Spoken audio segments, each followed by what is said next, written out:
grants you profound power, which can fully transform your life and perspective on reality. Today, I'm going to reveal this one secret, which you probably already know, but never realized how deep it truly is. This has the power to change your life. It is the key to your potential. And if you stay with me, this power may be yours, and you could transform your life with this hidden secret that is guarded within secret societies and esoteric orders. And this secret is not really a secret, but something people overlook, that the universe is mental. Everything we experience and interact with and perceive originates within the mind. The universe is a boundless field of consciousness, a mental construct molded and shaped by thought. We do not just live in a physical world, as they want you to believe. There are hidden forces that mold the material world. They want you to believe that you are only a physical being inside of a physical universe. But this is completely wrong. You are the architecture of the universe. Your consciousness is the very fabric of reality, and you create your own universe. The universe is an infinite field of consciousness, a vast and limitless mental construct, intricately woven and shaped by the power of thought. It is a dynamic and ever-evolving field where the interplay of awareness and attention gives form to existence. Within the boundless realm, every idea, perception, and belief contributes to the creation and transformation of reality itself. Each thought holds the power to transform reality. Your consciousness is the very fabric of reality. And this is shown in the symbol of the flower of life. The flower of life is a symbol. It symbolizes the interconnectedness of all existence, illustrating how every thought is not merely a fleeting moment, but a ripple that reverberates across every layer of reality. Each action, like the intricate overlapping circles of this pattern in the symbol, extends its influence far beyond its origin, weaving a web of interdependence where every choice impacts the whole. It serves as a profound reminder that everything is connected, bound by an unseen field of consciousness. This symbol represents how one action, one thought is a ripple in the whole vastness of the ether of consciousness. To master your mind is to master the universe, because your mind is a miniature universe. The mind is the very fabric of reality.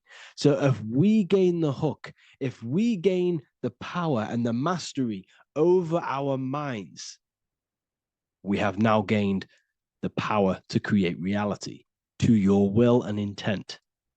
You see, most people live in a cycle, and this cycle is the outer world manipulating how they feel on the inner world. People's external circumstances are creating their thoughts and emotion in the inner world of consciousness, which is producing a constant cycle of negative manifestation. For example, let's say something negative happens to me in my external world. Then I start to think negative and feel negative. What that is actually doing is manifesting and projecting more negativity, because our thoughts hold the power to control and weave our own life. Your life is a direct correlation of every thought you thought in the past. What we need to do is stop and not let the mind control you in your reality. You need to control the mind so you can control reality. So what does this actually mean? Reality is an externalization of consciousness. Consciousness and matter are one. They're not separate. They are inseparable, and interconnected. Everything we see, experience, and observe is a manifestation of thought, beliefs, and consciousness, shaping the world around us. Now, this ties in with the secret fifth element that they have hid from you. They've hid from you this sacred and very important symbol and pillar to reality. And this pillar, this sacred thing they've missed, is called the ether. And they've held this from you for a reason, a specific reason. This is the true fifth element. Why do they hide the ether? Because the ether has the power to shape and manifest whatever we imprint upon it. Every thought is a vibration interacting with the ether and actively shaping our reality. The ether, you could see it as the codes to physical reality. It's like an energetic blueprint which surrounds all physical objects. It is the life force that gives life to all things. All energy comes out of the ether and returns back to the ether. Energy, it's 0 point energy, and it is an infinite source of energy. So this is why they hide the ether, because whatever our mind can imprint onto the ether, we can create into a reality. And we imprint the ether through thought and imagination. The mind holds the power. The mind is the very source of reality. The material realm is not separate from the mental realm. Rather, it is intricately shaped and influenced by it through the ether. This subtle, all-pervasive medium bridges thought and matter, allowing consciousness to mold and manifest the physical reality. To transform our lives, we must first transform our minds. True change begins within, as our thoughts, beliefs, and perceptions shape the reality we experience. By shifting our mindset, we unlock the power to reshape our world and recreate the life we desire. This is the power of the mind, and this is the power that's been hidden from you. We're not taught these things in schools for a reason, because they don't want us all to be conscious creators. Instead, they feed you your beliefs. They feed you your thoughts through the music, through the entertainment, through the movies, through the news. They're controlling your thoughts with this information. They're installing beliefs and information into your mind. So you are producing their reality. But this is what we need to stop. We need to take control. We need to stop consuming their music, their movies, their information, their news, because all of this is contributing towards your reality. They have the collective consciousness at the tip of their fingers. They do not create the world. We create the world by believing their beliefs and their thoughts and installing their information into our minds. You see, it's mind over matter, and most people live in matter over their mind. Most people let matter, the external circumstances, dictate their mind, when it should be the other way around. It should be mind over matter. This is the mental plane. This is the astral. This is the etheric. This is the physical. The mind holds power over the emotions, over the imagination, over the physical, and over our spirit. It holds power over everything. It's mind over matter. It's the mental body that we must transmute and change. Most of us live in a chaotic state of mind, and this is what we must change. Turn chaos into order. So we need to be mind over matter. We need to install this belief into our subconscious. I, Harry B. Joseph, have created the ultimate esoteric school on the earth. As a member, you'll gain access to live mentoring calls twice a week, along with new lectures, books, and exclusive content released every week. Additionally, you'll have a full access to all my life-changing programs. If you're ready to transform your life and start your journey today with me, join Ethereal University. These are the campuses. We have the real lecture sections filled with lectures that you can watch. Manifestation mastery, which teaches you exactly how to reprogram your subconscious mind so you can live that reality. Sexual alchemy, the path to empowerment of how you can transmute your sexual energy. The Real Library, where you gain access to powerful esoteric books, PDFs. Symbols of Secrets, an amazing course. The course that allows you to see beyond the veil that has been pulled over your eyes, the language of symbolism that secretly rules the world. I teach you how to read symbolism. Esoteric Exchange, live calls. You get to rewatch all of the old live calls. Mindwave Hub, this is a place of binaural beats where you can listen to infinite amounts of binaural beats. So you can meditate to them. Meditation section, numerology, health section, and electromagnetism. This is a life-changing place. And if you are serious, we only accept serious about changing your life and studying the occult and esoteric, this is the place for you. I've been there. I've been on YouTube looking around for valuable information, trying to find good accounts, good channels. It's very hard. I had to go through years of trying to find good information on YouTube. But what I've done is instead of you searching around everywhere for bits of information and connecting the dots, I've put it all into one big place. You get your binaural beats, you get all the programs you need to walk the path of enlightenment to transform your life. I will connect with you on the inside, and I hope this lesson, this lecture, you gained some information, you gained some power from it. Please like and comment, or don't. It's up to you.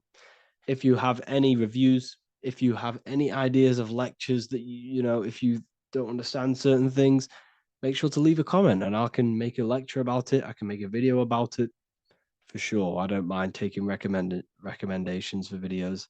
So I thank you all, people. Have an amazing day.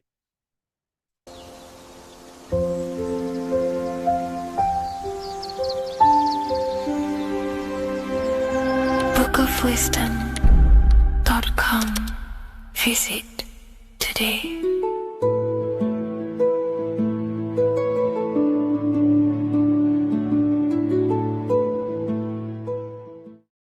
Welcome to Revival of Wisdom.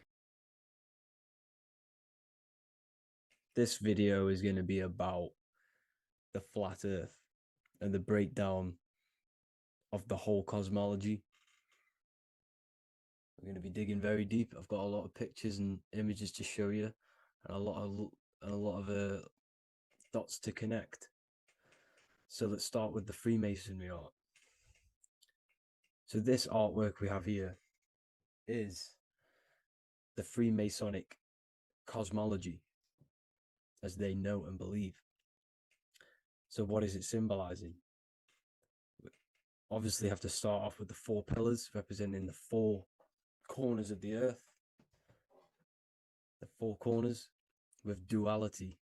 You see, there's everything on earth. There's good and evil. Good, evil, positive, negative. Good, bad. This is the checkerboard. This is what it symbolizes.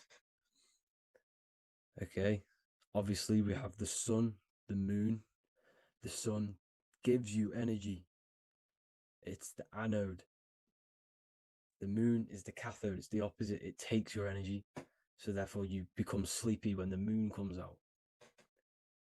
You see, everything on earth, everything in the universe is balanced. There's complete balance symbolized by duality. There's always 2 opposites. We have the all-seeing eye, and obviously 7 stars representing the 7 planets, but not planets as in we know planets. They're not physical spinning balls of gas.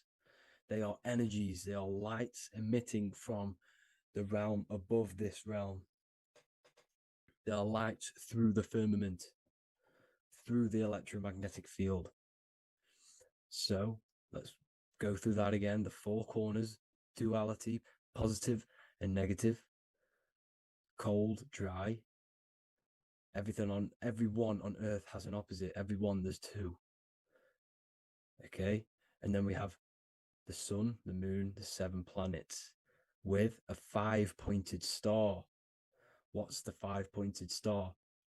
Of course, it's the 5 elements: spirit, water, earth, fire, and air. Okay, that's what the 5-pointed star is symbolizing, the 5 elements of earth. And then, most importantly, we have the compass. The compass is very, very important, hence why it's in the center. The compass is symbolizing many, many things. And one of the most important things, but we'll get into that after. We have a boat with water outside of the earth. So we have a boat on water, symbolizing the waters separated by the firmament, the waters above, separated by the firmament from the waters within the firmament, the earth. So this is what it's symbolizing. So the compass, what's the compass? This is where the compass comes from. The Polaris, the most important star there is, because it's in the center of Earth, the sun, the moon, and the black hole, black sun. Because all creation comes from center, the seed center. Okay, but we'll get into this after. But also, this is a very important Masonic symbol because they use this symbol a lot. This is one of their main symbols, hence why Neil Armstrong has the Masonic ring with the compass on it. The people who supposedly went to the moon, which obviously they faked to push this globe model, because the globe model is based upon fear. Because the globe model, if they can sell you the globe model, they can sell you anything then. You don't know where you actually are. The globe model is to push fear upon the masses, because the globe model means there's not enough resources. There's also risks of asteroids hitting the planet. There's also risks of space extraterrestrial invasions, global warming, asteroids. You see, this is all the fear that they can gain off selling you the globe model. Okay, because they don't want you to know that this is an intelligent design. And also, they're hiding God, the creator, the source. This is why they are satanic. They are opposites. They are lefty, Lucifer, right, righteous, godly. Hence why they do the symbolism on their eyes. 666. This is another famous, famous astrologer, astronaut. This is another famous astronaut doing 666, showing that he's in the alliance of the occult. But even look at their 10th anniversary stamps. They have a Masonic compass on there.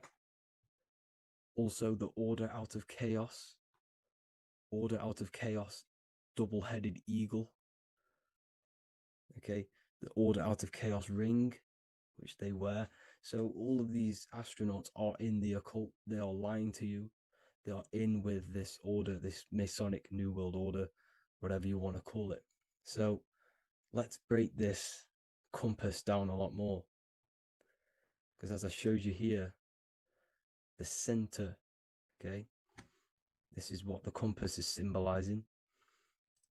Let's go into the North Pole map. This is from 1595. This is a rough estimate of where this map came from. It's from around the 1500s to the 1600s, maybe 1400s. There's not an actual set date on this map because obviously our history has been tampered with.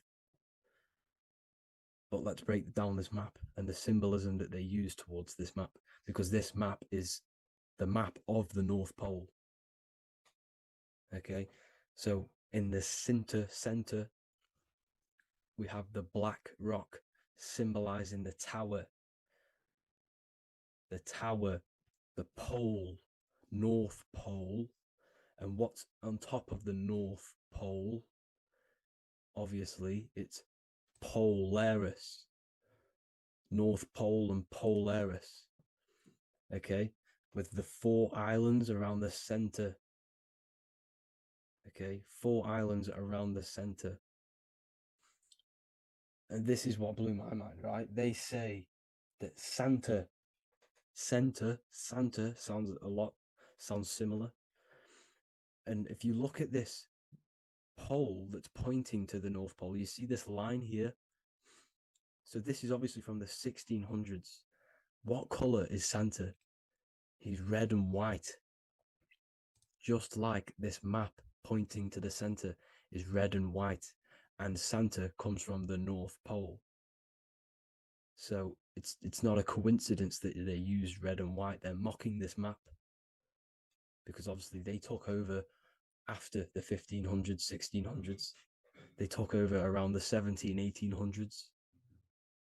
So they're mocking this map with Santa coming from the North Pole with this red and white line to the North Pole. Notice the 4 islands. Okay. Like windows, their symbol, they obviously in the occult, they're part of the New World Order, is symbolizing these 4 islands with the blue behind it for the water. Okay, so this is another occult logo. They're symbolizing this center because the center is so important. Okay, we'll get into that. Also, we have the Mayan cosmology. This is the Mayan cosmology. This is what they created. This is their artwork, with also 4 major lands around the center.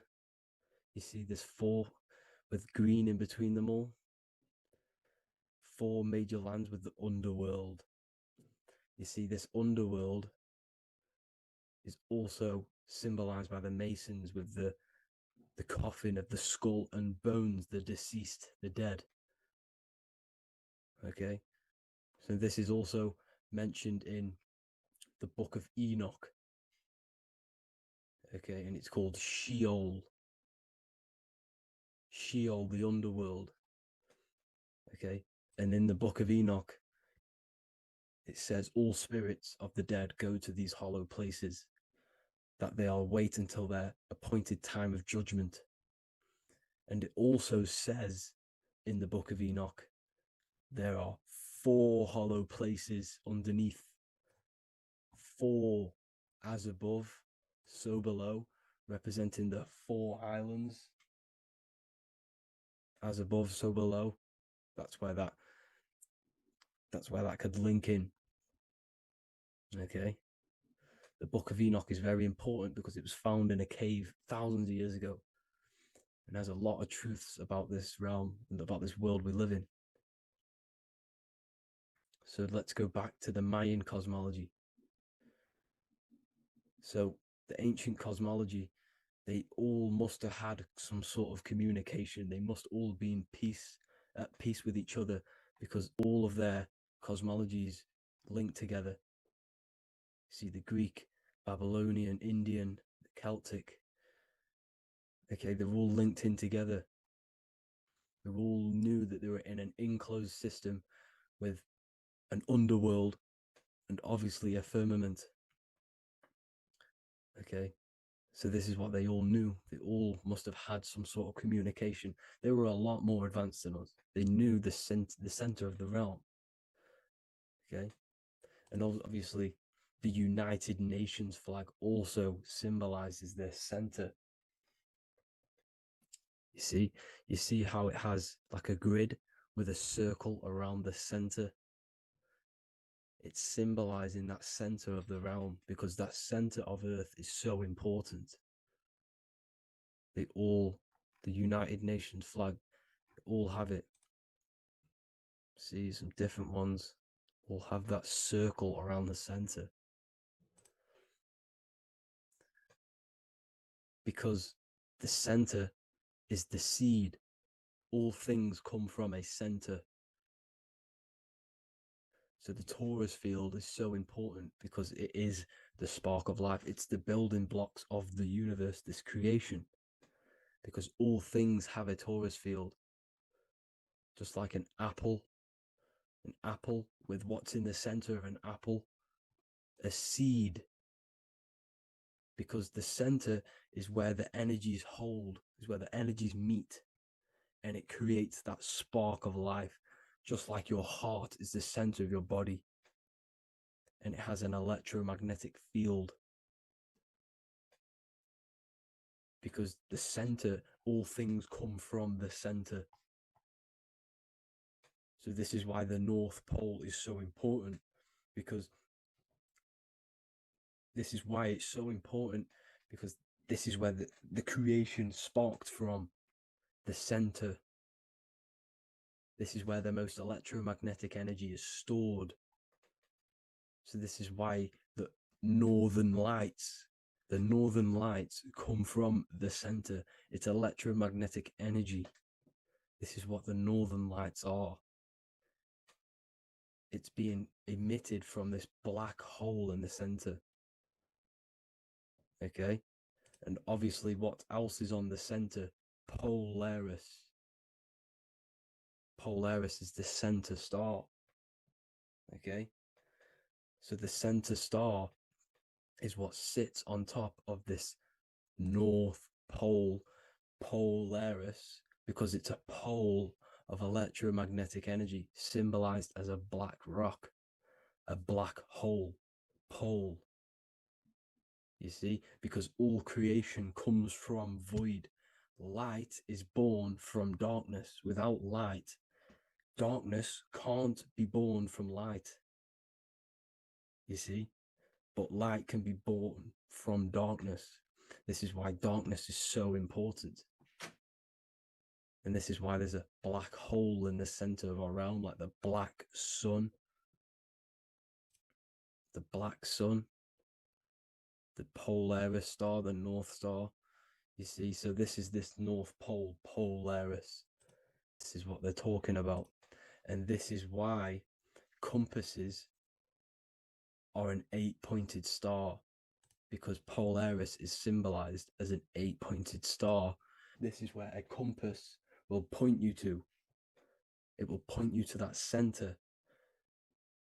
So notice how a compass has this black hole in the middle, you see, and it will point you to this meeting point, the north, because in the center is the center of the torus field of the earth. This is where the most electromagnetic energy is. You see, everything gets sucked into the black hole. Okay, this whole reality is being projected from that center point, just like your eyes suck in light. It's a black hole. Your eyes suck in the light of this light being emitted from this center place, this electromagnetic energy at the center, which is the seed of everything, of everyone. You see, just like an apple has the seed in the center in darkness, because in the center of the apple, it's dark. It's black. It's pitch black. But that's where the seeds are. That's where the life is. But Polaris is so important because it's that center star which lines up. It is the pole. It's the top of the pole of the torus field. So Polaris would be here at the very, very top. And this is where the compasses point you to. And this is why the star of Ishtar, the 8-pointed star of the Sumerians, also talked about this 8-pointed star, and it's called the Star of Ishtar. Okay, and who is Ishtar? Ishtar is the goddess. Okay, so she's not a male, she's a female, because every creation is brought through a female, a womb. Every single human on earth is brought through the womb, the sacred feminine energy. And the womb is pure darkness. There's no light in a womb, just like the center of our realm. There's no, it's a black hole. Okay, And guess what? She's the god of fertility and sexuality. She is responsible for all life. Okay, so the star of Ishtar is the star of Polaris, which is symbolizing the responsibility for all life, the center of our realm, the black sun, the black hole. Okay, so this is what that god of Ishtar of the Sumerians is talking about, the goddess, the womb, the seed of creation. So this would be the portal, more than likely the portal in and out of our realm, because it's the top of the Taurus field. And what's above this realm is the heavens. So this is where you get sucked in from the heavens. Your soul gets sucked in and brought onto this plane of existence called Earth. These are some space NASA symbols. Look how much Polaris symbolism there is. And notice how it's at the center. You see this circle? This is like a half circle. And at the center is an 8-pointed star of Ishtar. It's the same thing. It's Polaris. It's at the center. And notice on some of these, look, this one is a bear holding the key and an arrow pointing to the Polaris star, so that they hold the key to Polaris. And another one with like a demon holding a key to the what? Polaris on top of him. Also an eagle, which is a Masonic symbol, the eagle holding a key on top of the center, you see. And notice how there's an arrow going up to the Polaris and an arrow down, as above, so below, to Earth. So you can go out to Earth, out of Earth, and into Earth through Polaris. And the eagle holds the key. You see? The eagle holds the key, just like this. This demon dragon holds the key to Polaris. And look at this one, Earth, with an arrow up to Polaris, an 8-pointed star. So Polaris is more than likely that portal which the Anunnaki used, the Sumerian gods used, because the Anunnaki symbol is also an 8-pointed star. Okay, and like I said, that center is the seed of creation. The center is the black hole.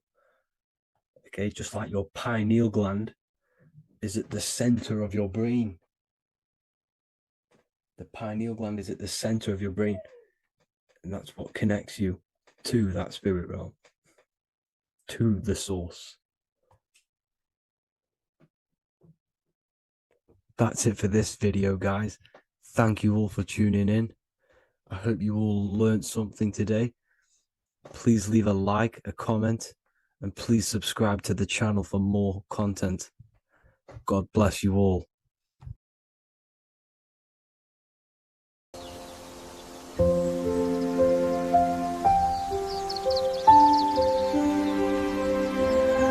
bookofwisdom.com. Visit today.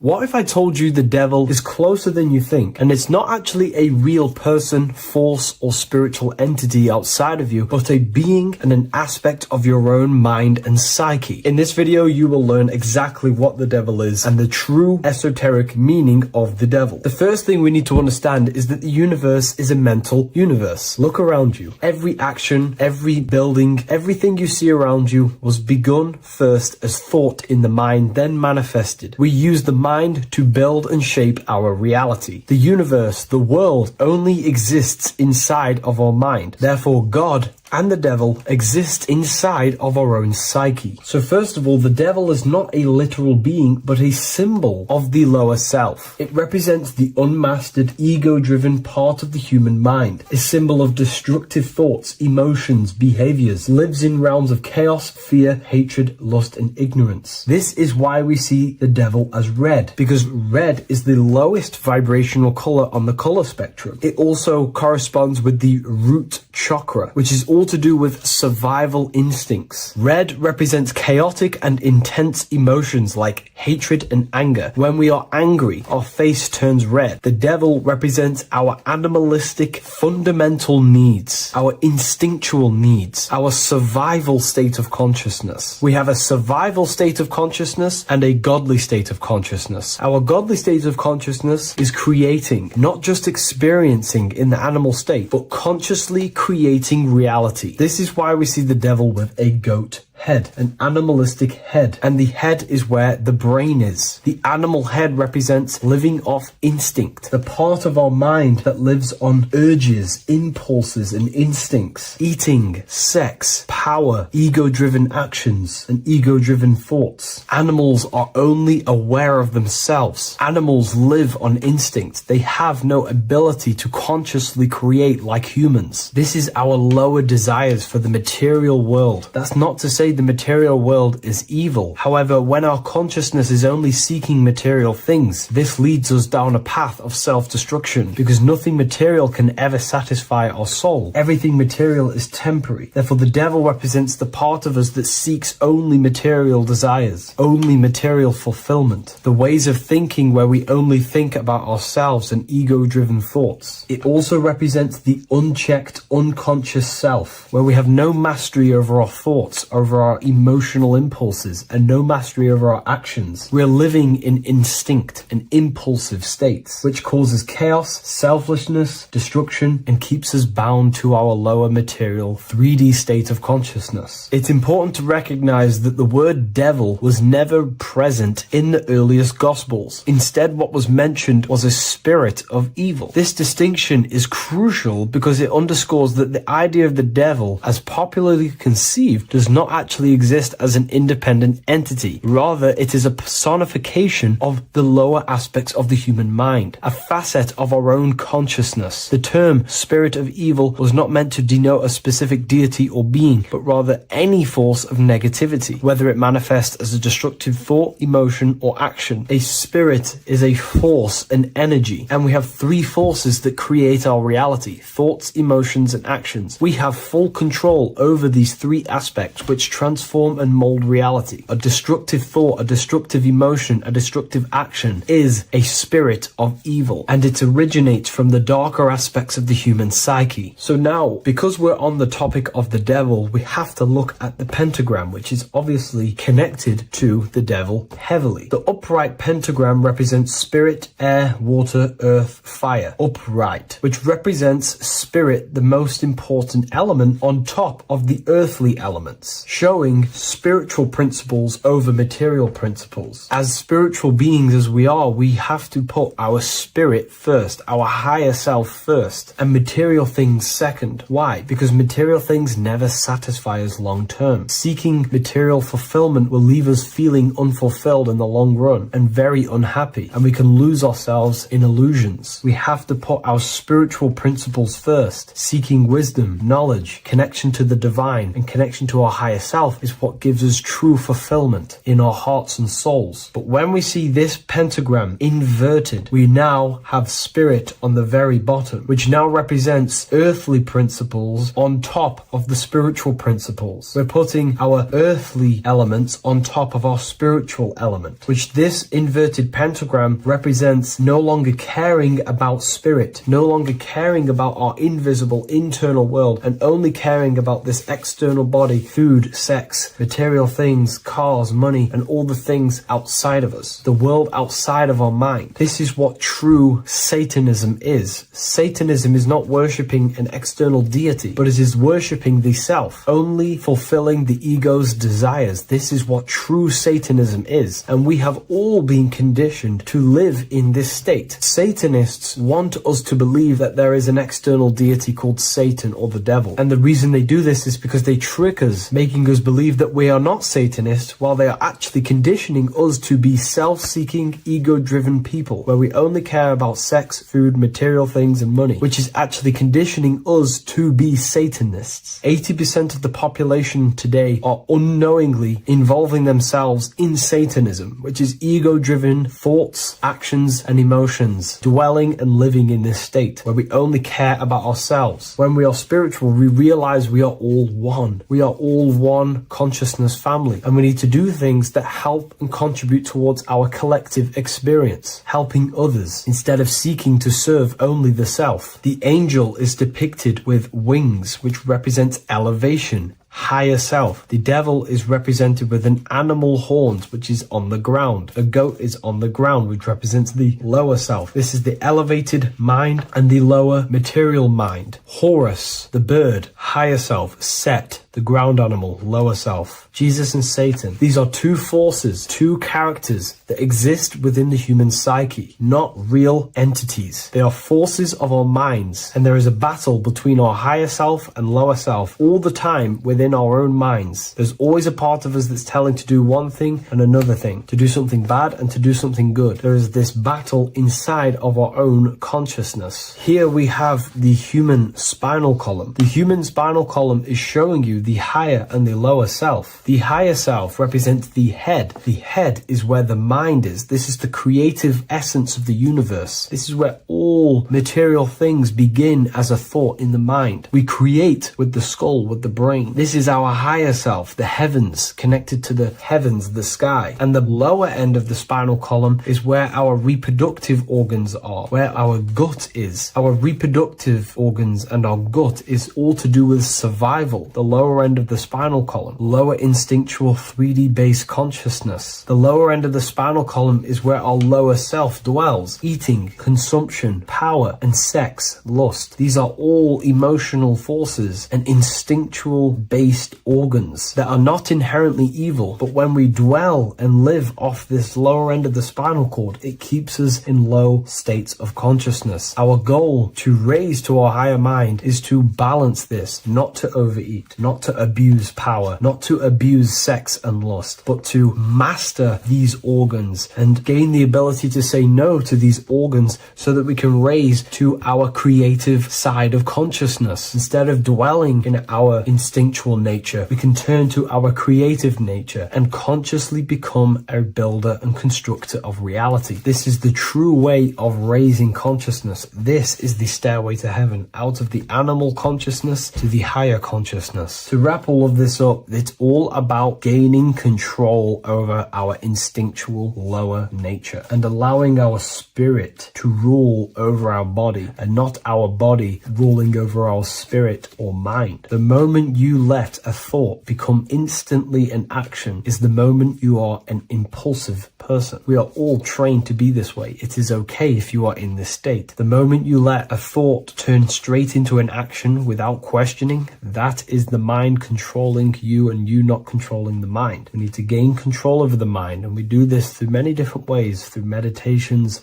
affirmations, and discipline. We slowly gain control over our minds, and once we gain control over our minds, we gain control over our thoughts, and we gain control over the attention that we give certain thoughts. We can then start to uplift our mind, our thoughts, out of our instinctual state to the higher mind. If you wish to learn more about consciousness, I'll leave a link in the description for the Book of Wisdom, Volume 2.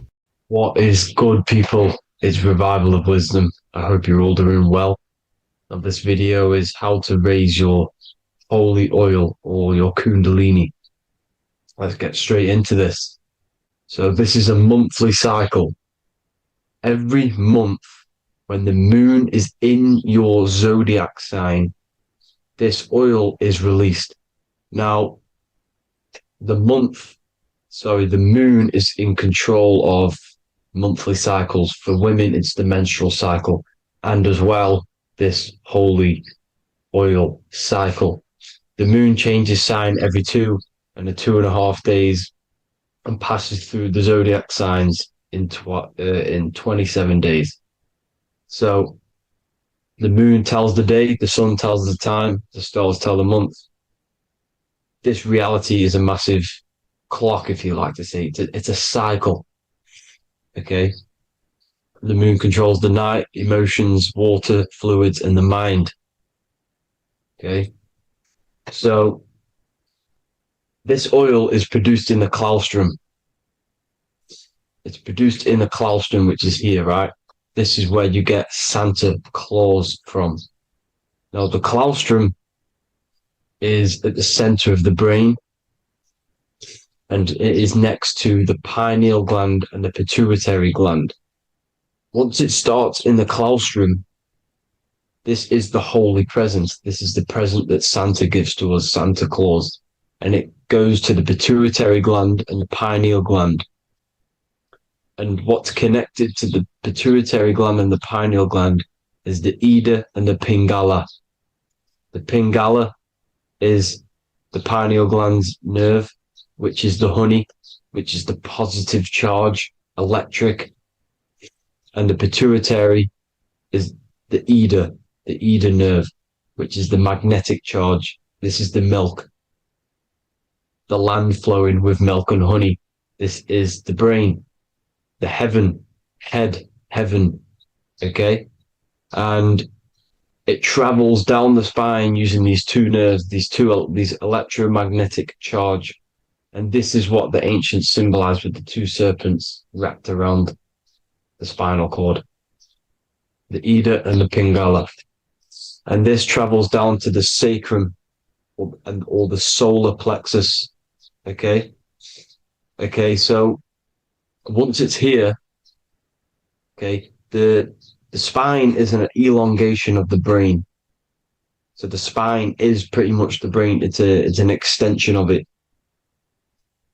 And it's kind of a microcosm of how we descended from heaven to physical reality, to physical matter, which is our consciousness has done. Our consciousness has descended from heaven into physical matter. And this is a microcosm of it. Okay.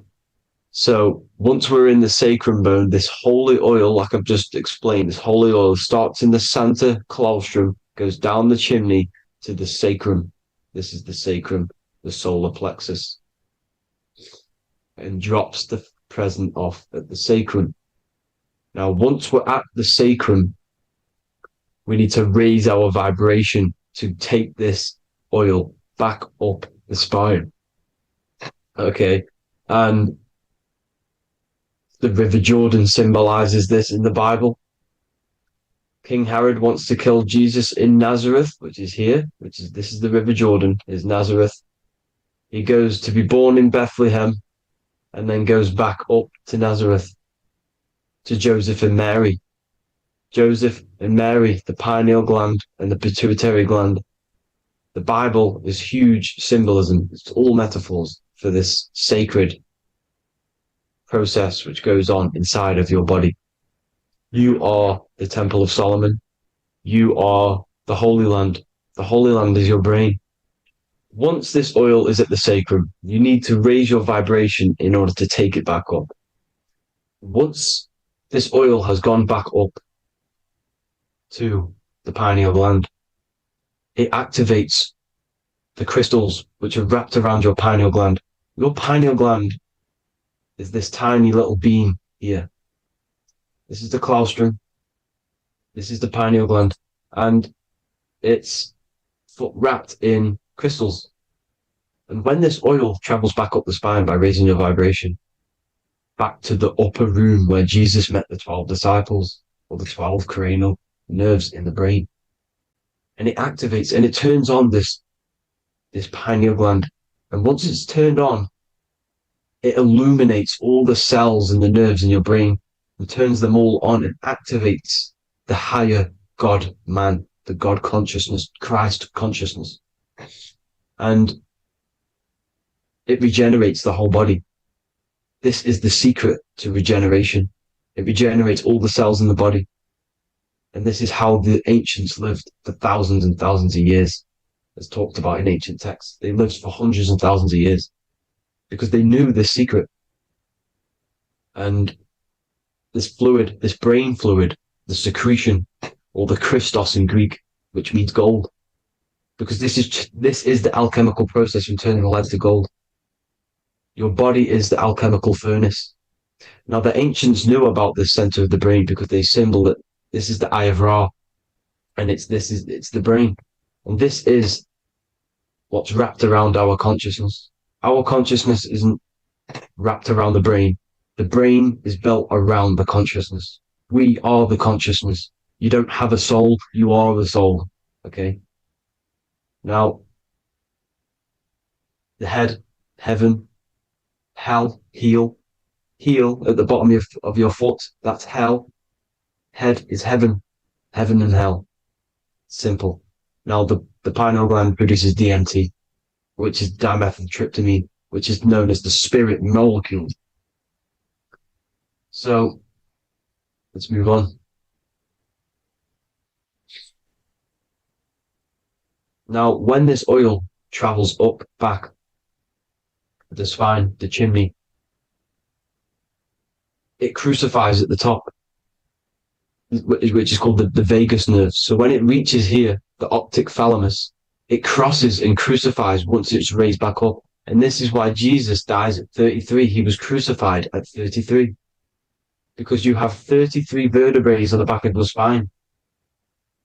And then it's crucified by the cross of the vagus nerve. When this oil crosses the vagus nerve, this is the crucifixion at 33. And it symbolizes the death of the physical consciousness. You then become spirit.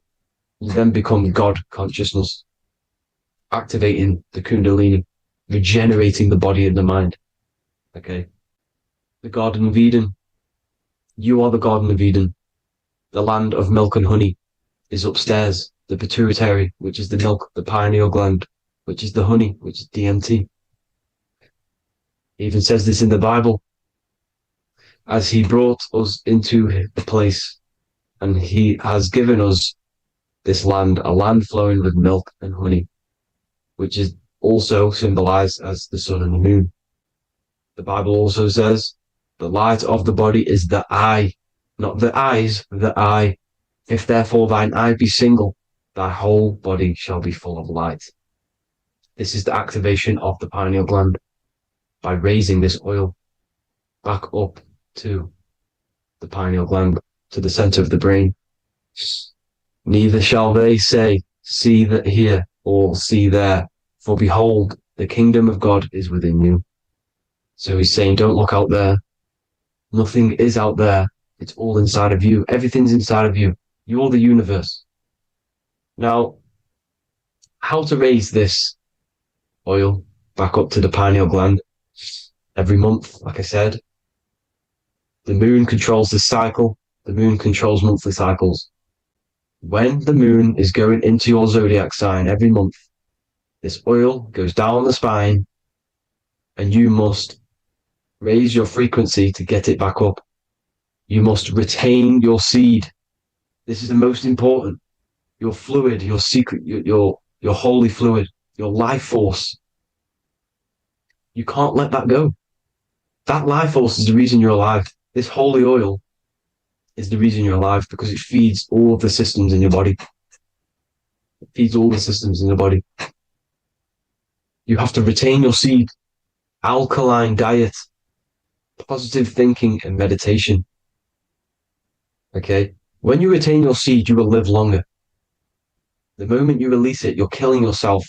You're killing a piece of yourself every time you release your seed. Every single time. You're killing a part of yourself. Okay? Now, this could be why this could be the illumination, the single eye on the Illuminati's symbol, the Freemasonic symbol, the illuminated eye, the triangle, which could symbolize the body, mind, and spirit, but the eye illuminated. Now, in the Bible, it talks about the two trees, the tree of knowledge and the tree of life. The tree of knowledge is the tree of good and evil, which is the most important system in your body, which is the nervous system. The nervous system, the most important. The tree of good and evil, and the tree of life, which is the cardiovascular system. Now, this oil, when it's released every month, feeds these two systems, and these two systems feed everything. Now, it's important you understand that. Okay?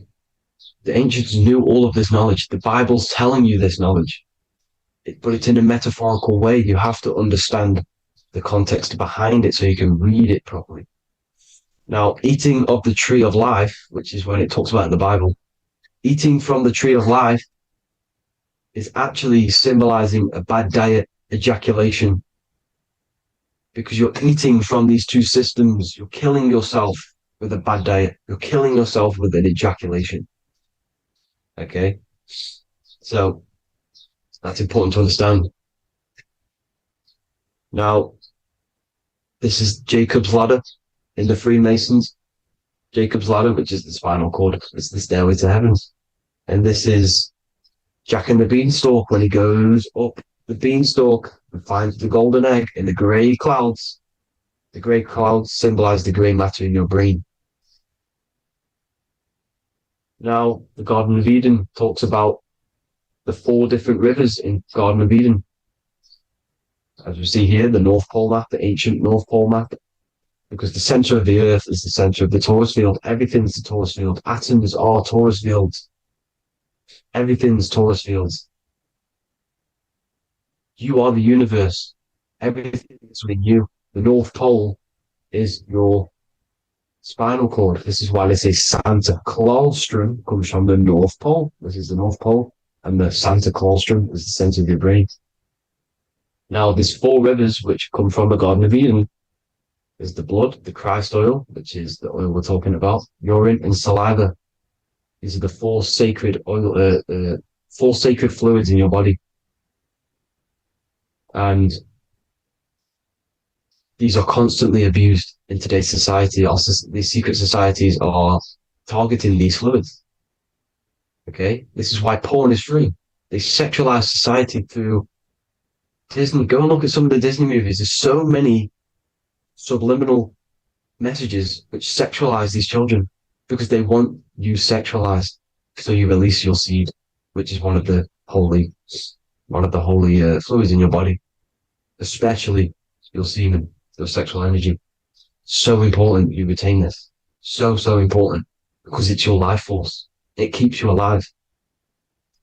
Okay. Now, let's recap on this. If you want to raise your oil every month, you can't just retain your seed for the month. You have to retain your seed forever. Don't just do it for a couple of days. You have to do it. It's a lifestyle. You want to become God consciousness, you got to do what it takes.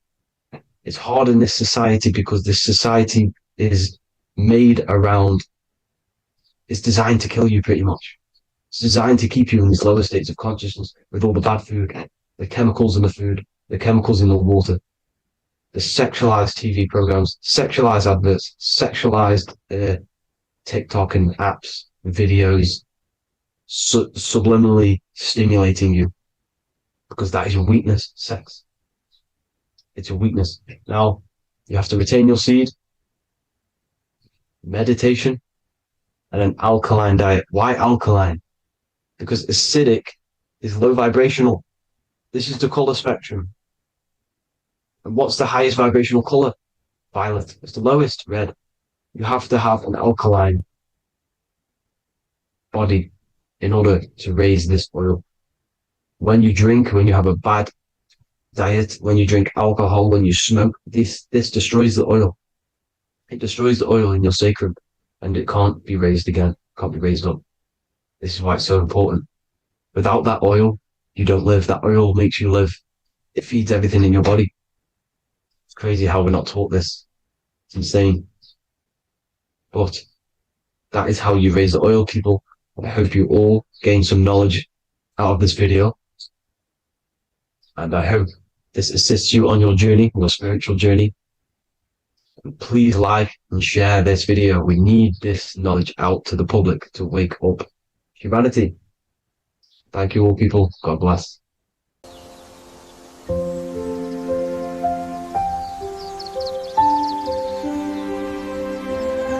bookofwisdom.com.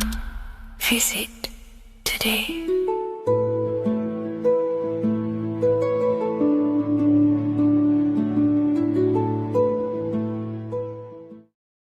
Neo is plugged in on the back of the neck, which is the reptilian brain stem. The reptilian brain is all to do with survival mode, survival state. It's always scanning the environment for safety, whether that's physically, emotionally, or mentally. It does not think. It is instant. For example, do I smack the guy or run off? If something happens to you, like a car's coming really quick to you, you do not think about this. The reptilian brain is the animal instinct that will instantly move your body on the instant reactions. Hence why it's the closest brain to the rest of the body. It has instant access to the electrical nervous system to control the body at instant reactions. Now, Neo is plugged in on the back of the neck, which is the reptilian brain. Therefore, the matrix is the body itself. It is the lowest state of consciousness. This is what it represents. The word matrix means womb. It translates to womb because your body is a womb. Your body is a vessel for universal consciousness, for God consciousness. And the body is also a womb where you can be born again outside of this body by raising your consciousness, by awakening the neocortex. This is why Neo is called Neo, because it represents the neocortex. This is the higher aspect of our brain. This is all to do with new things, higher reasoning, higher thinking, new learning. You see, the brain is a receiver for universal consciousness. Now, what do I mean? It is a radio receiver. Think of it like this. You have a radio tower which emits frequencies. And each little frequency, 00.1, 00.2, 00.3, each 00 point is a different person. We are all the same universal consciousness, encapsulated inside of a different vessel. This is why our body is the temple of God inside of the Bible.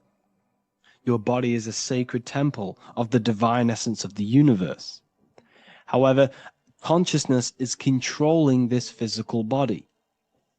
And I'll show you this diagram here. Consciousness consists of imagination, emotions, thought, and memory. All of these things are not physical. They're not made out of atoms. You cannot think with atoms. If I split open your brain while you are thinking of a cheesecake, I would not see a cheesecake. It's because these things exist metaphysically within consciousness. They are not physical. The body is physical. It's part of matter. It's part of time. You see the Leonardo da Vinci, the circle and the square. The square represents limitation, beginning and end, because when you draw a square, there is a beginning and end.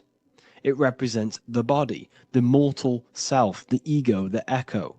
Then you have the spirit raised above, which represents spirit over matter, mind over matter. Invisible forces create physical forces. Everything physical exists in non-physical. This is also the Freemasonic square and compass, why the square is below the compass, because the compass creates the circle, which is spirit or mind. Then you have the square, which is matter. Mind and matter are the same substance. Mind creates matter through thought. Everything in this physical universe manifested through thought. Everything began as thought. So you are spirit and matter. You have a material body and a spiritual body. And you are right in the middle. This is why humans are very, very important. Because we have an animal nature, the reptilian brain, and a higher consciousness, the neocortex.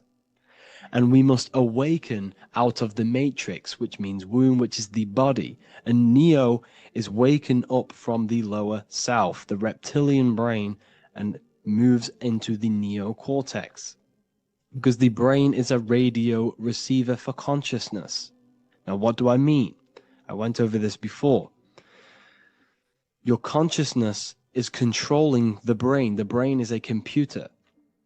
And when our consciousness, our imagination, our emotion, our thoughts, and our memories are all contributing towards just survival things, food, safety, fear, all of these things, and our consciousness is locked into a survival state, we are using the reptilian brain. We're no longer thinking.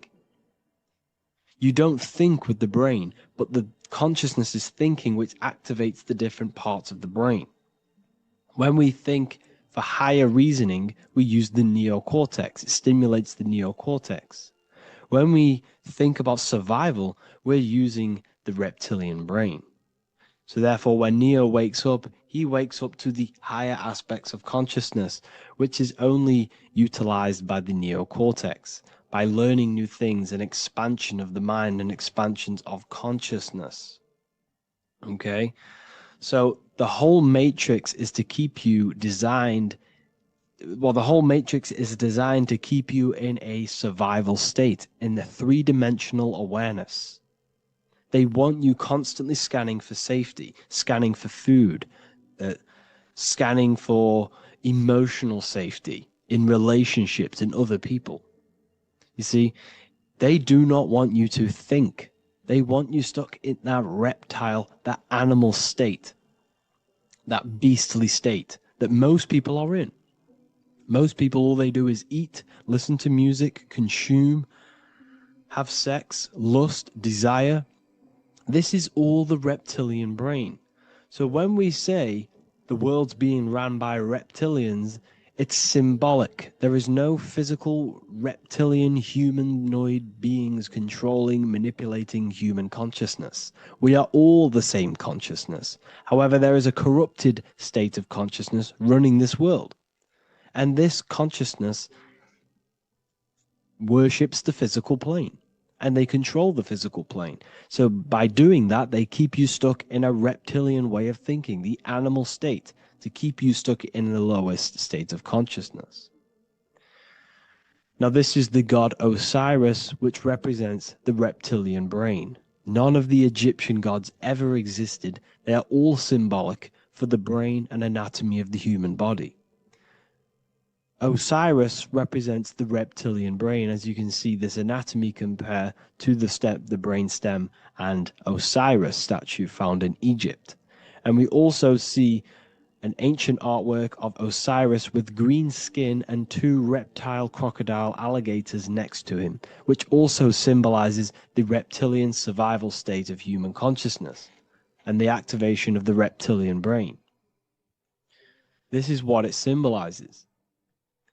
Now, this is what the Matrix is all talking about. It's talking about the awakening, the expansion of consciousness. The word divine is dive in because you connect with the divine by diving inward. There is no man in the sky going to save you. You must connect with the self. Know thyself. Truth comes from within. All of these things I'm telling you comes from within you. I'm just pointing it out. All of this is self-realization. A lot of people say, well, what are my sources? My sources is knowing thyself, observing thyself, using the neocortex of critically thinking, sitting down and thinking about yourself and having deep realization of yourself. You can realize that your thoughts are not of this physical world. It's quite simple. The brain does not think. The brain does not imagine. The brain does not hold memory. All of these things exist in consciousness, the one consciousness, but we are all fractal, infinite parts of. This is the eye on the triangle, consciousness being given down to the rest. This is separate. Consciousness is separate from the rest of the pyramid. The pyramid is your body. Neo is the one consciousness. This is the Egyptians symbolizing the one consciousness giving Ankh, which is life. to all the different life forms. However, you can see that the central sphere is giving a big onk to the humans, because humans, like I said, possess the advanced consciousness, an advanced brain that allows us to turn above our reptilian animal self. For example, we can go against our reptilian lower animal nature and turn to our godly nature. Animals cannot do that. They are stuck in instinct. They are stuck in a reptilian animal way of thinking and operating. Everything they create is to survive. We can turn against our lower nature and create for amazing things like buildings, architecture, technology. We can use our creative consciousness for anything we wish, not just survival needs. And it's the same with your spiritual journey. You can raise your consciousness beyond this animal state that they try to keep you in through fear, consumption, food, and the reptilian brain. We must awaken, start to think critically, and awaken to our divinity, because the mind, the consciousness within you has infinite potential to expand. There are infinite fields of knowledge that you can explore. The mind can never be filled. It can never ever be full of knowledge. It always expands, and that's why you are alive. That's why you are part of this universe. That's why the science always says the universe is always expanding, because the universe exists in your mind, and the mind is always expanding into new fields of thought, new fields of knowledge and information.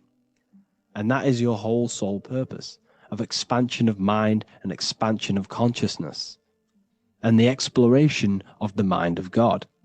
We are living in the mind of God. You are a thought in the mind of God. You must awaken out of this body. This is why Jesus says you must be born again to see the kingdom of God. You must be born again. You must raise your consciousness beyond physical limitation and awaken to your divinity. And this is pretty much it for this video. I hope you all understand this, that this is all symbolic for consciousness.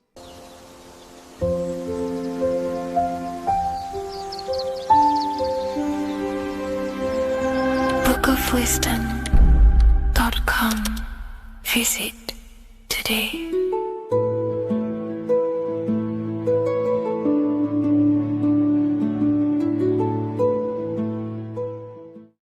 The scariest thing about having your first out-of-body experience and leaving your body is the realization that you have after. You realize everything you've been told about yourself, reality, the earth, what you're doing here on earth is a complete, utter lie. Your self-belief of what reality is and what you are is completely shattered. You now fully understand that you are more than your physical body that you inhabit. My first out-of-body experience happened a few years ago, but before all of that, I remember being a child, going to bed and closing my eyes, and I remember as a child feeling like I was floating above my body and moving. And maybe subconsciously this has led me into knowing intuitively that there is more to reality, and I've gone down this path of esotericism, occultism, consciousness. Maybe that has led me to this, I don't know, but I've always had this subconscious intuition in my mind that there's more to reality than what we've been told. And maybe it came from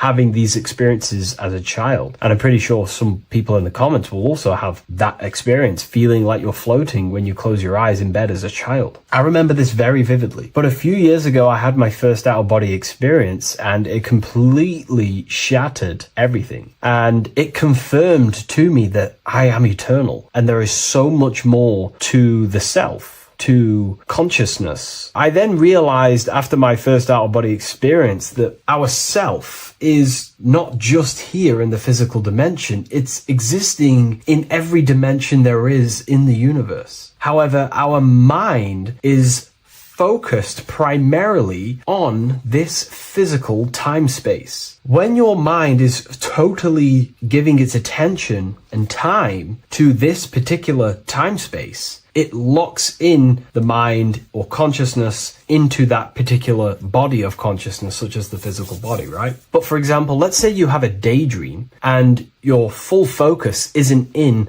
the present moment and your environment that you're in physically. Your mind kind of wanders off into a daydream, what we like to call it. That again is shifting time space. Your consciousness is 40% here in the physical plane, because your body's there, but then the other 60% is in this daydream, this imagination. So you're shifting time space, and what an out-of-body experience does is allow your mind to reduce that attention to the physical body and access attention to this altered body or dimension of consciousness. So I'm going to give you the story of my first out-of-body experience, because I know when I was researching this, I was always looking for personal stories about someone's out-of-body experience, and there's not many out there, to be honest with you. Well, based off my research, I couldn't find many. You find a few, but I'm going to give you my experience of my first out-of-body experience that happened a few years ago. It was early in the morning. I kept on waking up and falling asleep to my alarms. I went back to sleep after waking up for like the third time in the morning. When I fell back to sleep, that is when I had my out-of-body experience. It's also good to mention that I have been listening before that about podcasts, books about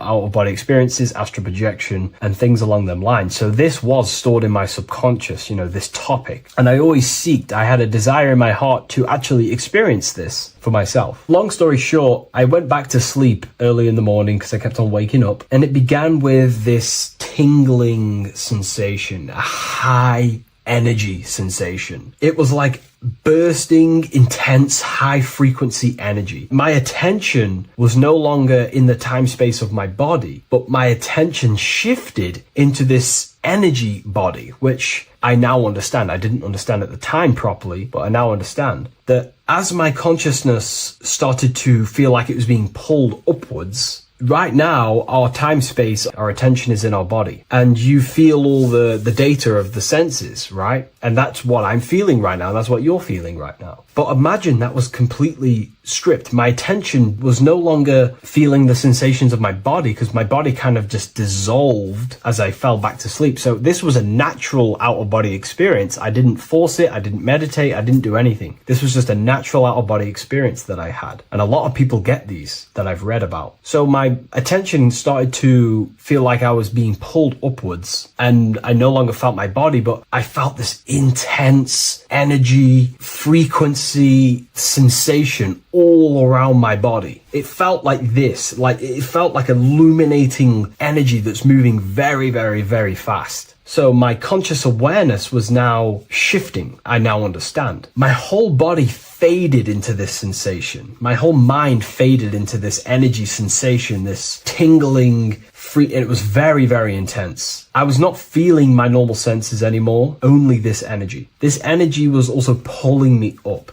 The more I was lifted up, the more intense the frequency became. So think of it like just a frequency resonator, how it just goes up and down, up and down. But then imagine the frequency resonator just going higher and higher and higher frequencies, and it would just get more and more and more intense. The energy was moving faster. This tingling was faster and faster and faster as I was being pulled up. Part of my mind began to fear this. My arms and legs grew very tense. I started to tense up because at this moment in time of the experience, I was very vaguely conscious. I was half there, half not. And as I was being pulled up, my physical body started to tense. And this is again when I started to feel my body again. But then I remembered what I heard out of body experiences is that you have to submit to the process. If you try and force an out-of-body experience, it will never happen, because an out-of-body experience is not truly out of body. What we're trying to do is trying to find a needle in a haystack. If you're trying to find a needle in a haystack, you don't go rummaging through the haystack to find the needle. What you do is you burn the haystack and then the needle reveals itself. It's the same with an out-of-body experience. We dissolve the senses of the body, so the body falls asleep, but the mind stays awake. As soon as I let go of this fear and I let go of the tensations in my body,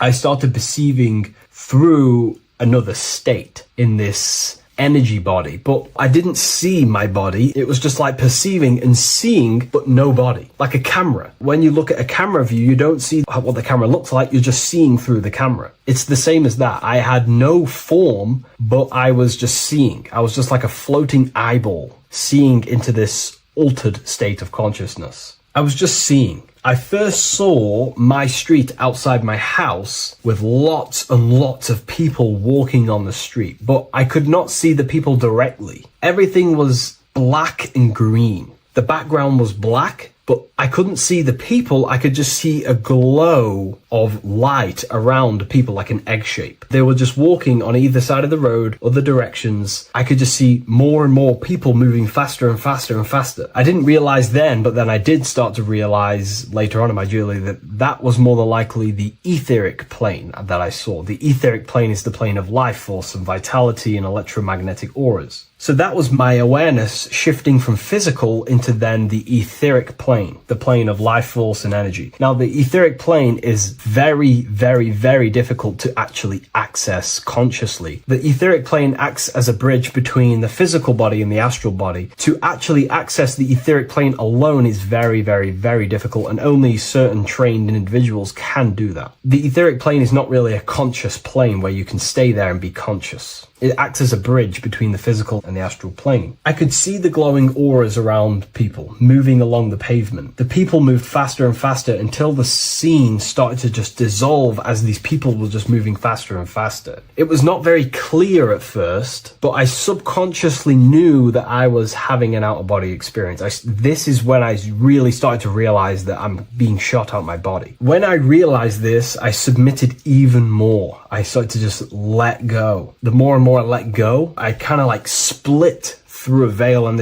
everything became super clear. Before, in the etheric plane that I think it was, the ethereal plane, things weren't very clear. I could only just see glowing auras. However, as I split through the veil of the etheric, this bridge, this place that I was going to, I then split and everything just came super, super clear. I was floating in the sky. I subconsciously knew that I was having an out-of-body experience when I realized this. As I was still being lifted upwards, I then split through the layer where everything just suddenly became super clear. But then I was awake, fully conscious, but I was not in my body. I was just like a camera in the sky. I had no body, no form. I could just see. When I entered this plane, there was some sort of voice guiding me through this whole process. It was a male voice, and it was basically guiding me where I was going. It was telling me what I can do here. This voice was pretty much saying, you can fly, you can think things into reality, you can do this, you can do that. While he was saying this voice, there was no being around me, but I felt a presence of another being, but this voice was just speaking to me mentally. Like, you can't hear it, but I just knew what it was saying.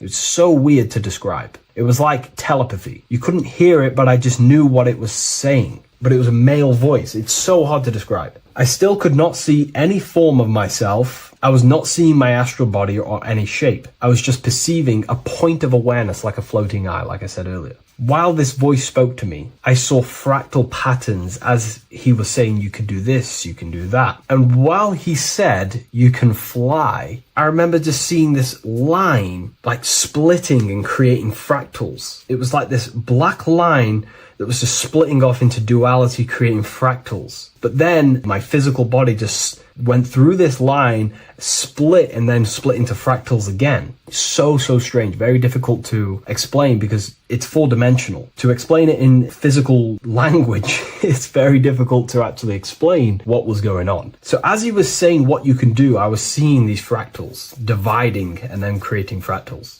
When he says you can think things into reality or something along them lines, my awareness just did a full 360 as if I did a backwards flip. I had no conscious control over this. That's something that you later develop as you keep having these out-of-body experiences. Your first out-of-body experience, you probably won't be able to control what's going on, but you will have an out-of-body experience if you seek them. I could see all around as I rotated. I looked all the way down and then back to my original angle and point of awareness. During that rotation, when I started to turn upwards to do the backflip, I looked up And it kind of looked like the sun in the sky. It was very dark and gloomy. I think now I know that that was more than likely the lower astral plane, because very dark and gloomy, and it was very kind of dense there. I looked up and I could see this. It was like the sun, but it was white, pure white light, and it was shining down over the astral plane, and that was the only light in that place. That's why it was so dark and gloomy there. And I then realized in that particular state at that time, I thought that was God. I don't know what it was, maybe it wasn't. Maybe it's the light of the higher mental plane shining through into the astral. But I looked up at it and I realized that was God. That was the source. That was the higher dimension beyond the astral plane, which is the mental plane. The higher astral planes and then the mental planes, the planes of thought. Then once I saw that, I was in complete shock. As I rotated backwards even more, I then get the view of seeing down, completely down, like a bird's eye view. And I could see like an old medieval gloomy town. It was dark, almost night, with very little light. The only light present was the light from above. The town was old-fashioned, gloomy, misty. I looked over it from above. Then the experience began to fade. I don't remember anything after that process. But I'll be honest with you, the process of leaving my body for the first time was extremely intense. The frequency, the energy were overwhelming but powerful. Letting go and choosing to have no fear was the key to that experience. Just to give you a little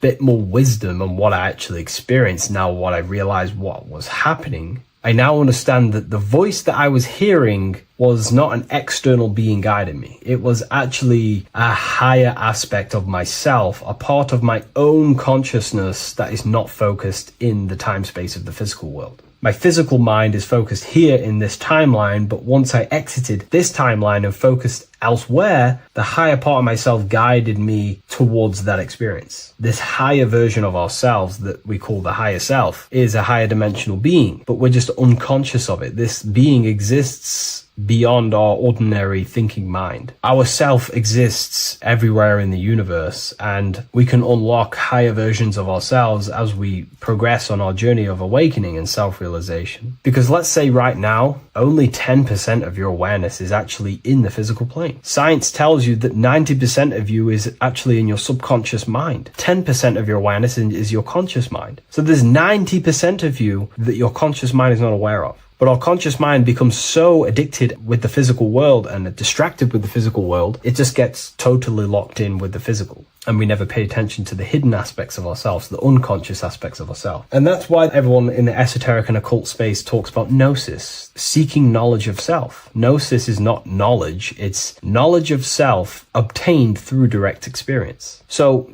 gnosis is about rediscovering who you truly are. And another bit of wisdom that I could give you from this is that the observer is the same observer that is observing this video right now. You're watching this video, but who is the one seeing the screen? Who is the one seeing the screen of your reality, of what you call life? There is an inner witness consciousness within you who experiences and observes your thoughts, emotions, and actions, experiences and observes the screen you call reality. And that witness also witnesses your dreams. When you shift your awareness from your time space of this body into your dreams, that same witness is witnessing your dreams. So when you meditate, connecting with this witness aspect of our consciousness really does help to excel the process of having an out-of-body experience. Because a lot of people have out-of-body experiences, but they don't understand what's actually going on. They don't understand the nature of it. But it's all mental. You move mentally in that dimension. You create mentally in that dimension. The same that you do in this dimension, but just on a quicker scale, because things manifest in the astral plane instantly as soon as you think of it. Just like the screen in your mind, you think of something, you have a screen of an object in your imagination. That plane, it manifests instantly, but down here, it takes a longer time for things to manifest and condense. Once you understand that thought rules the universe, thought is the creative force of the universe, you start to understand,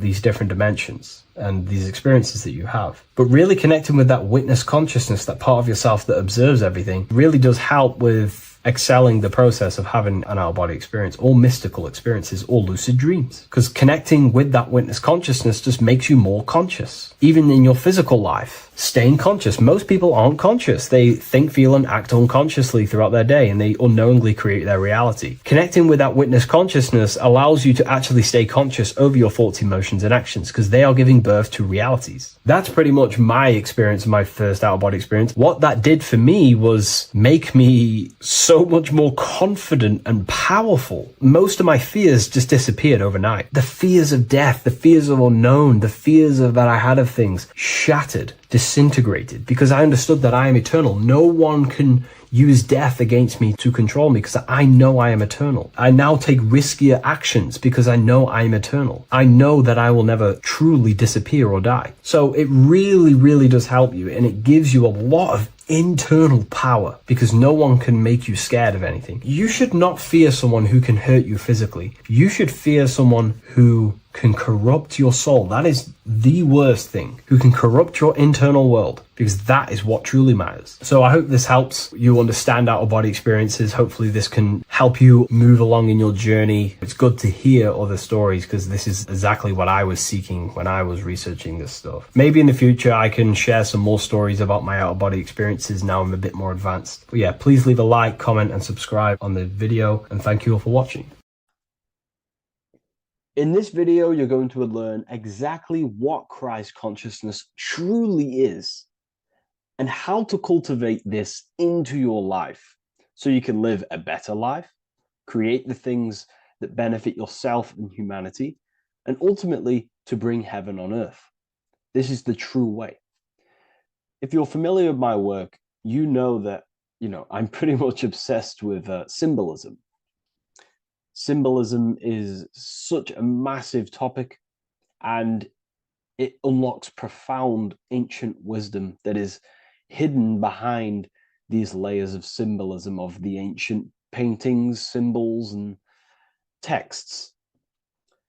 So I was going through some Christian artwork and I came across this painting. It's a well-known painting called The Sacred Heart of Jesus. And it just blew my mind what this is revealing about human consciousness and Christ consciousness, which is what Jesus represents. If you're not familiar with Christ consciousness, you should definitely do a bit of research on that. But I'm going to explain it today in detail. So when we look at this painting, we are looking at symbolism. We're looking at consciousness, a state of being, a state of living, a way of thinking, a way of feeling, and a way of acting in the world. As I've said this many times, we're all creators. We all create and generate reality. And you don't just have your personal reality, you have a collective reality. Your reality is affected by the collective consciousness. Depending on the collective consciousness's understanding of reality will also affect your life. We have a collective life and a collective experience.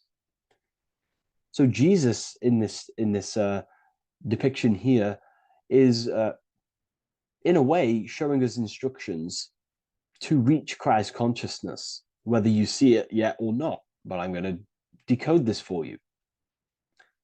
And your mind might be blown after watching this. Okay, so what is the meaning of Christ consciousness? What's the whole purpose of this? Very simple. Like I mentioned before, we have a collective experience on this world. And Christ consciousness is the natural consciousness that we all need to be functioning on to generate peace, love, and unity on the earth in this experience we call life. That's what Christ consciousness truly is. It's a state of being that we need to cultivate within our own self, within myself, others, and everyone in this life and experience, so that we can all live in peace and heaven on earth, what they like to call it, so that we can generate the best experience possible together on this thing we call earth, on this material world, this material dimension. The material dimension is simply just a physical dimension of thought. It's a physical outcome of thought, but that's a whole other lecture. So please leave a like, leave a comment if you have any topics to talk about that you wish for me to cover, and definitely leave a subscribe if you like my content and channel. So to go deeper into this, right, we've explained what Christ consciousness is and what it actually, will do to the earth and what it will do to reality and our collective experience. And it's also representing a profound understanding of self, a deep understanding of the true nature of self, the true source of self, what the self is, pure consciousness, pure God. We are all Jesus. Jesus is you, a physical manifestation of the divine made manifested physically. A physical manifestation of consciousness, okay, of spirit descended into matter. However, Jesus is a symbol that should not be worshipped, but something that we need to cultivate, maybe look up to, and cultivate within our own mind and hearts and actions. So he is someone that we should embody into our own very own being. We need to reach a level of intellect, the mind, a level of emotional understanding, and ultimately this creates Christ consciousness. Okay, and now I know that was very, very vague what I just said, but I'm going to explain a bit more. I don't want to give it fully away yet because you need some more information, more keys. So let's observe the top end of this painting. Jesus with this circular light emanating around his head is symbolic of the mind, of the our thinking aspects of consciousness, the way we generate thoughts, ideas.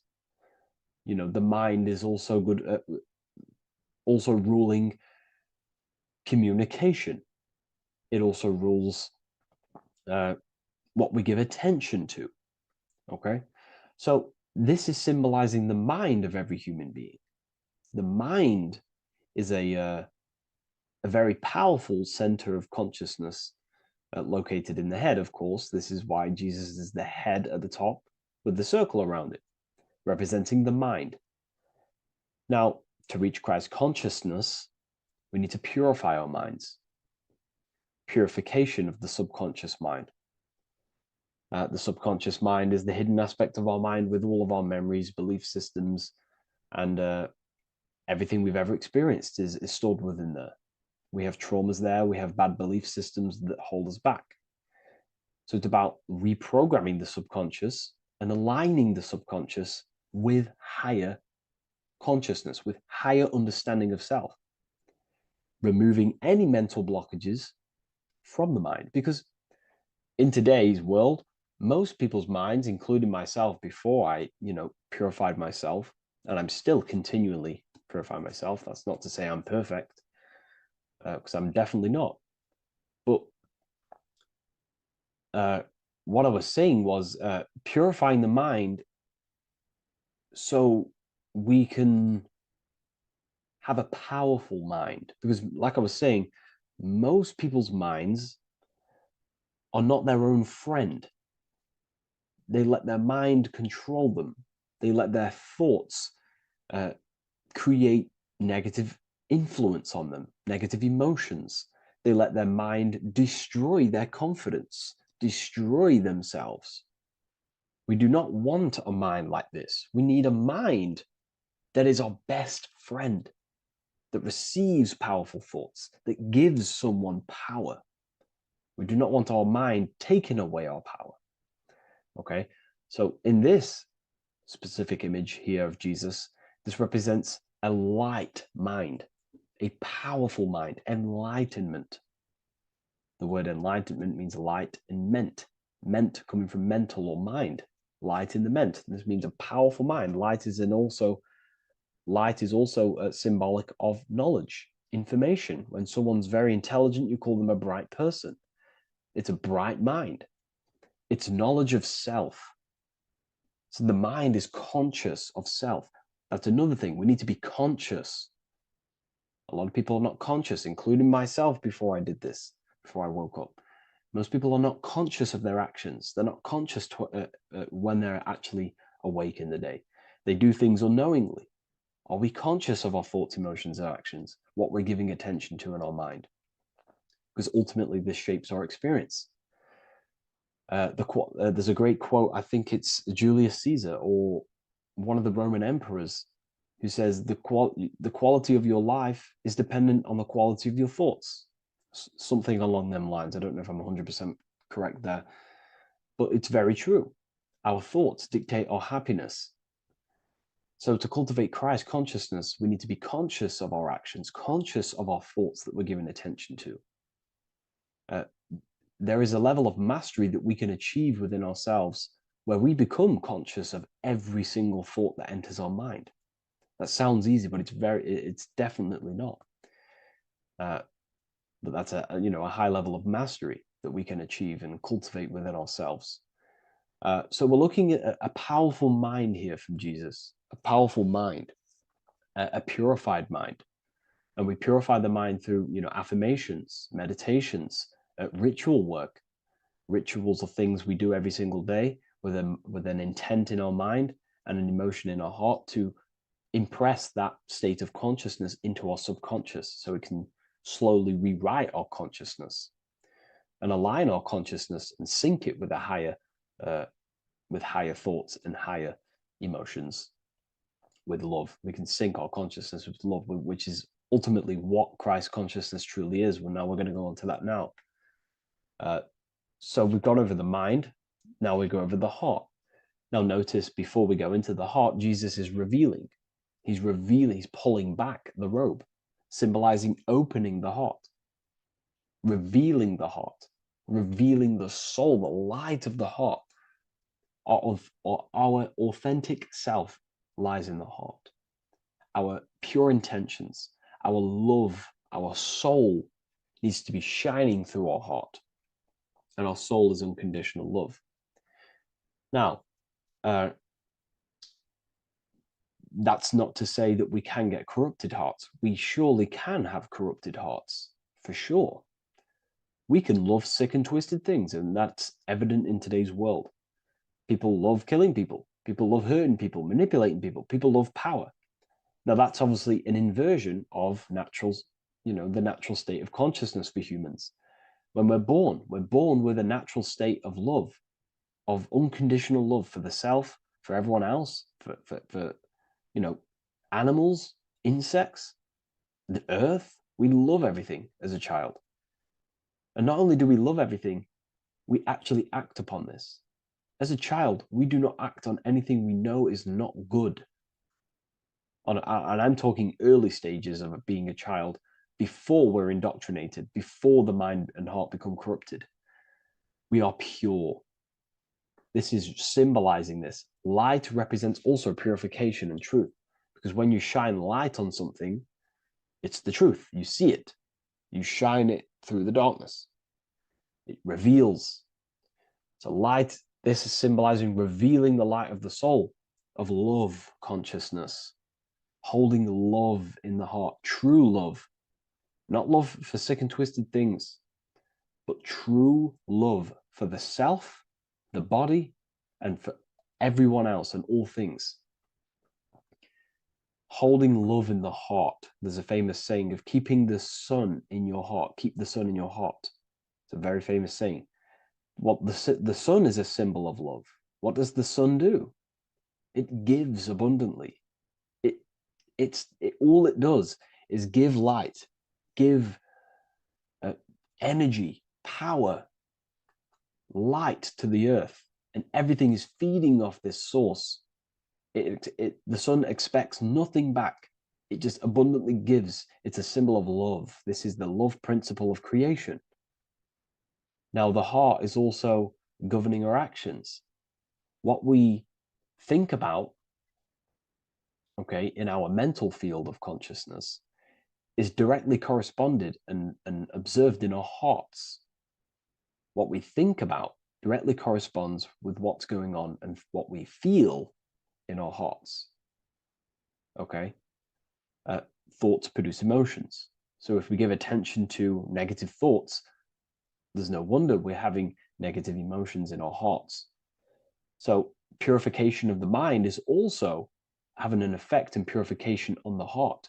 Because when we purify our thoughts and only give attention to powerful thoughts and positive thoughts that uplift yourself and humanity, then we're going to also see this change in the heart, see this emotional change in our consciousness. Okay, so this represents the purification of, a purified heart, the light emanating around the heart. Love for the self, love for one another. And you're revealing this, you're shining the heart on others. This represents, revealing your true self to everyone without suppressing aspects of self. Revealing the light, not holding back the light. Because people in darkness will look at people who are spiritual and say, oh, he's into the woo-woo stuff. It's about revealing that and not caring about others. Because when you shine a light, you're also planting seeds in other people. Now, I'm going to tie this together with the hand gesture. Now, what we're looking at here, we're looking at a hand gesture with 2 fingers up. We have the middle finger and the index finger upwards. And notice how they're crossed over. They're crossed. They're not separate. They're crossed, representing unification. Unification here. This is a unified 2 fingers. 2 represents division. Crossed over represents oneness. It's the unification of the mind and the heart. A lot of people talk about this, but not many people go into detail about it because, for many reasons. But this is the unification of thought with emotion. This is how we truly reach Christ consciousness.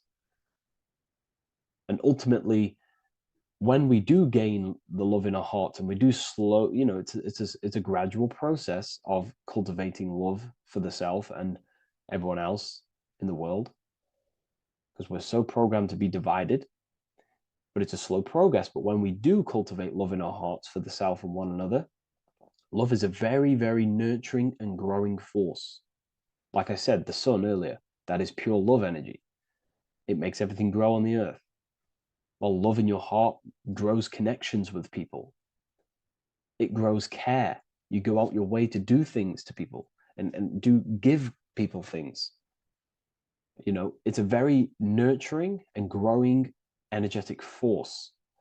And me personally, I think the whole universe is built upon love. The whole thing. Without love, without the love, there is nothing. Nothing is, love is the only true emotion that truly exists. Everything else is either an opposition of love or a different degree and branch of love. Love is the only true emotion, and everything is built upon that principle. Okay, love is what guides us to a higher consciousness. When we cultivate love in our hearts, we become a vessel for light, more energy, more vibration.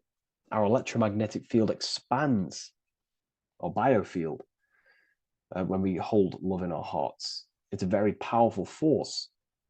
And when we do cultivate a strong spiritual compass within our heart, because that's what our heart truly is, it's a spiritual compass. It tells us, well, it doesn't tell us, it knows what is right at all times. If you think something, your heart tells you whether that is right or that is wrong, whether you should act upon it or whether you should not. The heart knows what's good and evil. No one told you this as a child. As a child, you already knew this. You came into the world, you knew what was right and wrong. You knew it was wrong to hurt people. So this unification that he's doing with his hand symbolizes thinking with the love of the heart. Represents thinking with love of the heart. Thinking with love of the heart for the self and the collective. Now, ultimately, what this does is give birth to perfect action. Why? Why does this give birth to perfect action? Think about it. Every time you've taken an action, why did you take the action? You probably, well, you would have thought about it, you had a feeling towards it, a care energy, and you took action. Why do we go to work? We care about paying the bills and staying in our house. We go to work to earn money. We think, we care, we act. Everything you see in front of your reality, on the screen that you're seeing right now, you called your eyes. Everything is in front of you because you care. It's the heart energy that leads the body. Okay? And that's even present in the body. Have a look at the body. We have the head, thought, then emotion, then our feet is at the bottom, and our feet take action. Thought, emotion, action. Thought, emotion, action. So even the body is basically a blueprint of how creation is manifested. So we receive thoughts from the divine planes, from the higher planes of consciousness. We receive them. That's another thing that I missed. If we purify our minds, we're basically attuning our mind to a higher part of the mental plane, and we will receive higher thoughts. We will receive thoughts that are more genius, what we like to call today, or better quality thoughts. We receive good ideas when we attune our mind to a higher consciousness. Okay, so we are like a radio. We receive thoughts based on what our mind is set to. That's why we call it a mindset. So, like I was saying, we receive thoughts through the head. We feel the emotion, then our feet take action. Thought, emotion, action. So the body's a blueprint of creation. It's beautiful when you really notice this. So this unification is about thinking with the love of the heart, which gives birth to perfect action in the world. And this is the state that we need to cultivate within myself and everyone in the world so we can give birth to heaven on earth through action. Because ultimately the world is molded through action, physical action. And them actions are molded from thoughts and emotions. Now,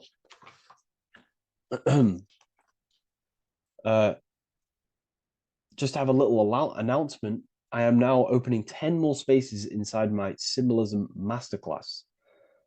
We have 10 more spaces. You're going to learn about a lot more about symbolism. It's very affordable. I'll leave the link in the description if you wish, if you care about gaining more information and learning the ability to read symbols. So what is the inversion of this? What is the inversion of this consciousness? Well, that's what we call satanic consciousness. Satanism. Satanism on its true level is the opposite, the opposing the natural state of consciousness that we are born into. It's about thinking with no emotion, thinking and acting. This is what the Skull and Bones represents here. So the Skull and Bones Secret Society, this is their main logo. Again, we have the skull, which represents thought, and the bones, which represent action. The bones take action in the physical body. We're looking at thought and action with no emotion, no empathy, no love for one another, only love for the self, the inverted love. Okay? We're looking at gray. Gray is a symbol of dullness, death. There's no emotion in gray because colors provoke emotion. When we look at a color, it invokes an emotion. Gray has no emotion. So we're looking at dullness of the emotions. I'm not going to go too deep on this subject. I'm going to create a whole new lecture for that. In fact, I think we have a great lecture inside Ethereal University on Satanism. We're going very into depth of what Satanism is and what Satanism consciousness truly is. And again, it's just the cross inverted. Satanism is just it's the invertation of, I don't know if that's a word, but it's the inverse of natural law, natural consciousness, of love consciousness that we are born into. Okay, so ultimately the message in this video was to create love in our minds, love in our hearts, think with the love of the heart, think with the care for one another, and that gives birth to perfect action. And when we align, when we do truly act out what our heart is telling us, and I know this from first-hand experience. This is what happened to me. I woke up, I started to follow my inner guidance. I always took action on it. I was saying yes to it every single time. And it led me, this is, I'm getting goosebumps actually saying this. It led me to where I am. Like that action, me saying yes to my heart, to that knowingness of goodness within me, was like a domino effect. And that domino effect, every time I did it, it was just opening more and more doors, not physically, but mentally. I was receiving more information. I was receiving more opportunity physically. My work started to explode on social media. Like, when you follow your heart and truly take action on what you know is good, it's like a domino effect that leads you step by step to where you're meant to be. And it's so profound and it's so, beautiful. And I'm telling you this from firsthand experience. This is ultimately how you kind of unlock your purpose in this physical world as well. So not only is it going to create a better world, it's also unlocking your true soul form and soul purpose why you're here. It's very beautiful. So I thank you, everyone. Please leave a like, comment, and share, and subscribe to the channel. And I'll see you all inside Ethereal University if you decide to take your studies to the next level. Take care.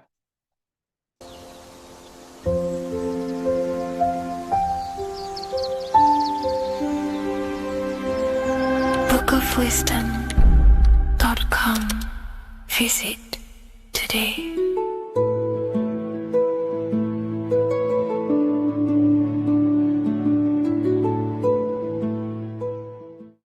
Neo is plugged into the matrix on the back of his neck. And if we look at the human brain, the back of the neck is the reptilian brain stem. And when one operates their life out of the reptilian brain stem, they are unaware, unconscious. They are consciously dead because the reptilian brain does not really critically think. It acts on instinct, fight or flight mode. This is considered in the occult spiritually dead. When one is taking actions without intention, simply very reactive to life. They're not living, they're simply experiencing. When you're walking down the street and you see someone, and in your mind you think me versus them versus me, that is an animalistic way of thinking. I used to be trapped in this way of thinking, always thinking of fight or flight, always judging people, always reacting to the world, never consciously creating and commanding with intention in the world. This could be considered the matrix, when one lives unconsciously, simply surviving in the world. Another symptom of living in the reptilian brain could be obsession, a constant need to assert your power over others to feel safe or superior.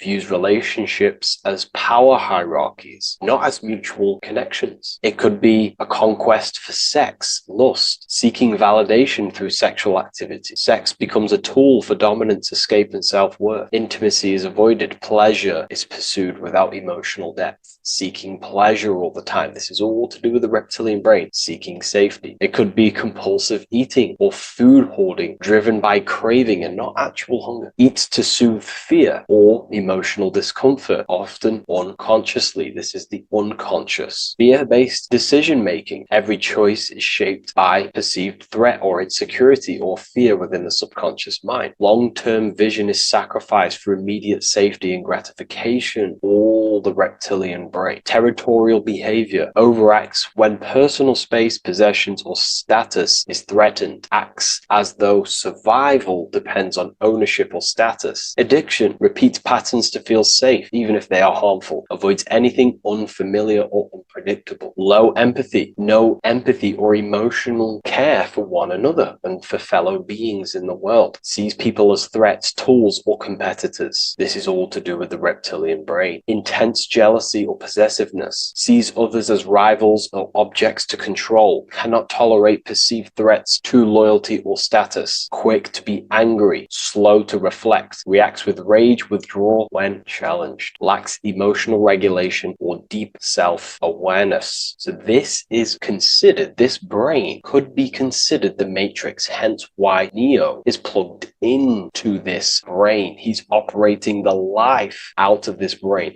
unconscious, simply navigating life like an animal. I was in this state, and you can only really realize this when you come out of this brain and you start to function from the higher regions of the brain, which we will discuss very soon. And my life was chaos because there was chaos operating internally. I was never thinking about the future. I was always operating life out of fear, out of lack, never had care for another person. When you operate life out of this brain, the matrix, things outside you, can easily control you. This is why they keep us in a constant state of fear. So we operate life out of this. So we never gain full control over our reality, over our actions, over our thoughts. So Neo is called Neo, and he works at a place called meta cortex, very symbolic of the neocortex, the higher region of the brain. Now, this brain makes you human. It ultimately allows you to hold control over the animal urges, okay? The neocortex is the brain that allows you to have self-mastery, that allows you to control your urges, your instinctual survival urges. So humans can overcome their reptilian animalistic state and start to operate their life in a conscious mastery state. And Neo is plugged out of the reptilian brain, and he starts to use his neocortex, the human brain. This allows one to learn to have self-control, allows one to create, allows one to think about others. It allows one to critically think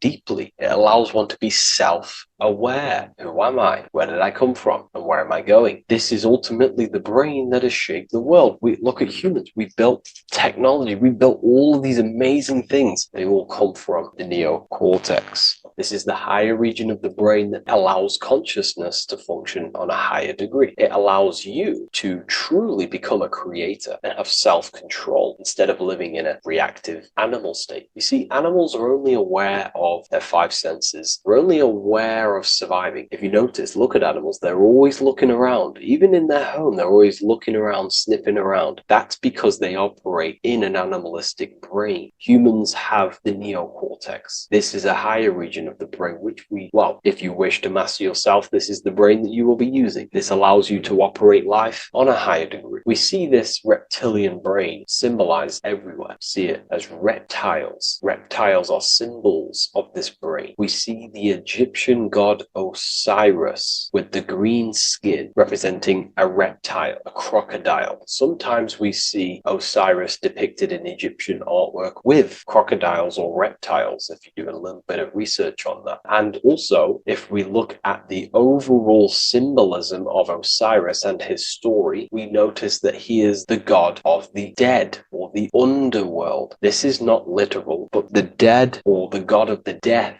the god of the death of self, the dead of consciousness, because you are a divine being with limitless potential to create. And ultimately, to create, we have to master our reptilian brain. But when we function from this reptilian brain, we are dead to our higher powers of creation, of imagination, of actually gaining control and operating life from the higher mind, operating life as the divine being as you are. But if you operate life in Osiris, he is the god of dead. You are spiritually and consciously dead. You act unconsciously. You are dead, not physically, but mentally and spiritually. So what we're looking at here in the Egyptian artwork is the reptilian brainstem. We have the left hemisphere and the right hemisphere of the brain. Notice a curve. The feminine body is very curvy. This represents feminine. The masculine body is very liney. So if we study geometry, we know that lines are masculine, hence why the word masculine, line, and the feminine body is,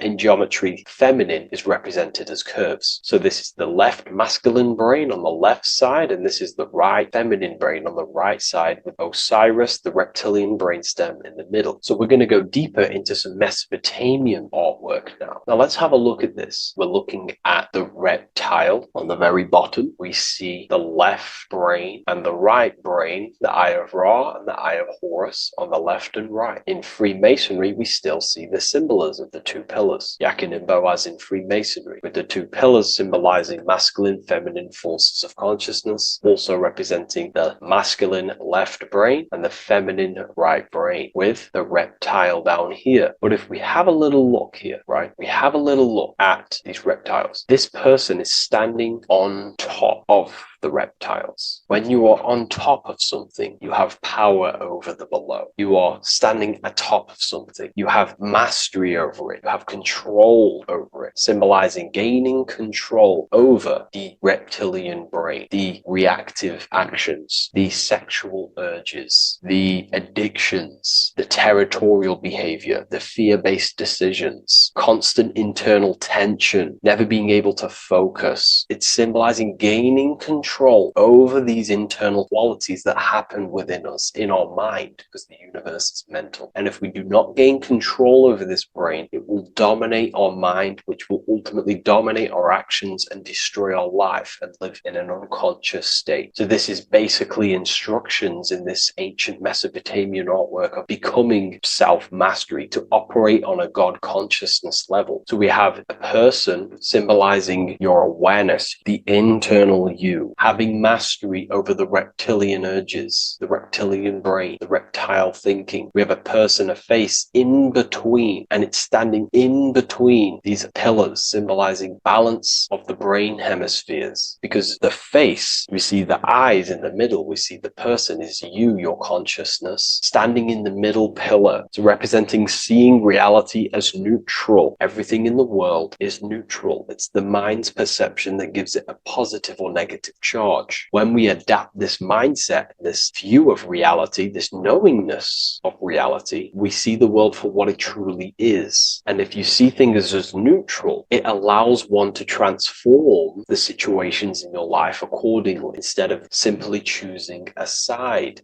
This is a major problem in society, and this was a problem within myself also. We like to choose sides, and choosing sides can keep your consciousness locked in a certain mindset, in a certain belief. And belief is what is ultimately destroying humanity. It's about knowingness. And knowingness is in the middle. We want to seek to know things. Knowing things allows you to go out there, directly experience it, and know it for yourself. For example, I know I'm not on a spinning global ball flying through space. Why? Because my senses tell me I'm not doing that. My senses tell me I'm not going 1,000 miles per hour and 360,000 miles per hour through space while spinning around the sun. I know that because I know myself. I know I'm not my body because I've had direct mystical experiences beyond the physical body. So we should seek to know things, and that's what we call gnosis. Direct knowledge obtained through direct experience, knowingness. And that is a middle pillar quality. So in Freemasonry, we see the middle pillar. The matrix is designed to give you two wings all the time. Democrats, Republicans, feminism, and then there's another side. There's always two sides that they're giving you because they want you locked in either way, which is seek the middle pillar, seeing things as neutral, seeing things as the middle pillar, seeking direct experience, gnosis. And this aligns with the brain because the brain gives us these two perceptions also. The right brain sees the woods, the whole woods, but the left brain sees the individual trees and branches and leaves. If we're too left hemisphered, we're going to see everything as divided. If you're too left hemisphered, you're only going to see yourself. You're only going to think about me, myself, my ego, my consciousness, my life. And I'm only going to operate in the world, take actions only towards me without considering the collective, which is the right hemisphere quality. The right hemisphere allows you to see the bigger picture, how we're all connected. We're all one family of consciousness. We're all one being separated in different bodies, one consciousness operating in different bodies. So it's about aligning these perceptions of the brain and standing in the middle, and also conquering the reptilian brain. This allows us to operate in the world and see the world for what it truly is and operate from a place of balance. We also see some more symbolism in Egypt of the ram Ram Sphinx in Egypt. Ram Sphinx. Please leave a comment and please leave a like and a subscribe onto the YouTube if you like my content. Smash that like button and we'll get straight to this. So this is the Ram Sphinx in Egypt, also symbolizing the brain. This is my research. These are my conclusions. You can take this with a pinch of salt and go out and do your own research. This is what makes sense to me based off my information I've gained, my symbolism that I can read. So take what you can from it. I'm not here to obstruct anything. I'm not here to place anything in your mind. I'm simply here expressing my research. Never take anything off anyone as solid truth. I've never have said everything I say is solid truth. This is my research. If the research aligns with you, that's great. Maybe it doesn't with some people, that's fine. Simply take things with a pinch of salt, go out and collect as much research and information from many different sources and place together your own understanding of symbolism and your own perspective on reality. But like I say, seek to know and not believe. So this is the Ram Sphinx in Egypt. This is a more powerful symbolism of the brain. We have Osiris here, the god of the dead, which is the reptilian brain, and an Aries symbol here symbolizing the hippocampus in the brain. So this is the reptilian brain stem, heavily aligned with the reptilian brain stem here. We can see the connections if we look closely. So this represents the dead of consciousness. This is the dead of self, living in impulsive animalistic state, the symptoms that I listed earlier. I'm not going to go over the symptoms again. And Aries symbolizes the hippocampus in the middle of the brain. This is the hippocampus. And Aries is a symbol of a state of being. Why? You see, ancients and the ancient Egyptians, according to my research, Freemasons still use this symbolism today. So what they do is they use the path of the sun to symbolize a state of consciousness or a journey in consciousness. So what do I mean? So Aries here is the transition from the winter arc. So this is the winter arc from Libra, Scorpio, Sagittarius, Capricorn, Aquarius, Pisces. This is when the sun is dead. This is when the electromagnetic waves of the sun are not very present. This is the winter. This is when there's more darkness in the world. However, from Aries, Taurus, Gemini, Cancer, Leo, Virgo, and to Libra, this is when the sun is giving more electromagnetic rays. Everything grows. Everything is reborn again. Everything's growing. There's more light. There's more warmth. You can grow crops. So this is very symbolic as a state of consciousness. Aries is used heavily to represent the rebirth of the sun, but internally as an esoteric interpretation of Aries, it symbolizes the resurrection of awakening of the self. It is the rebirth of the sun, of the soul, the rebirth of becoming aware out of the darkness into the light, living in the reptilian unconscious state, the unconscious, not being aware that I possess consciousness, not being aware of my thought, emotion, actions. And Aries is that symbol, is of the rebirth of the spirit, the rebirth of the self, becoming self-aware. So that's what we're looking at here with the Ram Sphinx. We're looking at Osiris, dead, the reptilian brain, operating life in an unconscious state, not really thinking,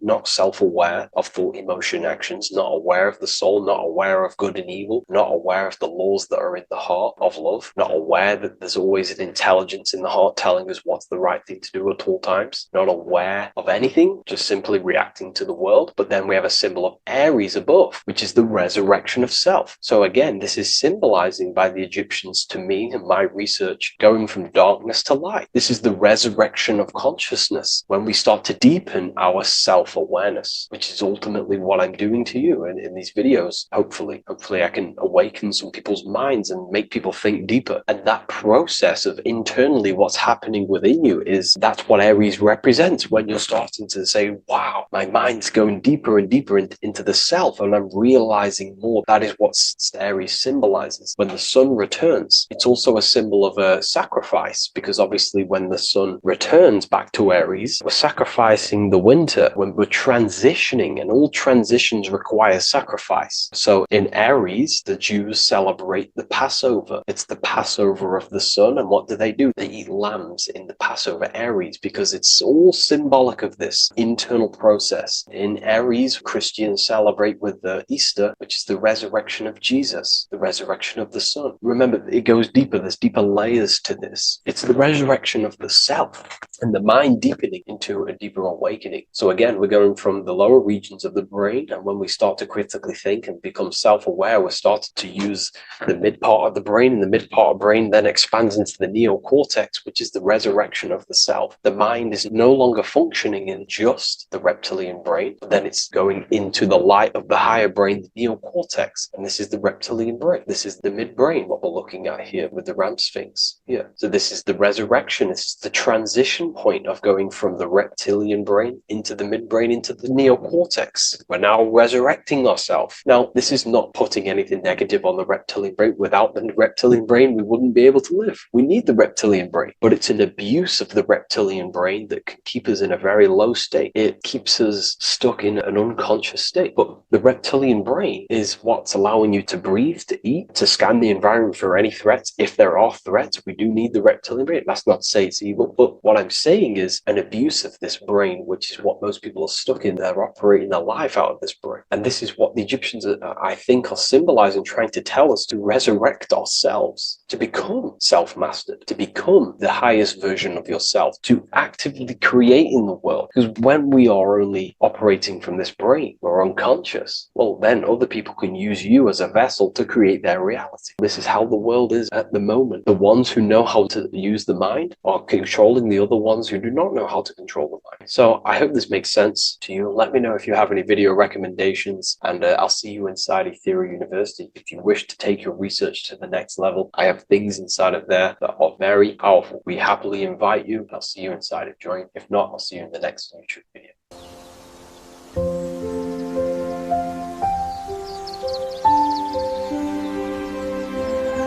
bookofwisdom.com. Visit today.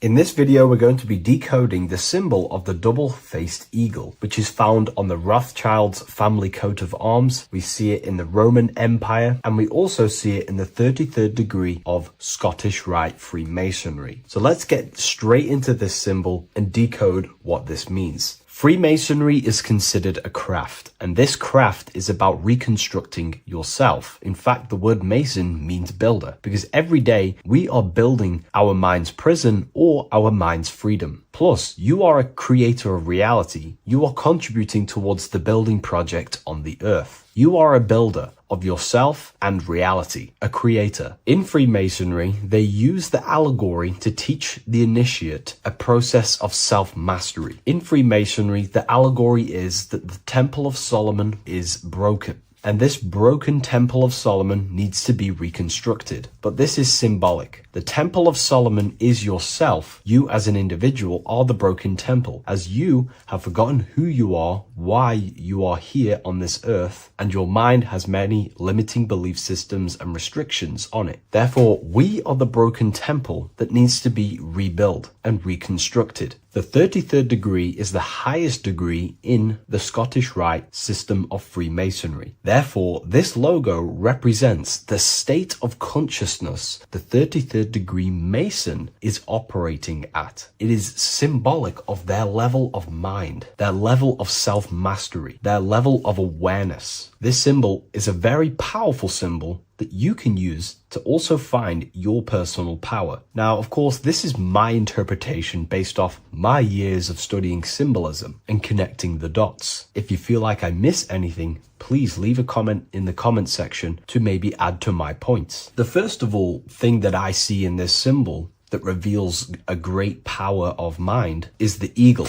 The eagle itself is a bird, and a bird can go on the ground and in the sky. In a symbolic sense, this represents the body and the spirit, the ability to transform from this earth body and then also access astral projection and the spirit. The bird sees things from a higher perspective while it's flying in the sky. If you're only in the physical body, your perception of reality is limited to the ground. We do not see much from the ground. This is all symbolic to a level of mind. The bird can see things from above. It sees the earth from a top-down view and sees the whole, sees things from a higher perspective, symbolic of the mind of a 33rd degree Mason who understands who they are, what reality is, what consciousness is, and the human psyche. Their level of intelligence allows them to see reality from a higher perspective, and they also have the mindset of seeing things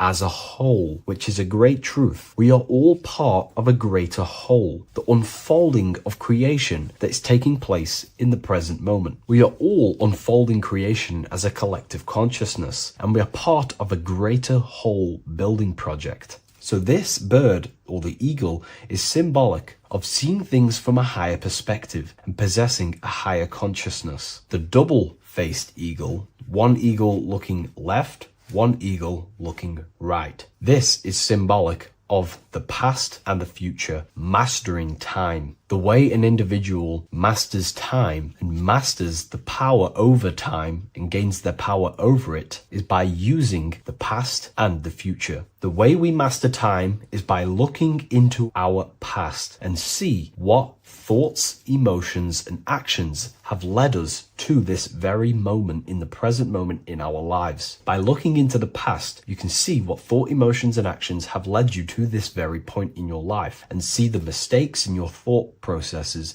the mistakes in your emotions, and the mistakes in your actions. You can extract wisdom from the past of your past and apply that wisdom in the present moment to then change your future to a better future for yourself and the collective consciousness and your contribution towards the creation taking place on the earth. That is how an individual masters time. You can do this through memory work. Every time you go to sleep, go through your day backwards. Follow the events backwards. What this does is literally create new neural pathways in your brain and allows you to strengthen your memory so you can remember more. Memory work is massive in Freemasonry based off my research. They make you do rituals, memorize rituals, because they're trying to develop these different aspects and cognitions of the human mind. We see that the double-headed eagle is looking left and right, but then joins. This is symbolic of unity of duality, unifying duality. And the only way you can do that is by connecting with pure awareness without distortion of the mind and body. If you turn off your body, it goes to sleep. If you turn off your mind, you go to sleep. But if you can turn off your mind and body, then who are you truly? When you turn off your mind, you're no longer your belief systems, your name, your job, your reputation, your status. You are this pure awareness who's observing the mind. So in meditation, you realize you are not the mind. You are the awareness, and the awareness is singular, and the mind thinks in dualism. So this is symbolic of unifying and seeing things through the lens of the awareness and not the mind, because the mind can produce illusions. So this is symbolic of a state of consciousness of the 33rd degree who sees everything as oneness. We are all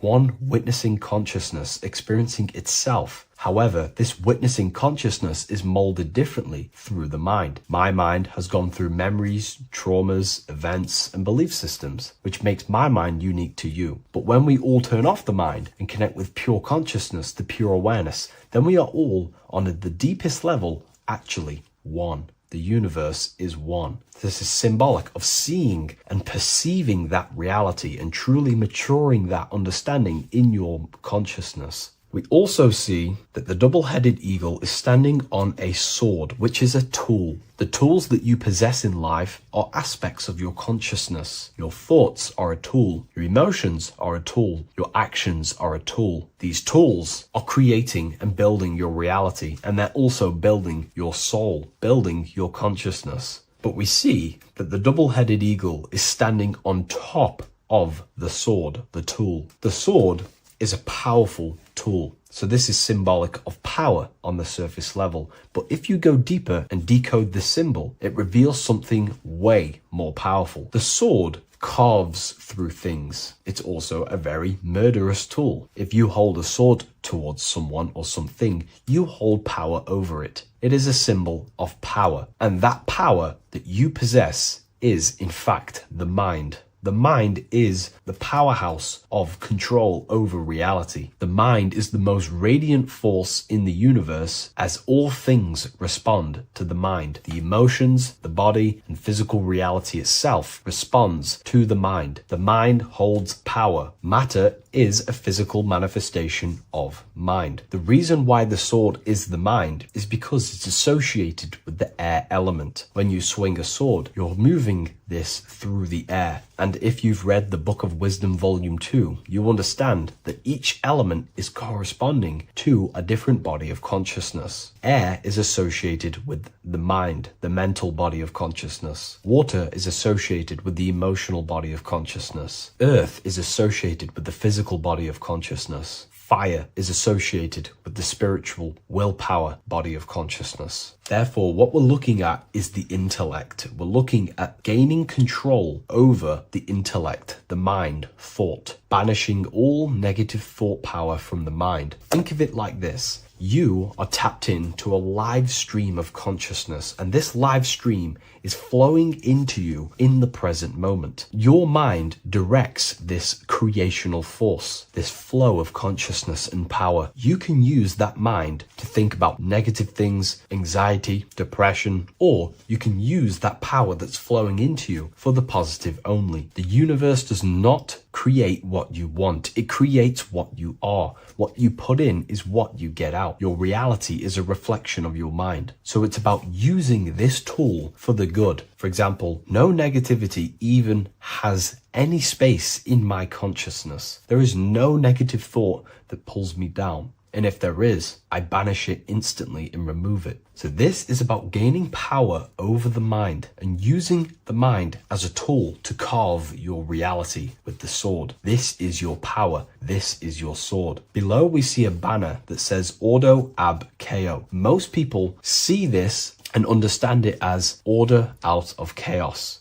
And yes, it is linked to, obviously, molding society, manipulation. However, on an internal understanding of order out of chaos, it's something much more powerful to the individual. Most people see order out of chaos and see the manipulation that takes place on human consciousness, which is very true. The ruling powers create chaos or a problem in society, then they produce an order and a solution to mold society towards their agenda. That's order out of chaos. However, to the individual, this represents something much more powerful that you can take advantage of. Ordo ab chaos, order out of chaos. This is understanding that reality comes from chaos and physical creation is the order of that chaos. The mental plane is chaos. It's just simply pure thoughts, random thoughts. But the physical world is the order out of that chaos, the darkness coming into light. To you, for example, when you first start your journey of self-mastery and spiritual awakening, you are in chaos. My mind was in chaos. My mind had many limiting belief systems. My mind used to think random thoughts unconsciously. I used to take random actions, unknowingly create my reality and produce chaos. That chaos needs to be ordered. So when there is chaos in ourselves, with different aspects of our minds and subconscious, we need to produce an order so that we can gain power over the mind and over our thoughts, emotions, and actions.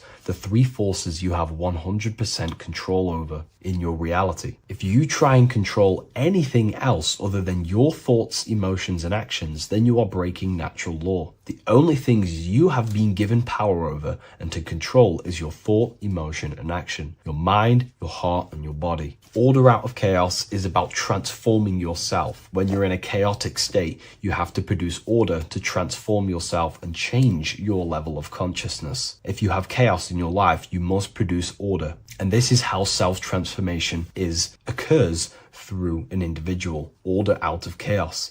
Now, yes, it is also linked to human manipulation, as this applies to everything as above, so below. Above, we see a triangle with the number 33 and light emanating around it. This triangle is highly symbolic of the element of fire. The upright triangle is fire. The downright facing triangle, the opposite to this triangle, is associated with the element of water. The reason why this is an upright facing triangle with the number 33 in it is because fire is associated with dissolving. If I place this pencil in fire, it will burn this material into its raw form. Fire is about removing the illusions in our mind to gain power over it. It's about dissolving all the illusions in ourself, the false belief systems, the negative subconscious programs and thought patterns. This is about destroying them and producing order out of them. It's about removing the veils of consciousness so you can figure out who you truly are. If I burn this down, it will reveal its raw essence. It's the same with consciousness. If you want to figure out who you truly are beyond your mind, emotions, body, then you have to remove the veils of consciousness. You have to dissolve the mind by meditation and stillness.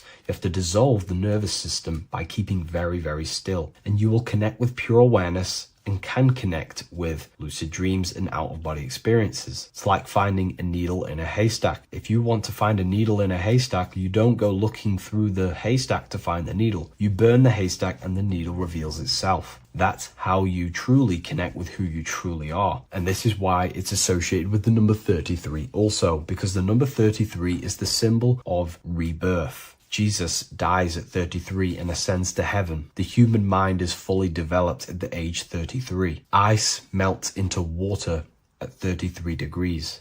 It's symbolic of transforming states from death to rebirth, rebirthing the self. And this is how you rebirth yourself, by figuring out who you truly are. Because when you actually figure out and have an out-of-body experience, or you figure out who you truly are, you go through a mental rebirth. Everything you thought once was true has been completely burnt away, and now you are reborn into a new mind and a new perception of self and reality. So it's about being reborn again. At the 33rd degree, you are reborn again by the understandings and experiences that you've had with yourself. And the crown is a symbol of mastery. People in position of power wear crowns. It is a symbol of power over something. This whole symbol reveals your own personal power, the level of power that the 33rd degree Mason has over themselves, not over other people, but themselves. But of course, once you gain your personal power, you understand how the mind works. You can use that against people. It's how you use the knowledge that determines whether you are bad or good. Again, if you think I've missed anything, leave a comment in the comment section. Please like, comment, and share if you love this content. I'll see you in the next one. And if you wish to get your hands on this book, I'll leave an Amazon link in the description. What is good, people? How are we all doing? Today we're going to be talking about the different planes of existence, the occult side of the world, the things they don't teach you in school. And of course, you can only find that on this channel, so welcome.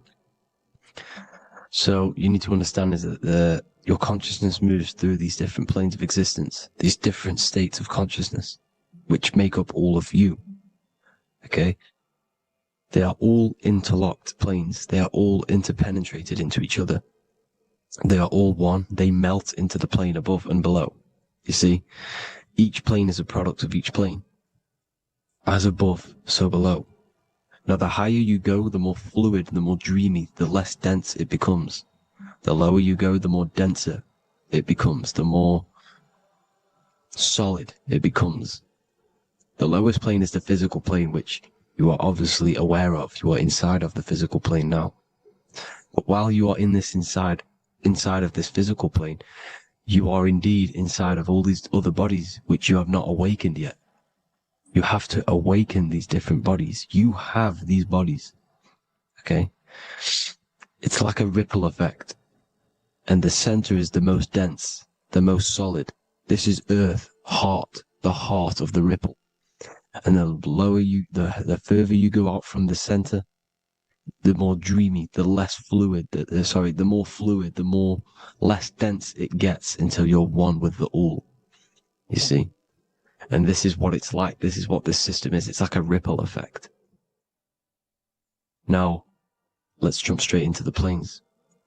First, you have the physical plane, made out of 4 elements. 5 elements. The ether is the mother of the elements. It's the womb of the elements. It's the 5th element. And it gives birth to the 4 other elements. 4 is stability. Tables have 4 legs, and this is why the ether gives birth to 4. Because it's the foundation of the physical world. Fire, earth, water, air. They are not pure. Each one of the elements melts into the other one. For example, earth and water both share cold. water and air both share wet. You see, they compose of each other. They melt, they mold into each other based off the vibrational state of the ether. That's what it is. The four elements are the vibrational states of the ether. Okay? So you have the four physical elements making this, physical world. It's the lowest world. It's the world of effect. This world, whatever you see, whatever you experience, it's the effect. You can't change anything by manipulating this world. You got to manipulate the higher worlds to affect this world. You see, as above, so below. This is the lowest plane. It has three-dimensional. It's the third dimension. Space, height, and thickness. That's all it is. Front, backwards, upwards. You see, it's three-dimensional. We cannot perceive the hidden side, which is the interior of this existence. We cannot perceive the interior from our exterior view. We are looking into this world. Okay? This is the exterior view. We can't see what's inside of that. That's the fourth dimension, which is the next one. It's the most gross and dense plane. Four states of matter, the most slowest vibrational molecules exist in this plane. Above this plane, you have the ether. Okay? The word ether and either are the same thing, because either connects two scenarios in languages. I either support Manchester United or Liverpool. Either is connecting them two scenarios. The ether is doing the exact same, as you can see here on the planes of existence. It connects the astral world, which is very important, to the physical world. It's connecting these two worlds. So it's the ether. It's the ether. The ether is pure potential. Energy flows through the ether. It is pure energy, pure potential. Okay? The physical body is an exact copy of the etheric counterpart body. So every physical object has an etheric energy double. It's like a blueprint of that object. Every single object has an energy double, and that's the etheric double. Okay? The etheric body determines the shape of our physical body through its lines of force. All through life, it rebuilds and restores the physical body. Physical problems show up first in the etheric body, because as above, so below. You manipulate the higher planes, it will manipulate this plane. And this is why sorcery works. Contact with astral plane entities. We'll get into that a bit later. So the reason why we can't see this plane, this energy world, which is all around us, which we are inside of right now as we speak, is that the molecules that compose it are further apart than those of the physical plane, making it invisible to the two eyes. That we can't perceive it. Our eyes cannot physically suck in that sort of information, and our brain cannot decode it. This is why, they brainwash us with all these programs to keep us asleep, to keep these other bodies we have asleep, so we don't find out about these other bodies, and is to make you believe that everything's just a material. Only the material world exists. They don't want you to know is that everything that you see is a result of something you cannot see. As above, so below. There are realities within this reality. This is what I'm breaking down now, these different planes, on how this reality works. So your etheric double is your energy body. You can see here the physical, etheric, astral. Astral is your spirit. The ether is a part of the physical plane. It's like just above the physical plane, but it's still part. But then the astral plane is completely separate. It's another plane, but they're all interlocked. Don't think they're apart. They're all interlocked. They're all one. They all melt into each other. The chakras that we have are inside of our etheric body. They are our sense of organs which tune us to the fourth dimension. These 7 chakras connect us to the astral world, the fourth dimension. Okay? They are points for the flow of energy from the universe / 7 planets, because the 7 chakras are your 7 planets, and the 7 planets are connected to the astral world. They are feeding these 7 senses in our body. They connect us to the universe, to our etheric counterpart, and then to us, supplying the physical body. Because the energy comes from above. As above, so below.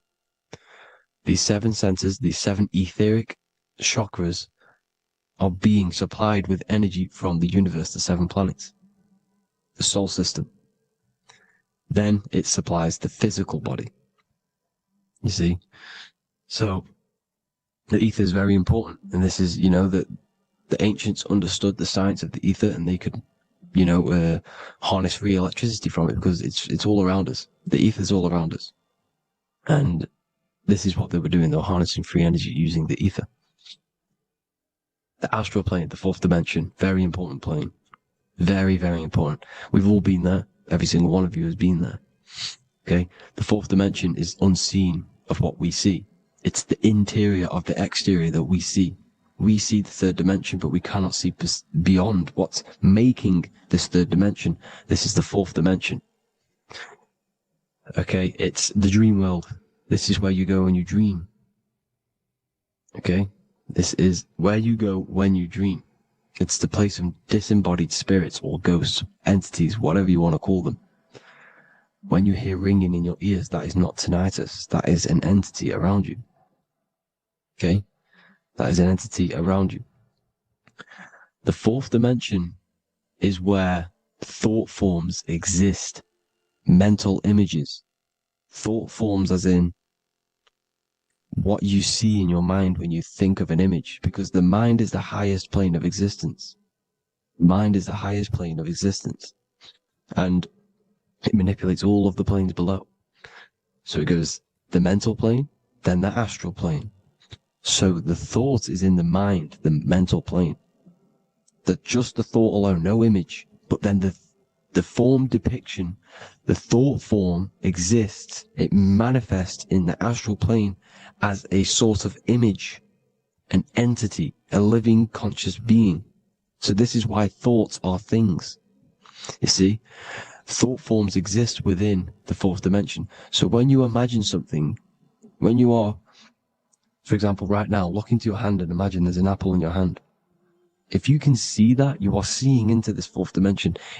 You can only see into this 4th dimension using the mind's eye, not the 2 eyes, the mind's eye. When you shut off the 2 eyes into darkness, the 3rd eye opens. The mind's eye is open. And you can see, this is astral travel. You got to work on astral travel. And you will see this astral plane, this 4th dimension. And there are 3 different sections to this astral plane. Higher, middle, or lower. So yes, there is a kind of a heaven and hell. And a mid-God. Heaven being the higher vibrational entities manifesting higher vibrational thought forms existing there. The lower vibrational thought forms existing in the astral plane. But these thought forms are beings. You can create these beings. They're called elementals. Okay? If you entertain specific thoughts for long enough, this will plant a seed and it will grow. If you keep, so for example, you have a bad feeling or whatever, what's a good example? Unforgiving someone. You keep that energy inside of you for long enough, it will manifest in the 4th dimension. You entertain that thought long enough, it will manifest. And it will create an etheric body, and it will be an entity which will harm you. It will feed off you, this low vibrational energy. Your mind is so powerful. It creates thought forms, and these thought forms can take consciousness, can take bodies, etheric bodies. Now, that's why it's very important that you master your mind, master your thought patterns. So this 4th dimension is the astral world. So when you have a nightmare, this is the lower astral plane. You're in the lower astral plane. Whilst this physical body rests at night, your consciousness, you awaken this other body, your consciousness goes inside of this other body, whilst the physical body lays asleep. You see? So it's all inside of you. This is what you need to understand. You just haven't awakened these bodies yet. You can awaken them. You just got to awaken them. Okay? The next is the mental plane. This is the mind, the source, pure cause, pure motion. The most less dense, the most fluid. No form. There's no form to the mind. Astral plane is the first plane where a form takes existence, pretty much. The mental world has no form. It's pure mind, pure intelligence. Thoughts alone exist here without any images or manifestation. The most fluid, the most dreamy, the most causal plane. All of the rest take the effects of this plane. That's why it's mind over matter. Your thoughts they create vibrations. Each vibration is vibrating on a specific frequency, which creates mental images, creates effects down here on this physical plane. This is why it's so important to master your mind. Master what you think. Master your mind. It's the hardest thing to master.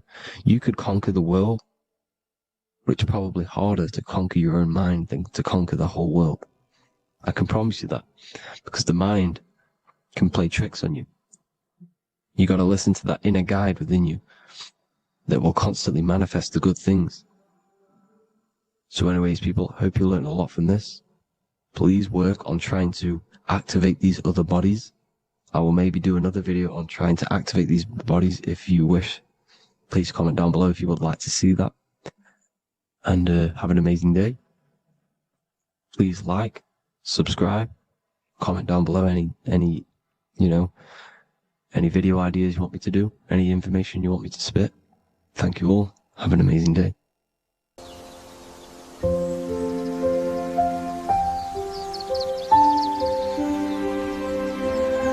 bookofwisdom.com. Visit today.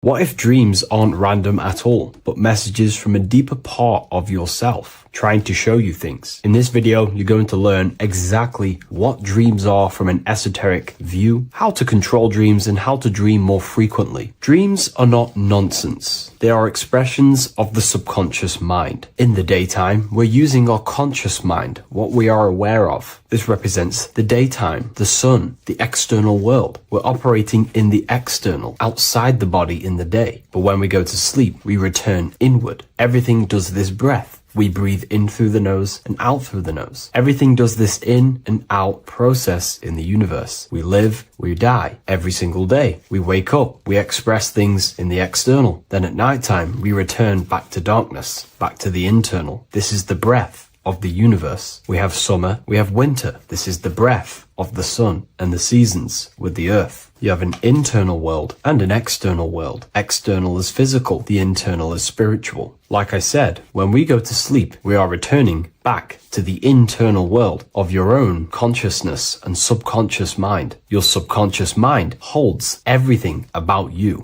your memories, your traumas, everything you've ever learnt, your language, your name, your job, everything you identify with is stored within this vast network of the subconscious mind. It is your own personal consciousness. Therefore, when we dream, we return back to the subconscious mind, and we are in fact thinking, but in a subconscious way. The subconscious does not speak the same language as the conscious mind. The conscious mind uses language, thoughts, and all things that are very logical and very easy to understand. The subconscious is the complete opposite. It is very indirect, metaphorical, and symbolic. The subconscious communicates and works in symbols. Ultimately, symbolism is the language of consciousness. This is why in occultism and esotericism, it is filled with occult symbols, because symbols are used to communicate directly with the consciousness within the subconscious mind, and the subconscious mind is ultimately connected to the collective consciousness. We are all connected and tapping into the mental plane, where we receive thoughts, ideas, depending on what we attune our mind to. That's why we call it a mindset. But getting back on topic, the subconscious mind is your own personal network. It is like a net, an interconnected web of your thoughts, memories, traumas, emotional blockages, and all the things you identify with and have experienced in your life is stored within this network. It can be seen as a web. One example of the subconscious mind using symbolism is this next story I can tell you. Let's say I was in a very traumatic car crash as a young child. I experienced a lot of emotional trauma in that car, and that deeply impressed my subconscious mind with that trauma of emotion that I felt. Therefore, every time I see a car in my external world, that car is now a symbol that represents the state of consciousness I was feeling in that particular time of the traumatic car crash. The car is a symbol for a state of consciousness within my subconscious mind. Just like when you see a word, that word triggers what you believe that word to be in your subconscious mind. Symbols are the language of the subconsciousness. Therefore, when we dream, we are basically seeing symbols of our own personal subconscious mind. Our higher mind, which is basically our subconscious, the higher version of you that exists beyond your human thinking mind, communicates using symbolism. The higher mind does not speak human thoughts, human language. It speaks the language of symbolism. Therefore, when we dream, every event, every person, everything that happens, and everything you see is your own personal subconscious mind materializing within the plane of the astral plane. This is a dimension that sits just above the physical world that everything is pulled out of. For example, look around you. Everything you see around you was thought, then imagined. Imagination is the astral plane, and this astral plane sits above the physical world. As above, so below. These objects were thought, imagined within someone's mind, and then pulled into a physical reality. Therefore, the imagination is what you're experiencing within a dream. It is your subconscious mind thinking and materializing within the imaginative plane. For example, let's say you are a Christian, you believe in Jesus your whole life, you have lots of emotion towards Jesus. This deeply impresses your subconscious mind. You believe in him so much, you go to sleep, you have a dream that you meet Jesus. You did not meet directly with Jesus. You met with your own belief. It was your own belief materializing within the imaginative plane and revealing itself to you. Dreams are materializations of your memories, your subconscious beliefs, traumas, and anything that could be inside the subconscious mind. It is your subconsciousness revealing itself to you in a material form. Let's say you have a nightmare. There is a big dark figure chasing you and you are running away in fear, away from this dark figure chasing you. That dark figure is not an external entity. It is not a spirit or a jinn or a demon. It is in fact an aspect of your own mind. It is a symbol that represents maybe a fear, a trauma, or something you are running away from internally, inside your subconscious mind. Something that you are not addressing, but something that is fearful, something that can be controlling you on a subconscious level. Let's say you have a fear to address something in your personal life. You want to address someone who is getting on your nerves at work. You continuously put this off and you fear doing that situation. Over a long period of time, this can slowly control you subconsciously. You start to avoid the person, avoid any contact. It is subconsciously controlling you. This is not the best example, but you can see what I mean. Hidden fears and traumas in the subconscious mind can subconsciously control your actions and ultimately lead you to low states of consciousness, keep you from reaching your higher potential, and ultimately create blockages within your own consciousness. That figure in the dream is a materialization of something that you are fearing and running away from and not addressing. This is why people always have dreams of traumas that they have experienced as a child or when they were younger, or maybe from a year ago or two. It's because that emotion is deeply impressed in the subconscious, and the subconscious is always trying to reveal things to you, communicate to you that you need to change, purify, and maybe heal within your own consciousness. This is how the higher self communicates to you through the language of symbolism. Once you understand this, dreams can become a very powerful tool, not just entertainment at night time. Your consciousness never rests. Your consciousness is eternal. It is the very spark of the divine. Your body needs rest. Your consciousness is not physical. It does not need rest. So this is a way you can identify what your dreams are trying to show you is by writing them down. A dream journal. Every single dream that you have a book placed near your bed. Every time you wake up, first thing you should do is pick up the book and write every single detail that you can remember about the dream. The people that you met are all symbols or aspects of yourself. Maybe it is a friend you saw in your dream. That friend represents a state of consciousness that is within you and is trying to reveal something to you. It's about making the subconscious into the conscious, to become conscious of the unknown. Write down every detail, everything you saw, every event that played out, even the details of the clothes that they were wearing. Everything is symbolic within dreams. Write everything down and then analyze the dream. Don't analyze it from a logical mind. Analyze it with the right hemisphere of the brain, which allows you to see metaphors, read between the line. Try and gain the message that it's trying to show you. What does this overall mean to you? And what could this reveal about aspects of yourself that you need to heal or maybe take action in your life and world, because your higher self is always guiding you towards awakening and fulfilling your mission in the manifested physical world. Dreams speak in symbols, not logic. Ask about your dreams. What is this trying to tell me? Don't take things literally. Look for an emotional tone and symbolic resonance. With practice, you'll begin to understand the personal language of your subconscious mind. Now that you understand that, again, please leave a like or a comment on this video. This is now a technique for lucid dreaming and dreaming more often. This is not going to happen overnight. This is not an easy method. It simply takes practice and dedication. Every morning, choose 3 time slots. For me, I choose 4:30, 5 a.m. and 6 a.m. 3 alarms that are going to go off at these 3 times, half an hour apart from each other. Each time you wake up, stay awake for 5 to 10 minutes. Turn off the alarm. Try and keep your conscious mind awake, but drift back into sleep. There's no other better way for me to explain that. It's very difficult, but try and keep the mind awake, but the body falling back asleep. More than likely, you will drift off back to sleep. Then the next alarm will go off half an hour after. This will wake you up again. Guaranteed. You will probably drift back to sleep by repeating this process. After the 3 alarms go off, each one of them times, you're either going to have a dream or a lucid dream, but definitely you will have a dream. And if it doesn't work one time, keep trying it. I've been using this method for a very long time, and I can tell you 70-80% of the time it triggers a dream, and a very vivid dream. And it's ideal for lucid dreaming because keeping the conscious mind awake while letting the body fall asleep, you can become conscious within these subconscious realms of your mind. But when you are conscious inside the dream world, you can do what you want, but you also want to let the dream naturally unfold. If you try and take too much control, then you will wake back up. If you feel any fear in your dream, you will wake back up into the material world. Another tip to dream more often is to meditate before bed. Simply close your eyes and think about nothing for 5 to 30 minutes. Detach from everything outside you, your name, your job, work, thoughts. Mentally detach from the world and the physical pleasures and become pure awareness before you try and go to sleep. This will help you become conscious while being within the self. If you wish to learn more about consciousness yourself, the Book of Wisdom Volume 2 can definitely help you. I'll leave a link in the description. Thank you for watching this video, and I'll see you in the next one.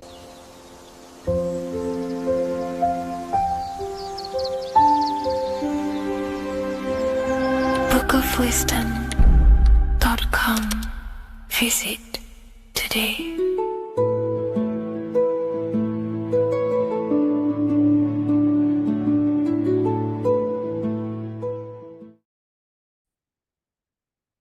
Hello, Seeker. Welcome to Revival of Symbolism, a channel devoted to the language of esoteric symbolism, guiding you to discover yourself and expand your consciousness into deeper realms of thought.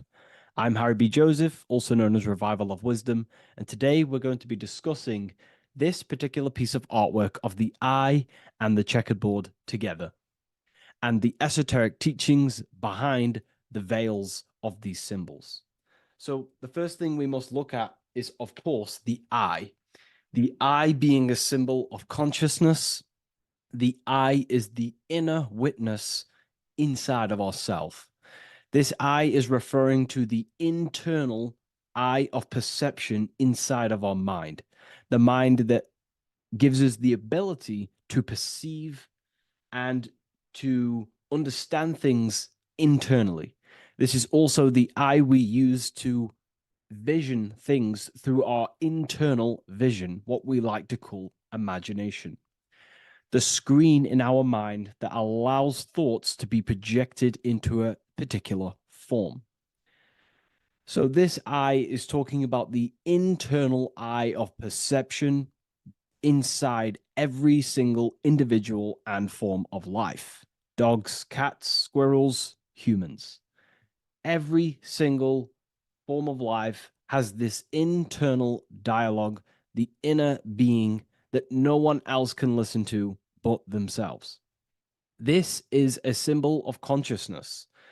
And together, these two symbols reveal a grand teaching and understanding of the world and the universe, of how the universe is one consciousness, one observer. This is symbolizing the observer, witness consciousness. Consciousness holds many vehicles. and many dimensions that it exists in. As I've talked about previously in my previous lectures, we have a physical vehicle of consciousness, which expresses physical actions through the physical body. We have an emotional vehicle of consciousness, which is our emotional body or the astral plane. We have a mental vehicle of consciousness to express thoughts inside of, the thought body of consciousness. We also have a witness side of our consciousness. This internal witness, like who is the one seeing the screen of your reality right now? Who is the one seeing it? Not looking, who's perceiving the screen of reality through your eyes? Well, that would be the inner witness. And that inner witness is also perceiving your thoughts.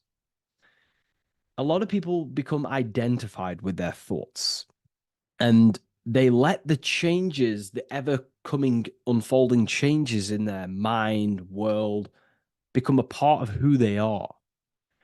And they get caught up in the world and the changes that happens to them.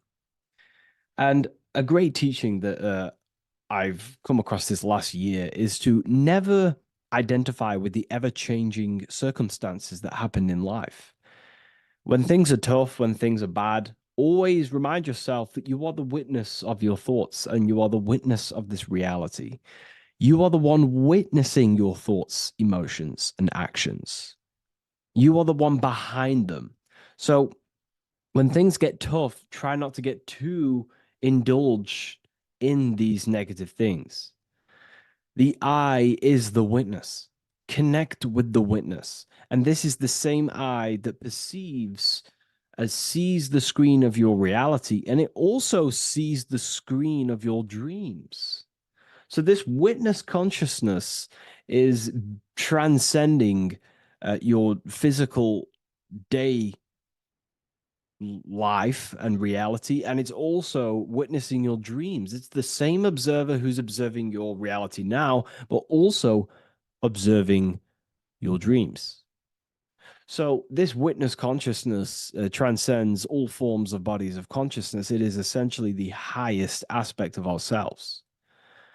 And it is literally the thought voice, the inner thinker, because you are not the external body. You are not the being outside your mind.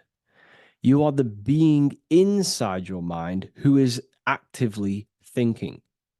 I like to call what you are, what we are as consciousness is consciousness in action. We are the thinking inner thinker, the inner being. And it's about becoming into contact with that inner being again to unveil who we truly are. If we sit back and truly have a thinking session of, closing your eyes and going inside yourself, and you ask yourself, who am I truly? Who am I beyond all of my beliefs, memories, my body? Who am I beyond that? And it will lead you to the inner voice, the inner dialogue. But again, you are not the voice. You are the one hearing the voice. You are the silent, invisible one, the one behind the veil. So this is ultimately what the eye is representing. It is representing the inner self shining, looking down upon the earth, upon duality, right? But this also reveals a great teaching as well, is that consciousness is universal.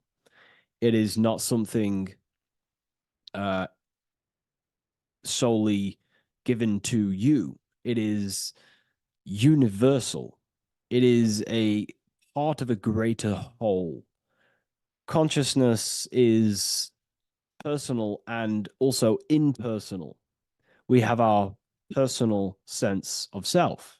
We have this inner voice. We have this sense of who we are in this world. And that is our personal sense of self. But you can also transcend the personal sense of self by turning off the mind and fading into the collective impersonal consciousness, which is ultimately what you call transcended states of consciousness, altered states of consciousness, or astral projection. When you astral project, you are simply accessing this impersonal aspect of consciousness.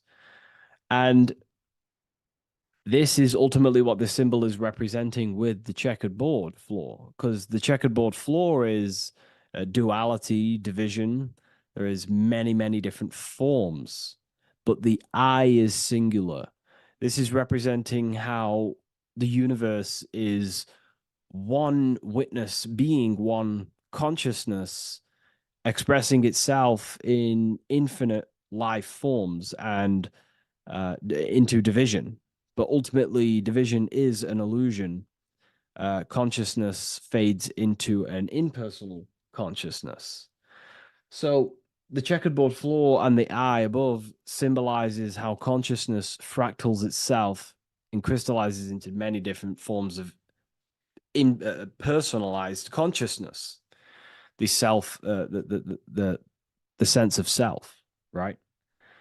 And this is why we always say, I am. I. If we look at the word I and the word I, so we have I, which is I am, and you also have the word I, which is like the eye you see here in the sky. The I, and if you look at the beginning of some words, you have inside. You also have internal, intelligence. All things to do with the inner self. Most words begin with an I, which is, I find, is a great connection because it's referring to the inner intelligence, the inner being, the inner sense of self. So the universe is essentially one being expressed in many different forms. That's also found in the word universe, uni, coming from the root word unite, meaning oneness, unification, united, and verse being a verse of a song, because we're all playing the song of consciousness, which is an ever unfolding song, an unfolding vibration, an unfolding creation. So this is simply representing how consciousness fractals itself into many different forms. And when we identify with our self-consciousness, our sense of self, we no longer realize that we're a part of a greater whole. We're part of a unified field of consciousness. And there is only actually one true being in the universe, and that is the inner witness. And that inner witness is inside of every living form. And in order to truly process that, it takes a lot. You have to disintegrate who you truly think you were before you wake up to this universal truth. Before you understood this, you just think, I am me, you are you, and everyone is divided and everyone is their own being. When in fact, we're all not. We're all one consciousness expressing itself infinitely. And it's kind of like a social system. Consciousness is always interacting with itself. When you interact with someone else, you're interacting with yourself. It's a very mind-boggling concept to truly understand. But again, in order to truly understand this, you have to let go of who you thought you were. And when you do no longer identify with your personal consciousness and you identify with the witness consciousness, you become unified with the whole, with the greater, with the collective consciousness. And this changes the way you think, you feel, and act, because you then realize that we're all playing a part of creation on this earth. We're all contributing towards the building project of Earth. And your thoughts, emotions, and actions also hold a great impact on the building project, your contribution towards humanity and the collective. And you start to have empathy for other people And you start to care for other people naturally by understanding this concept. And it's a very important concept because if the whole world truly understood this, we would live in a better reflection in the material world. The world would be reflecting a better place because the world is simply just a reflection of consciousness. And the world today is so bad because people's thoughts and consciousness is not in the greatest state of mastery, of self realization, and people don't understand who they truly are. And a religion plays a massive part in this. Our whole lives, we're stuffed with someone's going to come and save us. Jesus will return and save the whole world. It's to me, to be honest, it's complete utter nonsense. We have free will. We are the ones holding we hold responsibility for the creation that unfolds on the earth. Us as a collective consciousness are God manifesting, unfolding this creation and steering it in the present moment. And that's another thing. Reality was never created thousands of years ago. God is creating the world right now through the present moment, and it's unfolding. It's in a continuous state of becoming, just like you are in a continuous state of becoming. Time is evolving. Time evolves our minds, it evolves our sense of self. And we evolve over time as an individual and as a collective consciousness. And so does the earth go through this change as we change. So it's important that we are becoming more self aware in the world so we can actually start to reflect a better world. But the checkerboard floor, again, is just reminding us of the duality and the illusion, because it looks like an illusion, a checkerboard floor. It's an illusion. The physical world, if you only look at the world through the eyes, you will live in the veils of illusion and never see the light, the higher understanding of the world. You will see everything as divided. You will see everything as I am me, you are you, and live in division.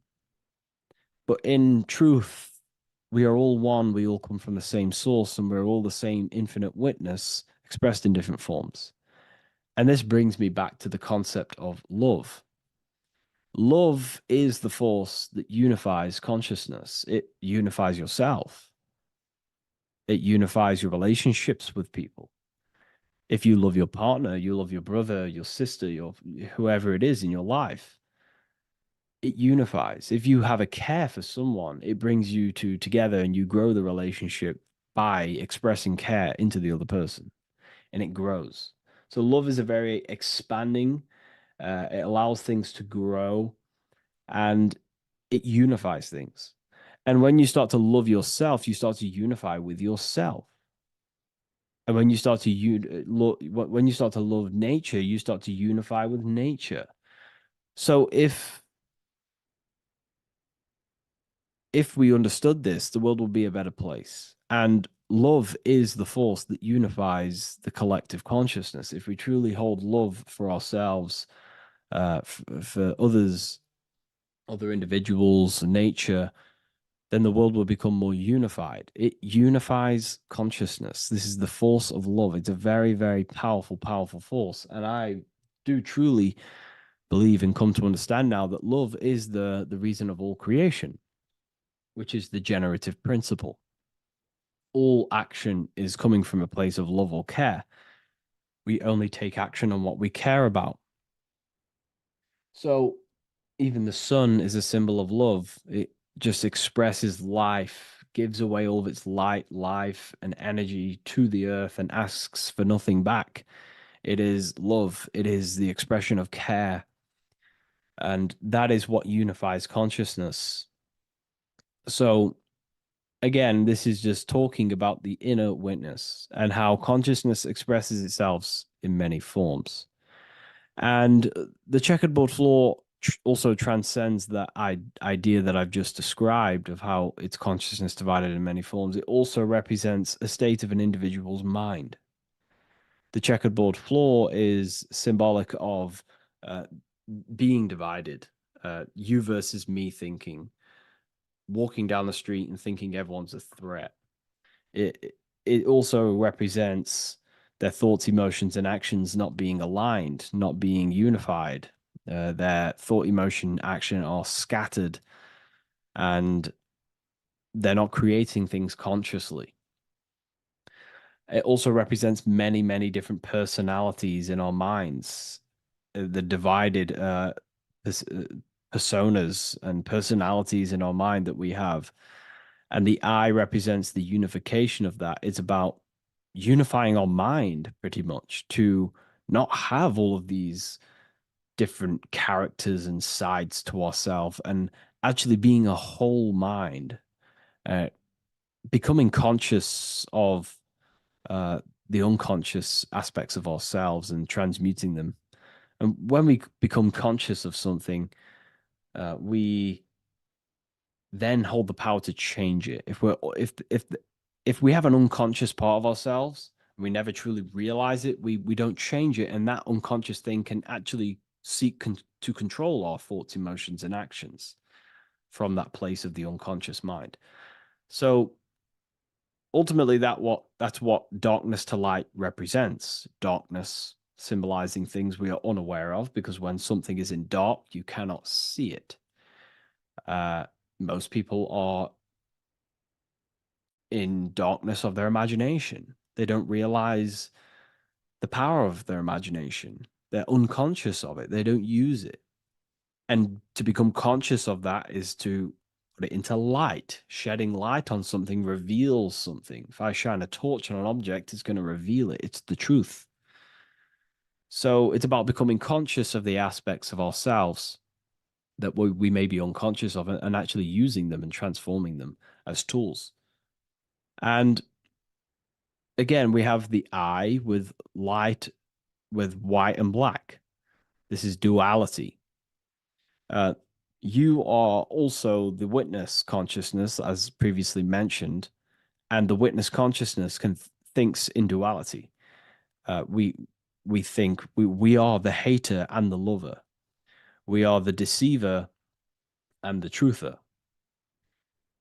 The truth is that consciousness thinks within duality, and within the mind, beyond the witness, there is duality in thought. But in truth, you are not either. You are neither the positive or negative thought. You are the witness of it. There's a great saying in the Gospel of John, and I can't remember exactly the words, but it goes something along the lines of, lift the wood, I am there. Lift the stone, I am there. It's basically saying that everything is the I am, everything is the same consciousness. No matter where you go in the universe, you're talking to self. You're talking to the same thing. You're seeing the same thing. It is the same consciousness that is everywhere. So consciousness thinks within duality, and it is the light and the dark, and we have the ability to transform between them. And some people think that, darkness is all evil. Darkness is not inherently evil. Darkness is not inherently evil. There are dark aspects of the world that help you actually progress into the light. Without the darkness, consciousness can't move into the light, into knowingness. Without bad, there is no evil. They are needed. Both of them are needed. So in order to understand the light, you have to understand darkness. And there are some forces of some forces of darkness in the universe that are purposely there to cause certain things to then push you and activate the good or the light. Some Gnostic texts talk about how there are very powerful beings that purposely descend themselves into darkness on purpose to make things happen in certain people's lives, so it actually pushes them towards the light, towards the good. So, this is ultimately what the whole allegory of Satan is. Satan was created by God, and Satan is necessary, which is symbolic of darkness. It's symbolic of evil, the evil forces of the universe, because the universe is simply just one force of consciousness, and that one force can express itself in good and evil. The power of the mind can be used to kill, or the power of the mind can be used to create amazing things. So there is only one force in the universe, symbolized by the one eye, the one force of consciousness, and that one force can be used for light and dark, which is the checkered board. It's also symbolic of the checkered board being on the ground, symbolizing the earth, which is base awareness, duality thinking, base consciousness, stuck in division consciousness. And the one eye symbolizes unification of the mind, a balanced internal perception. We're rising from the ground to the sky, symbolizing from heavy to the light, from darkness to light.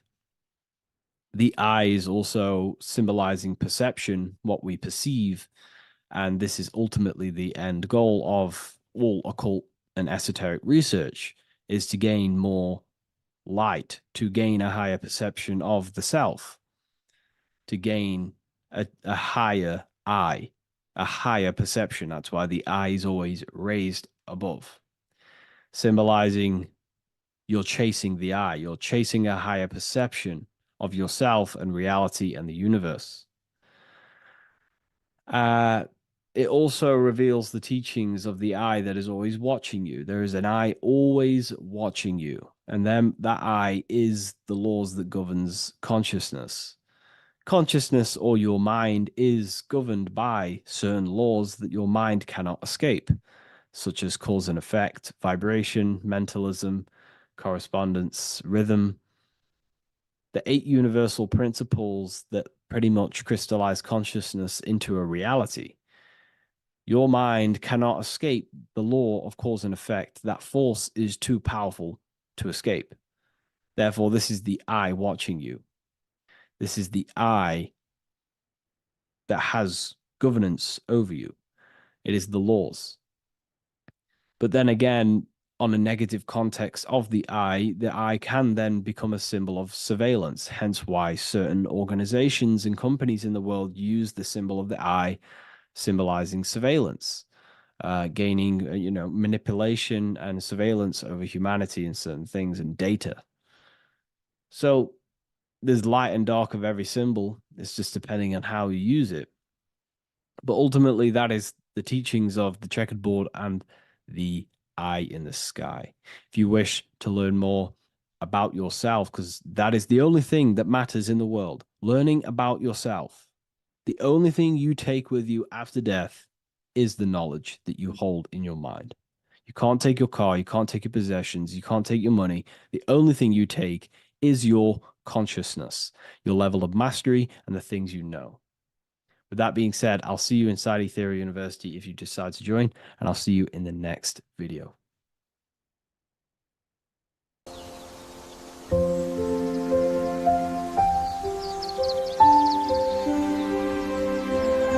bookofwisdom.com.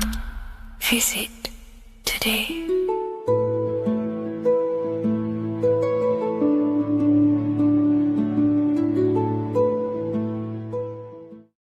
What if I told you that the pentagram can unlock the secrets of creation and make you manifest any reality you want? Hence why the pentagram is used heavily in magic and witchcraft. We have to understand that the pentagram has been heavily demonized. Religions, churches claim that this symbol is associated with Satanism and witchcraft. I personally believe this was intentionally done so that people do not gain their personal power over reality and their life. The pentagram reveals so much about you and it is one of the most important symbols to understand inside the occult studies. It is one of the most common symbols that you will see across all occult esoteric orders and different occult traditions, such as Freemasonry, Kabbalah, Rosicrucianism, alchemy. You will see this symbol everywhere. And in fact, you even see this symbol, the pentagram, on old church buildings, statues of Jesus next to church buildings.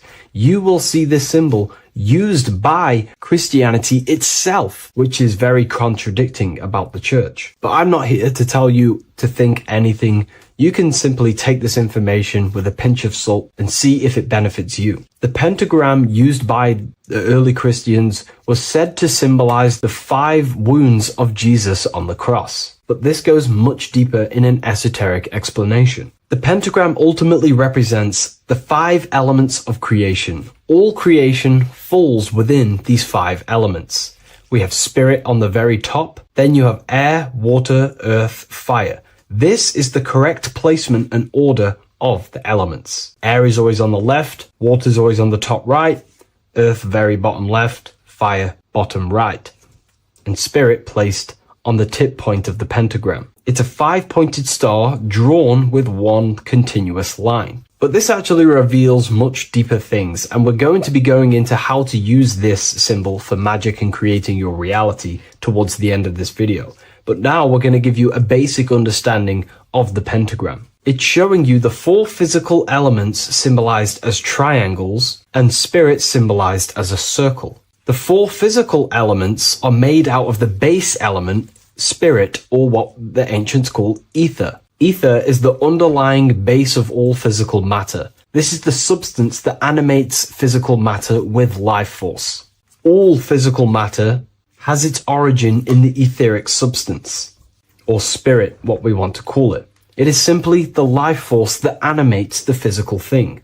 However, if we go deeper onto this symbol, it also represents something personal to the individual who wears this symbol. If you wear this symbol, you're basically saying you're putting your divine nature over your material nature. Your divine self is in control of your material self. You put your spiritual needs before your physical desires and needs. Hence why the spirit is on top, looking down over the 4 physical elements. The circle is continuous, one line, eternal, no beginning, no end. The triangle has beginning and end and points. You can see the beginning and the end when you draw it. On a deeper level, this is pretty much showing the process that symbolizes the structure of the macrocosm, the universe itself, showing how the invisible spiritual planes condense and crystallize into the visible physical world, spirit turning into physical reality. But if you wear this symbol, you're basically saying, I put my divine nature over my material nature, showing that your spiritual nature rules over your earthly existence. You put your spiritual needs first. If you see this inverted, it is now the opposite, placing spirit on the bottom, basically saying, I desire the physical things over the spiritual. But what exactly is your spiritual nature? Well, your spiritual nature is simply your internal self. You chase things that are immaterial, such as knowledge, love, experience, expansion, gnosis. These are the qualities of spiritual things that the spiritual person likes to chase and desire, instead of desiring the things that are temporary in the material world and never actually lead to fulfillment. True fulfillment is by chasing spiritual things. God, the nature of creation, the self, gnosis, knowledge. But if we go even deeper, this symbol ultimately represents how reality is created. Hence why this symbol is heavily used in Kabbalistic magic and so-called witchcraft. We are all magicians. Each one of us are creating reality. There are just certain ways you can actually create reality by becoming conscious of them. By becoming conscious of the elements and the qualities of the self that actually create your experience in your life in the present moment. If we look at the pentagram, we see that when you draw a pentagram, it is one continuous line. It is one expressed in 5. The order of the elements are very important. Spirit at the bottom, fire at the bottom right, and so on and so on. Because this is showing you the descent of the spiritual into the material, the invisible crystallizing into a material reality. As you can see when you start to draw the pentagram, you see spirit at the very top. You're descending down to fire. Fire is the closest element to spirit. Hence why in magic and witchcraft, people like to use candles. So you're descending first into fire, then into air, then into water, then into earth, then back into spirit. Because of course, the cycle of creation unfolds itself. When you die, you return back to spirit, and then you reincarnate yourself back into physical reality if you wish and desire to. Everything is under this process of matter spiritual. In the daytime you wake up, you're in your material body. When you go to sleep, you enter your astral spiritual body. Everything's in this continual process, renewing itself in spiritual, then material. But the reason why this is associated with magic so heavily is because each one of these elements corresponds to a different body of consciousness, a different vehicle of consciousness. Consciousness has many different vehicles it uses to create the tangible self, the physical reality. For example, consciousness has a spiritual nature. The spirit element in this case symbolizes the emanation, the descent of the one power, the one force that we are all using. Each one of us is using this one power, the power of the source consciousness, unfolding its creation in the present moment. This represents the source, the emanation, the descent of this continuous flow of energy through us that we are tapped into, like a live stream in the present moment. This descends first, the force descends into fire. Fire symbolizes the willpower, will. In this aspect or vehicle of consciousness, the will is the being that directs intention, initiates action, shapes reality through focus, determination. It sets direction, holds intention, projects a desire into form, and aligns your inner world with the outer creation. The will comes out of the force, spirit. Then the will goes with intention to air. Air symbolizes the mental vehicle of consciousness, the mind, the psychic man. The psychic aspects of your consciousness is thinking, imagination, mental images, logic, using the thought or the mental vehicle body of consciousness. Then that thought has an emotion, which is then water. So it goes from the force to the will to the intellect to the water, the emotional body of consciousness. The emotional vehicle of consciousness amplifies the thought into an emotional desire that you want to take action on. No one takes random actions, and if we do, we say we're very bored and we don't care. The water is the energy, the emotion you have to fulfill something. And that emotion then descends into earth, which is the physical body to take the physical action in the present moment, to fulfill that desire, to fulfill that will, that thought, that desire. And that is how reality is created all the time. Now, there is much more that you can go into with the pentagram, because true magic is about changing consciousness at will, not casting random spells. It's the ability to change the direction of consciousness using the power of the will to direct these forces to create change in the internal world so it can project outwardly in the external world. Because consciousness creates the external reality. What happens within us, we see change outside of us. So true magic is about manipulating the forces and the vehicles of consciousness that exist within our own mind to produce a change in the material world. There are other ways you can use magic, by purifying each body of consciousness or banishing each body of consciousness. Other forms of magic, you can dissect each body of consciousness and work with that specific body. If you think you're using your mind too much, you can start using banishing rituals to banish the power of the mind, to stop overthinking, for example. Or if you have lack of emotional connection with your emotional vehicle of consciousness, we can dissect this body, tap into this body, and invoke this body and strengthen it. We're dissecting each body and vehicle of consciousness so we can work with it to create a specific change inside ourselves, then to be mirrored outside of us. So pretty much this pentagram represents the descent of the spiritual turning into a material reality. Hence why sometimes we see a human figure standing in the point of a pentagram, because it ultimately represents the microcosm. You are the microcosm. You represent the entire process of spirit into matter, the invisible into the visible, the formless into form. The pentagram, drawn in one unbroken motion, captures this divine act of creation, showing how consciousness flows downward through the elements or the vehicles of consciousness to bring forth the material reality. The Book of Symbolism will teach you all about this. It was released November 17th. A lot of people have taken advantage of this. You also gain a free ebook with this copy. Every order comes with a free ebook. And if you wish to get your copy of the brand new Book of Symbolism, you can find it in the description or revivalofwisdom.com. Thank you, everyone. I'll see you in the next video.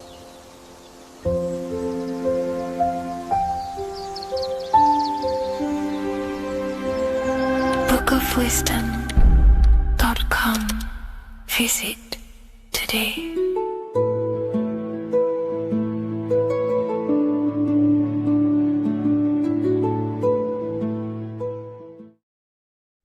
Today's topic is the binary code behind the universe. You will learn the fundamentals of the binary code, deeper understanding of reality, which will give you more of a connection to the universe, evidence supporting the existence of this code, and how to use the binary code to shape your reality.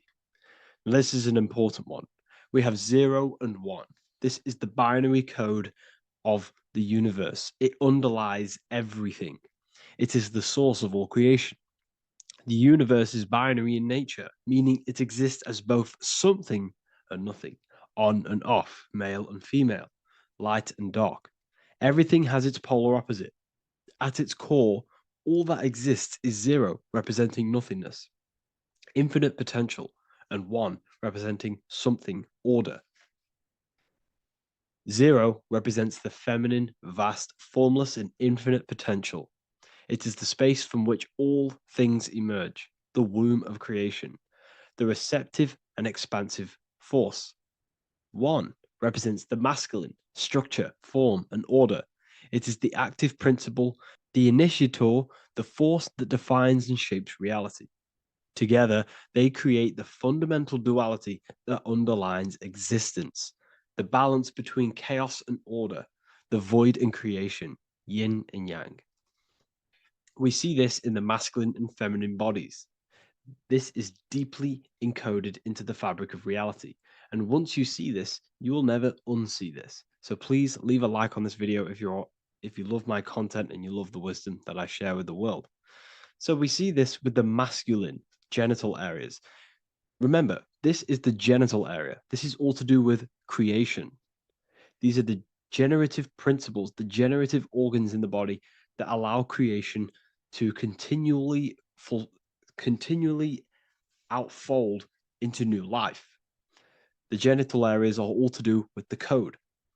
The male is the 1, the action. He's the initiator. The feminine is the 0, which is the infinite potential, the womb of creation. 0 and 1. This is why we have 10 numbers. 0 and 1. Masculine and feminine. We even see this in the bodies. The feminine body is made out of curves, which is 0, curves. And the masculine body is made out of lines. So please leave a like and comment if you love this. And if you have any lecture ideas, feel free and I can make a lecture on any suggestions that you have. So look at the word masculine. Masculine, line. Line is just one line, which represents order. 1. Feminine. 9. 1 and 9 equals 10. 0 and 1. The binary code of all creation. Why is feminine? Why the number 9 for feminine? Because the moon has to go around 9 times to create a human in the feminine's womb. And look at this image of nature. All nature is zeros and ones. Now you can tell. The stick is a 1. It's a line, and here we have curves. It's curves and lines. Curves and lines create reality, creates matter. Everything is 0 and 1. We even see this with the sky. The sky represents zeros. They represent curves. The heavens, the heavenly bodies, the sun. These are circles. The moon, circles. The planets, circles. Down here is matter, representing the square. We have the Freemasonic square and compass, representing lines and circles, masculine and feminine. We see this with Leonardo da Vinci, with the circle representing the spirit, the void, the womb of creation, and matter, which is the body. This is the soul in matter, infinite potential in matter. This represents spirit over matter. This represents the architect of reality, zeros and ones, spirit and matter. This is all the same thing. Understanding this binary nature of the universe, where 0, feminine, represents the infinite potential and 1, masculine, symbolizes order and structure, can benefit you in several ways. Manifestation and creation is the first way it can benefit you. Now that you understand this, you understand that everything comes out of infinite potential. 0, infinite potential. 1, action equals manifestation equals creation. So you must pull things out of infinite potential. If you have ideas but don't take action, too much 0, nothing materializes. You'll never materialize if you sit there imagining all day, visualizing all day. You have to take action. They both come hand in hand. If you only take action without tapping into intuition and creativity, too much 1, your actions may feel hollow and misdirected. Using both effectively leads to greater success in life, work, and relationships. This is the 33rd degree motto, or this is on the 33rd degree of Freemasonry Scottish Rite logo, and it's called Order ab Chaos, order out of chaos. Chaos is the 0, infinite potential. Chaos is the dimension of the imagination. This is where this all ties in now. Imagination is the dimension of infinite potential, pure potential, formless creativity, and the realm of infinite possibilities.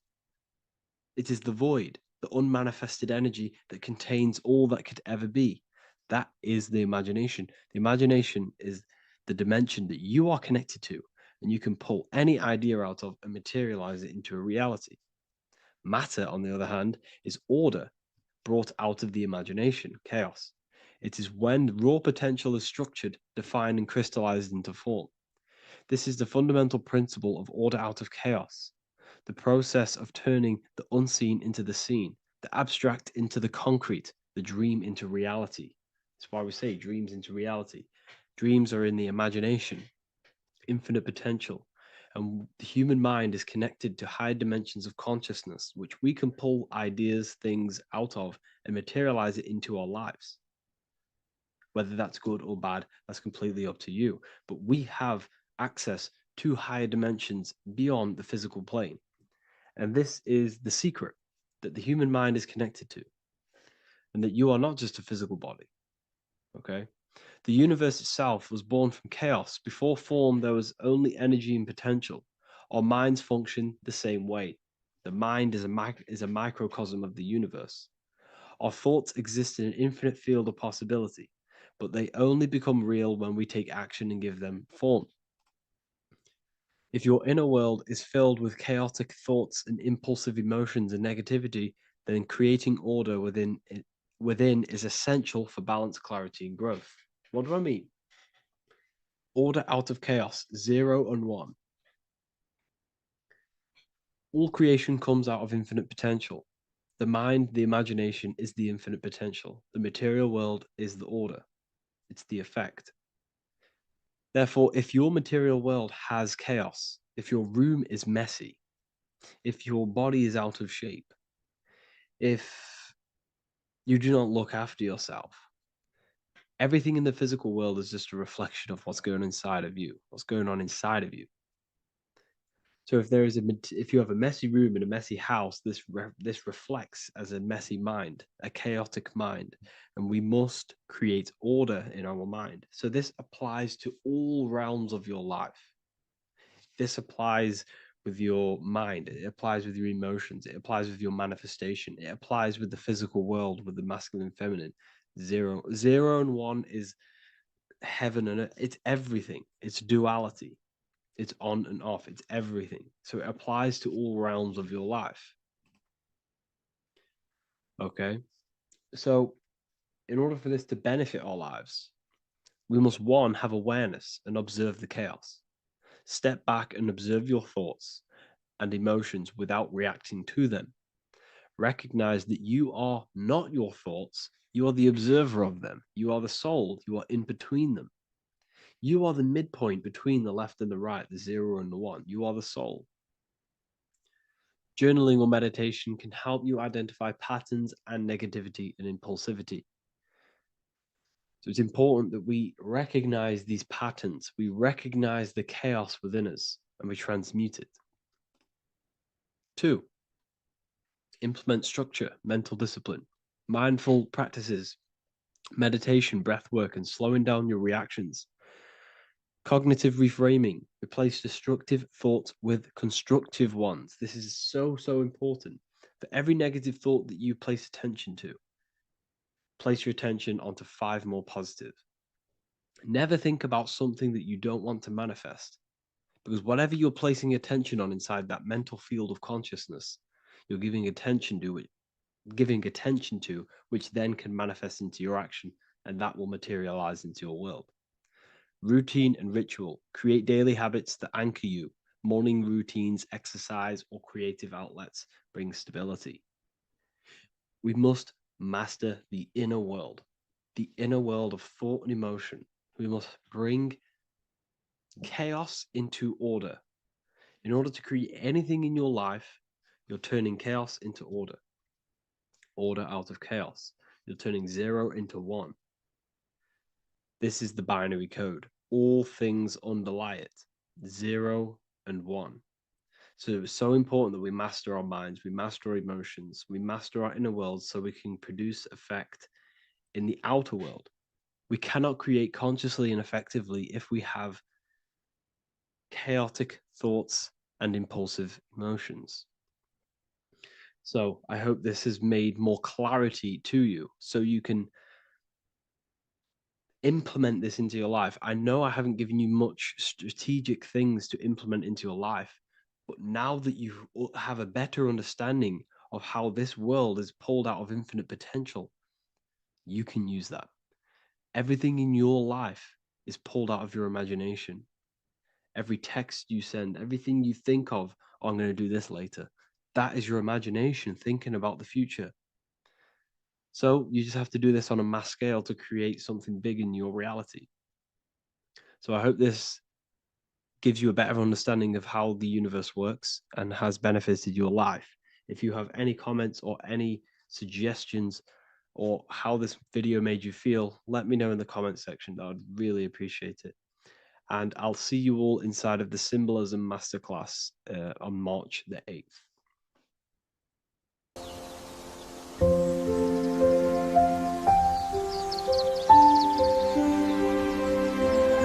bookofwisdom.com. Visit today.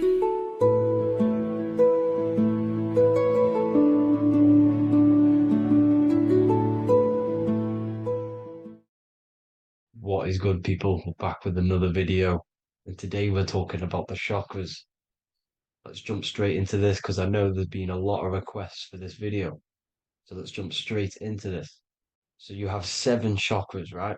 7 chakras, and these chakras are feeding off your electromagnetic field, known as your aura.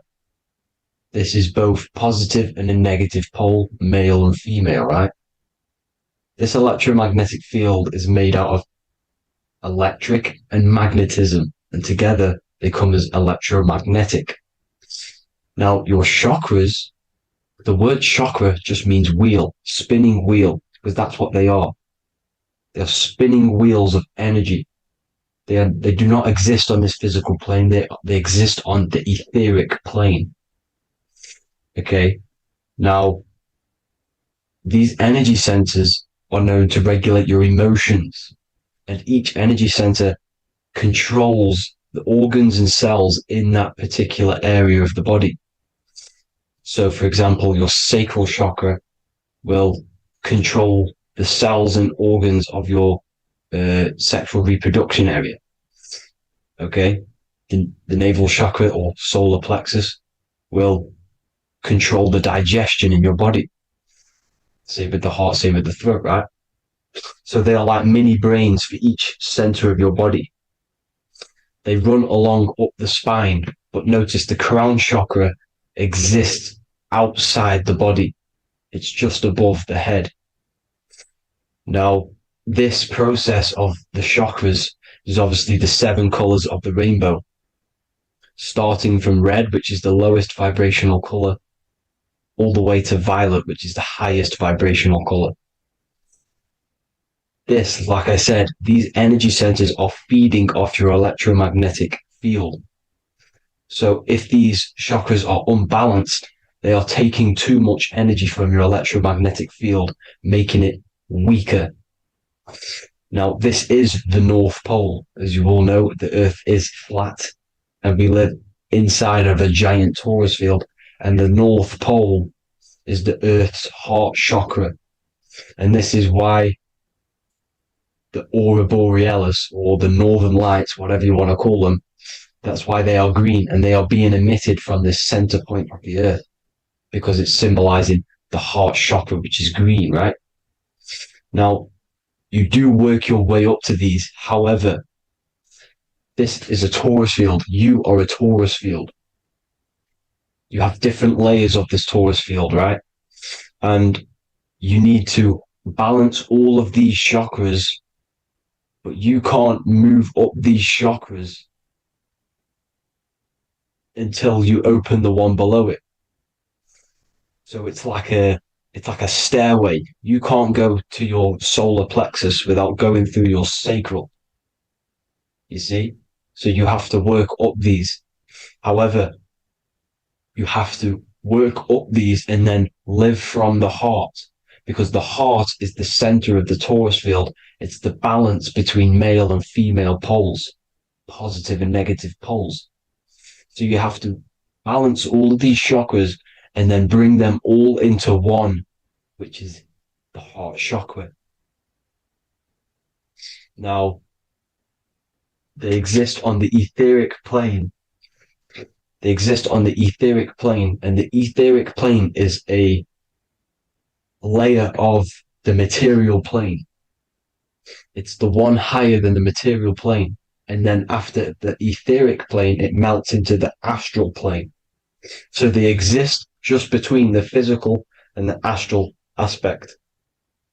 Now, this is the yin and yang matter, which is the lowest root chakra, physical matter, and then to spirit, because high vibrational matter turns into spirit, low vibrational spirit turns into matter. So they're interchangeable. This is the yin and yang. Now, when you see ancient paintings with the halos, you see this is like a toroidal field coming out the top of his head, you see, with a halo. This was symbolizing in the old days, in the ancient days, that they've aligned their chakra, they've reached Christ consciousness, which is God consciousness, right? Now, this electromagnetic field is the apple that we bit out of in the Bible, because you see that apple is a torus field. So they were metaphorically or personifying the torus field. That's what the Bible is. It's a massive personification. It's all metaphors. You have to read it properly. It's got a greater meaning behind it. Now, when we bit from the apple, we ate from the tree of knowledge, which is good and evil. Our lower mind took over, so we materialized to feed our physical bodies. We materialized through Saturn. That's what Saturn does. Now, if you don't understand that, go and watch the video previous to this one called Occult Secrets of Saturn. And that will show you how Saturn is the materializer. Now, this is one of the secrets behind the Masonic compass, electric and magnetic, male and female, duality, positive and negative. Now, like I said, they teach you about the torus field, about a magnet in school, but they don't teach you about your electromagnetic field. Everything alive has a torus field. It is the building block of this creation. Absolutely everything has a torus field. There's not one thing without it. And as you can see here at the center of the apple, that's where the seed is. That's where the life is, the reproduction of that organism. As you see, this is where the most electromagnetic energy is stored, in the center, because this is where the two duality, this is where the field meets, at the very center. This is why the seed is at the very center. Now, your spine is a elongation of the brain. The brain is heaven, and the bottom of the spine is hell. So this is Saturn, which is the root chakra. The 7 planets are associated with each chakra. Moon equals mind. Okay. Now Saturn is physical matter, as I've just explained. This is the lowest vibrational color. And they want you trapped down here, which is your hell state, your animal nature, your physical nature. They want you to identify as the physical body. They don't want you to reach these higher states of consciousness. Okay? Now, in the brain, you have 12 convolutions. Now, this is what they were symbolizing in the Bible with the 12 disciples. And obviously in the Bible, it says the upper room where Jesus met with his disciples. This is heaven, the brain, the higher states of consciousness. Now, this is your North Pole. This is Jacob's ladder. Okay. This is why you have 33 levels of Freemasonry, because it's symbolizing the 33 vertebrae, which are these little things here on the back of your spine. Because once the Kundalini energy from the bottom of your spine rises to the top, this is when you get enlightenment and opens your third eye. Spiritual enlightenment. As you can see here, this is Jacob's ladder. This is the Kundalini symbol, right? And they're even showing you this in the medical symbol. They're putting it in your face. The serpents are wrapped around the spine. Now, the serpents symbolize how the energy moves around the spine, because it's a torus field, you see? At the center of the torus field, it wraps around the center pole. It wraps around it, and this is how the energy moves up. So they're symbolizing it with the serpents. Okay? Now, every religion has a sacred river. For the Egyptians, it's the River Nile. For Christianity, it's the Jordan River, right? This river is the canal, the energy canal at the center of your spine, all the way leading to heaven, to the Holy Land. This is the chamber which the energy rises up, right? Now, they used to say the gods descended from heaven to man. This is just heaven. This is the mind state. And they said the gods were connected by a rainbow bridge. That's the chakra system, the rainbow bridge. Okay. Now, the ancients called this place Midgard, Earth, where both evil and good live, right? Midgard. But you can go to heaven, which is a pure mind state, because once you're in heaven, nothing negative can ever bother you. That's completeness, pure Christ consciousness. Now, this is why Jesus dies at 33. He didn't actually die, but it's symbolizing the death of the physical body. Not the death of the physical body, but his consciousness rising above the physical body to, as I said here, matter to spirit. Matter died off and he came spirit consciousness. This is symbolized by the 33 vertebrae, which is obviously the 33 levels of Freemasonry. And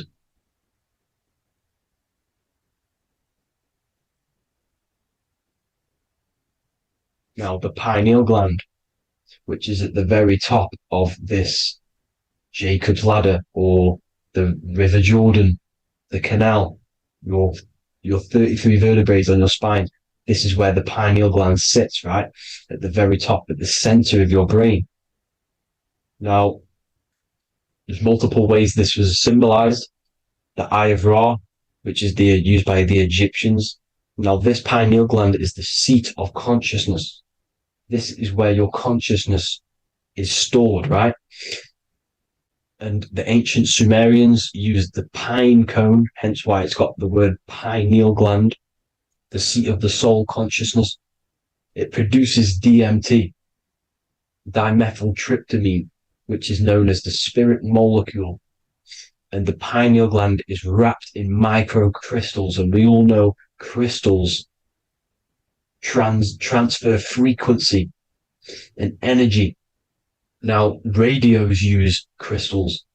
A radio is a frequency transmitter, turning a frequency into a frequency that we can hear with our ears, right? Because all the radios are actually playing right now in your ears. However, our ears can't pick it up, so the radio transmits it into a frequency that we can hear using crystals. So this is the power of crystals, and this is what our third eye is wrapped in, crystals. Now, this third eye is not actually your third eye, it's your first eye. When you're being materialized in your mother's womb, this is the first gland that is produced, and everything's built around it, because it is the consciousness. It is your consciousness. Your consciousness never dies, ever. It's an eternal essence. It lives forever. You never actually die. Only the mortal body dies. Now that's what we call life. Life is abided by time, and time is change. And change is what we call life, because everything's constantly moving and transforming into different things, right? Now let's not get off track. The pine cone is obviously, this is in the Vatican here. The pine cone is symbolized as the pineal gland, pine. And this is the opened pine cone. The opened pine cone means, or symbolizes, the awakened man, the awakened third eye. But the ones here, which the Sumerian gods are holding, these are shut pine cones, symbolizing the unawakened man. But let's not get confused, people. These gods were not gods. They are human beings just like you. They reached Christ consciousness. They are nothing more special than you. They just had the ability to reach Christ consciousness. And obviously their knowledge was far more intelligent than ours, far more advanced than ours. They knew the truth about this reality to the depths. Now, the ancient Hindus had a goddess called Kundalini, which is said that she descended by the means of a ladder or a cord from heaven, which is symbolizing the spinal cord. Now, this is what Hickory Hickory Dock, the mouse went up the clock and came back down. This is all these stories, like Santa as well. Santa comes up and then down the chimney. This is symbolizing the Christ oil. There's an oil which is produced in your pineal gland, right? And this oil travels down the spine. And once it's down on the spine, you must have to raise your consciousness, just like I said, with the chakras.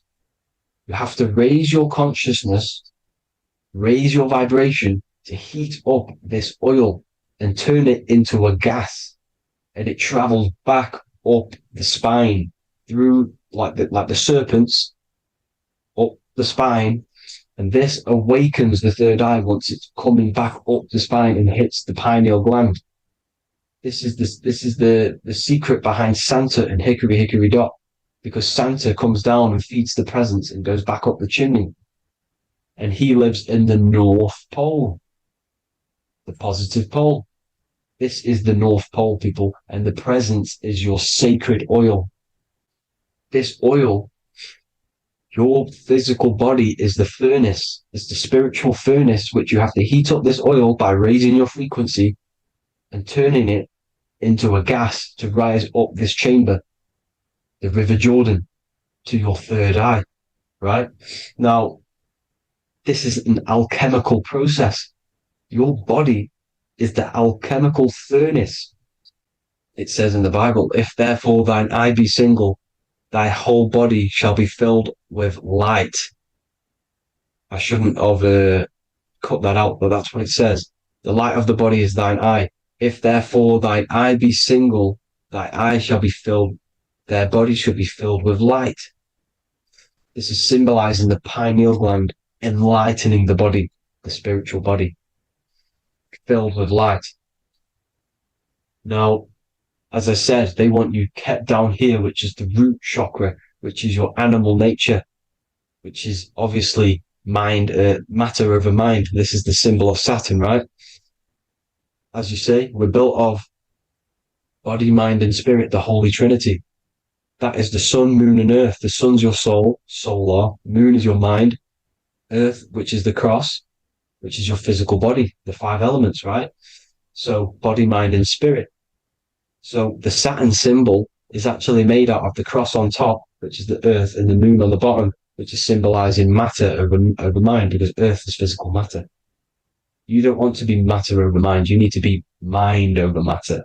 See, they want you identifying as your physical body. They don't want you to realize you're an eternal consciousness. You're an eternal essence of consciousness which never dies. They want you trapped in your animal nature. And this is why the Baphomet has a goat head, because it's symbolizing your animal nature, which is evil. Not evil, but you're more likely to do evil things, right? Which brings bad karma. That's your animal side. This is why the Baphomet has an animal goat head. As you can see here, he's got the Kundalini energy here. So when you see the inverted cross, the cross is your body, as you can see here.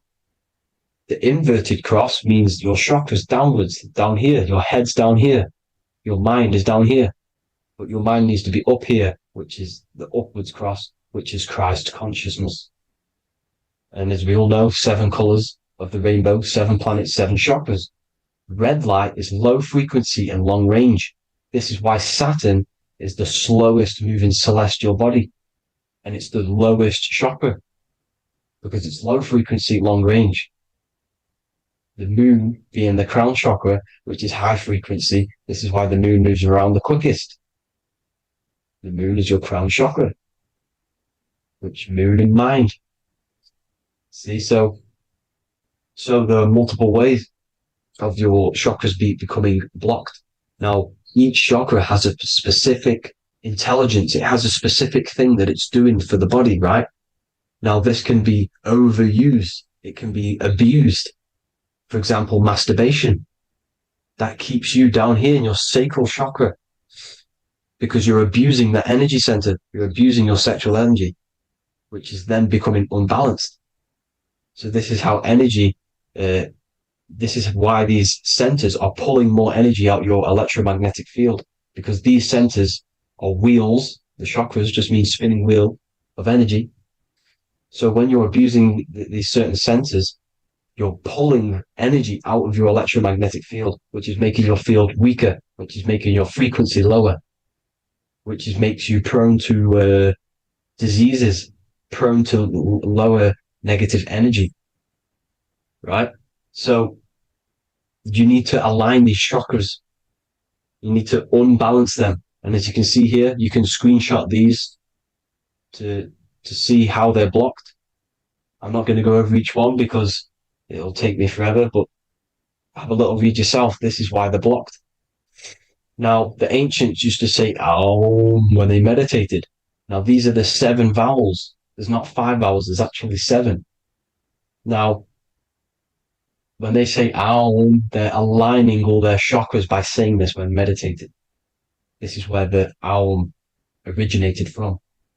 Now, emotion is energy in motion. So if you're feeling a certain way, that's the energy you've put in motion. It's a reflection. We live in a mirror reality. Everything's mirrored. Everything's mirrored. As within, so without, as above, so below. Everything's a reflection of some sort. So whatever you're feeling, you're doing something wrong. It's telling you you're doing something wrong from the root cause, because your energies are the effect. You're feeling the effect of something you've caused. The law of cause and effect. Nothing escapes it. Now, the Jehovah's Witness believe that exactly 144,000 faithful Christians go to heaven or be resurrected, right? This is not true. This is symbolic. 144,000 go to heaven. Now, the petals on the chakras, this is the root chakra, this is the crown chakra. Now, if you add up the first 5 chakras, the petals, Add up the petals on the first 5 chakras, you get 48. And then you get to the third eye, which has 2 petals. 48 times 2 equals 96. 96 plus 48, which you got from here, equals 144. The last chakra has 1,000 petals. Times 144 times 1,000, you get 144,000. This is a frequency. This frequency is the frequency of the ascension up your chakras.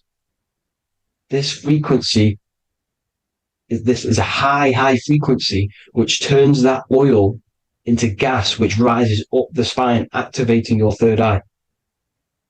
Right? So this is all the religions are all symbolic for this sacred secret of Christ consciousness. As it says in the Bible, the kingdom of God is within. It's not out there, people. You must look within yourself. You are God. You are a spark of his consciousness, infinite consciousness, right? So 144,000 is a frequency, and you must achieve this. Like I said, these people in the past, they're not gods, people. These were just humans. Nothing special. They just reach Christ consciousness. Now, they keep you in these lower vibrational states with the food, right? And as you can see here, all of these fast food restaurants are mainly are red and yellow, which are these lower states, these lower 2 chakras, lower vibrational colors, because they want you trapped down here in matter. And these foods are so low vibrational, they will keep you down here, because your gut produces, I think it's like 80% of melatonin. Melatonin is your feel-good hormone. These foods will not make you feel good. This is very low vibrational. Meat. It's not meat, it's raw flesh. These animals are stripped from their family, put on a conveyor belt, watch their friends be tortured, and then get slaughtered in a slaughterhouse. Think of all the fear that's running through their blood, all the hormones, all the fear, and you're going to go and eat that very low vibrational energy. As you can see here, this is the light photons within fruit. You can see the life force in this fruit. You must think, feel, and do positive to raise your vibration. As you can see, earth equals heart. If you rearrange it, everything in nature is green, right? The aurora borealis is green. You must align all these chakras and then live from the heart, because the heart's the center of the Taurus field. You must become the consciousness in the center. So that's it for this video, people. Thank you all. God bless.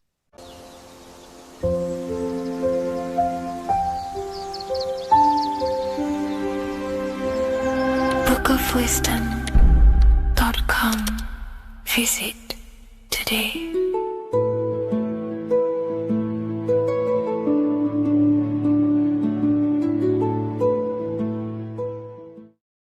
Welcome to Revival of Wisdom.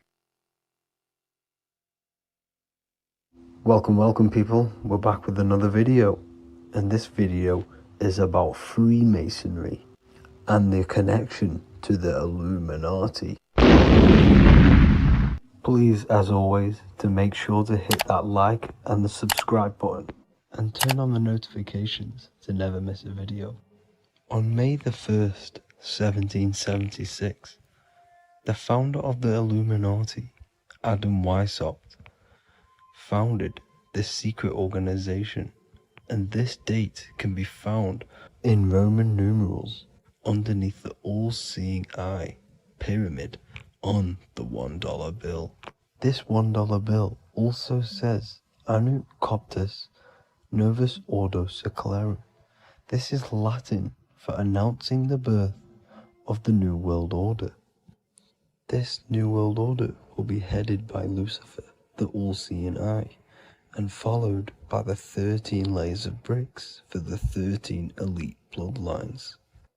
So your Orsini's, Rockefellers, Rothschilds, Soroses, and the other 9 elite families. So when Adam Weishaupt created the Illuminati, he made it consisting of high-level degree Masons French and Latin philosophers, and many more powerful people to all become one society. So this is why you see Masons using this same symbol of the all-seeing eye inside the pyramid. But not all Freemasons are part of this Illuminati secret society. As the 33rd degree Freemason Manly P. Hall said in his book The Secret Teachings of All Ages, Freemasonry is a fraternity within a fraternity, an outer organization concealing an inner brotherhood of the elect.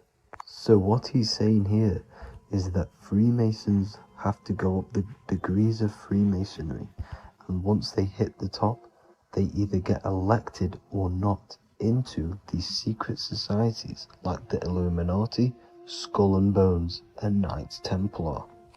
So when you see celebrities doing this one-eye symbolism, either covering one eye, doing the triangle, or doing 666 over one eye, this is showing and reflecting the symbolism of Freemasonry.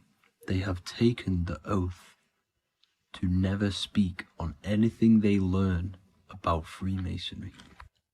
Duncan's Ritual of Freemasonry book states the oath they have to take. Quote, I ... of my own free will and accord, that I will hail, ever conceal, and never reveal any of the secrets, arts, points of Master Mason's degree to any person whomsoever. All this most solemnly, sincerely promise and swear. Now, this is what happens when they break the oath, stated in this book, quote, myself severed in two, my bowels taken from thence, and burnt to ashes. So this states that Freemasonry comes first, before any law of the land. It has the right to kill you if you break your oath. This is the hand gesture they have to do every time they enter the ritual room inside the Masonic lodge.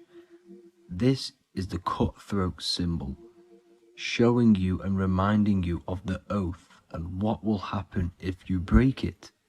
Now in this book, Richardson's Monitor of Freemasonry, it states, if you break your oath, binding myself under no less penalty than to have my throat cut across, my tongue torn out by the roots, and my body buried in the rough sands of the sea. If they do not decide to kill you, this book states this by pointing him out to the world as an unworthy vagabond, by opposing his interest, by dearranging his business. In other words, they have the power to frame you and destroy your reputation to the world, and destroy your business if you break this oath. So yes, they do kill to keep this truth hidden, because this truth of this reality is what keeps them in power. They have the ability to manipulate people, because people do not know what manipulates them. This is why they call themselves the government. They govern the ment, which is the mentality, because the mind is the root cause of reality. They control what you perceive to control what you manifest. By knowing the truth, you are set free, and you no longer need no controller above you.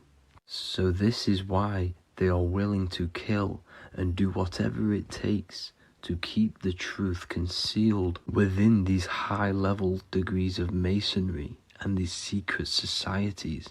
However, going back to Manly P. Hall's book, it states, part of the symbols are displayed here to the initiate, but he is intentionally misled by false interpretations.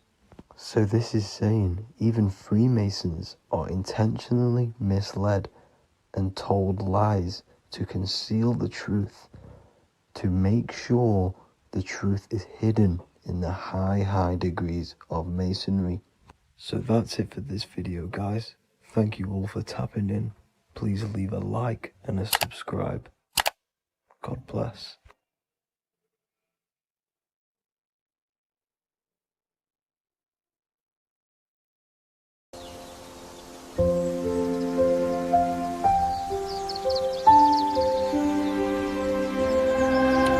powerofwisdom.com. Visit today.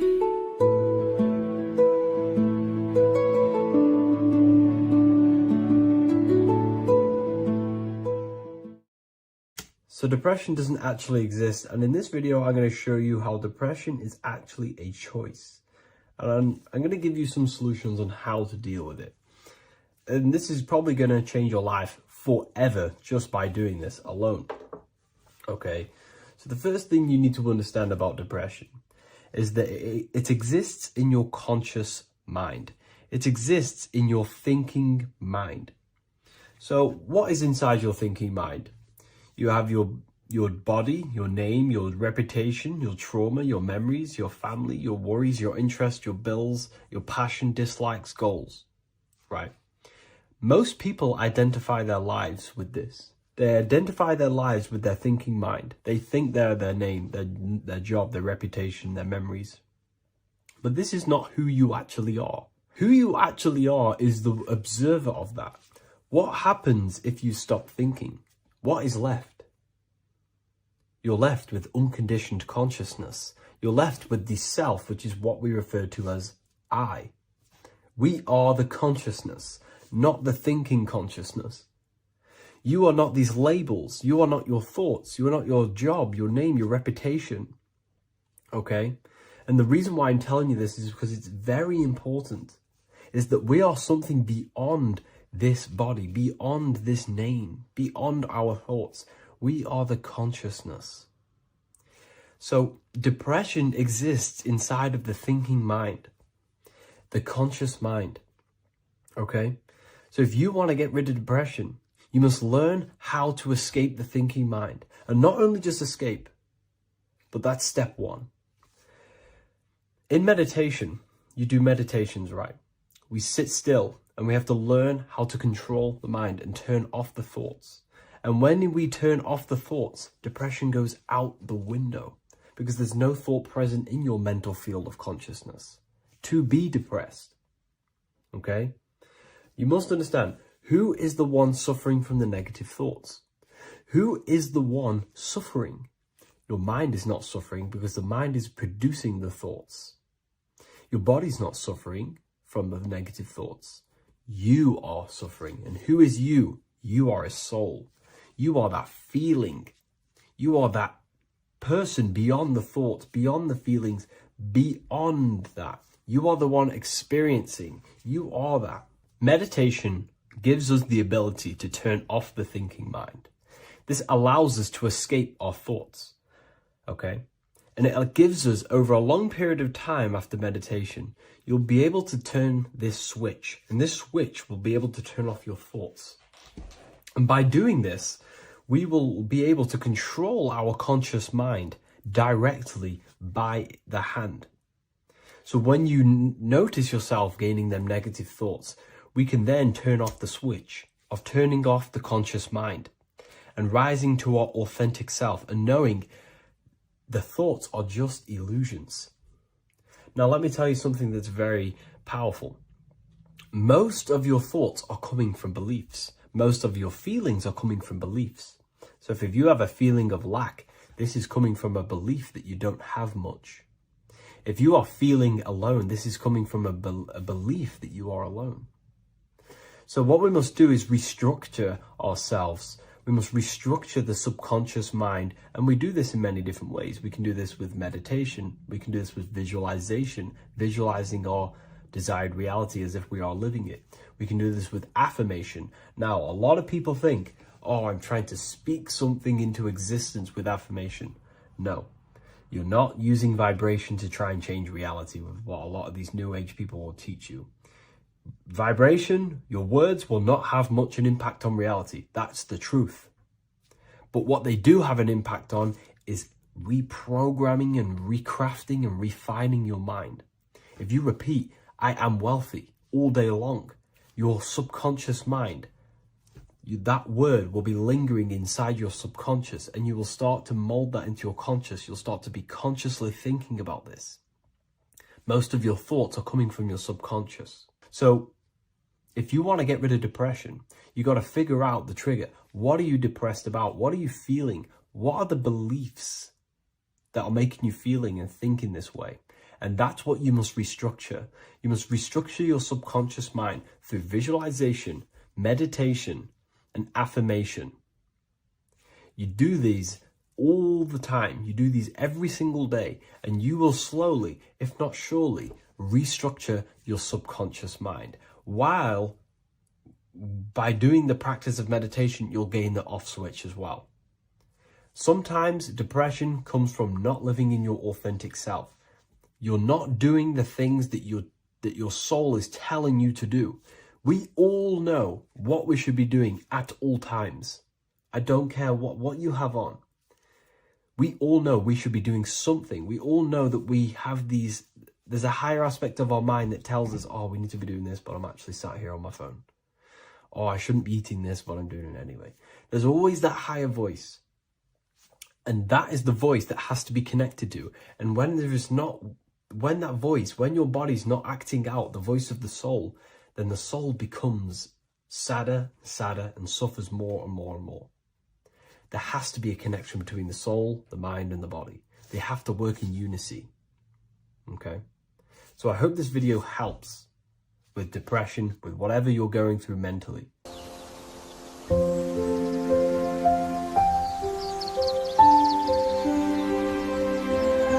bookofwisdom.com. Visit today.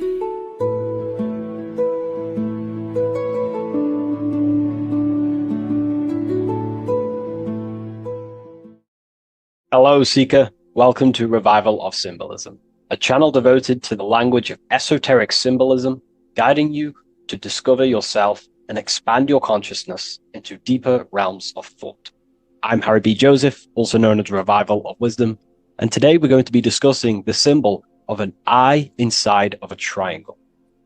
So the first thing we need to understand about symbolism is that symbolism is a subconscious language. We don't just look at these symbols and get a basic understanding. Like a word, for example, if I wrote the word hello here, you look at this and you have an instant understanding of this word in your mind. It has no deeper meaning, or veil, what we like to call it. There's no deeper meaning of this beyond a veil. It's simply just a very logical thing to do and understand. But symbolism, on the other hand, goes deep within the subconscious mind. It forces the individual to go inward on themselves. This is why symbolism is so powerful. It makes you turn inward. When you look at this eye in a triangle, you're not just looking at a word, you're looking at a picture. And this forces you to go inward so you can start to try and figure out what this symbol means. You start to think critically. You also start to follow the chains of thought. This is very important inside the occult. Symbols have many layers and veils of meaning. They don't just have one layer or meaning. On the surface level, it has a surface level understanding. But then as you follow the deeper chains of thought, you start to unveil and unravel its deeper meaning. As you awaken in your journey, the deeper levels of consciousness you access, the higher levels of understanding you access, the deeper meanings of these symbols start to reveal themselves. So studying yourself and studying symbolism go hand in hand.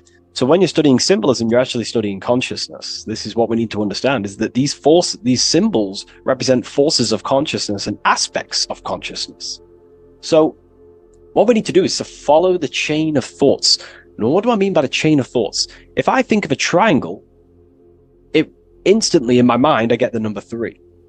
Then if that number 3 leads to another thought, for example, father, mother, child, father, mother, and child.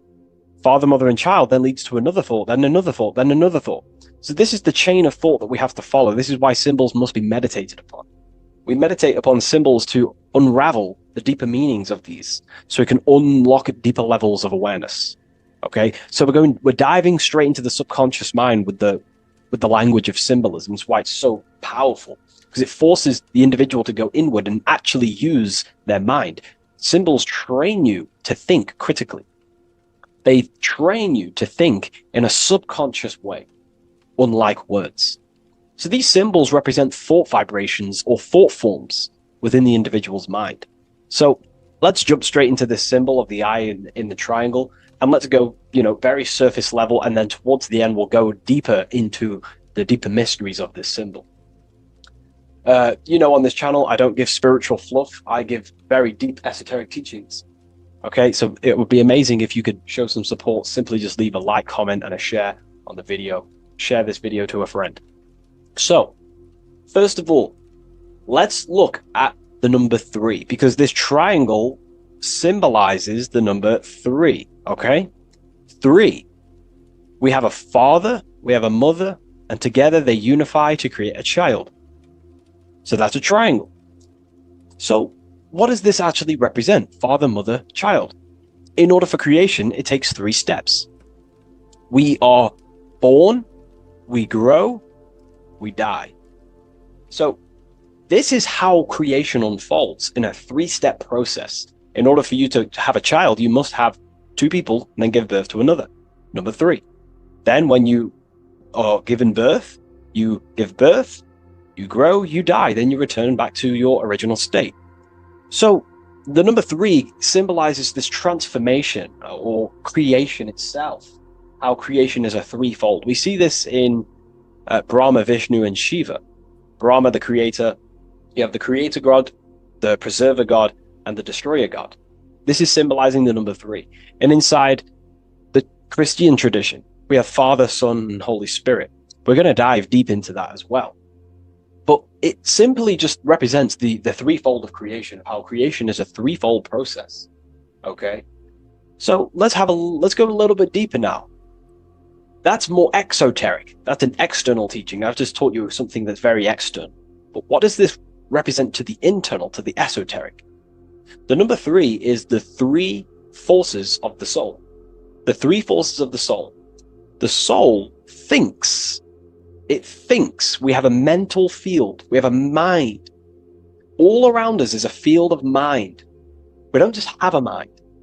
All around you is a field of thought and a field of mind. Okay, this is what we have to understand. A lot of people just think they have a mind. Your mind is attuned to the mental plane, and the mental plane is surrounding you. There are thought forms surrounding you. There are ideas. There are, all of these things in the mind that exist in an infinite field made of mental matter. Mental matter. So the soul thinks. The soul feels. It has feeling. We have emotion. And the soul takes actions. So the soul has 3 ways it expresses itself. Consciousness expresses itself through mentalism, through emotionalism, and through actions. This is how the soul is creating, through 3 different dimensions. Before you take a physical action, you don't just take the action. You first think, you feel, then you act. You only take action on what you feel, what you have a love towards, what you have a care towards. This is what the Freemasons call the generative principle. It's about, this is what generates your reality, your feeling. Because you can think infinite thoughts, but if you don't care about them, you don't take action on them. As soon as you have a care about a specific character of thought, your body then takes an action. Okay? So this is representing the 3 expressions of the soul. Now, the number 3 is actually the number 1. Because this is all one line, remember. This is all interconnected. And here we have the number 1 in the middle. 1 eye. We'll go deeper into that. So the number 1 is symbolized by the eye because there's 1 eye. So pretty much what this symbol is the number 1 and the number 1, 2, and 3. So it's 1 and 3. The 1 is expressed in 3 ways, which is the soul expressing itself and creating reality through 3 ways. Thought, emotion, actions. Okay? These are all actually one force. These are all one force.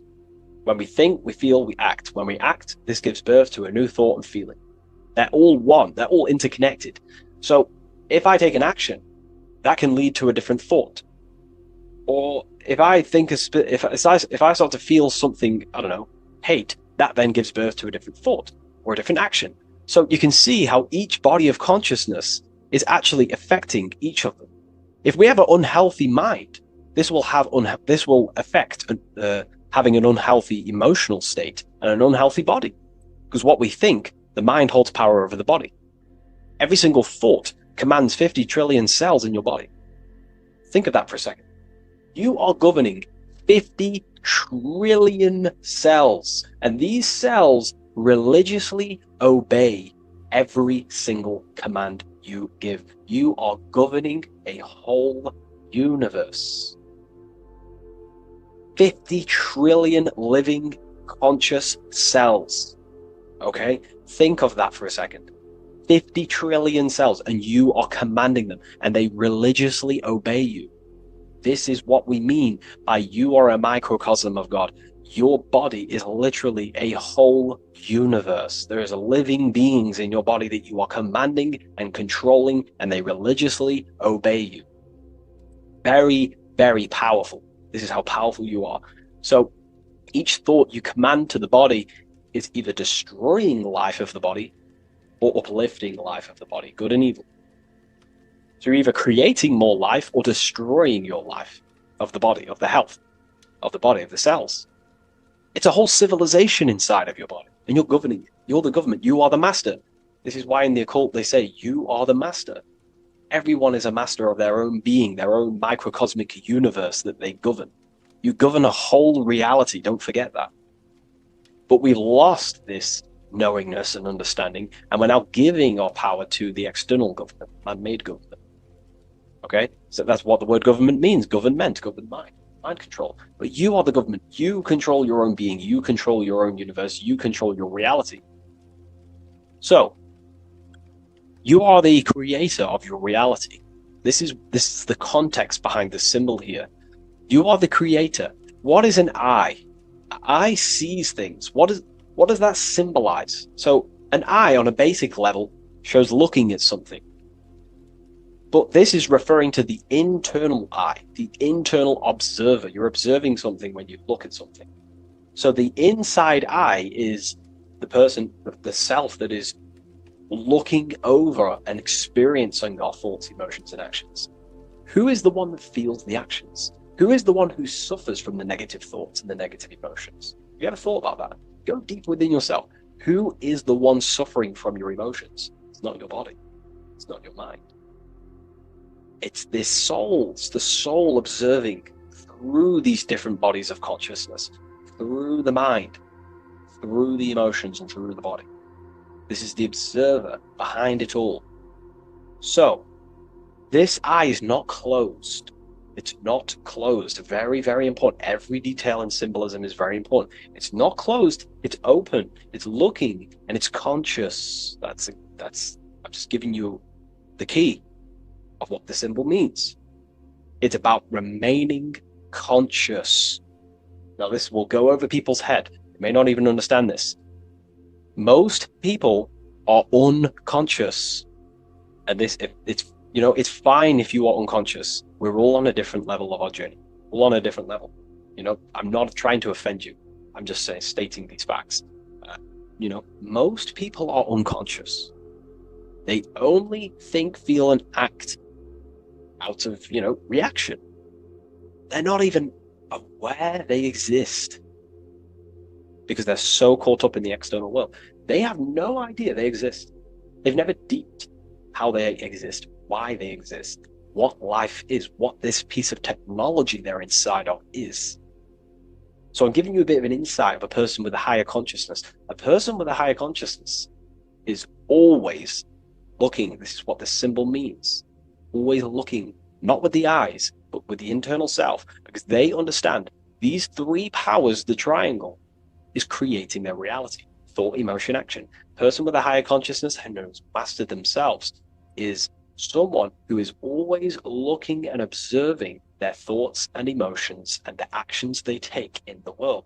I'll give you a bit of a key here. I'll give you a key. In my life, I like to govern myself, be my own master, through this way.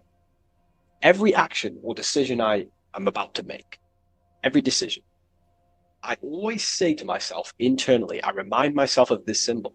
This is what symbols are.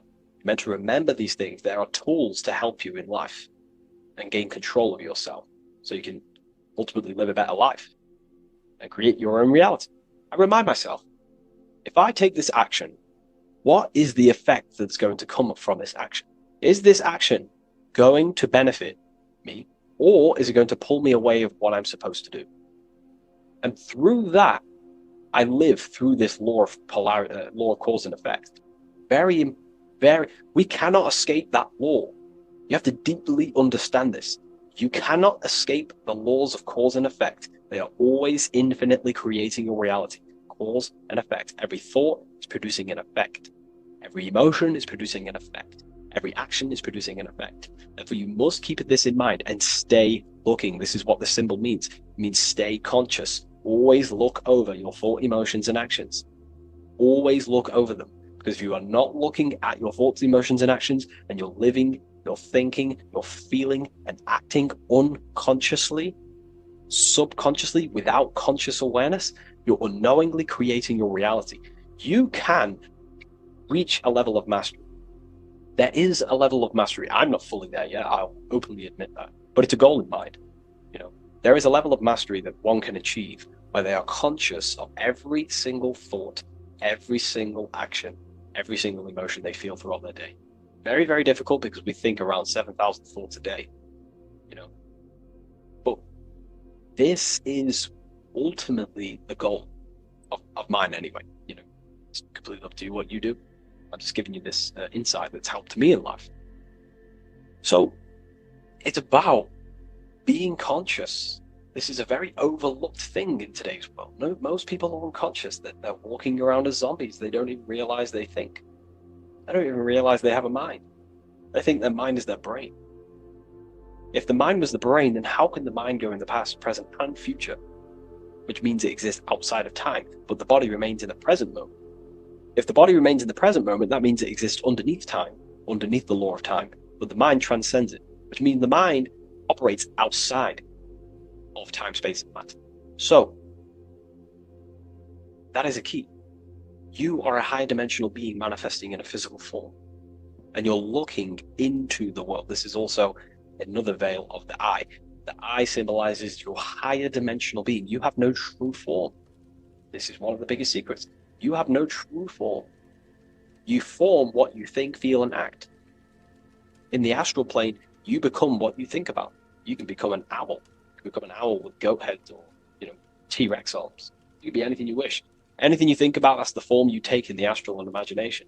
But beyond the very causal plane, the higher dimensions, you are formless. You are nothingness. But that formless is connected to God. That is the unmanifest. That's the source of all creation. So you are something but nothing. Very difficult to get your head around, but essentially you emerge out of darkness. Emerge out of nothingness. Okay, and that's what the mental plane is. The mental plane is kind of like the first dimension that basically expands into infinite realities. The mind can think anything. There's nothing impossible in the mind. Nothing. But there are things impossible in the physical plane, because the physical plane is more dense and it's governed by more laws. So, again, this is symbolizing staying conscious of your thought, emotions, and actions. Now, another veil, if we go deeper on this symbol now, another veil, another chain that's connected to this symbol, a chain of thought, is that this symbol represents unity consciousness. Person who thinks, feels, and acts in unity. Their soul is operating in one force. Their soul is operating in one force, which means they think, they feel, they act. For example, I'll be writing my book sometimes. The book of symbolism, my third book, is coming out very soon. I'll leave a link in the description for you can sign up to the email, the waiting list. We've got a lot of people in there already. This next book's going to be insane. But yeah, you can get notified when that comes out. I'll put a link in the description. When I'm writing my book, I'll get an idea to, go play Call of Duty or go play the Xbox. But then I instantly remember this symbol, thought, emotion, action. Instantly, I then unify my consciousness, my three powers to create reality. These are your powers. These are your rights. These are your things that you have full control over. These are the biggest gifts in life. This is so overlooked. So overlooked because people are so unconscious. These three things are your biggest gifts. They're so beautiful. You have been given the gift of creation. You can mold a whole world, your own world. You govern it. You can think infinite thoughts, no impossibilities, no limitations. You can feel. Feeling is a life essence. Without feeling, you'd be an AI robot. And you can act. These are your 3 gifts. These are your 3 creational powers. You hold the power of creation. You hold the power to kill another life, or you hold the power to spread love in the world, to spread the light. So this is why you see the light emerging out of this eye. This is the light of the soul. That's what consciousness is. It's light. And this is creation unfolding from this through these 3 powers. Light emerging and crystallizing your reality through thought, emotion, and action. So again, this is unity consciousness acting in one force, thinking, feeling, and acting, all directed towards one goal. And that's how you manifest things quickly. Speed. If your thought is, if you think about, I don't know, playing the Xbox, and then you feel like eating, and then you take action scrolling on TikTok, that's divided consciousness. You're wasting time, energy, and you're scattering your creative powers throughout these 3 forms. But once you unify them, which is the I, the number 1, you unify thought, emotion, and action. You direct your thought, emotion, and action all towards one goal. You quickly create these goals. So this ties in with time and attention. These are your 2 spiritual currencies. You spend time and you pay attention. These are your 2 spiritual currencies that pretty much create your reality, your experience. Thought, emotion, action. And this is what the Holy Trinity is on the deepest level. This may trigger some people, but if you believe in religion, then maybe this account, this YouTube isn't for you. But religion is esoteric. It's esoteric. It's not meant to be taken literally. The Bible is an encrypted allegorical text talking about human consciousness. Jesus is a person and a master of consciousness that we should achieve within ourselves. We should aim to become like Jesus, not worship Jesus, because we are all God. We're all governing the microcosm. So, also, this symbol represents the movement of the spirit, the movement of the soul. The soul goes through this triangular process, and the soul always remains, returns back to its original state. The soul is given birth into physical reality. We live, and then, we grow, then we die. Then it moves in this 3 triad form. The soul, wakes up in the morning. It grows throughout its day. Then it dies at nighttime to return back to its original state, to its spiritual state. And everything goes through this process. Birth, growth, decay. Birth, growth, and death. And everything returns back to its original state. So, ultimately, this is what this symbol represents. Okay? If you want to go deeper on this, we have an amazing community. We have hundreds of hours of lectures, practical lectures, where you can gain mastery of yourself.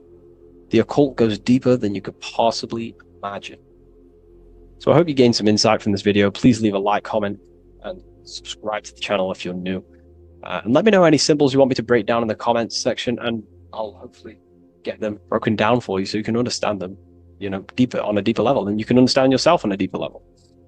So yeah, all the links in the description for everything that I mentioned, the community, and the Book of Symbolism waiting list. And I'll see you in the next video. Take care of yourself, everyone.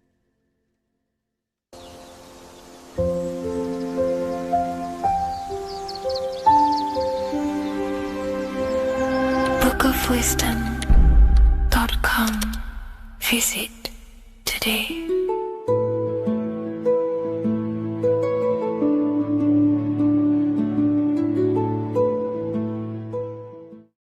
Watching pornography makes you see people as objects. It does a lot of psychological damage to the human mind. And if you truly want to progress in life, your spiritual journey, mastery, whatever it is, mastering your sexual urges is essential to become powerful, successful, and become the best version of yourself. And there are some occult practices that I used to help master this urge. They're not really techniques, they're more mindsets, which will definitely help you overcome your urges. So if you want to quit pornography today, this is the way forward that I used to create this version of myself.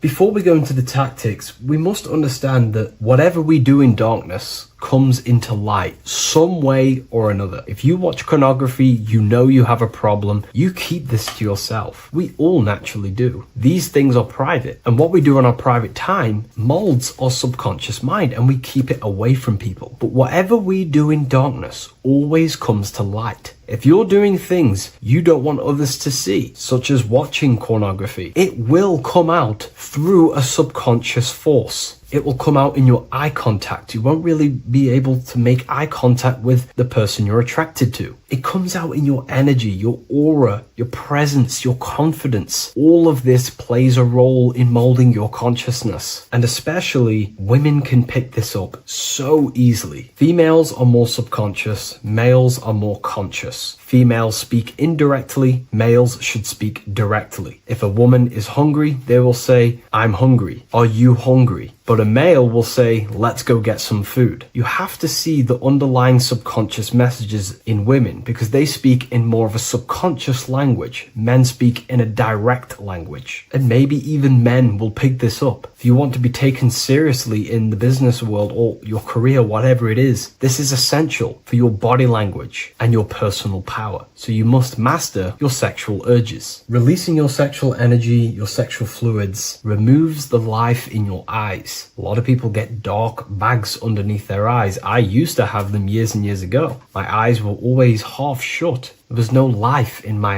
eyes. But as you purify yourself, the life and the energy comes back into your glaring eyes. The first tactic on mastering your sexual urges is understanding that thoughts produce emotions. Whatever we think about inside of our mental body directly corresponds to what we feel in our emotional body. What we see here is a piece of alchemical artwork showing you the light of the mind shining down into the heart. This represents the mental body with the clouds. This represents the human heart, the emotional body of consciousness. What we think about, if we think about sex, or if we watch things that are stimulating to us on Instagram, TikTok, that thought goes into the mind and the feeling gets then produced in the heart and the body becomes aroused. What we think inside of our brain becomes emotional energy in our heart. As above, so below. And what becomes in our heart is what we take action on. We take action on emotion. Human action, human behavior pretty much comes down to what we feel. We only act on what we care about or what we love. If you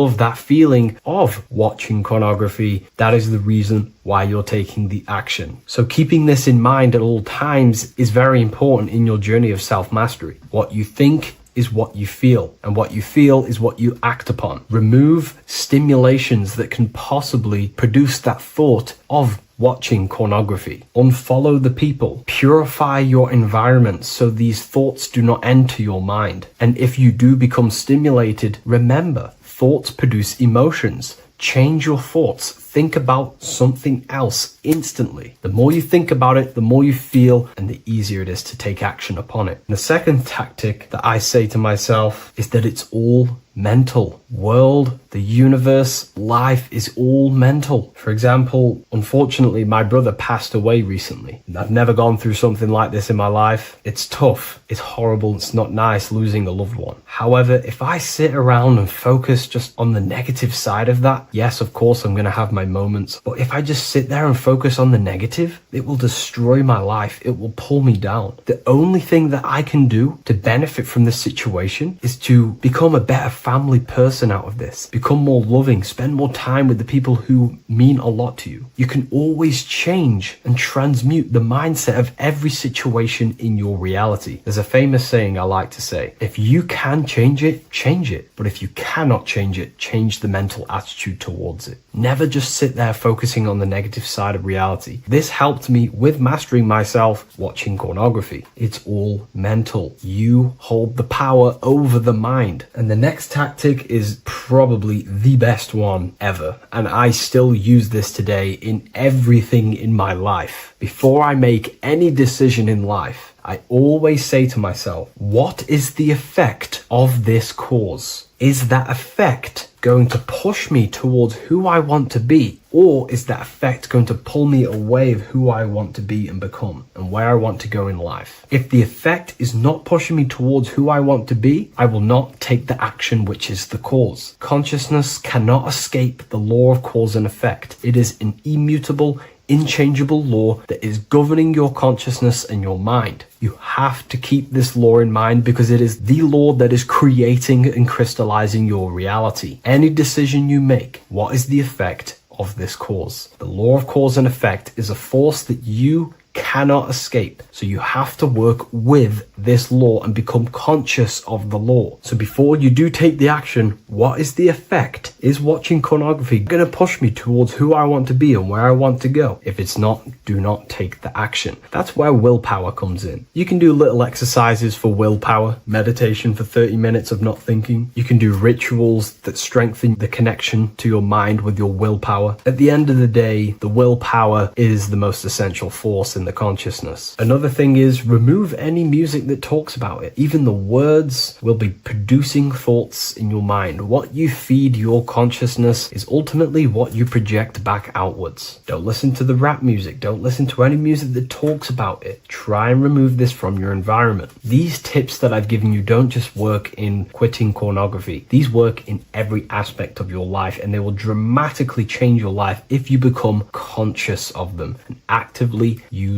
your mind. Don't fall under the spell of becoming unconscious. Never act unconsciously. Never think unconsciously. Never feel unconsciously. Stay on top of your mind. Be the observing eye in your mind. Never fall unconscious. Of course, we all need to sleep, but I mean in the waking times. And this is why learning about yourself or consciousness is essential for every aspect of life. Business, your career, money, whatever it is. Whatever you're doing in your life comes down to understanding human consciousness. And that's why I wrote these books, so you understand yourself, so you gain your understanding of the functions of your own mind, body, emotions, and how you are creating reality. That's why I wrote the book of symbolism, because symbols are not just symbols. These symbols represent forces and aspects of the human psyche themselves, and they are veils, they are keys that help you remember and become conscious of what has fallen unconscious in your mind. We're simply just becoming conscious of what we are unconscious of and becoming conscious of them and using these powers. You want to take your life to the next level? Feel free to get the book of symbolism. I'll leave a link in the description. Take care, everyone.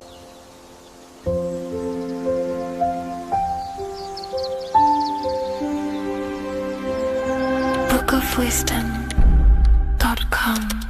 Visit today.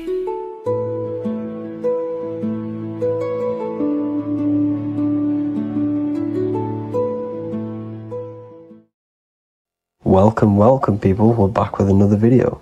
I will now be keeping track of my YouTube and trying to upload every week. In this video, we'll be talking about the chakras. The chakras are the 7 attributes of God, and they are the 7 planets. These are literally vortex portals within us that connect us to these vices and characteristics of God. Each one of these energy centers are a spinning wheel of energy which controls the cells and organs in that particular area of the body. For example, it's literally a mini brain for that area of the body. Each chakra has a vice which you need to turn to a virtue in order to climb up through the system. They work like a stairway system. You have to go through each chakra in order to unlock the one above. This process is turning matter into spirit as you descended from spirit to matter. Saturn is Satan, that's why it's the lowest chakra, and that's why the devil is red, because red is the lowest vibrational color. When you are in these lower states of consciousness, you are in your animal nature. This is your physical side of your nature, and you are mainly being driven by your animal instincts or your ego. Moving back to your higher self or your spirit self is not an easy process. It takes a while. However, with discipline, consistency, and motivation, you can achieve this, and this is what the ancients called Christ consciousness. Once you have achieved this, it is basically a state of mastery of the mind. You no longer lust for the lower animal nature things. Now, let's start with the root chakra. This is located at the base of your spine, and you can feel this chakra by tensing your anus. This energy center is in control of your survival needs, your vitality, your stability, and security. Now, if this chakra is unbalanced, you will feel insecure, fear, anxiety, unstable, low self-esteem, anemia, over or underweight, and constipation. In order to balance this chakra, you need to feel grounded, embodied, stable, calm, centered, a sense of safety and trust in yourself and the world around you. The next chakra is the sacral chakra, which is located around the belly button area.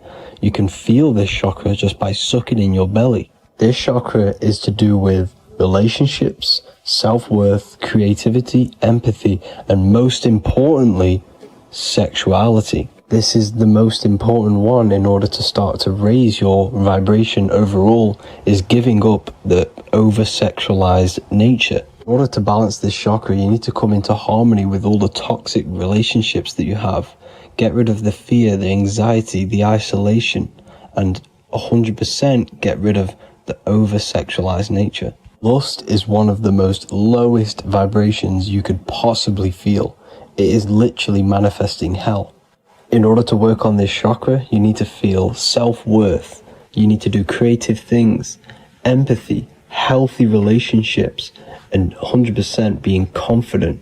The next chakra is the solar plexus. This is to do with personal power, will, metabolism, eating, happiness, and your self-esteem and self-identification. You can feel this chakra just above your belly, below your ribs, and you can suck in this area. If this chakra is blocked, you will feel lack of confidence, difficulty in manifesting your desires, low self-esteem, misuse of power, misuse of dominance, weak will, and shame in yourself. Biggest one for this chakra is overeating, as it's to do with metabolism. If you are overeating, you are literally unbalancing a lot of your lower chakras, not just the solar plexus. In order to work on this chakra and balance it, you want to have a positive self-identification. You want to feel happy, a happy self-esteem, effectiveness to people, not overeating, and a strong willpower. Now for the heart chakra, one of the most important chakras. Chakra is to do with love, understanding, trust, hope, openness, compassion, balance, and forgiveness. The most important because your heart is the tree of life in the body. It is the center of the toroidal field. It is the most powerful chakra. Your heart is 5,000 times stronger magnetically than your brain. Once you have hit the heart chakra and you start surpassing the heart chakra, you are now turning matter into spirit, as the lower three chakras are dense and physical, and the above the heart chakra are turning to spirit. As you can see already, this is a hard and long process of working on yourself physically and internally. The symptoms of a blocked heart chakra would be lack of love or too much love, difficulty to accepting or giving love, lack of compassion, loneliness, and lack of emotional fulfillment. Finally, a lack of connection with a divine or to nature. In order to balance this chakra, the most important thing and the most powerful thing you can do is loving people, accepting and giving lots of love. Second most important thing to balance the heart chakra is balance. You need a balanced life. You need balance in all aspects of your life. Now for the throat chakra. This is a very important chakra as it's to do with communication. A symptom of this being unbalanced is a lack of self-expression and putting on a front all the time, acting with the ego. In order to balance this chakra, you need to constantly self-express yourself. You can't be putting on a front. That voice inside your head, you have to let it come outward. Don't just block it off with a wall. Self-expression will lead to you gaining friends who actually like you for being you, and not these fake friends that you have to put on an ego for. In order to balance this chakra, you need to express yourself, express the word that's within you. Don't be lying to people, don't deceive or be deceptive. The next chakra is the third eye chakra. This is starting to get very advanced and you are coming very close to spirit. Just before we head on, I want to announce the PDF is now available, containing all the presentations I've ever made, all into a condensed 38-page PDF. The link will be below this video for you to access. And if you want to learn how to create reality using your mind, how to attract your desires, how to get out of the situation you are in, the link will also be there for the Manifestation Mastery course. Now for the third eye chakra. The third eye chakra controls the pineal gland, which is your first eye.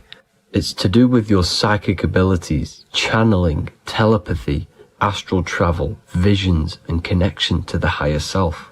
You need all of the chakras aligned to get the full potential out of your third eye or pineal gland chakra. For example, if you're astral traveling and you fear something, you will be instantly shot back to your body.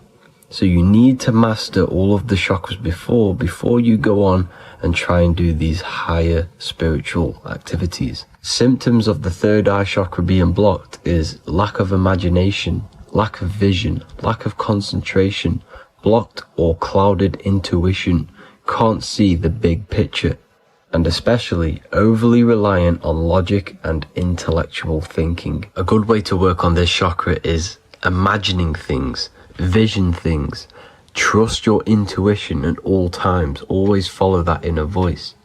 Cut out the tap water which contains fluoride. Fluoride blocks the pineal gland. And cut out all junk food because all of this is affecting your pineal gland. When in meditation, you want to focus your eyes and your attention to the center of your head between the two eyebrows. This is where the pineal gland is located. This will help and awaken the pineal gland over time when you keep doing these meditations. Finally, for the crown chakra, this is to do with universal consciousness, all-knowing, enlightenment, cosmic connections, the God source. This chakra is blocked by being cut off from spirituality, plagued by the senses, being tricked into the five senses and being tricked into thinking you are the body. In order to work on this chakra, you need to feel grounded. You need to know yourself, your real self, the voice within you. Have common sense, have specific decisions that you're making, be very direct. Now we've got out of the way all of the chakras, I can now introduce methods and meditations which will help you unblock them spiritually. When meditating, you want to get into the present moment in a nice, comfortable position.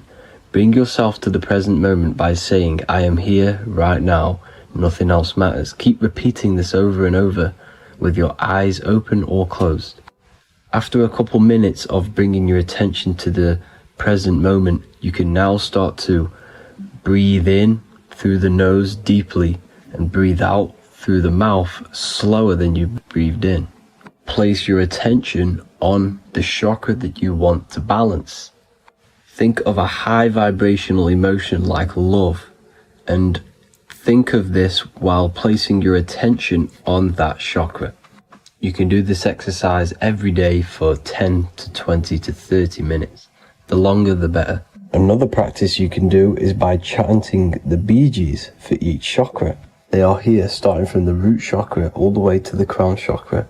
Or you can chant the 7 vowels. There are not 5, there are actually 7. A, E, A, O, U, M. A, I, O. This is the proper way of pronouncing the 7 vowels. These are so powerful because these are the only things that exist. It is literally the sound of God. By pronouncing them right, you can actually create a lot of power within you and align your chakras. That's it for this video, people. I'd appreciate a comment and a like to help the algorithm. I appreciate you all. Love and light.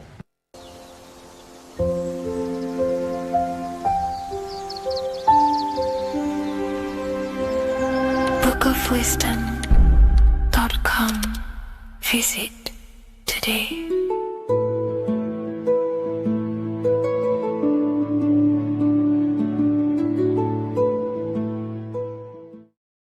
Hello, Seeker. Welcome to Revival of Symbolism, a channel devoted to the language of esoteric symbolism, guiding you to discover yourself and expand your consciousness into deeper realms of thought.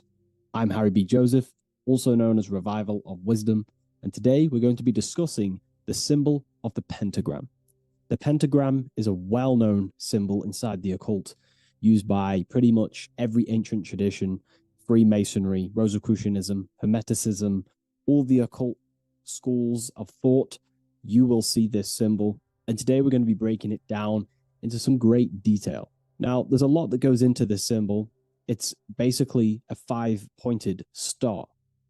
Now, if you notice that the star is one line continuously, you can draw this symbol continuously with one line without taking your pen or pencil off the piece of paper. So it's actually symbolizing one, and one expressing through 5 ways. So if we look at this symbol and each one of their points, we're looking at the 5 elements that create life, the universe, or creation itself. So the element of spirit simply represents the divine, the unseen world, the things that we can't really put our hands on, we can't feel, touch, taste, or see, but they hold influence over the material plane. So spirit covers a large category of things such as spiritual forces that drive physical existence. So it's one of the elements. Now, what are the elements? Well, they make up the entirety of physical creation. Air, water, earth, fire. These are the 4 tangible that we can see, feel elements that make up physical creation. They create the whole universe. However, the spirit is the invisible forces, the invisible element that creates the visible, tangible world. Before you take a physical action, there is a force inside of you that moves the body. There is an intention, which is a spiritual force, an invisible, intangible force that makes a physical action be taken in the world of manifestation called Earth. This is the element of the divine. The divine comes down creating the world. Okay? So, as I previously mentioned, how this pentagram is one line. It's a one continuous line. So if we draw this pentagram together, let me make this a little bit thicker for you. If we draw this pentagram together, it goes from spirit to fire, to air, to water, to earth, back to spirit. So it's one continuous line, and the elements are always in their proper place. These elements always have to be in this specific order. This is the correct order. If you see air down here, then the pentagram is incorrect. Okay? So it always goes spirit, water, fire, earth, air. This is the correct order of the elements. Now, this is highly symbolic, which is what we'll break down in just a minute. But before we go into the deeper aspects of this, I will explain pretty much what it means on a basic level. So we'll come back to this drawing. So spirit is on the top, which means spirit over or more superior or more dominated over the earthly elements. Now, what does this mean to an individual, to yourself or me? If I wear this pentagram, I am basically saying my spiritual divine self, my internal self, is more superior than anything the material world can pretty much give me. My spiritual journey is more superior. My spiritual self is more dominant over the earthly world and the material things. Okay? Now, not many people are like that in today's society. Most people chase the material things, which means they're ignorant of their spirit. They're ignorant of their divine nature. They're ignorant to consciousness and their internal world. They have no connection with their internal world. All of their thought, emotion, and action, their 3 creative powers, is totally expressed only on material gain and external things. However, if you see an upright pentagram, you're seeing someone who is basically saying, My spiritual nature is more important than my earthly nature. My spirit comes first before anything material. And ultimately, this is how you become more happy and fulfilled in life, by chasing, well, not chasing, but putting your spirit first, putting your internal world first. You know, seeking the things that are untangible. For example, knowledge. I'm addicted to knowledge. You know, I would rather chase knowledge because knowledge is power. Knowledge of self is so important. When we die, it is the only thing that matters in the end. When you die, you are immortal.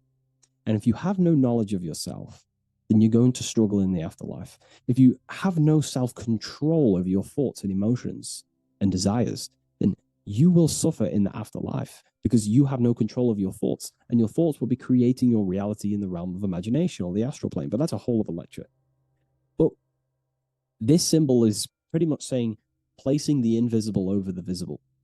So there's many different avenues we can go with this. So this symbol is also used in magic. We could use the symbol for manifestation. It represents controlling the inner world to produce then effect inside of the external world. You see? So we have to put this first in magic spirit. We have to change the internal so we can produce change in the external. Reality is created from the inside out. Okay?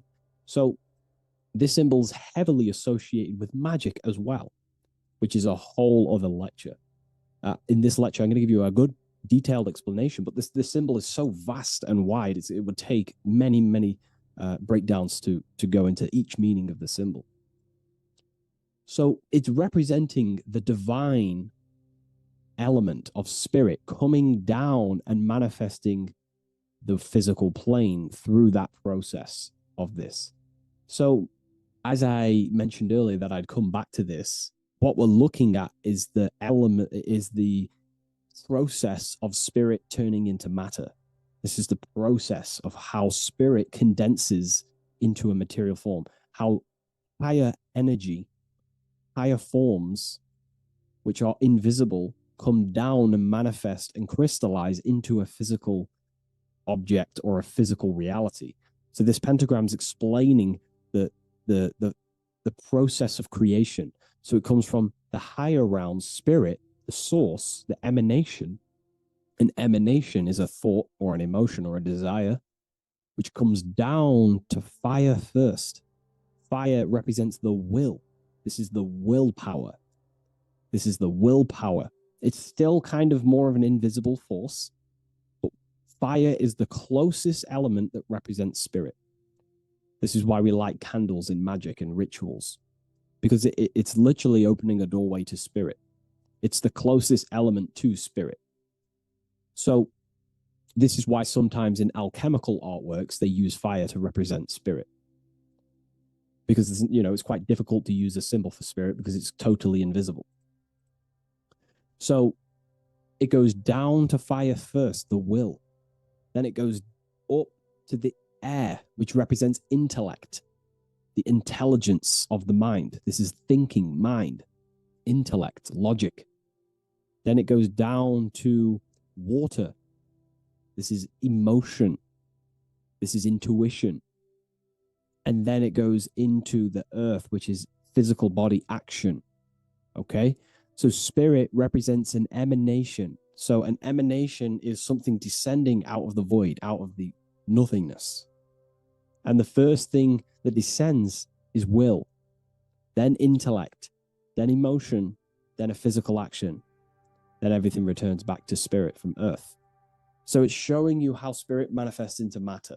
It's also showing you the macrocosm, how the world is created. So ultimately, it's a symbol of the microcosm also. It's a symbol of you. If you put your body outwards, you would see your body in this 5-pointed star shape. So it's a symbol of the microcosm, because you yourself are a microcosm. You contain all of the elements: spirit, fire, earth, water, and air. You breathe air, you drink water, fire in your nervous system, which is electricity, and earth is your physical body. So you are a microcosm of the universe. And this is what the circle, when we see the circle around, this is representing the macrocosm, the circle.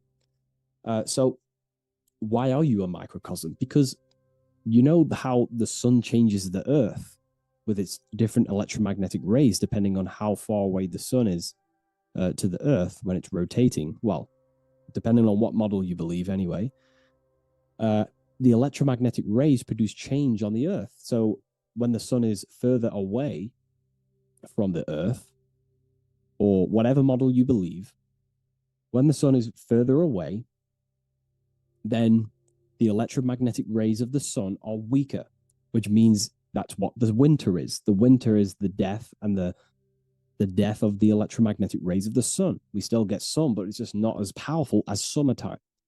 So nature dies. But then when the summer comes back around, the sun is closer, it produces higher amounts of electromagnetic life force rays, which increases the growth again in the summertime. But this is also not only happening on the earth, it's happening within the body. The body goes through this rhythm. The same rhythm that the external world goes through, your body's going through this rhythm. So these changes in the cycles not only change the earth, they change consciousness. These cycles happen within you. They happen within your body, your cells, your nervous system, your brain, your psyche, your emotions, your intellect is all affected through these cycles of the sun. So this is why you are a microcosm of the macrocosm. Your mind is cut out of the same fabric of God's intelligence, of God's mind. The same power of thought God used to manifest the world, to think it into existence, the same power you use to think your world into existence. You are truly a microcosm containing all the 5 elements, all the same powers of God, but just in a smaller version. It's a symbol of the microcosm. It's a symbol of the macrocosm also. It's a symbol of how spirit manifests into form. And this is why it's associated with magic, because you can use these elements in magic, this process of how spirit becomes matter. So there's so much that goes into this. And I actually broke this down inside the new book, the Book of Symbolism, on these 2 pages here. I will do another one on the inverted pentagram. This book, I've basically gone over every Freemasonic symbol, alchemical symbols, every occult society symbols is pretty much in this new book of symbolism. But again, it's not a book on symbolism. These symbols are representing forces within yourself. They represent you, and these symbols are designed to awaken aspects of yourself. So this is not a book on symbolism. This is a book on you. Each symbol will awaken different aspects of yourself to help you understand yourself. So anyways, it's a big book. It's going to be very, very soon. I'll leave a waiting list in the description. You can join the waiting list, or I'll just give you an email when it's ready. And I will see you in the next video. Please leave a like, comment, and share. And I'll see you in the next one.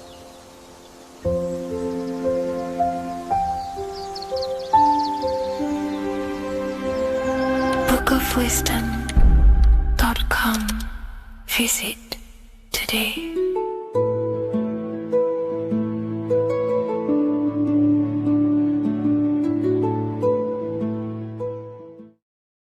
What if the word Yahweh is proof that God is embedded in our very own being? Stay with me, because what I'm about to show you might change the way you see yourself forever.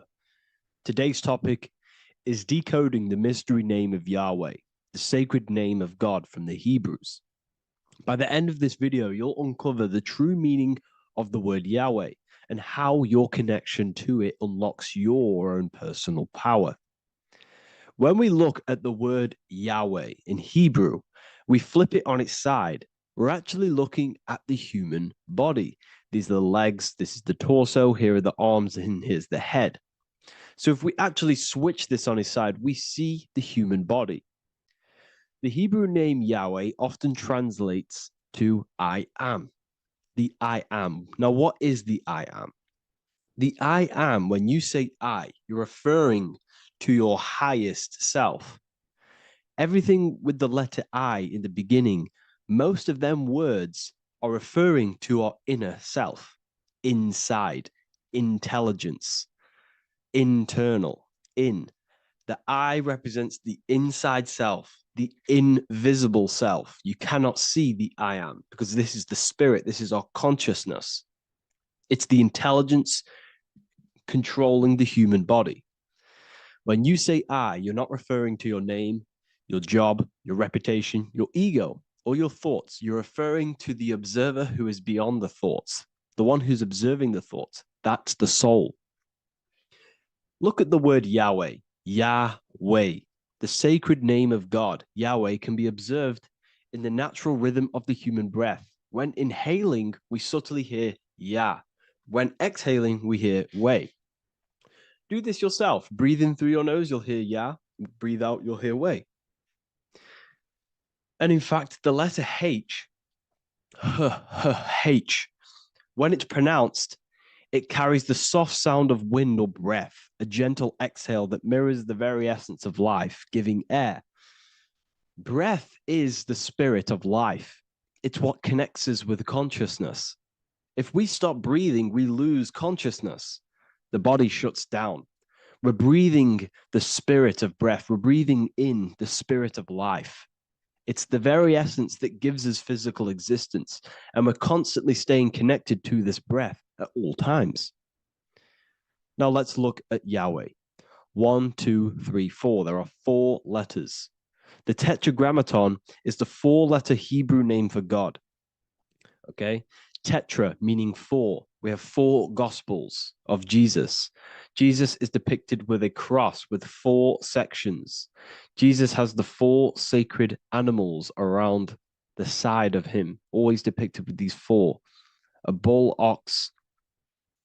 or an ox, an eagle, a man, and a lion. These are the 4 fixed signs of the zodiac. Aquarius, the man, Scorpio, the eagle, Leo, the lion, Taurus, the bull or the ox, which are related to the elements. Leo is a fire sign. Aquarius is an air sign. Taurus is an earth sign. Scorpio is a water sign. These are the 4 elements. And the 4 elements correspond to the 4 bodies of consciousness, as we see here. This is fire. This is air. This is water. This is earth. So we are made out of the 4 elements, which represent the 4 bodies of consciousness: mind, emotion, spirit, and body. The soul is incarnated into 4 sections. Hence why Jesus has 4 gospels. Hence why Yahweh is a 4-named word, because we are tetraform. We have 4 bodies of consciousness. There are 4 pillars to reality: the mind, emotion, spirit, and the body. So what we're actually looking at here is the name of the very essence of the self. Yahweh represents the universal consciousness that we're all tapped into, because the body is like a radio. The body is basically a radio antenna, which is picking up the stream of consciousness, and we're all the same consciousness, just experiencing it in a different body. And Yahweh is the name for this intelligence that we're all acting out, that we're all manifestations of. So now let's look at the word Yahweh, where we read it this way in Hebrew, which is 10565. 10565 in the Hebrew letters and the numerical values. And the DNA is made up of 4 bases. These 4 things which create the DNA. This basis is the genetic code for all living things. Each DNA strand is held together by sulfur bridges that appear in a repeating pattern of 10565.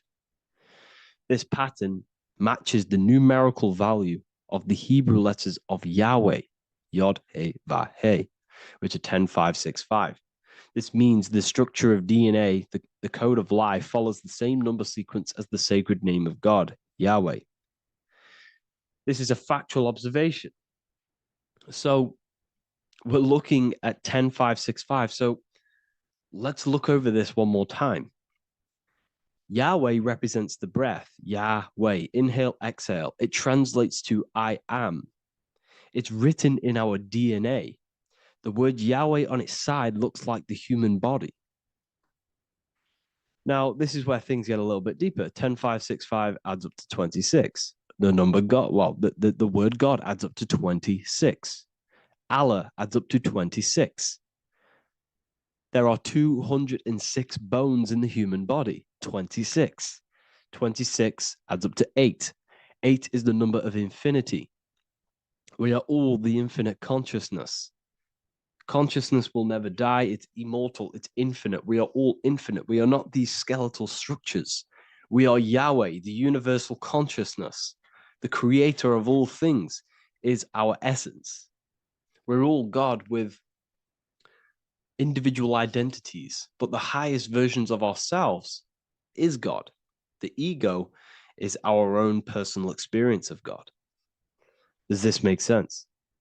So, in conclusion, Yahweh is not the name of a separate God from us, but rather the reflection of the divine consciousness manifesting through the human form. The human body is like a receiver acting as an antenna that tunes into the infinite intelligence and life force we call consciousness or God. This means that rather than being external, the divine presence is within us, expressed through our very existence. It's very interesting when we look into this, and what religion has done is flipped all of this knowledge. All of this sacred knowledge has been externalized. They've externalized God so that we worship God and we view God as something separate from the human experience. They do this so that we don't find the God within us, so that we don't find that we have the power of creation. The mind is the creative force of God. The body is the will to act out that thought. They don't want us to figure out that we are creators and we're all creating our own earthly experience. We're all projecting this reality. And they don't want us connecting with the divine intelligence within us because they want to be the creators. They want to keep this knowledge. They don't want the masses to wake up to this powerful knowledge. So what they've done is that they've taken the scriptures, they've externalized it so that we start worshiping and giving away our power to these external things. And when God is external, we start to fear God because we start to think that God has power over us. He can send us to hell or heaven. So this is what's going on. They've been externalizing this for thousands of years to keep us in a suppressed state. Okay. Humans are very advanced because we possess self-awareness. We possess the ability to move our awareness and our thoughts outside of the instinctual nature. For example, a cat or a dog. These things can only live in their instinct. They live based on instinct. They smell, they eat. That's pretty much what they do. But humans, we have the ability to rise above that nature and turn to our infinite selves, our higher selves. We can move beyond our instinctual nature and create very advanced things. That's why humans are made in the image of Yahweh. We are literally God in human form. So this is what we all need to realize. And I hope this video has helped. Please leave a like, a comment on inside of the description. I'll have some links to my books and my university. The people who have read them have just absolutely changed their lives. You could probably see that in the comment sections if someone leaves a review of the book. We also have Trustpilot. But yeah, I thank you all. And I'll see you in the next one.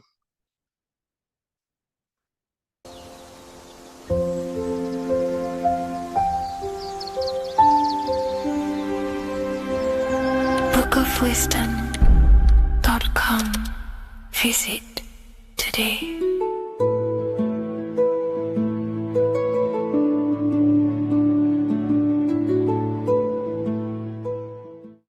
What is good, people? It's Revival of Wisdom. Today we're going to be talking about Saturn. I've done this video in the past. However, this video is going to contain a lot more in-depth explanation of Saturn. So the 33rd degree Mason, Manly P. Hall, said, Saturn is the key to crystallization, physical matter. Light is matter, matter is light. They are interchangeable. Low vibrating light turns into matter, high vibrating matter turns into light. And Saturn is the god of this world, this physical world. He crystallizes light into matter. This is symbolized as the Masonic checkerboard, matter and spirit, matter and light, light and matter. He's also the god of time, destruction, Justice, he creates and destroys, because all things in time die. He creates and destroys you. So, because we live in this physical world, which is the electric world, this is why we say electricity, because it comes from the root word of El, Saturn. They used to call Saturn El, E-L. This is why we used to say Elohim is God. The real God of this world is Saturn, but it's being hid. This is being hid. Jesus is Saturn. All of this is Saturn. It's all Saturn worship. It's the real God of this world, So, physical matter is a result of two opposing forces equalized on the plane of inertia, because everything is created out of electromagnetic toroidal fields. And these two poles equalize on the plane of inertia, which gives you planet Earth, plane of inertia. The plane of inertia is what Saturn is. It's the ring around the center of the plane of inertia. Thank you to Walter Russell saying, physical matter is a result of two opposing forces on the plane of inertia. This is what Walter Russell says, so please check out his work. He's got many books, many books on light and electromagnetism and stuff like that. So I advise you to check him out. So the torus field gives you the binary code 0 and 1, the female vagina, and the male phallus. This is the code for this world. Saturn crystallizes physical matter. Now Saturn is the most outermost layer of the 7 layers of heaven, where it says in the Quran, it says, Allah, it is He who created the 7 layers of heaven. Saturn is the outermost layer. He's the top. He's the most high. So when we say the most high, we're referring to Saturn. He's the most high before the firmament, before the stars. So Saturn is the god of this world. He's the Lord of the Rings. He wears the crown. The crown is the rings. Crown, Kronos. So the planets are luminaries. They are lights. They are beings. They are energy, conscious energy. And we're in the heart of the solar system. Saturn is the outermost layer. He is the one of this world. He's the god of this world. Now, on the North Pole of Saturn, you have the hexagon. Add up all the sides. It creates the 6-pointed star. Or it can be created as a cube. The cube is very important. The 6-pointed star is very important. 6 points, 6 triangles, 6 side, 6, 6, 6. Black cube adds up to 6 in gematria. Now, what did I say in the beginning? Saturn crystallizes the physical world. He creates physical things out of light. You are a light being. This is why we say human. Hue means the light spectrum. Hue, man, we are light manifested into physical forms, human. And we are incarnated through Saturn. Satan, same thing. The number of the beast is 666, and the 666 comes from the 6.6 triangle, 6 sides of Saturn, 666. We are all known as carbon-based life forms. Carbon, the atomic structure of carbon, is 666, 6 protons, 6 electrons, 6 neutrons. We are materialized into our physical bodies through Saturn, through the number of the beast. These bodies are the beast, it's the animal. The divine, the Christ, is the consciousness within, because you are a physical, spiritual being combined into one, hexed into one. Hexagram. This is a hexagram. You're hexed into physical matter, spirit and matter, light and dark, combined into one. Now you contain of the mark of the beast, the mark of your body's the beast. It says in the Bible, Satan, who is the god of this world. This world. There are many different worlds, but this world is run by Saturn, and it says that in the Bible. Saturn is Satan. It's the same thing. And look at the crown of thorns are wrapped around the heart. The soul is in the heart. The mind is in the brain. The soul is wrapped around the rings of Saturn. You're wrapped in physical matter. This is what it's showing you. This is symbolizing the rings of Saturn wrapping you. And the cross on top is the cross of the cube. The cube, the black cube of Saturn, unfolds into a cross. So Satan, who is the god of this world, Corinthians 4:4 in the Bible, Satan, who is the god of this world, has blinded the minds of those who don't believe. Satan blinds your mind because the god of this world materializes you and he blinds your mind when you incarnate into physical matter. When you enter this soul system, not the solar system, you hit Saturn first. He materializes you. And look at the symbol for Saturn. This is the symbol for Saturn. All of the planet symbols are created out of the Holy Trinity. The Earth, Moon, and Sun. Body, mind, and soul. The sun is your soul, the moon is your mind, the earth is your body. Your body's made out of the 5 elements. The sun is your soul because the sun is life force, gives life to everything. Your sun is a soul. Your soul is the sun of your body. The moon is the mind. The moon is the moon of your body, the mind of your body. Intelligence. So all of the symbol of the planets are created out of these. The Saturn symbol is created out of the Earth cross, matter, and the moon crescent, moon, mind, matter over mind. This is why Satan, who is the god of this world, has blinded the minds of those who don't believe. He blinds your mind. Look at the symbol, it's showing you. The Saturn symbol is matter over mind when it should be mind over matter.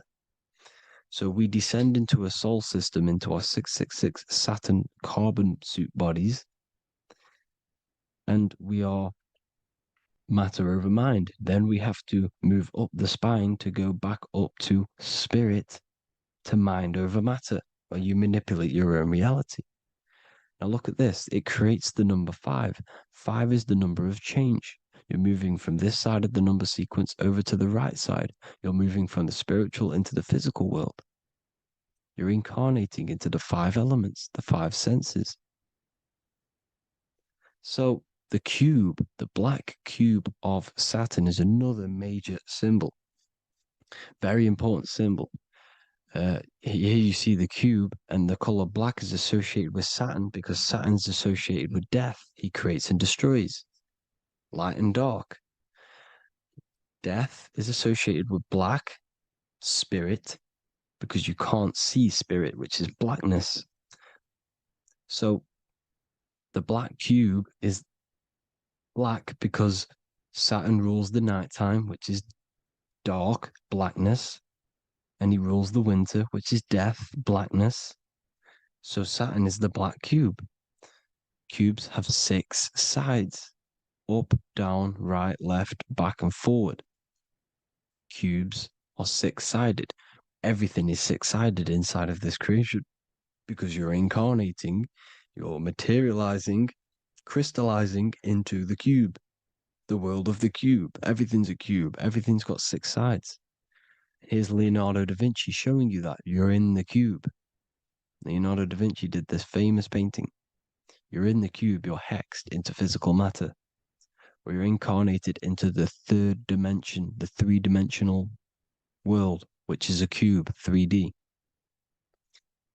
And black cube adds up to 6 sides of the black cube. The Kabbalah means cube god in Arabic. And look at what they do. They worship the cube, the black cube, and they stand in rings like the rings of Saturn. Australia, Denmark, Manhattan, Santana all have these black cubes. You go to New York, you will see the black cube there as well. These black cubes are everywhere because it is the real God of this world, So look at the cross. The cross unfolds into the cube. Xbox. Nintendo GameCube, Sega Saturn, anything to do with a simulated gaming reality, they put Saturn in it because we're in the simulation of Saturn. This is a simulation.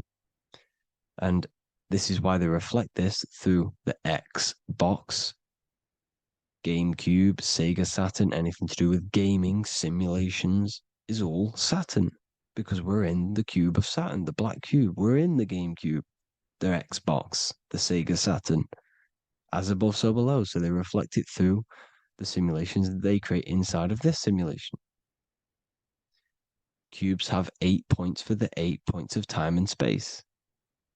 8 is the number of time. Everything's cycling, infinity.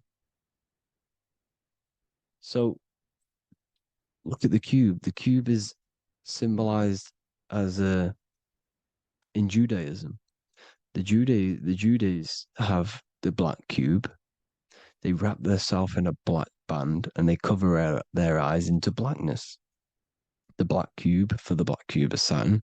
They use the star of Saturn and they worship their god on Saturn Day because it's all Saturn worship. And look how the Saturn god is wrapped around with these thorns or leaves, just like Jesus is wrapped around his heart. And Jesus on the cross is us on the cross. We are in the cross. We are in the cube. The cross is the cube. And the cross is even in the Saturn symbol. This is another symbol for Saturn. There's two symbols. You got this one, the one I've just broke down. And there's this one. This is the cross of Saturn, the cube god, the simulation, the game cube. Now, Chronos is another word for Saturn. Chronos means time. When you clock into work, you go to the Chronos machine. Well, I did anyway. And I tap my card on the Chronos because Chronos is time. Anything to do with time is Saturn. He creates and destroys. Look at the artwork of Saturn with the sand, the time.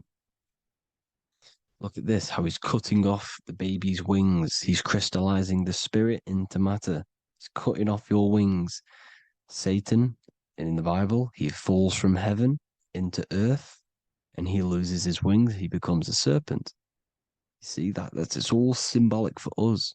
We are the fallen angels, fallen angles of light. We're fallen angles of light. We are light beings. Now we're fallen into physical matter. Saturn's chopped off our wings. He's chopped off our spirit wings because when you astral project, you can fly. You will fly around. He's got the Reaper staff here, always depicted with the Reaper staff. Now look at the clock. Saturn Day is the 6th day. The number of the beast, 666. Look at the clock. 6 take away 12. 12 take away 6 equals 6. 7 take away 1 equals 6. 8 take away 2 equals 6. 60 seconds in a minute, 60 minutes in an hour, 24 hours in a day, 2 plus 4 equals 6. That's 666. Everything's 666 because it's time. Saturn. All goes to Saturn. He's the god of time. We're in time now. We're in time. We're in the time, which is God, the god of this world, the god of time. Now look at this. The Reaper is also depicted as the Reaper with the staff, the black cloak, black symbolizing death, spirit. Judges wear black because Saturn is the law. He's the god of this world. He's the law. This is why they wear black cloaks. When you graduate from university, you wear a black cloak and a black cube on your head. You've been hexed. Funerals, you wear black because it's all to do with Saturn, Father Time, Father Crystallization. Now, Saturn, here's another one of him cutting off the wings of a child. Because he cuts off the wings. He creates and destroys your body. We're in the electrical world. Everything that is electrical vibrates. All vibrations have to come back to a standstill point, which is death. This is why your body dies. Your atoms stop vibrating. corona. Look at the crown. The crown is the corona. Corona means crown. And look at this is an alcohol brand for beer. You can see the staff of Saturn in the symbol with the moon crescent. Corona, which is the crown, Saturn, the crown on Saturn, the rings. And then you've got the staff. It's all Saturn worship.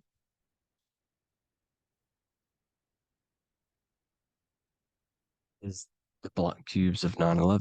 2 black cubes. This was a ritual for Saturn. It's all ritualistic. And look at the Star of David, the Star of Saturn. It's not the Star of David. Creates IXXI, the sigil of Saturn. IXXI means 9/11 in Roman numerals. 9/11. It's all a ritual for Saturn, and they have the 2 black cubes of Saturn. Now look, XX. There's more symbolism of Saturn now. We're going deeper. XX is more symbolism for Saturn. The sigil of Saturn is XX, as above, so below. Same with the Star of David. You split it in the middle, as above, so below, as above, so below. XX, this is a Knights Templar Cross of Lorraine. XX, Knights Templar, High Order of Masonry. They all worship Saturn. Well, Saturn's the real god of this world. X Eon with the XX. XXL magazines, which is all to do with famous rappers and stuff like that. When you die, you put XX on the eyes because it's Saturn. He's the Reaper. Is Jesus with the XX crown with the thorns around his heart, around his soul, with the cube on the top, the cross cube. Le Lucifer with the XX Cross of Lorraine. Jay-Z with his alcohol brand, XX Cross of Lorraine. The X Factor with the rings of Saturn. All Saturn worship. The seal of Melchizedek is also Saturn. This is the cube. This symbolizes the cube with the 8 points for the 8 points of space and time. And this is the cube. It's another ancient symbol for Saturn. Here you see the star of Saturn with the Melchizedek symbol around it, which is all to do with Saturn. Here you see an altar, the Holy Grail, the Melchizedek symbol on it, and they're worshipping it. This is why we wear rings, wedding rings for the rings of Saturn. It all goes back to Saturn. Earrings. The 8-pointed star of the ancient Sumerians is all Saturn. It's all Saturn. So the ancients, the symbols of Saturn goes on forever. It's in all of the major corporations. You can see it everywhere, the rings of Saturn. Toyota is an obvious one. Internet, Nike, Target, Sega, Saturn. It's all Saturn worship. All Saturn worship. Because he is the real god of this world. Here's Kanye West's album with a Saturn here. Here's Michael Jackson's album saying escape. There's the X again. The X, escape. You have to escape this reality. Maybe that's what he's pointing at. Here you see it on the dollar bill. The star of Saturn. Here you see it again on the dollar bill. So that is it for today's people. I hope you all gained some insight on Saturn. Please like, comment, and share if you can. Subscribe if you like the channel. Please have an amazing day. God bless.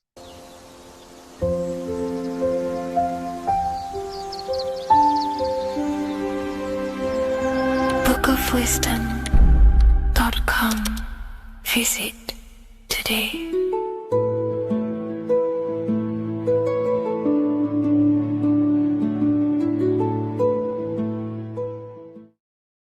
So in this video, we're going to be breaking down the symbolism of the skull and bones.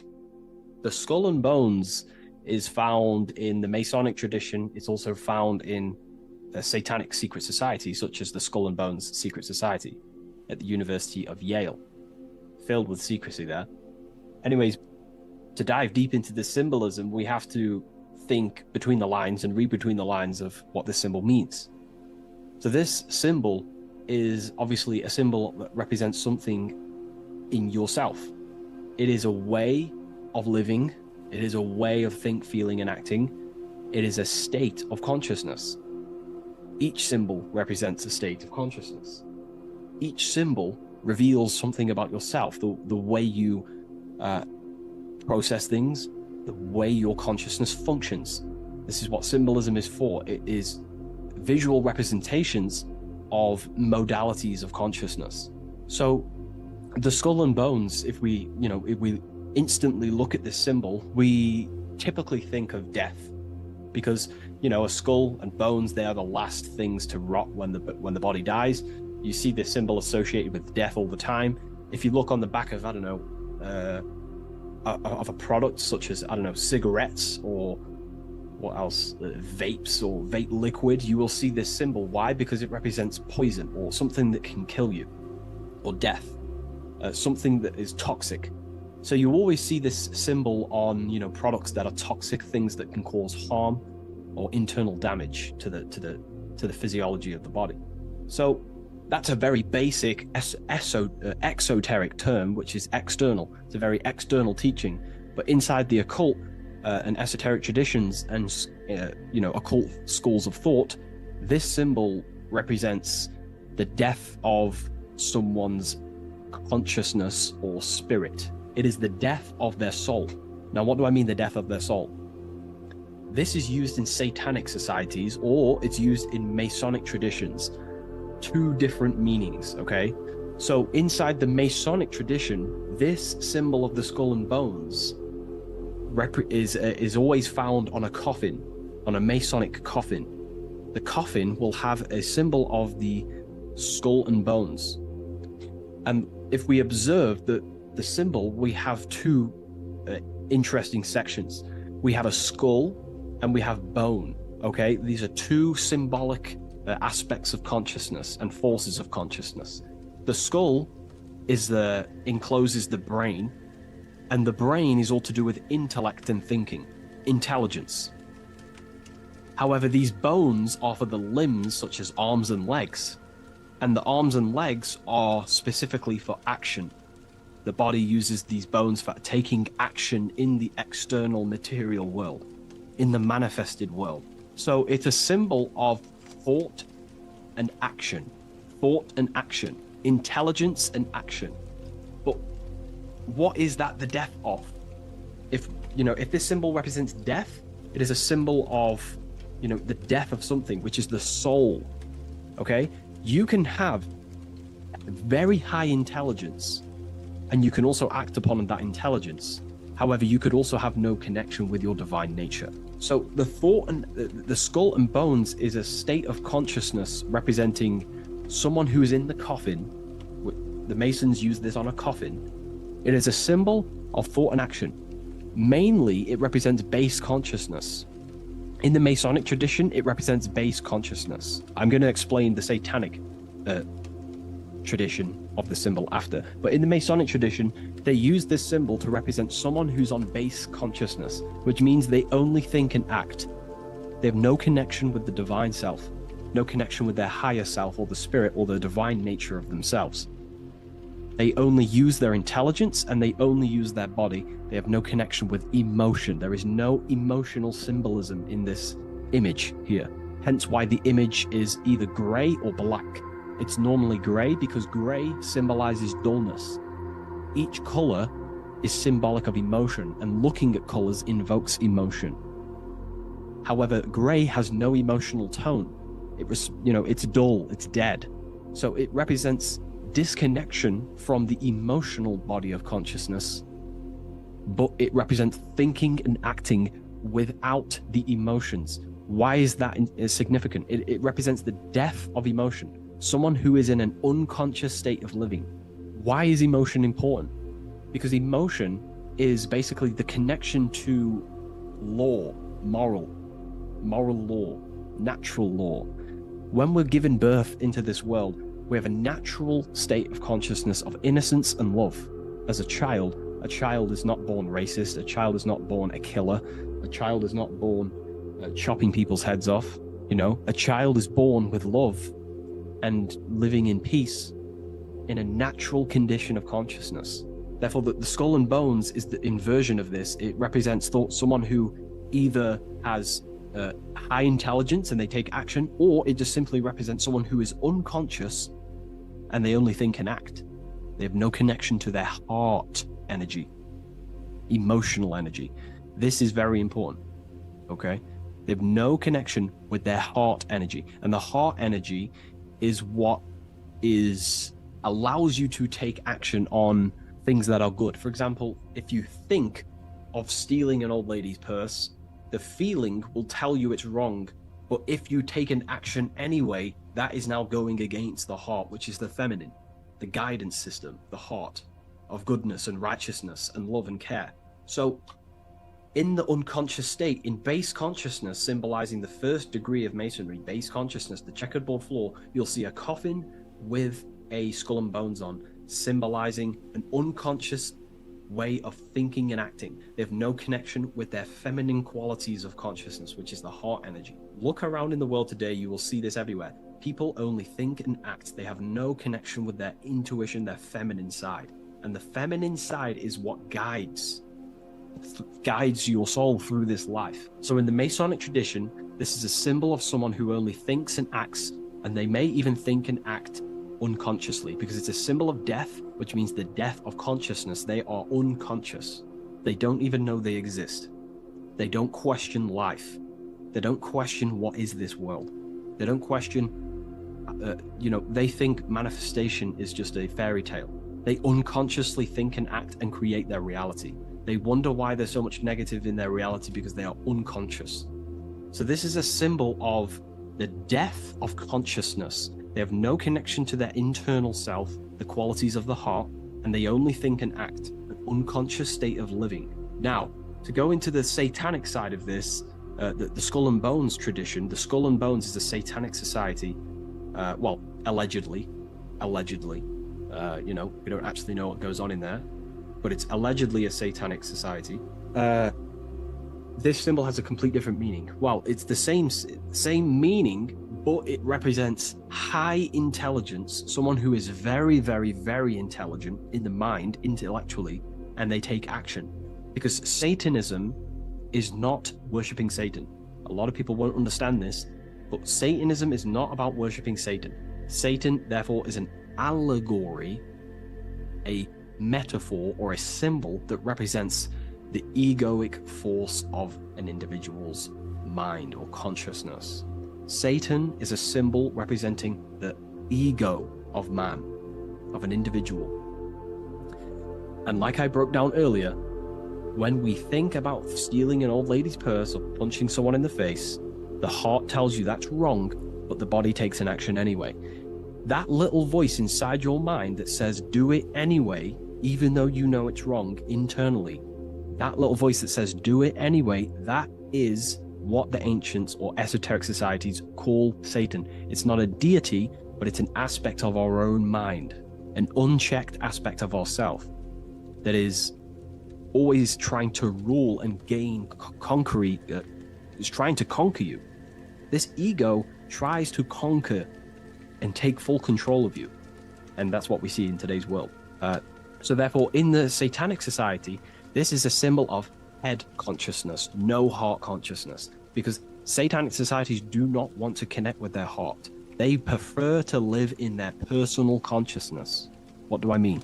The universe is one consciousness, one giant being expressed in individual forms. And that universal essence beyond your ego, beyond that universal consciousness, is the heart. But the head is the personal consciousness. The head is where your perception of yourself is. That false character of who you think you are, your beliefs, your name, your job, your status, your reputation.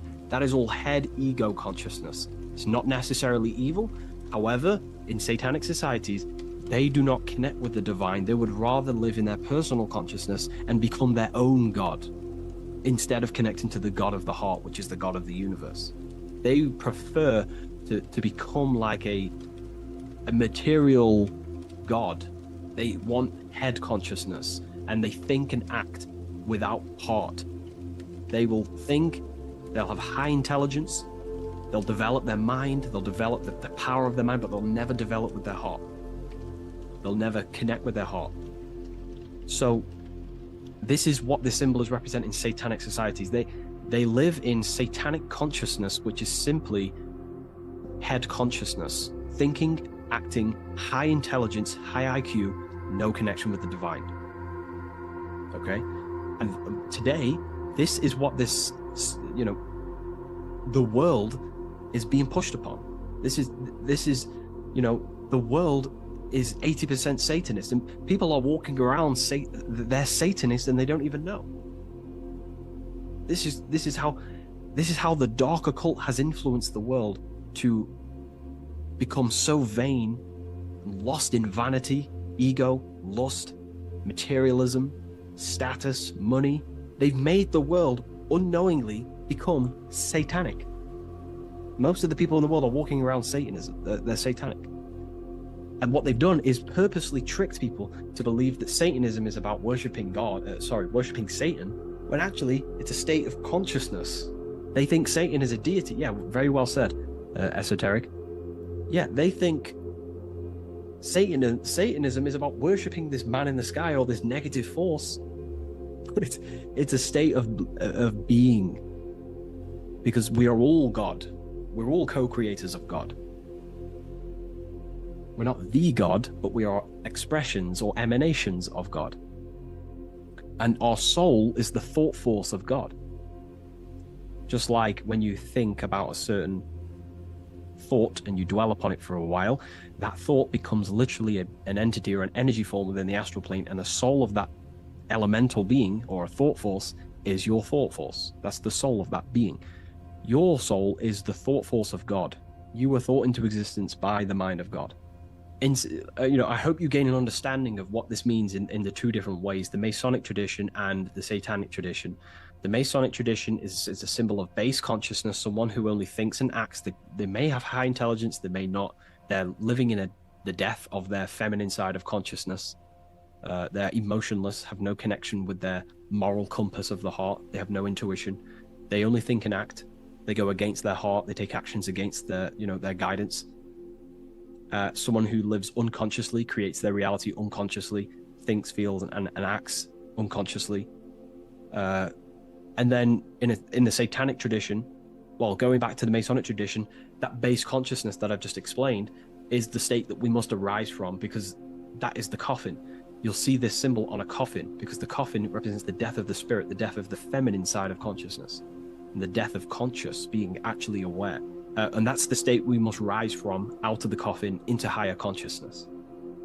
And that's why Masons, not just Masonry, you have this whole story of death and resurrection is in everything. It's in the Bible. Jesus dies and he is resurrected. In Masonry, when you're initiated, they symbolically kill you and then you are resurrected. Every secret society symbolically kills you and then resurrects you. Why? Because in order to awaken to what you truly are, you have to kill who you thought you were in your mind. In order to awaken to what you are, you have to kill what you thought you were. So it's a death and resurrection. Okay, so this is the state we arise from, but in the Satanic tradition, this is glorified, this state of consciousness. They are conscious, they have high consciousness, but they only have intelligence and action. Their intelligence and action are one, they think and act instantly. But they think and act at the expense of others because they have no connection with their heart. There's no heart symbolism here. It's a symbol of intelligence and action, the mind and the body. So the Satanic tradition, they think and act at the expense of others. They seek to control other people because they have no connection with their heart. They have no connection with empathy, love, or care. They only care about themselves and the brotherhood of their secret society. This is what true Satanism is. It's not about worshipping Satan. It's about serving Satan, which is your ego, the egoic force that tells you not to go with your heart. So yeah, I hope that clears some things up about this symbol.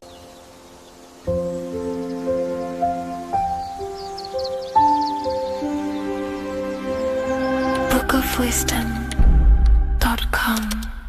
visit today.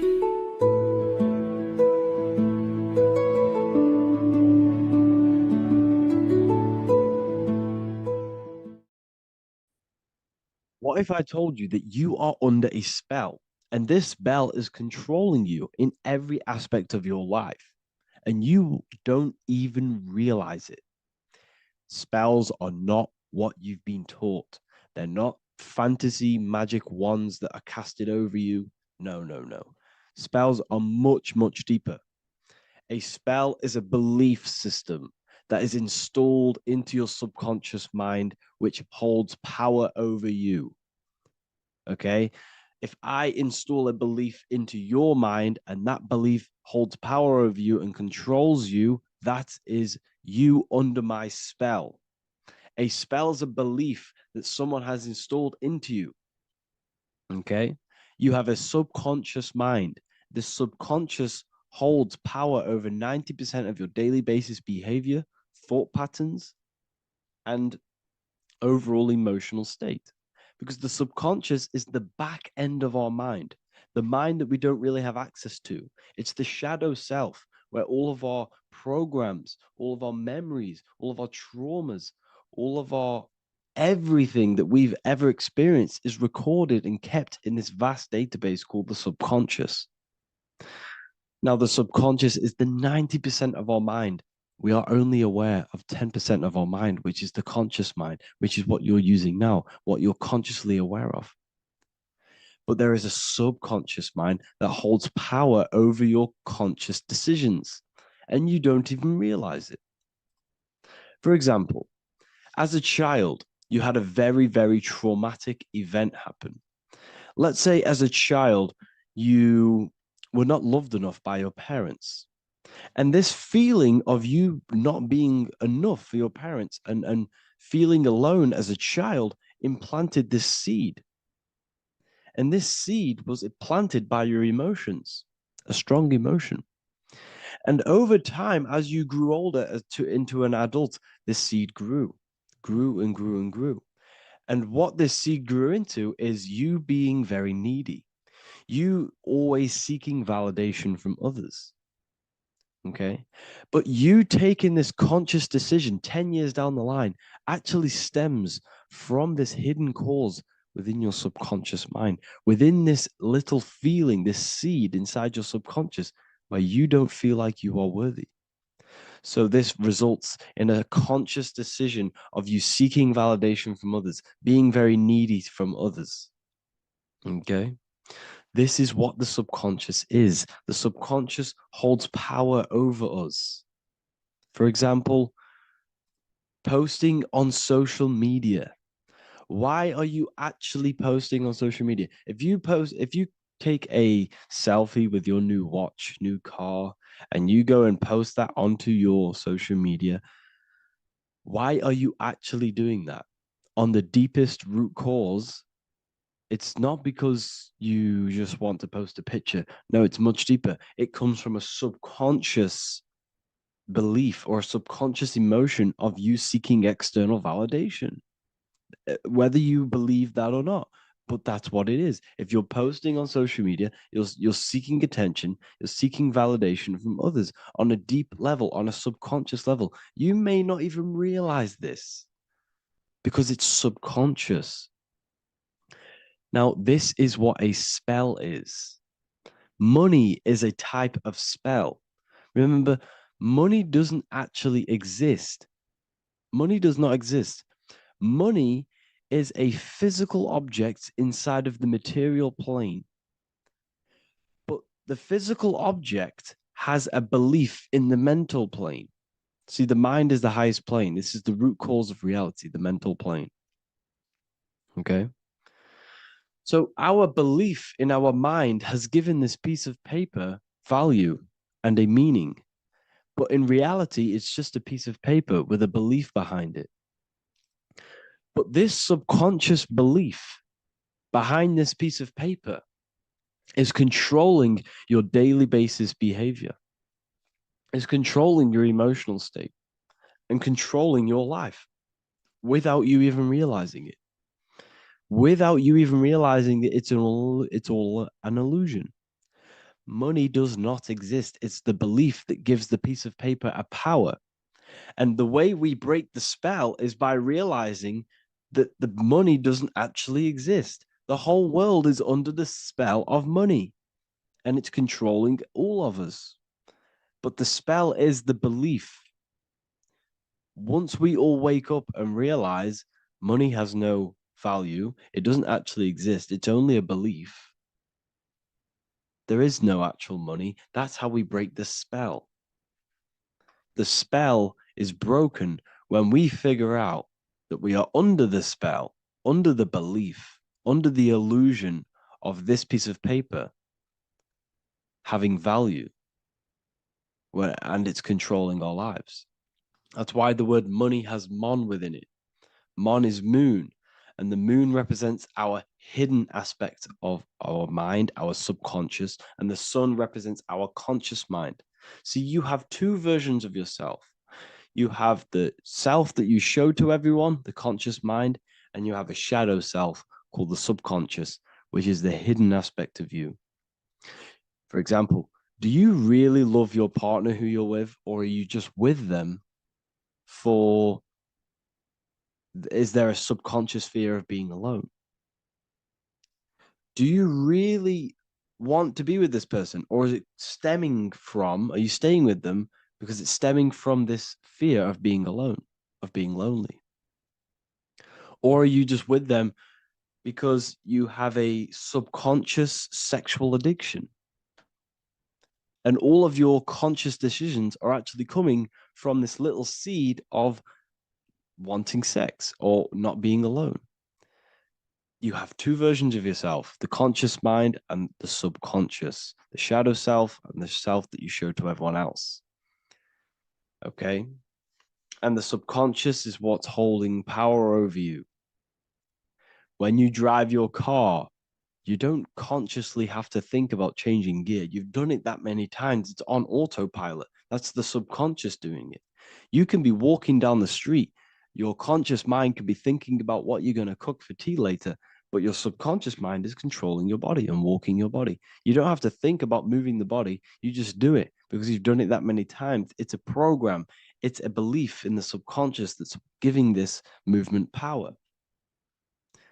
You see, the subconscious holds a lot of power over you. Our beliefs hold power over our daily basis behaviors and actions.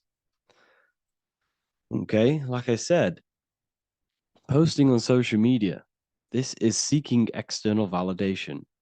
There's a subconscious stem, there's a subconscious urge bringing this desire into conscious reality. So we must break the spell of our emotions controlling us, our traumas from a child controlling us. For example, another example of this, let's say you were in a car crash years ago, and this car crash led you to having a very traumatic event, very traumatic emotion you felt in that car crash. You felt a lot of pain. That was impressed into your subconscious. And even to this day, you're probably scared of going into trains, going onto cars, going inside of vehicles. And you might not even be aware that it's actually stemming from this event that happened 10 years ago. That's the spell. That's the spell that's holding power over you. And you don't even realize it. You realize the spell when you realize you're being controlled by this old belief, this old trauma. That's what a spell is. A spell is not something I cast over you with a wand like Harry Potter. Spell's much deeper. It's the hidden aspects of our mind that hold power over us, that control us. Okay? So how do we get rid of the spell? How do we break the spell? By installing new belief systems, by installing new programs into our subconscious. The subconscious is impressed by repetition and emotion. Everything you do on repeat for example, tying your shoelaces. You can be looking up into the sky, closing your eyes, thinking about what you're going to create for tea while doing your shoelaces. You've done it that many times, you don't have to think about it. That's the subconscious taking over. Okay. That's the repetition aspect of the subconscious. For example, you could probably run down your stairs. You know exactly how to run down the stairs. If I tried to run down your stairs, every staircase is different. I'd probably fall over. But you've done it that many times, you know exactly how to do it. It's what we call ritual. When you have an evening ritual, when you tidy the house, you do your skincare routine, you wash your teeth, that's a ritual. This is what the ancients called ritual. When we do rituals, we're trying to implant something into our subconscious to either remove an old program, an old seed that is controlling us, for a new one that's going to grow into new light, into a new reality. So you can implant messages, implant new programs into our subconscious, which will then grow into a new reality. Okay? Because if I tell you something over and over and over again every single day, for example, if I say, you do what I say every single day I repeat this statement into your ears, about a month or 2 months in, you're going to start to believe in that statement and you're going to start to be under my spell. You're going to start to do everything that I say. So this is what spells are. Spells are subconscious beliefs that hold power over you, and you don't even realize it. So we need to remove these old programs we have that are controlling us for new programs. And we do that through ritual, affirmation, and imagination. Repetition and emotion is key to impressing the subconscious. They are the two ways that spells are created, that programs are created. The subconscious only knows the now, and it only knows you. So every word you say is a spell. So when you call someone else a name, you're calling yourself a name, because your subconscious takes everything you say as truth, because it only knows you. It doesn't know anyone else. So every night we can do affirmation. We affirm the reality we want. This is what we call a ritual. We sit down or we stand up, whatever it is, you affirm the reality you are, I am statements. And then you imagine that reality. And you do this over and over again, every day, twice a day, 3 times a day, however many times. And this will cause repetition.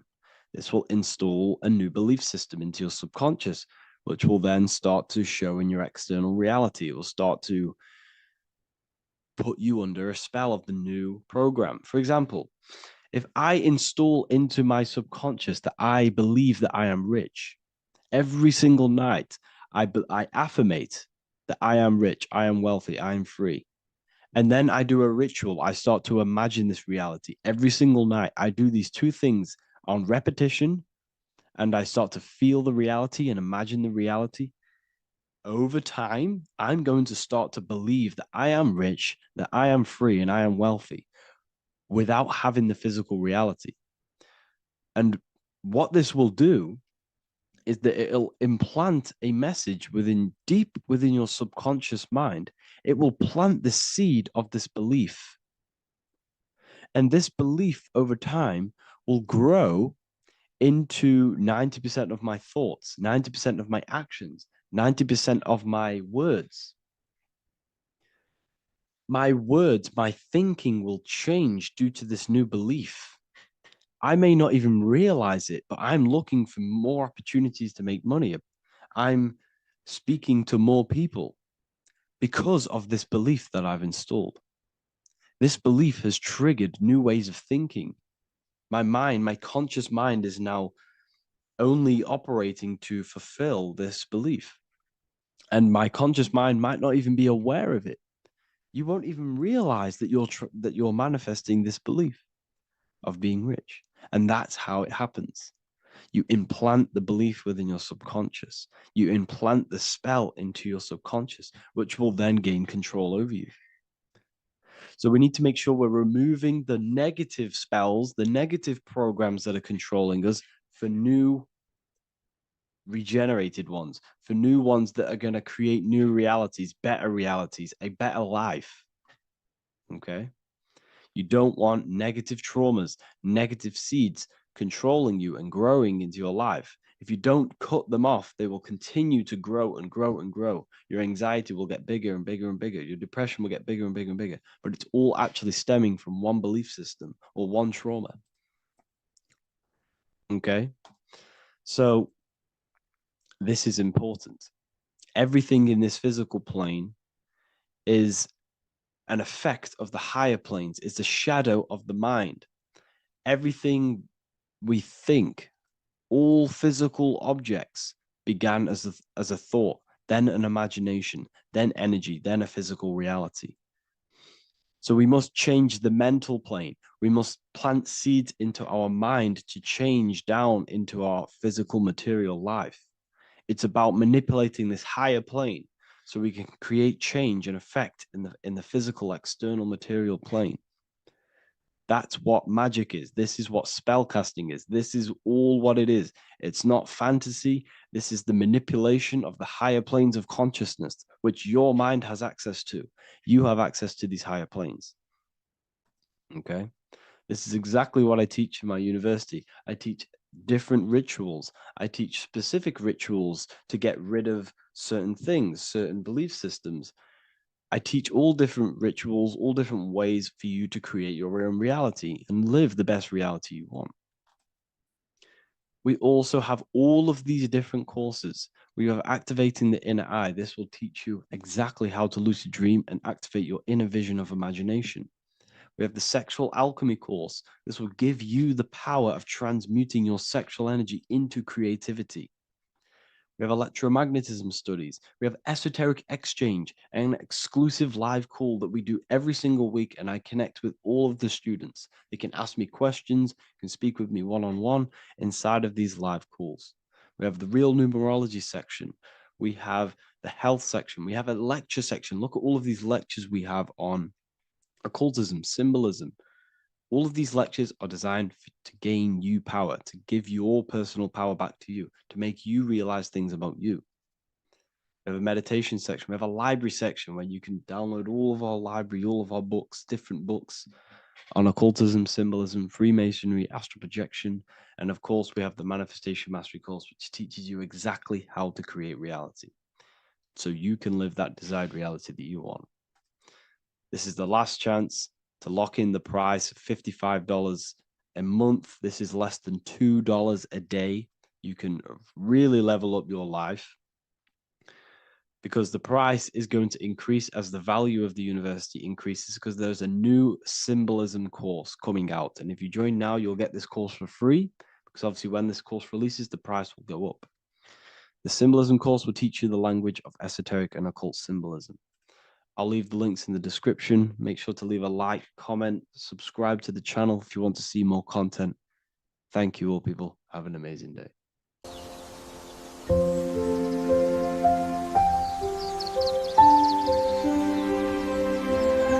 bookofwisdom.com. Visit today.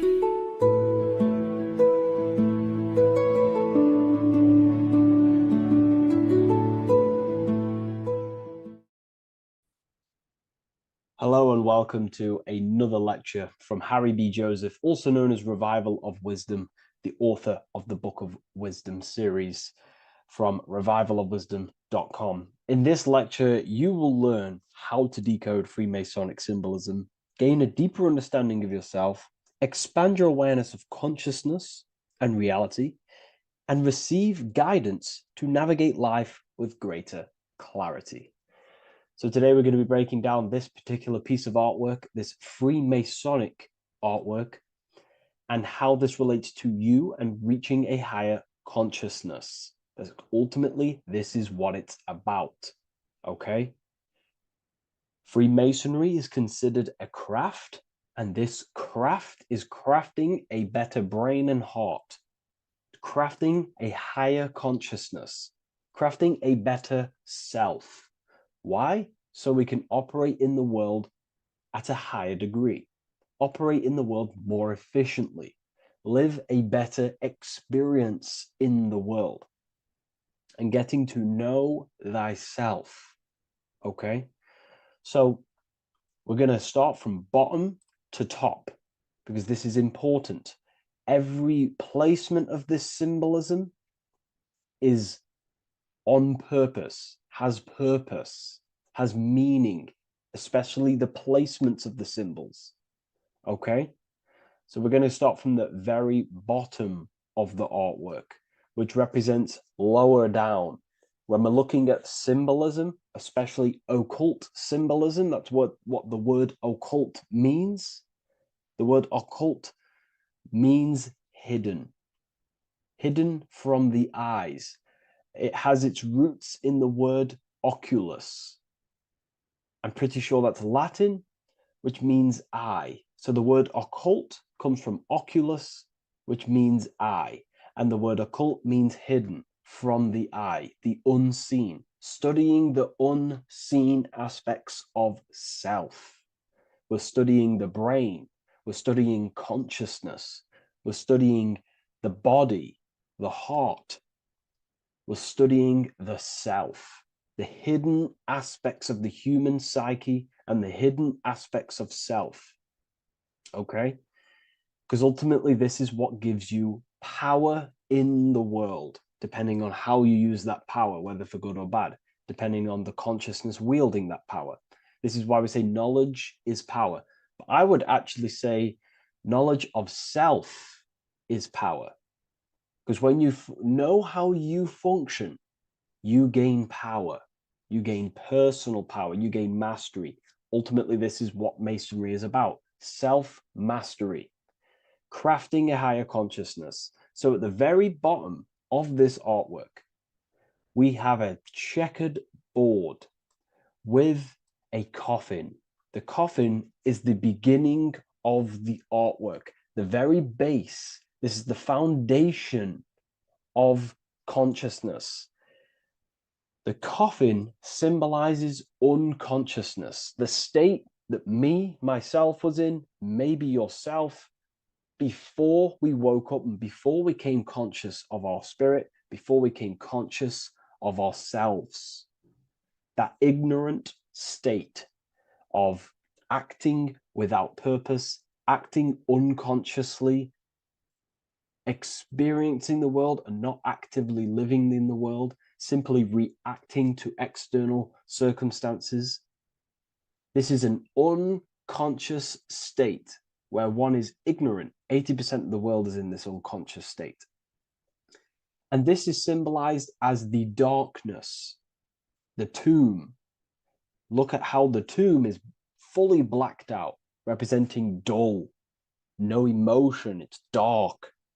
This represents the darkness of self. The spirit is buried. The spirit is in the tomb. They're not even aware that they possess consciousness. They think they're the material body flying on a ball millions of miles per hour through space, and the sun is, they think they're a monkey evoluted. They've never questioned themselves. They stay in ignorance. They're in the spiritual darkness, okay? And they're furthest away from the light. Look at the top. This is the light sources. They're in the darkness, okay? They're in spiritual darkness. They're in ignorance. And they're in division. Their mind has no power. Their thoughts contradict themselves. They say they're going to do something, but then their mind tells them, oh, I'm going to fail. Or I want to do this, but my mind says this, and I believe this about myself. They want to, they want to write a book, but their actions are scrolling on TikTok, and their emotions about, feeling about their past person in their life. That's division between the self, that's divided consciousness. They also have a divided brain hemisphere. They do not see reality through a true lens, because the brain acts as like a lens on how we perceive things.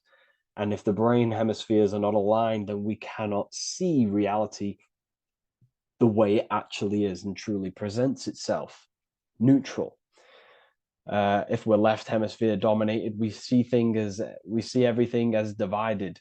Nothing's interconnected, nothing's a whole. But if they're, right hemisphere dominated, they see everything as a whole. We need to look in the middle of that, okay? So we'll go into that a bit later. But ultimately, they're in a divided state of consciousness. They're in ignorance. But the tomb is symbolic of that. The tomb is, you're not even aware they are divided.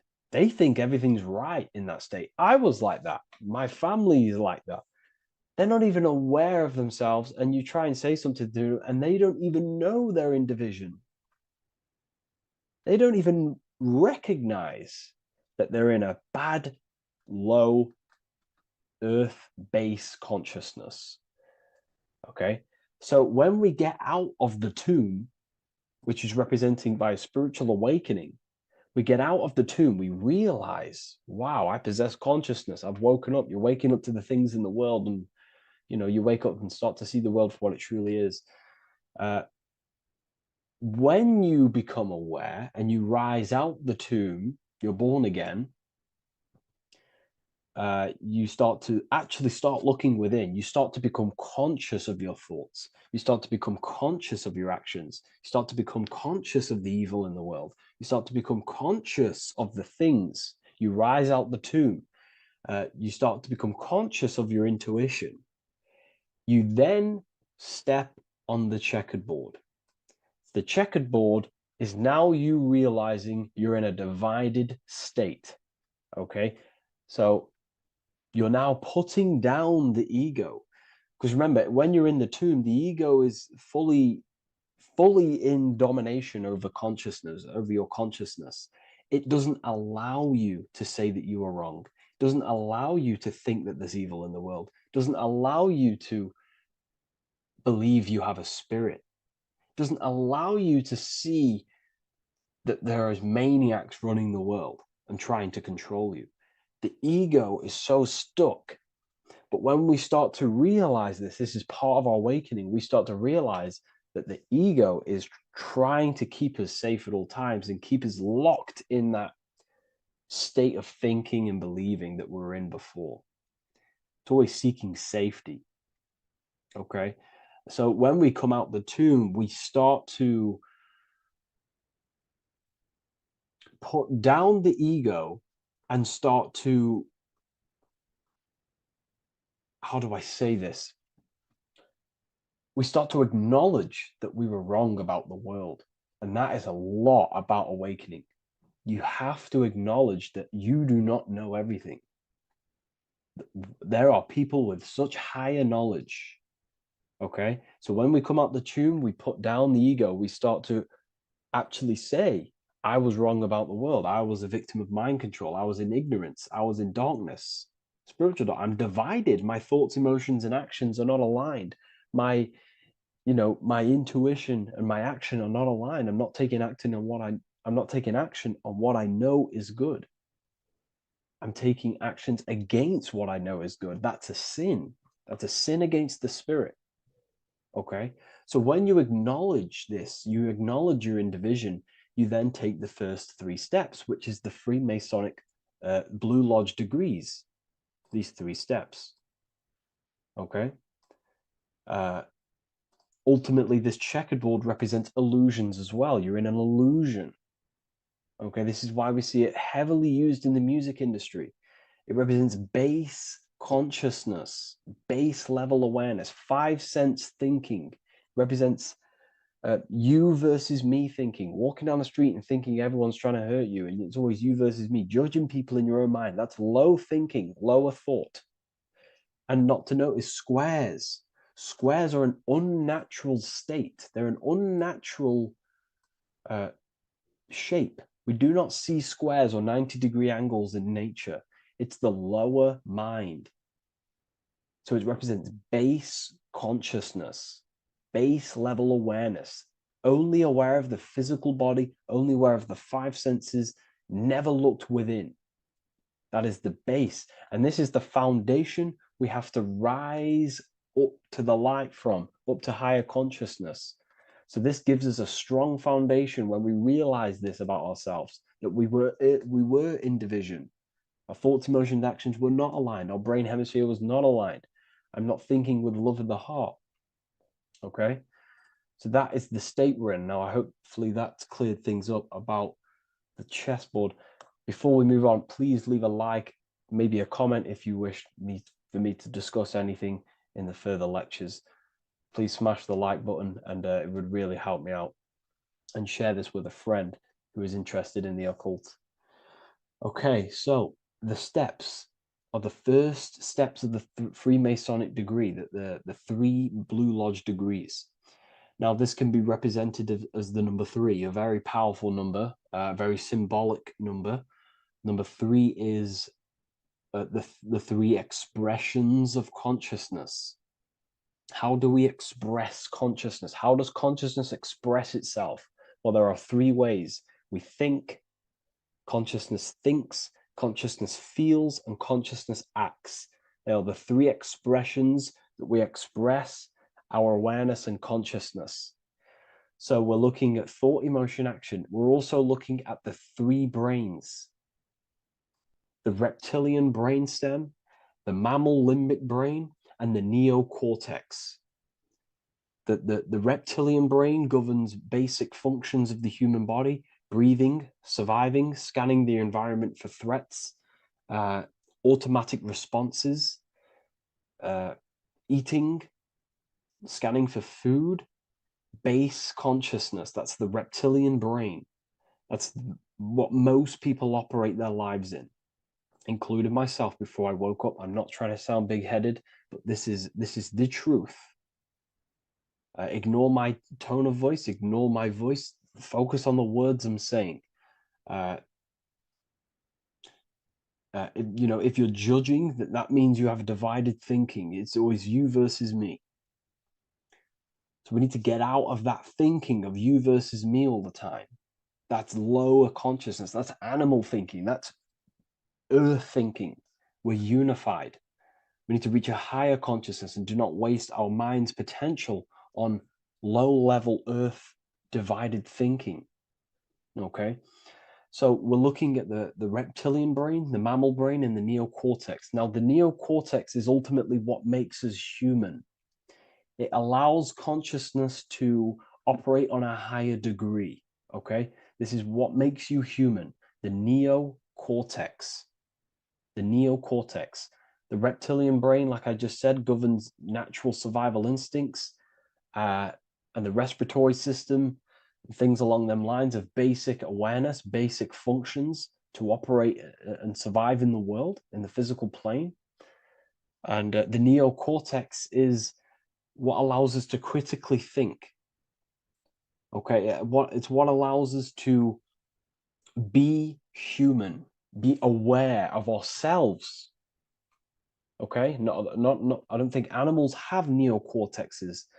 Don't quote on me on that, but this is the part of the brain that makes us human.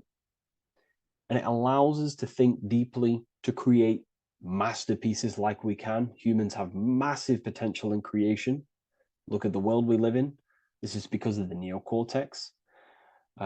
It allows us to critically think and self-reflect. Now, when we start to operate from higher thought, we start to think with higher thoughts, the higher parts of the mental dimension, we ultimately start using this brain more. We start functioning from the higher brain. Now, this is why Neo from the Matrix is called Neo, because he uses he was in the reptilian brain. If you watch the film The Matrix, if you notice, he gets plugged out of the Matrix and he's plugged in on the back of his neck into the brainstem. And when he's plugged out, his name's Neo, which is neocortex, using the higher brain. It's what awakens the self. It allows consciousness to function on a higher degree compared to animals. Okay? So we're looking at thought, emotion, action. We're becoming conscious of thought, emotion, action. Becoming conscious, what am I thinking, what am I feeling, and what am I acting in the world? And what can I do to master these, to operate more efficiently in the world? How can I use these towards higher consciousness and use these actions, these thoughts, emotions, actions to reach a higher state of awareness of self. So when you go through the first 3 degrees, you enter the doorway. Now, this is symbolic of a doorway. Now, looking at this with a right hemisphere dominated view, you would see a doorway, right? The right hemisphere sees this as a holistic doorway, right? You see a door, you're gonna, you enter the stairs, you go through the door, right? But the left hemisphere is now going to dissect and analyze each individual little part of this, right? So the right hemisphere sees the trees, the left hemisphere sees the woods. So to dissect this down on a right hemisphere, sorry, going back to the right hemisphere, we're entering the door. The door is symbolic of entering the unknown. You're entering a higher consciousness. You're entering the door. You're going beyond. See, this is the earth here in the background. This is the darkness. The darkness represents the abyss, the unknown. You're entering in the self. Okay? This door represents entering in the self, questioning internally. Most of us think externally. We have to, obviously, to operate in the world, but we never give time to think and question and reflect internally. What do I mean? Closing the eyes and questioning the self. Who am I? Where am I from? What's the voice in my head? If the voice in my head stopped using the language that I speak, what is it then? It's about going within, into the darkness, what you cannot see, and finding the light, okay? It's about entering within the self. This is a doorway to higher knowledge, higher consciousness, higher self, and really digging deep for what you truly are beyond your human form, okay? So we have, most importantly, I'm not going to go over every single one of these symbols here. I'm going to go over this on a basic, well, not a basic level, a very detailed level, but it's not going to go over every single symbol. We have a left pillar and a right pillar. The left pillar has the sun next to it. The sun is more electrical energy. It's very dominant. It's a very powerful masculine force. This represents the masculine quality of consciousness. The masculine qualities. We have many masculine qualities, such as actions, physical actions with the body. We have thinking. Thinking is a very masculine force. We have the left brain, analyzing brain, the brain that's very logical, that's trying to figure things out. That's the masculine pillar, okay? So this is the masculine qualities of consciousness. It also represents what we can see, the sun. The sun allows us to see, to visually see in the world. So the sun represents the external world, the world outside the self. When we close our eyes, we have a self, an internal dialogue, an inner voice. We have an inner world, outer world. This represents the world we take physical action in, the material external world outside you, okay? The world we can see. And then on the right pillar, we have the moon, which is associated with feminine qualities of consciousness. Now, the moon is in the night, what we cannot see. The moon is the nighttime. The darkness symbolizes what we can't see. So it's representing the internal world, the world of the self, the immortal world, okay? The self in the mind is immortal. When you close your mind, you go in the mind, that self inside you is immortal. In the mind, you are immortal. Outside the mind, you are mortal. You will die. This body will die. Okay? So this is representing the internal world on a holistic understanding. It's also representing the right brain, the feminine brain. It's also representing intuition, emotion. They're linked. Intuition and emotion. They're a feminine. They're a feminine force. Also, we're looking at the heart, the right pillar. So everything that is feminine falls under this right pillar. Now, don't get confused. I know a lot of people can get confused about what I've just said. So this represents the inner world, the outer world. It also represents everything masculine and feminine. So thought is, although it's an internal quality, it would fall under the left pillar, because thought is a masculine force. It's a penetrating force. So try not to get misunderstood with that. On a holistic scale, it's also represented inner world, outer world, and how they are reflections of each other. Now, these pillars, they're the same height, they're the same structure, but just different in sun and moon, which represents their reflections of each other. Their reflections, the inner world reflects in my outer world. My external world, what I see outside of me, is a reflection of my thoughts and my internal world. So the inner reflects the outer. The inner reflects the outer. As within, so without. So we're also looking at the right and left brain. I've already gone over that. So what we need to do is build the bridge between the two to reach higher awareness of self. Because ultimately, remember, we're still divided. We came from the checkerboard, we entered up here, we've just entered within the self, started questioning the self. We're still divided. We need to build the bridge. And this is what they're crafting in Freemasonry. The bridge, the arc, the agreement, the great work. This is the crafting of aligning the left and right brain. We're also aligning intuition, feminine, with the actions. Because ultimately, the higher self is always guiding us. That's our true spirit guide. Our true spirit guide is our higher self. And the higher self ultimately exists in a higher dimension. This is going to sound crazy to some people, okay? But who you are is not your human body.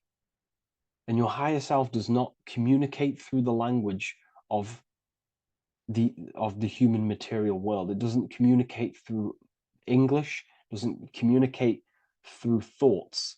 It communicates through intuition and communicates through dreams and symbolism. So it's all associated with the right pillar. This is the things we can't see.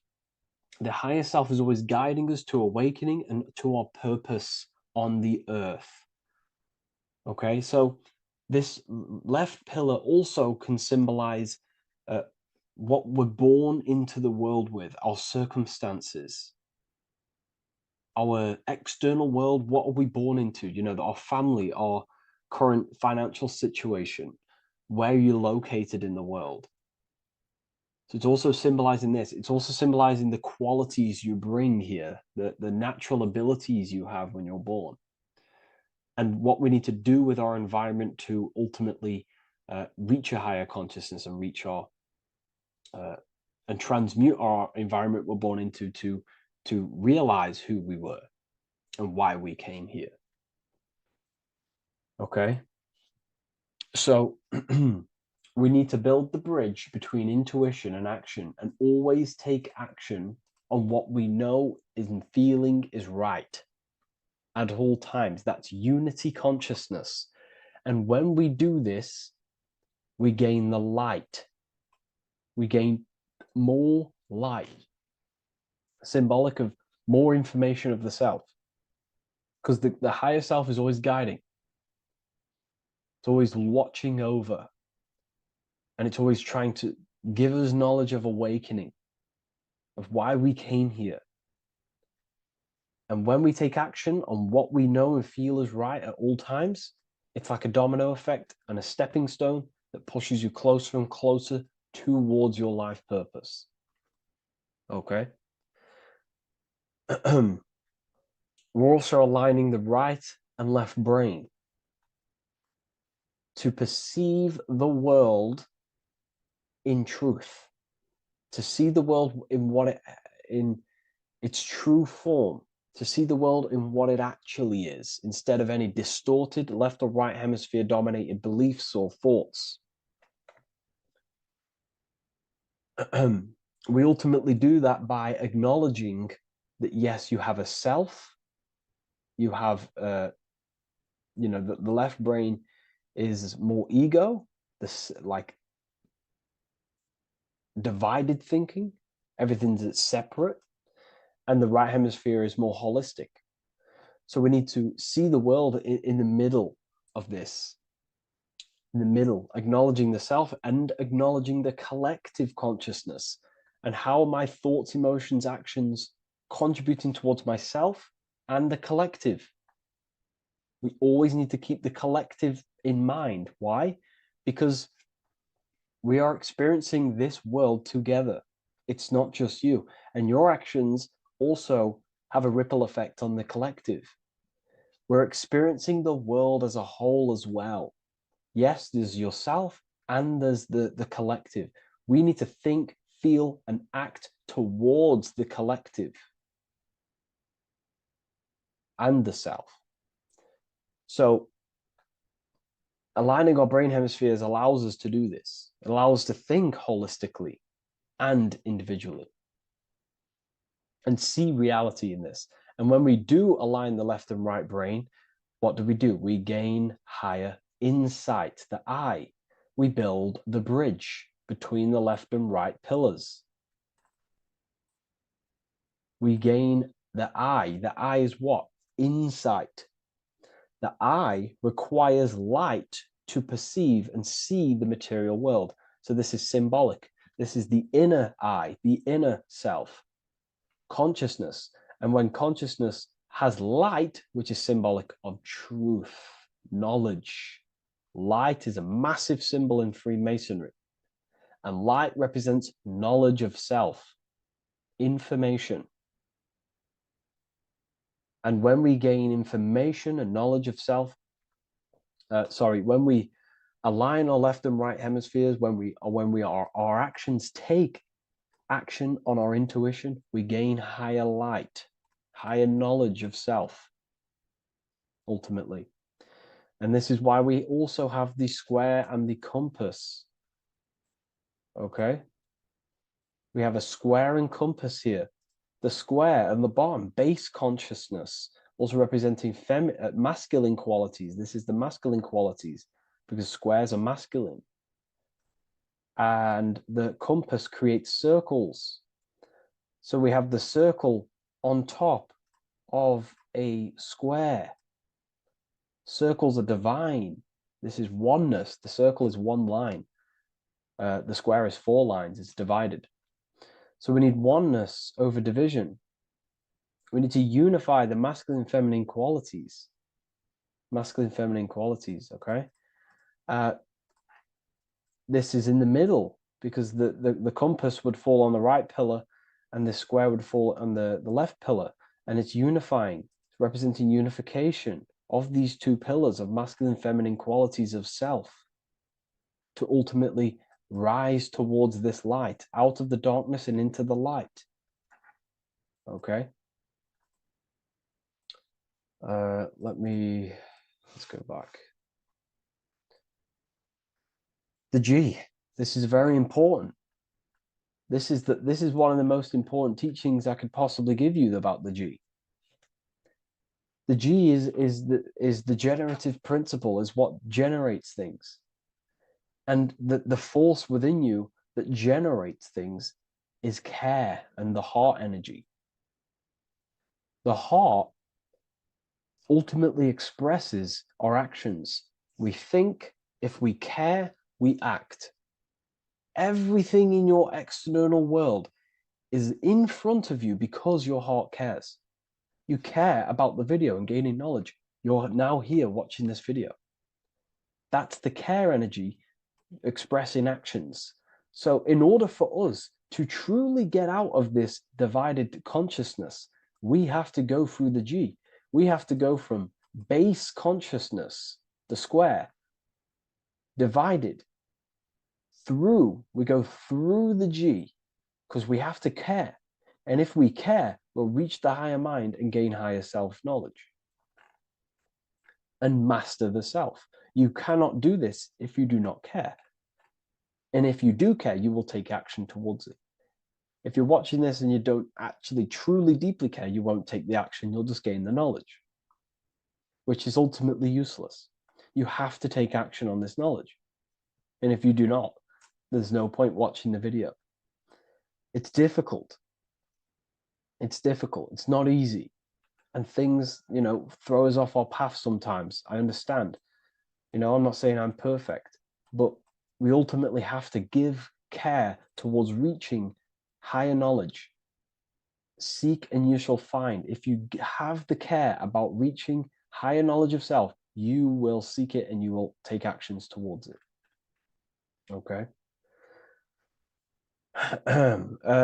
We see this everywhere, and I mean everywhere. The Temple of Solomon has the two pillars, Jachin and Boaz pillars, feminine and masculine qualities. Sol, O, Mon. Sol is sun, Mon is moon. It's building the temple, which is, the temple is the inner self, ultimately. It's symbolic. The temple's not a real place. The temple of self, building the Temple of Solomon and reconstructing the Temple of Solomon, is about reconstructing the self through masculine and feminine qualities. We see it everywhere. And this is very symbolic, like very symbolic. We have the two pillars, we have building the bridge, and we have a stairway that goes to what you can't see, because it's going to the unknown. You have to have faith. Okay? What I'm about to say is very important. You don't know what higher consciousness is, okay, until you get a little bit higher. This is hard to explain, but I didn't know what everyone talks about, what higher consciousness is. I can't give you my higher consciousness. It doesn't work like that. You have to enter in and go within and have faith, going into the unknown, because you're ultimately going into something you do not understand. Higher consciousness, I cannot give it you. You have to enter the door and take action and think, feel, and act towards it, and you will go to the place, and then you will understand what higher consciousness is. Ultimately, what higher consciousness is higher knowledge and understanding of self, what you actually are. Okay, that is what's being symbolized here. It's again in the Masonic art. We have the darkness. We have to have faith to leap into the darkness, into the unknown. We see this everywhere. Like, you'll see, when I say this everywhere, and I mean everywhere, you'll see this. Every doorway has this symbolism in the ancient world, because ultimately this is what it's about, people. The door represents going within, into a new light, a new room, a new level of understanding of self. Okay. Here we have Astro World. Now, this is obviously a darker aspect of this, but again, we have the two pillars. See you on the other side. That's the doorway. The other side. And I'm not going to break down, this ritual, but you can guess what I'm on about here. That's for the university, of course. I can't break that down on YouTube. It's way too deep. But there's knowledge out there that is so deep you couldn't even comprehend it with the current mind, even for myself. And this is the power of symbolism. The more you learn about yourself, the more these symbols reveal to you. It is a journey of self. And I can't give you these understandings. You have to go within and question and meditate on these symbols yourself and have thinking exercises of meditating on a symbol and seeing what your mind does with the symbol, what it lets you think about that symbol, and you'll unlock deeper meanings. I'm going to go over one more symbol before we end this. This is the hourglass, which represents time, a very overlooked thing in today's world. We do not have unlimited time in this body. You have limited time. You will die. You will die.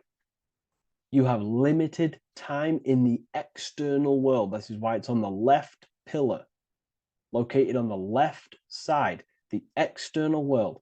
You are limited.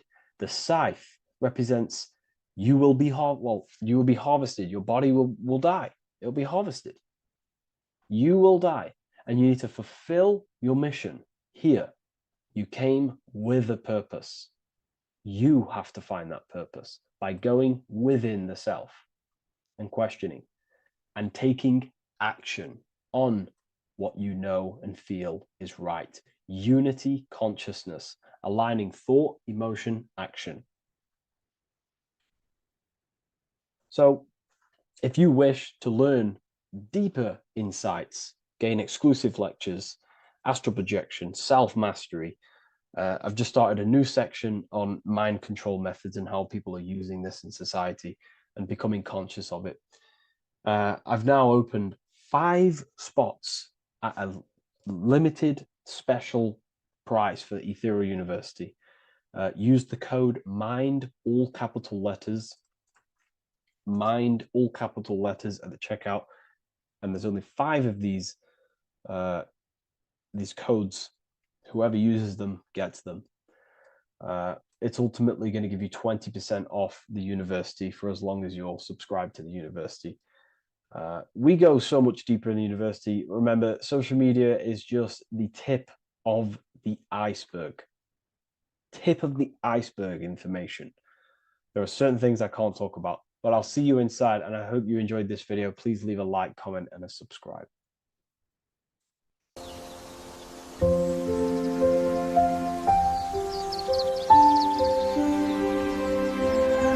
bookofwisdom.com. Visit today.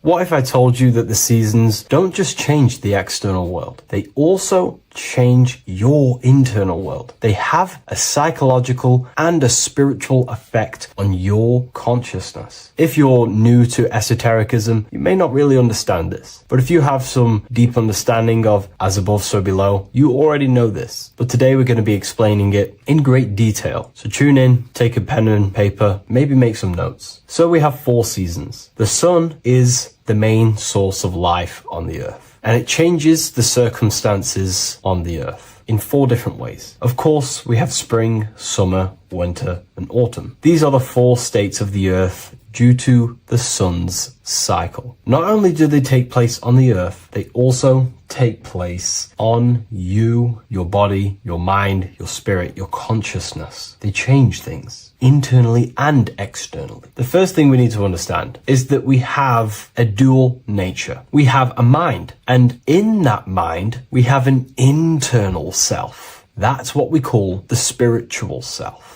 It is the individual that exists within their own mind, within their own consciousness. It is the self that imagines, thinks, feels. That's the spiritual self. And internally, that self is the true self. When it's detached from the false identifications, of course, such as the ego. But the true self dwells within the mind, and that's the immortal self. That's the self that will never die, never perish, that will always be there, and it always has been there. The internal self. But on the other side of the mind, the outside of the mind, we have this, what we call our physical human body. This is our external physical body. So outside of us is a physical reality, but inside of us is a spiritual non-physical reality. reality. Inside of us cannot be measured. Outside of us can be measured. So we have an internal world and an external world. I think this is the reason why the word individual has the word dual at the end. Dual meaning opposing or two. We have a dual nature. Inner world, in the mind, and a self out the mind. And the mind acts as some sort of doorway. It is a doorway into ourself. So in esotericism, this is what it's all about. It's about we work with the internal world. We try and figure out who we are from the inside out, not who we are outside of us. Because we realize that the external world is nothing but a crystallization of what's happening inside of us. Our lives are a result of every single thought that we thought in the past. So let's not get off track here. Let's carry on. As I was discussing the seasons, we have an internal world in the mind and a self outside the mind. And this is reflected even in the cycles of the heavens. This is how you know the universe is intelligently designed, and the law of correspondence corresponds with everything. The law of correspondence is as above, so below. It's not a Hermetic principle. It's not a Freemasonic principle. The law of correspondence, as above, so below, is just the law of life of the universe. It is in everything. So the daytime, the sun, this is external impressions or expressions, should I say. We express ourselves outside the mind, in the outside world, in the material body, taking actions outside of us during this daytime. The sun represents outward expression, the daytime. This is when we wake up, we're conscious, we do things outside of our mind. But then the nighttime comes around and it becomes dark and the moon rules over the nighttime. And we return back to our internal world. We return back to the darkness. We return back to the internal self, the self in the mind. Really is fascinating. And this is as above, so below. This follows the correspondence. This follows the law. Although that the outside world has a cycle of day and night, so does our own mind have this cycle. As above, so below. As within, so without.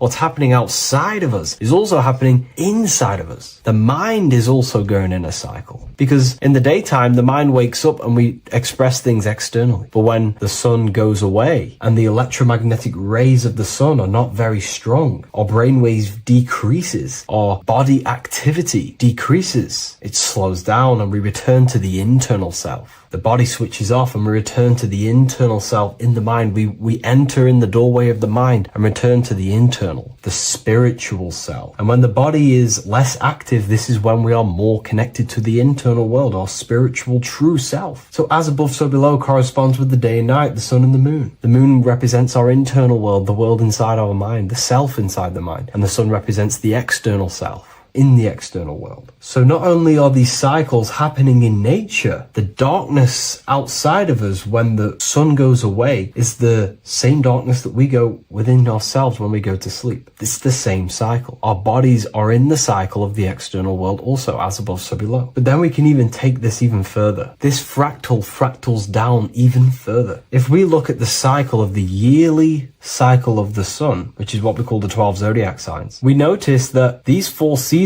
also take place in every single cycle of the day. So a yearly cycle can be seen as a big version of a daily cycle, or a daily cycle can be seen as a smaller version of a yearly cycle. For example, if we look at Aries, which is spring, this is when the sun springs everything back to life in the spring. This is when the crops start to spring up and start to grow again. But we could see that at 6 a.m. in the morning, when the sun rises and just cracks over the horizon and starts to bring light into our day. Aries is associated with the morning time also as spring. Morning time is a smaller version of spring. Then we look at the summertime. The summertime is midday, when the sun is at the top of the middle of the sky. This is when the sun is most powerful, most radiant in our day. This could be seen as the summertime. Then when the sun starts to set, this is associated with autumn. Autumn time is the sunset. Then the winter time is associated with the nighttime, the midnight, when everything's very dark. So a daily cycle is basically a smaller version of a yearly cycle. And just how I explained how the cycle of the sun outside of us also happens inside of us with our consciousness falling asleep when the sun goes away, is also happening to us on a yearly cycle also. So the daytime is associated with the summer and the nighttime is associated with the winter. The winter is like the inhale. The summer is like the exhale. It's the breath of the universe, just like like how we breathe in and out of our lungs. Everything takes this rhythm and polarity, okay? So winter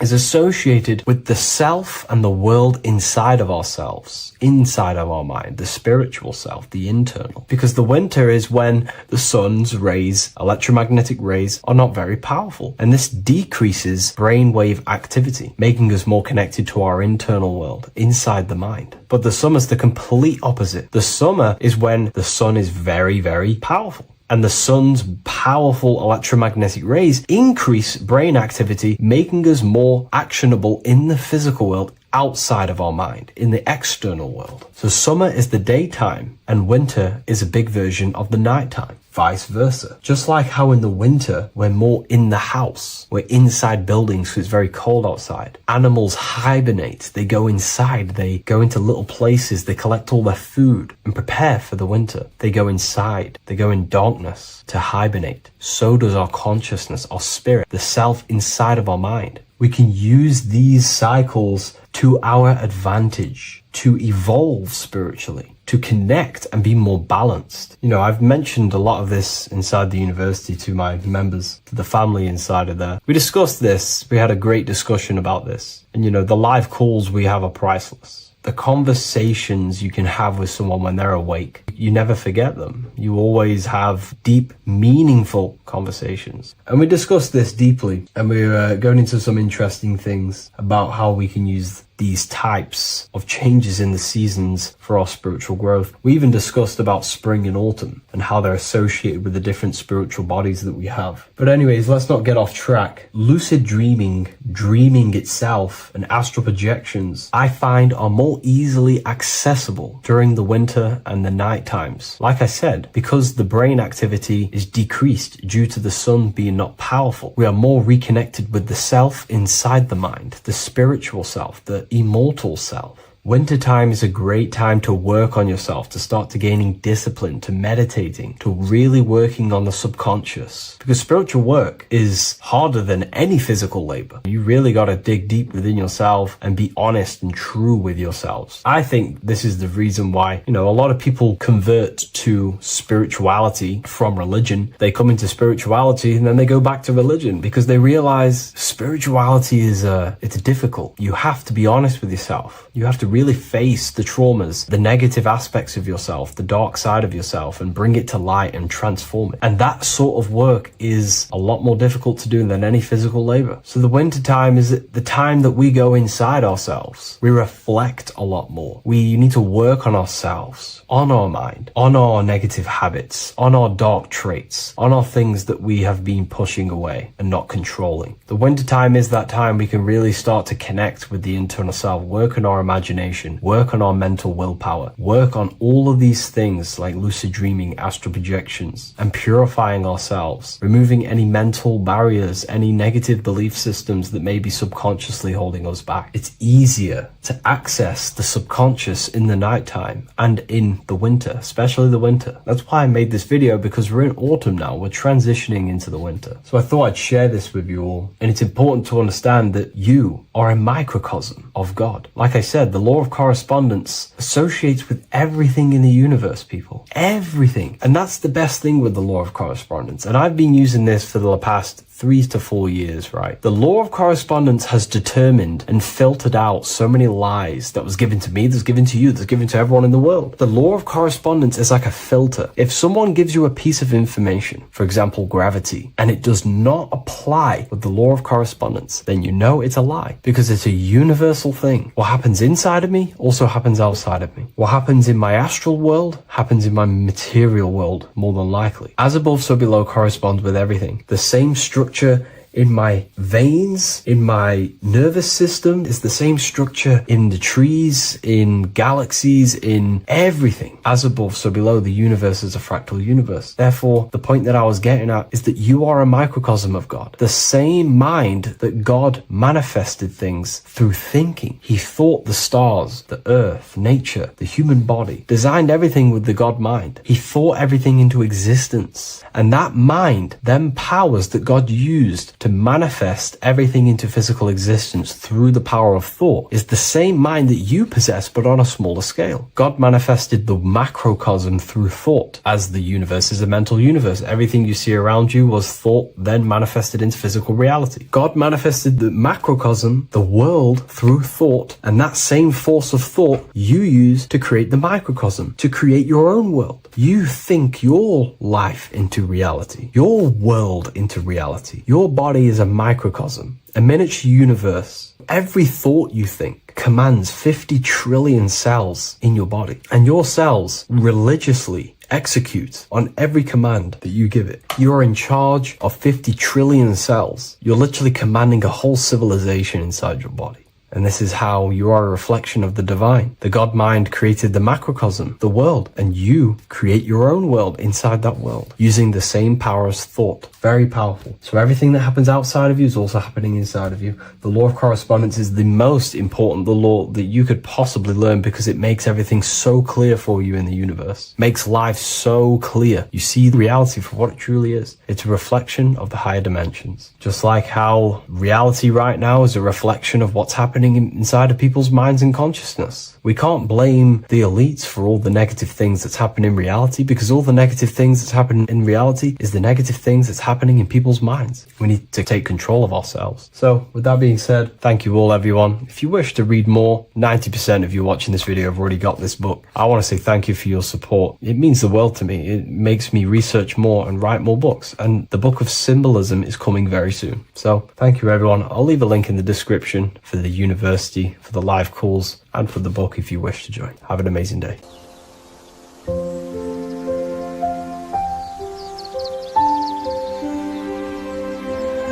bookofwisdom.com.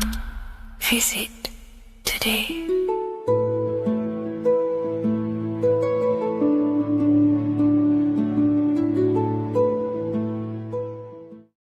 Hello, Seeker. Welcome to Revival of Symbolism, a channel devoted to the language of esoteric symbolism, guiding you to discover yourself and expand your consciousness into deeper realms of thought. I'm Harry B. Joseph, also known as Revival of Wisdom, and today we're going to be discussing this particular piece of Freemasonic artwork, and in the context of force and form. This is a very important ideology to understand about life, your reality, and ultimately to gain your personal power.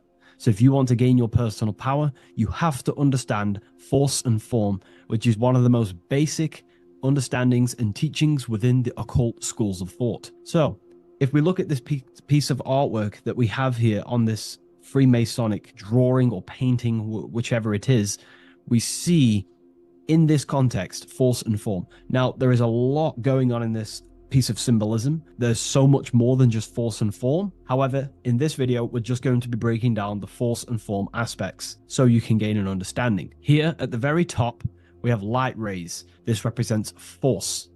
Here below, you have the physical manifested plane, form, force and form. All creation is force and form. It is the interplay of force and form. Force is the invisible energy that moves, and form is the pattern that contains and directs that movement. Force without form is chaos. Form without force is lifeless. So without any force, there would be no movement or manifestation. Without form, there would just be chaotic forces within the universe. So force and form are the opposites in duality, force and form, okay? So without any force, which is your spiritual life force, your consciousness, which is force, your body wouldn't even exist, because your body is the formation of the spiritual forces. Your life is a creation of your forces, such as thought, emotion, imagination, desire. We're going to be breaking that down in detail so you can use these forces in your life, okay? So we have light rays here. This is a force. This is light emanations coming down from above into the world of form. We have to understand, no physical action on the physical plane, there is no force. All force takes place within the astral and etheric realm. So that's what we must understand. Force takes place in a higher dimension. What you see in the material realm is the formation of that force. So every movement in the material is made manifest through the invisible forces. When you take an action, there is a reason why you are moving the body. And for me, for example, I've written the new book of symbolism, and it's out November 17th. The force that driven me to build that, to take the actions to build that, is a force, and that is an emotion or a desire. So that we all have a desire, which is the force that moves us. And that desire is not a chemical reaction within your nervous system. That desire is, in essence, a spiritual force that takes place within the astral plane. So we have the mental plane. Below you have the astral plane. Below that you have the etheric plane. And then below that you have the physical plane. All creation begins in the mental plane, what we think about. But then, if we have a desire about a specific thought, we have a specific emotion towards a specific thought, such as, I don't know, making money. We all have a desire to make money, right? That desire then focuses down the mind, because you can think any thoughts you wish, but if you do not have a desire or an emotion towards it, the mind will not be narrowed down to one specific thought. So then that thought has an emotion or desire behind it, which then manifests itself. The thought descends into an astral form. The thought takes the body of an astral desire or imagination. That imagination and desire feeds the human heart. That human heart feeds the force through the physical brain, through the nervous system, and then allows the body to take physical actions. So each one of us has forces. So it's very, very important that these forces, such as desires, are not random and they are controlled. Because if you desire many different things, you are uncontrolled, you will have many issues in your life. You will have, if you have uncontrolled desires of lust, uncontrolled desires of vanity, uncontrolled desires of low pleasurable things of the flesh, your desire will not be controlled. Therefore, your force is scattered. So in order to gain self-mastery and to get what you want out of your reality, you have to control your desires, your force. So you have force and form. This is why down here you have people taking physical actions. You have, people running around taking action. And up here you have the forces. So it is the astral forces that is in constant rotation and interplay with the physical material realm, force and form. Force originates in the higher planes of consciousness and descends through the mental and astral into the physical. Within the mental plane, force takes the shape of thought. Thought is the first outline of form, the archetype that gives structure to creative currents. When one conceives an idea, the pure spiritual energy flowing through the consciousness becomes clothed in mental matter. This mental form is the mold through which all subsequent energies must pass. It defines the direction of movement and determines the quality of the outcome. Within the astral plane, the same force becomes emotion, desire, and vitality. Here, the mental pattern receives life. The astral body, being composed of the substance of feeling and magnetism, fills the thought form with motion and color. Force in the astral plane is dynamic, fluid, and responsive to rhythms of desire. If desire is pure and unified, it directs energy faithfully into the form conceived by the mind. If desire is scattered or conflicted, the astral force distorts the form, producing confused results in the physical world, confused actions, chaotic actions, if you do not have your desires and your heart under control and your emotions under control. Thus, the quality of one's emotional life determines how effectively forces passes through the pattern of thought. So the emotional quality of life, of your life, is determining your actions, because we all take action on what we care about, on the force that is driving us. So we must unify our heart with the higher mind, with higher thought, thoughts that are not selfish, thoughts that are not egotistical. In the mental plane, there are three subplanes. We have higher mental plane, middle mental plane, and lower mental plane. Higher mental plane is higher thought. This is what people call the higher mind. A lot of people say the higher mind, but they don't know truly what it is. A lot of spiritual people will just throw these words around. The higher mind is simply the mind that exists within the higher mental plane where higher thoughts take place. Thoughts that are guided with love, that are guided with selfishness, without being selfless, thinking without being egotistical. For example, if you think, how can I make money? How can I gain? How can I do all this stuff? and you're thinking how to make money for yourself for personal gain, that's a selfish thought, and that will manifest in the lower mental plane. If you want to become more of a powerful mind and gain your personal power, you want to think in a different way to penetrate the higher mental plane, because the lower mental plane, most minds in the collective consciousness operate in the lower mental plane, because that most people think unconsciously. Therefore, their minds are not trained to think in the higher mental plane. So most people dwell in the lower mental plane. This is where all the lower thoughts are. There's not very good ideas because the collective consciousness is there. Once you start to raise your mind, you then start to learn to think differently. Instead of thinking, how can I make money? How can I gain? How can I, get this? Think differently. Think on a collective scale to penetrate the higher mental plane. Think, how can I benefit the world? How can I do something that's going to benefit people? Because money will come as a side effect of that. That's just one example. So when you shift your mindset to use the higher mental plane and train your mind, you're gaining willpower. You're also penetrating the higher mental plane where better thoughts are.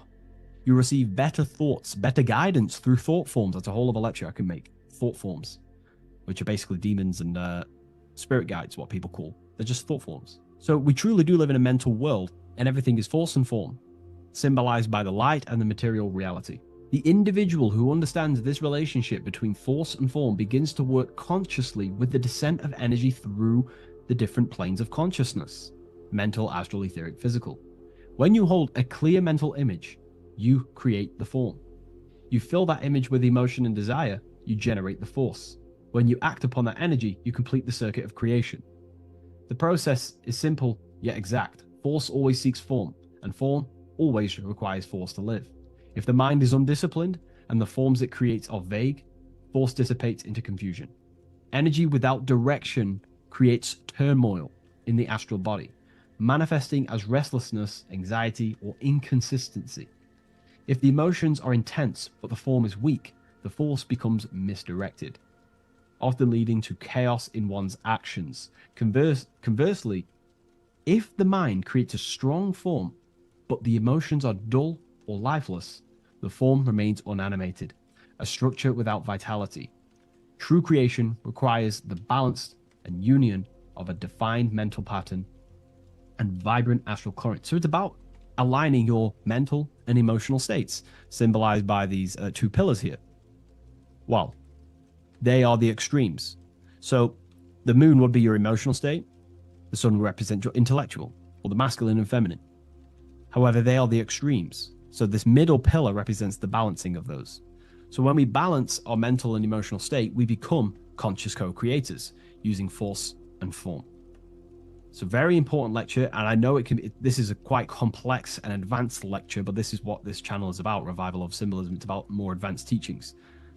But hopefully you can get your head around this. There's a few books out there you can definitely read. I can't think off the top of my mind, but you can read this stuff up. It's great information. It will definitely help you in your life. Force and form. And if you haven't already, join the waiting list. I'll leave a link in the description for the Book of Symbolism, November 17th on revivalofwisdom.com. If you wish to be notified, I'll send you an email. I just want to say thank you for your support. Please like, comment, and subscribe, and share to a friend. I'll see you in the next one.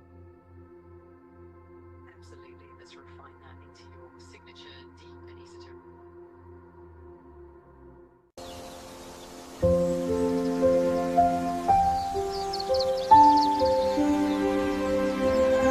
bookofwisdom.com. Visit today.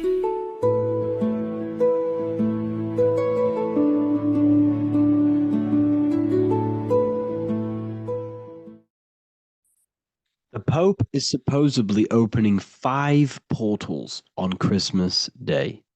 Now, I know this video is a bit late, but I'm going to be commenting on what I think this symbolism and this ritual truly means and what they are trying to do to society with this symbolic ritual.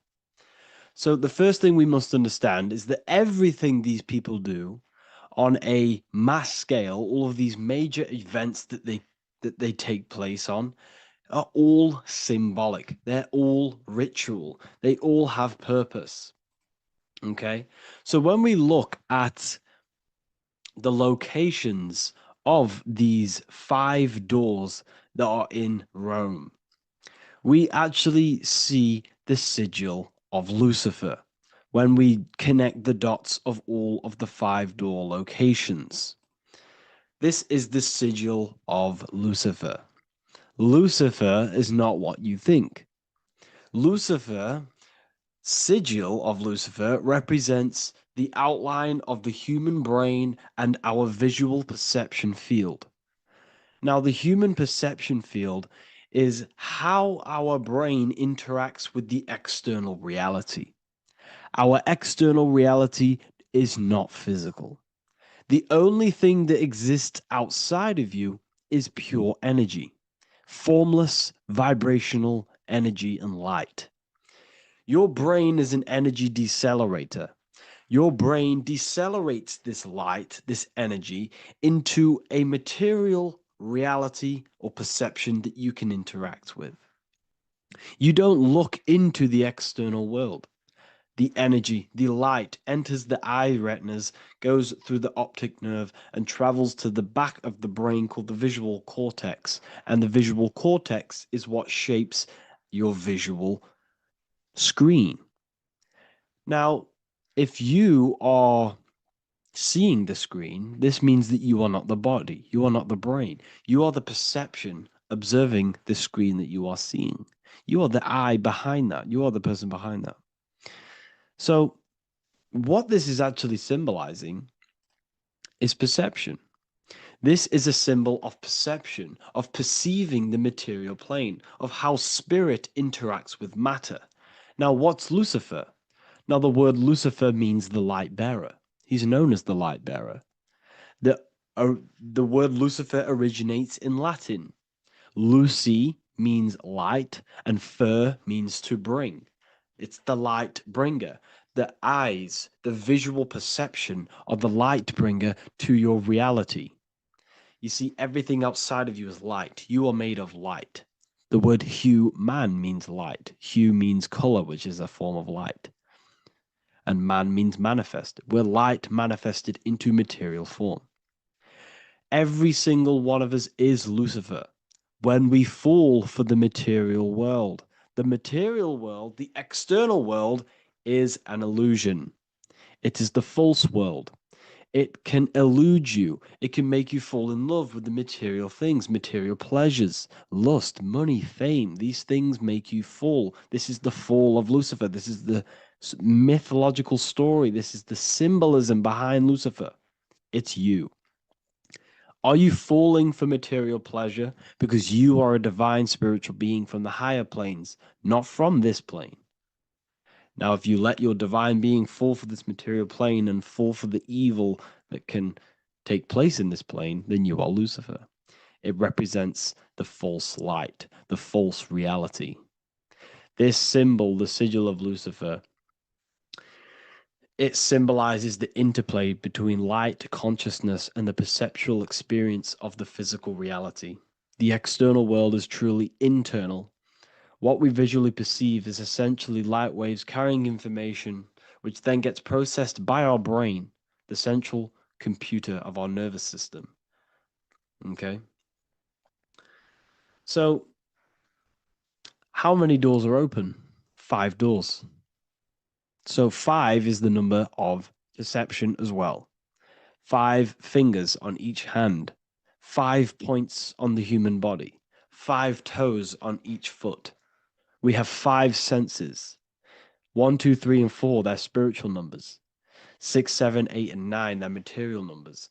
5's the gateway. 5 is the middle bridge of how our spiritual self interacts with the physical self, how spirit interacts with matter. So this ritual is symbolic of perception. This is maybe bringing in a new perception. A new event will happen after this, a new perception of the world. Or personally, I think this ritual was to obviously shape the collective consciousness, because your reality is an externalization of your inner consciousness. It's simply just a mirror.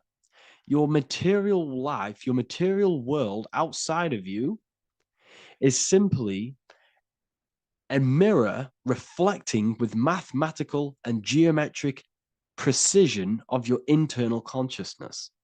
Your consciousness is creating and causing the effect called reality, physical reality.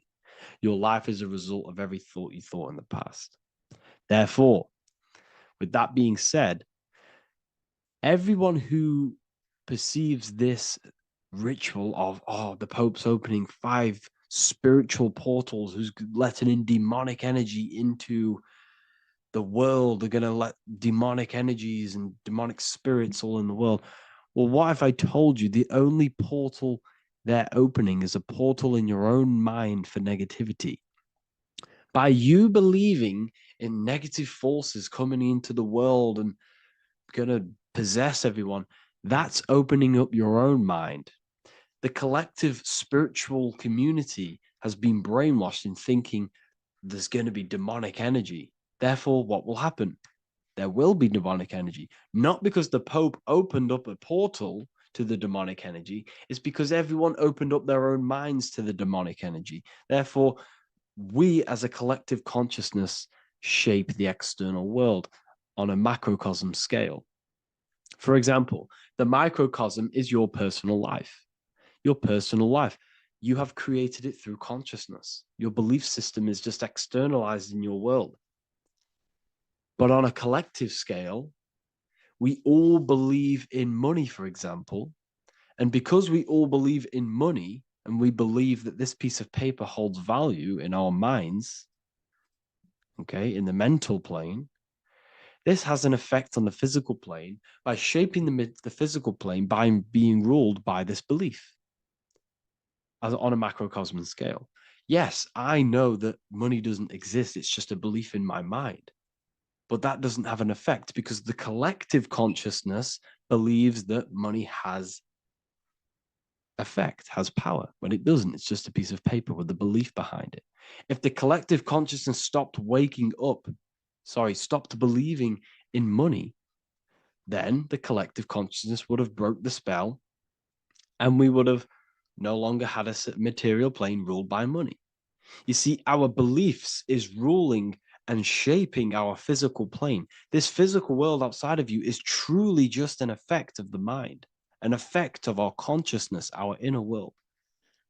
So I believe this ritual was done to change our perception, to make us think the Pope is bringing this spiritual energy and negative forces into the world.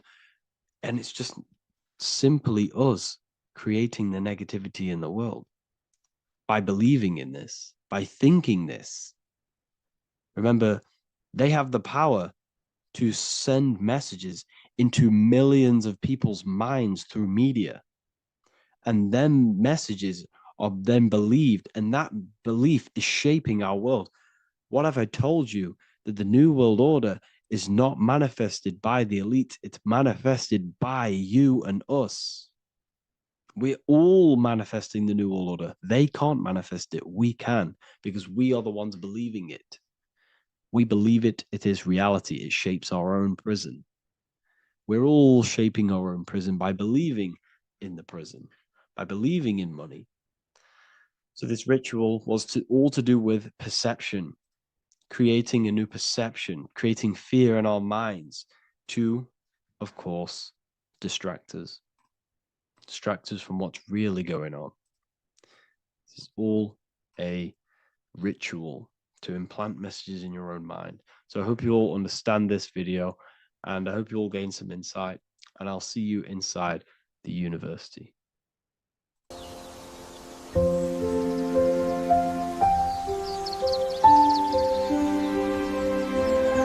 bookofwisdom.com. Visit today.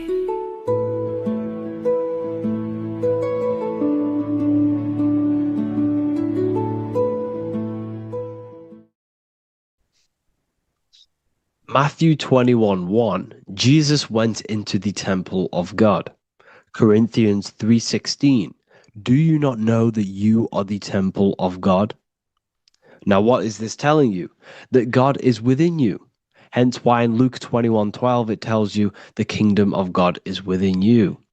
And the side of your head region is called a temple for a reason, because the brain encapsulates the mind. The brain is a physical manifestation of the mind. The heart is a physical manifestation of emotion.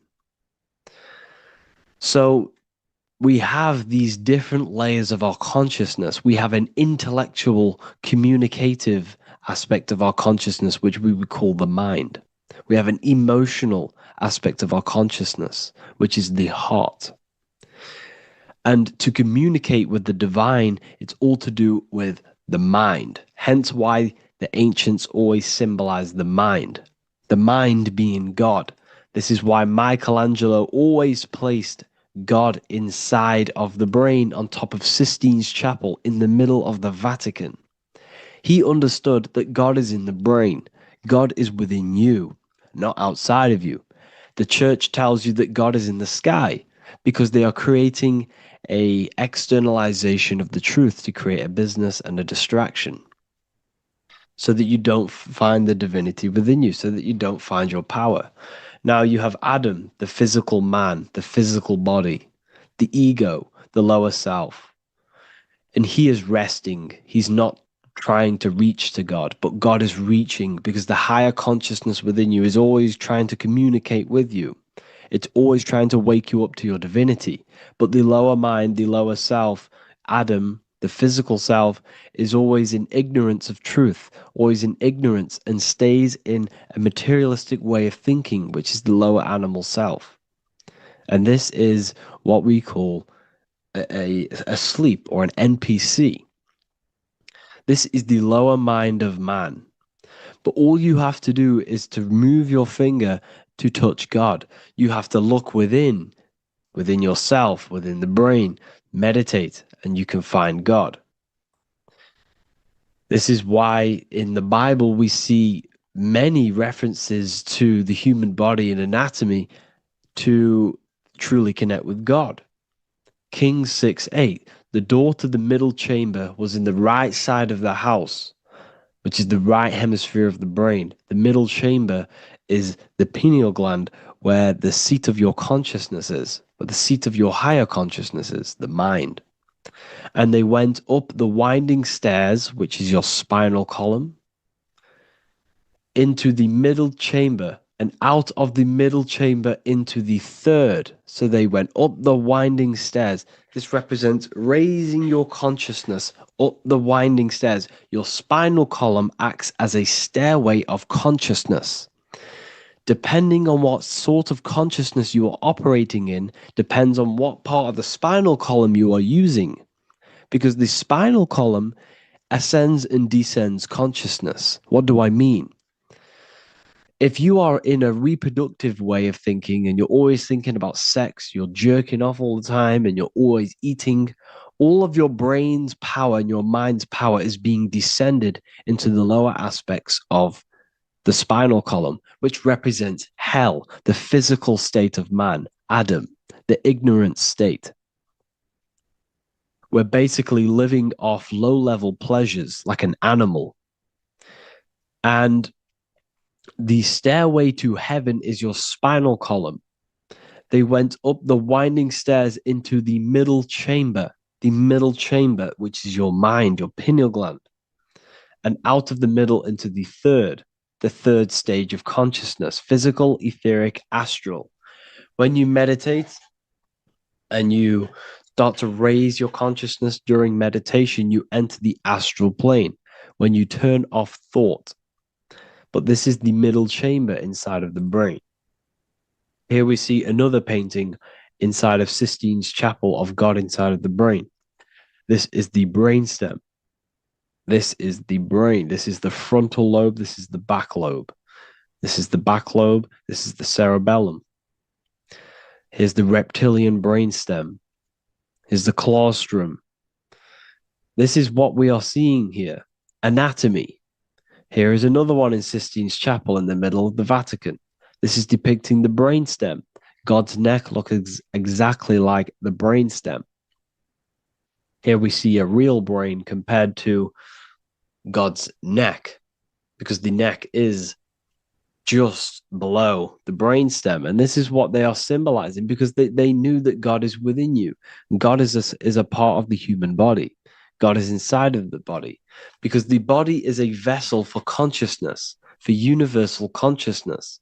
Inside of you, inside of me, is the same spark of consciousness.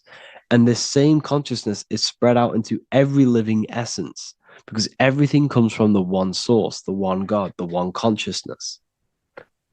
Matthew 6:22-23. The light of the body is the eye.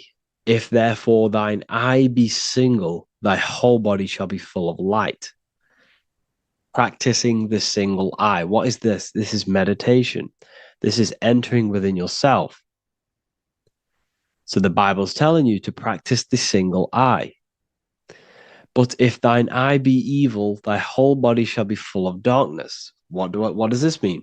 If your consciousness is in an evil way of thinking, if your mind is filled with an evil, negative mind space, then your body shall be filled with darkness, with evil, with negativity. Because negative thoughts destruct the body. Positive thoughts heal and regenerate the body. So he tells you to be, the light of the body is the eye, your consciousness, the inner eye of consciousness, the eye that lets you see. And what do I mean? You look with your two physical eyes, but you see with the inner eye. What you see is perception. You look with the two eyes, and what you see is perception. You are seeing, you are understanding, and that's what consciousness, the mind, gives you. Consciousness, or the mind, is the force that allows you to be a human being, that allows you to understand things and interact with things and make decisions. It's an infinite intelligence. See, the mind is not the brain. This is a big confusion with people. Hence why the eye on top of the pyramid is separate from the bottom half of the pyramid, because the consciousness is separate from the body, the eye, the all-seeing eye. It represents the observer, the eye that sees into this body, into this world, into this. You are the perceiver. You are the invisible spirit within the body. Theologians 4:17. After that, we are still alive, and our left will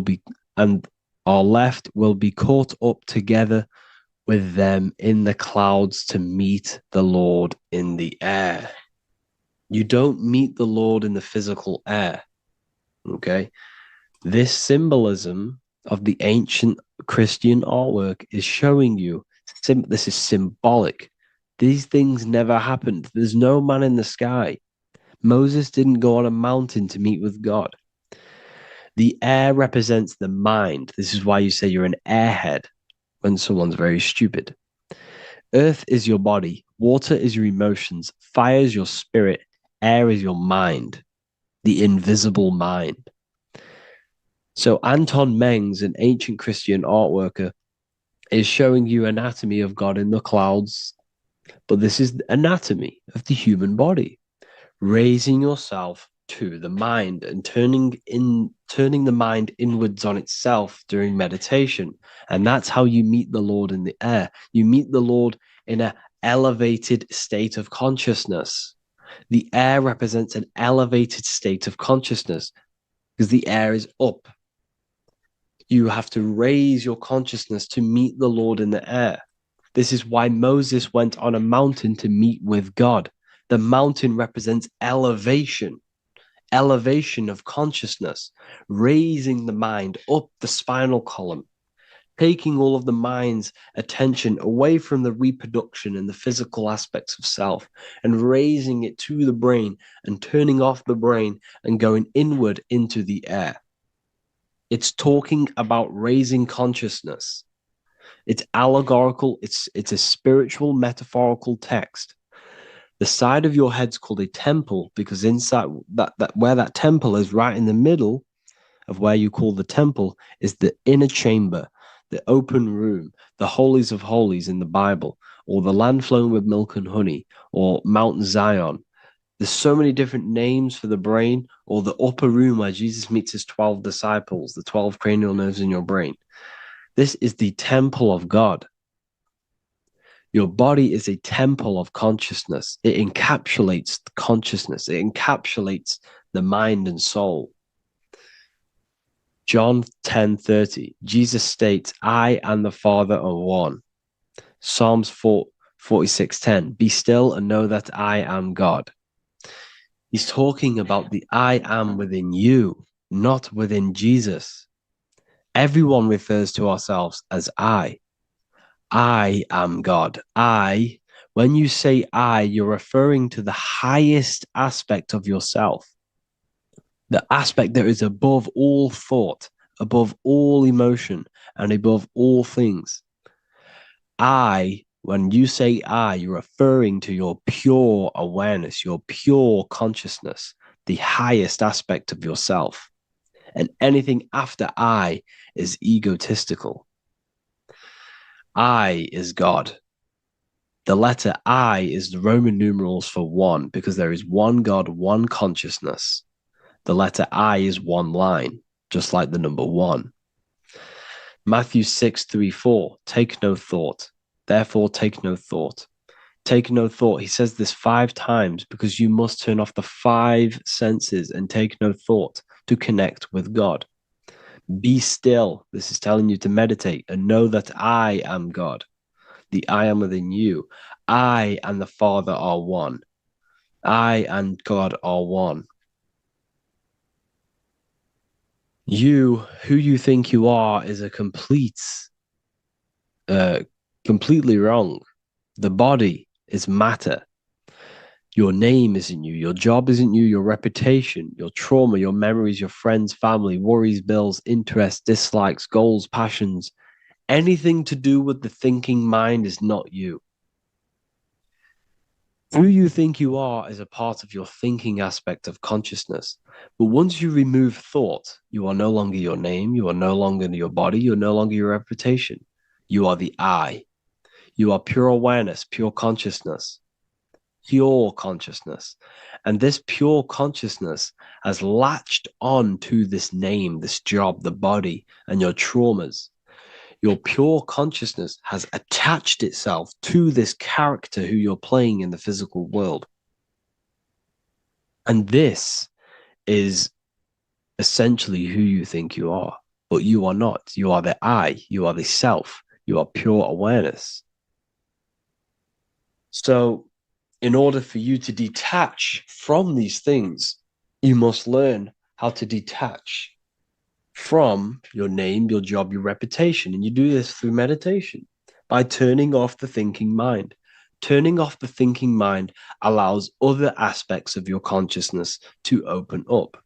What do I mean? Your whole life you've been thinking, and all of these thoughts has attached you to this physical body.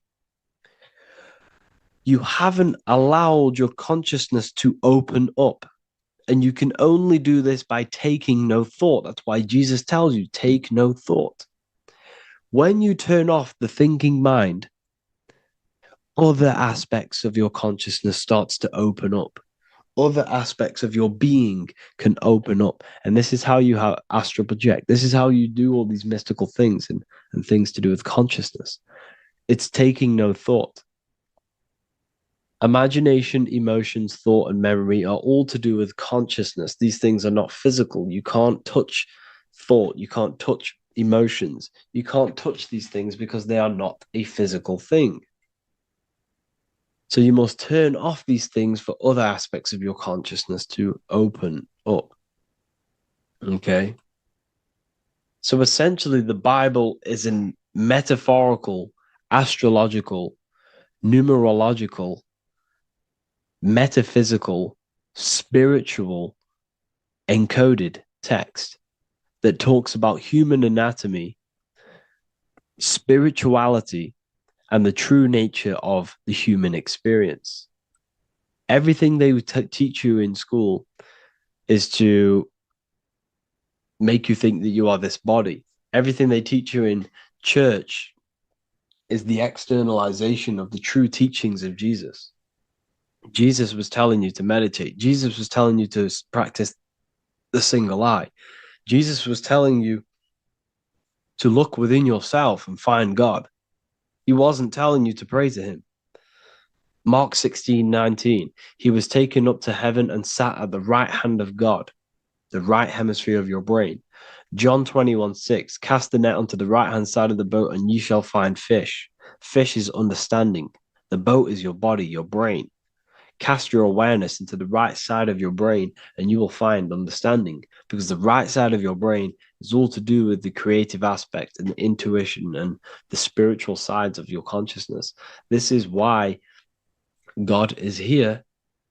This is why Michelangelo depicted God in the right hemisphere of your brain, because this is all human anatomy.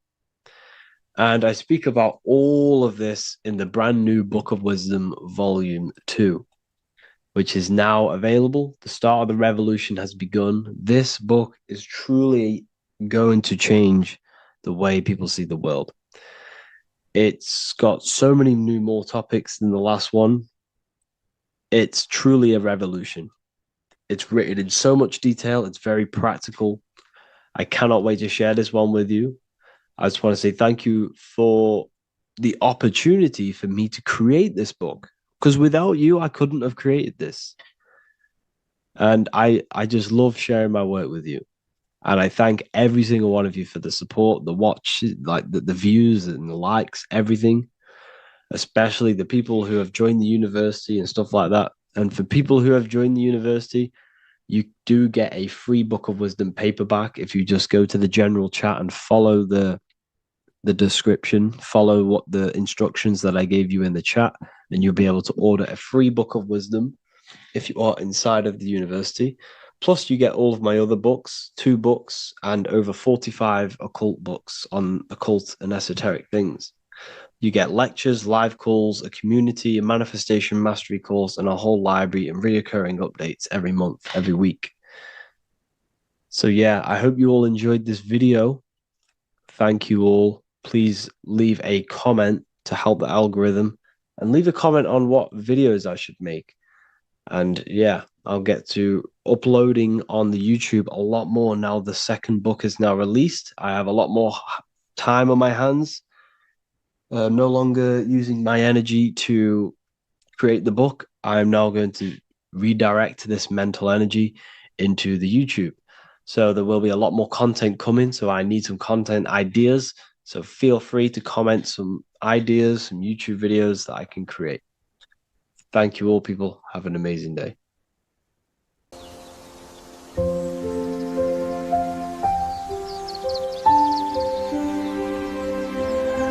bookofwisdom.com. Visit today.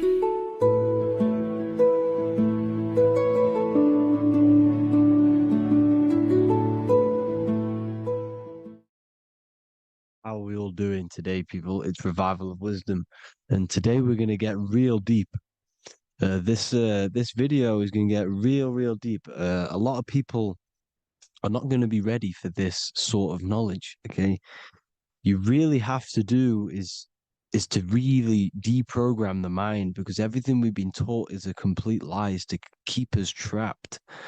Okay, this is really advanced knowledge. Now, let's get straight into this. All of the ancients depicted other worlds, and they called this place Midgard. Midgard is the mid-garden, the middle garden. This is why the Masonic symbolism on the floor is always a black and white checkered board, symbolizing the polarity here, the good and bad, because we're in the middle garden, the heart. Earth rearranged spells heart, because we're in the heart of this system, or whatever it is, a super quantum computer, whatever you want to call it, simulation. Now, in the Quran, it talks about the 7 layers of heaven. All of these ancient artworks are depicting these different layers of reality. Okay, and look at the Egyptians here with the boat outside of the firmament. Boats travel on water, and this is exactly what the Masons are doing. So they're still using the same symbols. Why? Because it's the same knowledge, just hidden. The Egyptians have the same knowledge as the Freemasons. It's just hidden. Now, this cosmology that they're showing here which was probably made maybe 100 years ago, this painting or artwork, is the exact same as the one we see here with the arch, the boat. It's similar because the boat is symbolizing traveling these other worlds, because the ether is also symbolized as water. Because if you look up at the stars through a telescope, it looks like it's water. It's shining through water because this ether, whatever this substance is outside of this world, was symbolized as water. Okay. And look at all these ancient depictions showing these different layers of reality. Now, we are being trapped within this 3D dimensional world, which is the cube, the Saturn cube, because there are 6 sides to everything in this world: front, back, left, right, up and down. 6, which is the cube, because we're in the Saturn's world. Okay. Now, always been depicted as a tree of life, the tree of the universe has always been depicted as this tree. Because let's get a bit deeper. Now, the cosmology of this reality is the sun, the moon, and Polaris, always in the Masonic art. The sun, the moon, and Polaris, the all-seeing eye. If you go inside of the temples, of the Masonic temples, they always have this star in the middle, shining light beams. Okay? Look here. The light beams coming from the big star in the middle, which is Polaris. This eye is God. It's God's light shining down from his abundance. Now, when you astral travel, you will see this big ball of light above you, and this big ball of light is God. But you cannot travel towards it until you are pure. It doesn't work like that. You have to become formless. You have to become pure before you can become one with the light.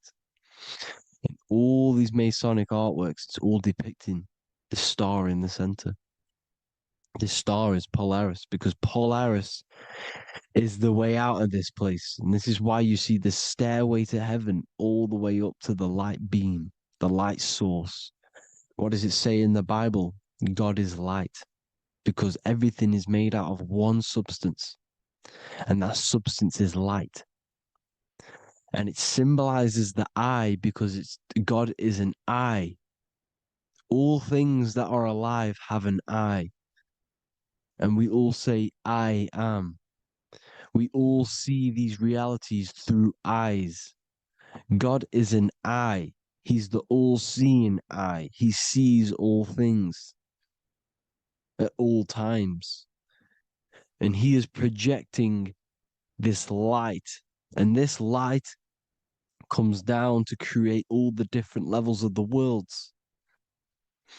And this is what the 2 pillars symbolize the number 11.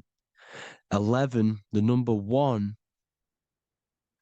is just a vertical line. It's the 1. It's a 1 point.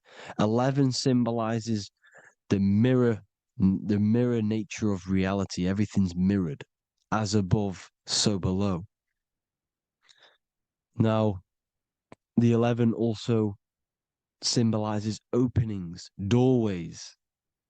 And as you can see here, an opening to the all-seeing eye.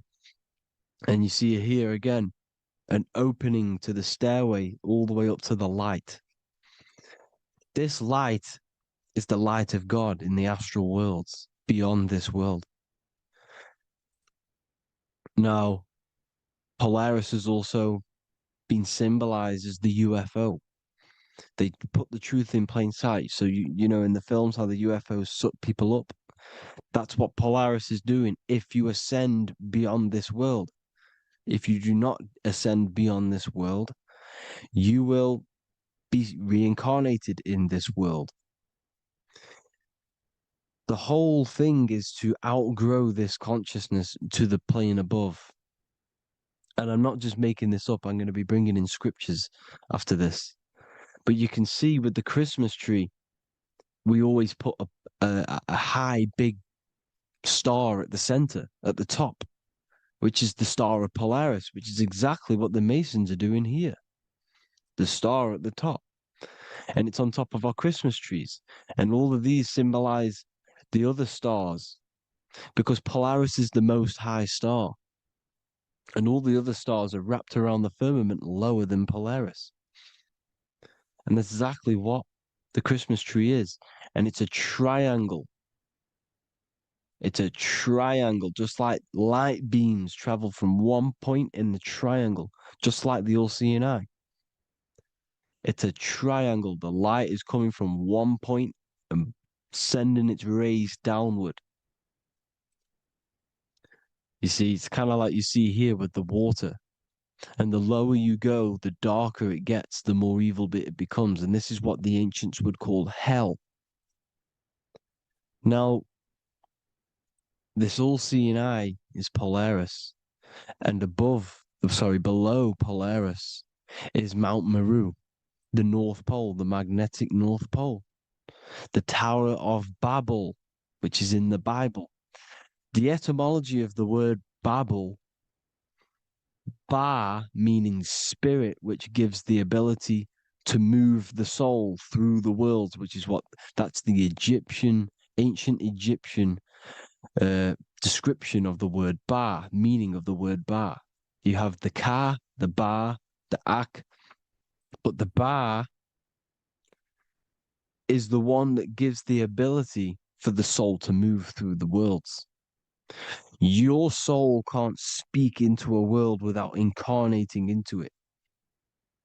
Now, the Tower of Babel symbolizes Mount Meru because it's the word Ba is the spirit which gives the ability for the soul to move through the worlds. The Tower of Babel is the magnetic North Pole, Mount Meru, which gives the ability to move through these different worlds. And you can see the ancient Tibetans always showing this depiction of these different worlds coming from the center. Because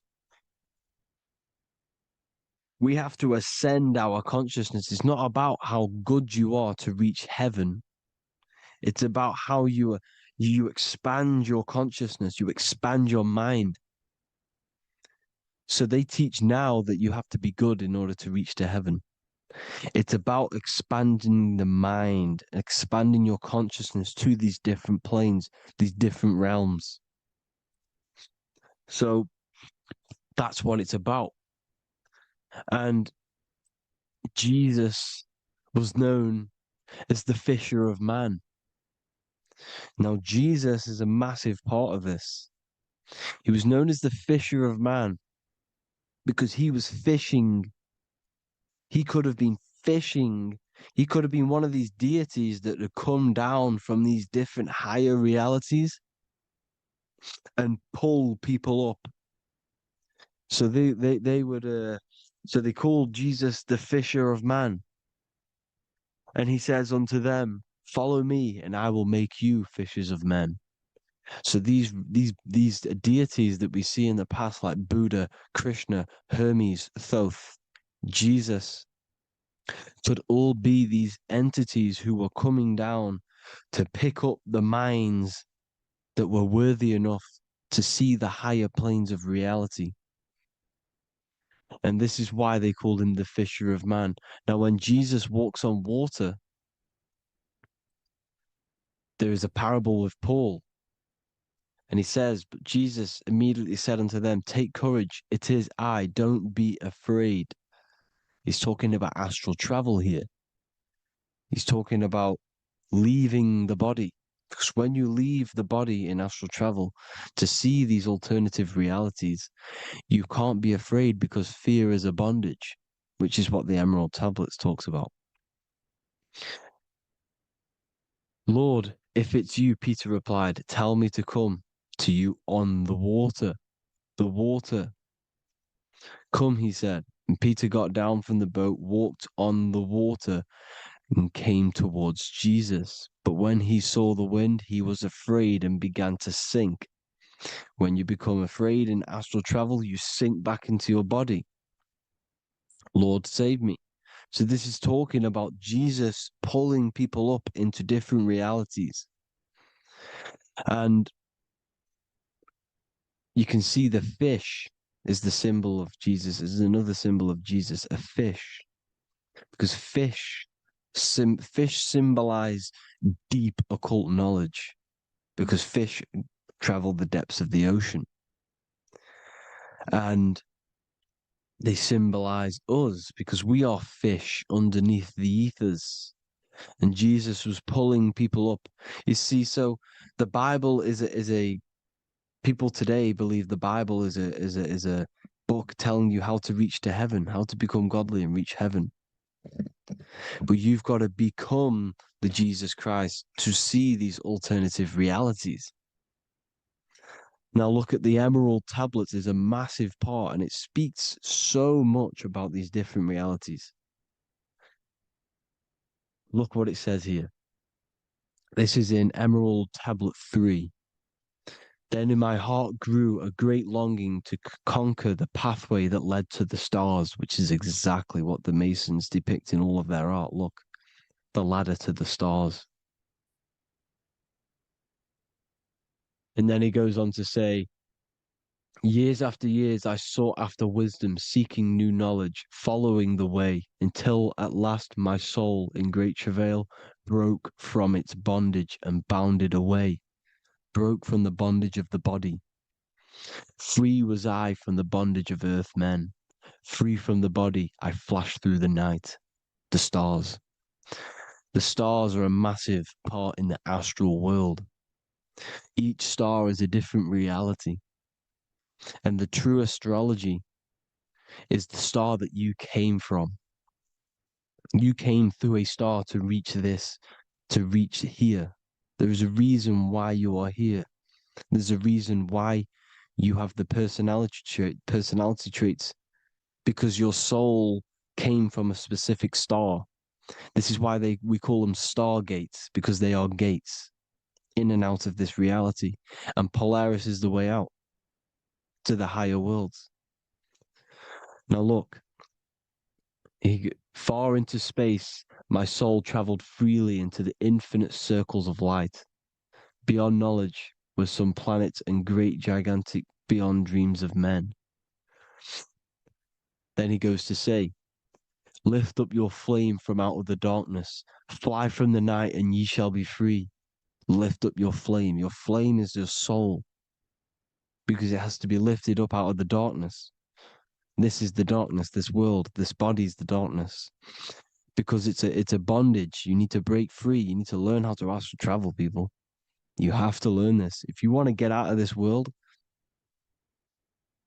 you have to learn how to astral travel and see the other realities. Traveled I through space-time, knowing my soul at last was set free, knowing that now I must pursue wisdom until at last I pass to a plane hidden from knowledge, known not to wisdom, extension beyond all that we know. So he's talking about he went to a place where we cannot even comprehend here, a place that is not even known to Earthmen. He's telling you he's ascended out of this world to the planes that are beyond. And it says here in the Emerald Tablets, man is in process of changing to forms that are not of this world. Grows he in time to the formless, a plane on the cycle above. Know ye must be one, ye must become formless before ye are one with the light. The light, the same light that I was talking about, the Masonic light, with the triangle, God, the one source. Ye must become formless before ye are with the light. Formless, you have to leave the body. You have to leave the body. You have to gain the ability to leave this body and travel to these other worlds. Now, it says here, not as man am I, for free have I become of dimensions and planes. In each I take on a new body. In each I change my form.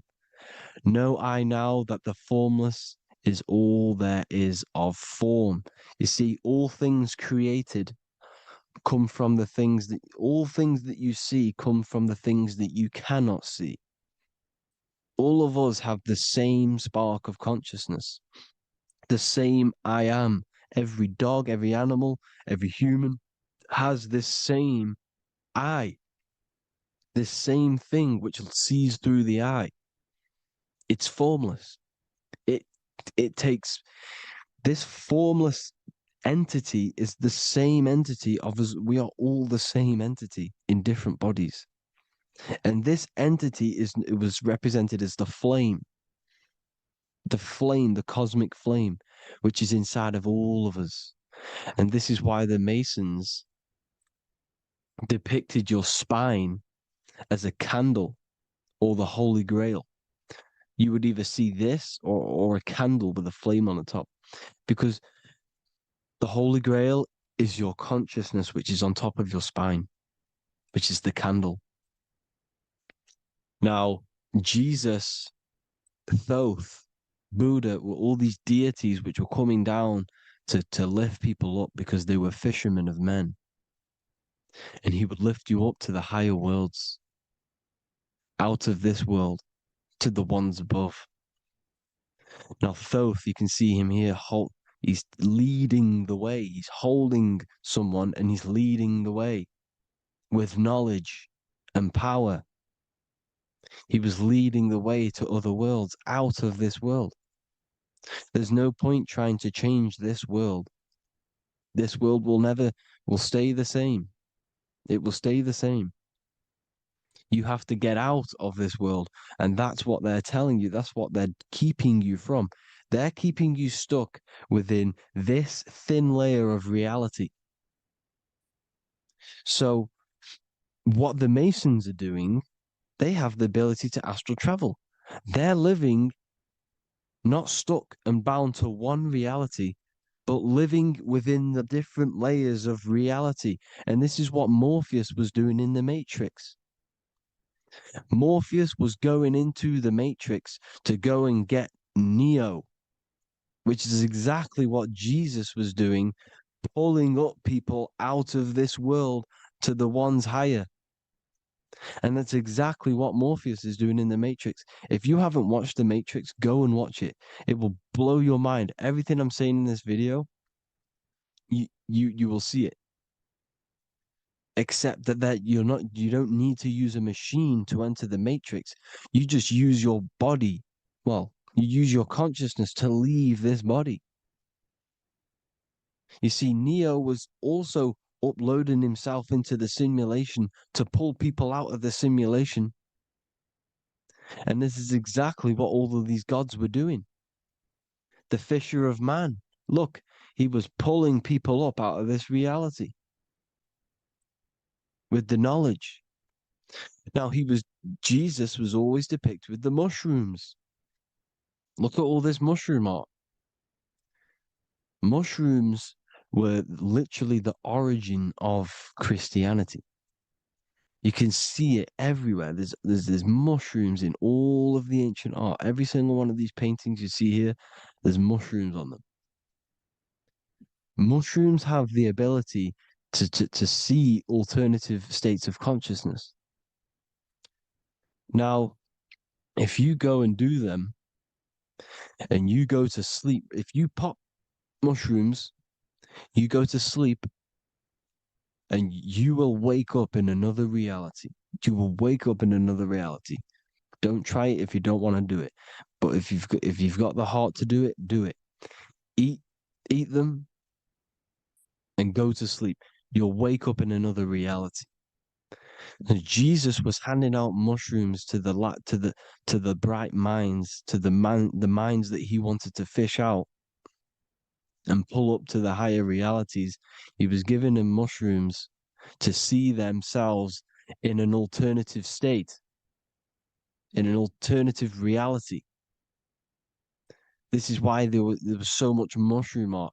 And it's not just ancient Christians, it's Sumerians, it's the Mayans, the Celtics, the Egyptians all used mushrooms. All of them.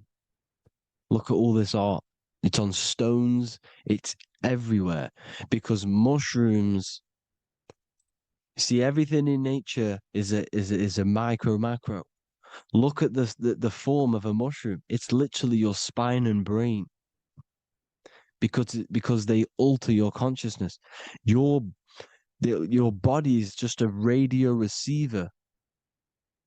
Everything that you're experiencing is a program being ran by the central nervous system, and your consciousness is experiencing this program, these electrical impulses of the nervous system, because it's all feeding back to one point, which is the pineal gland.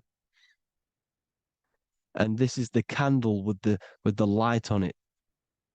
Type in Masonic candle and you'll see it. It's your spine with your spark of consciousness on top of the spine.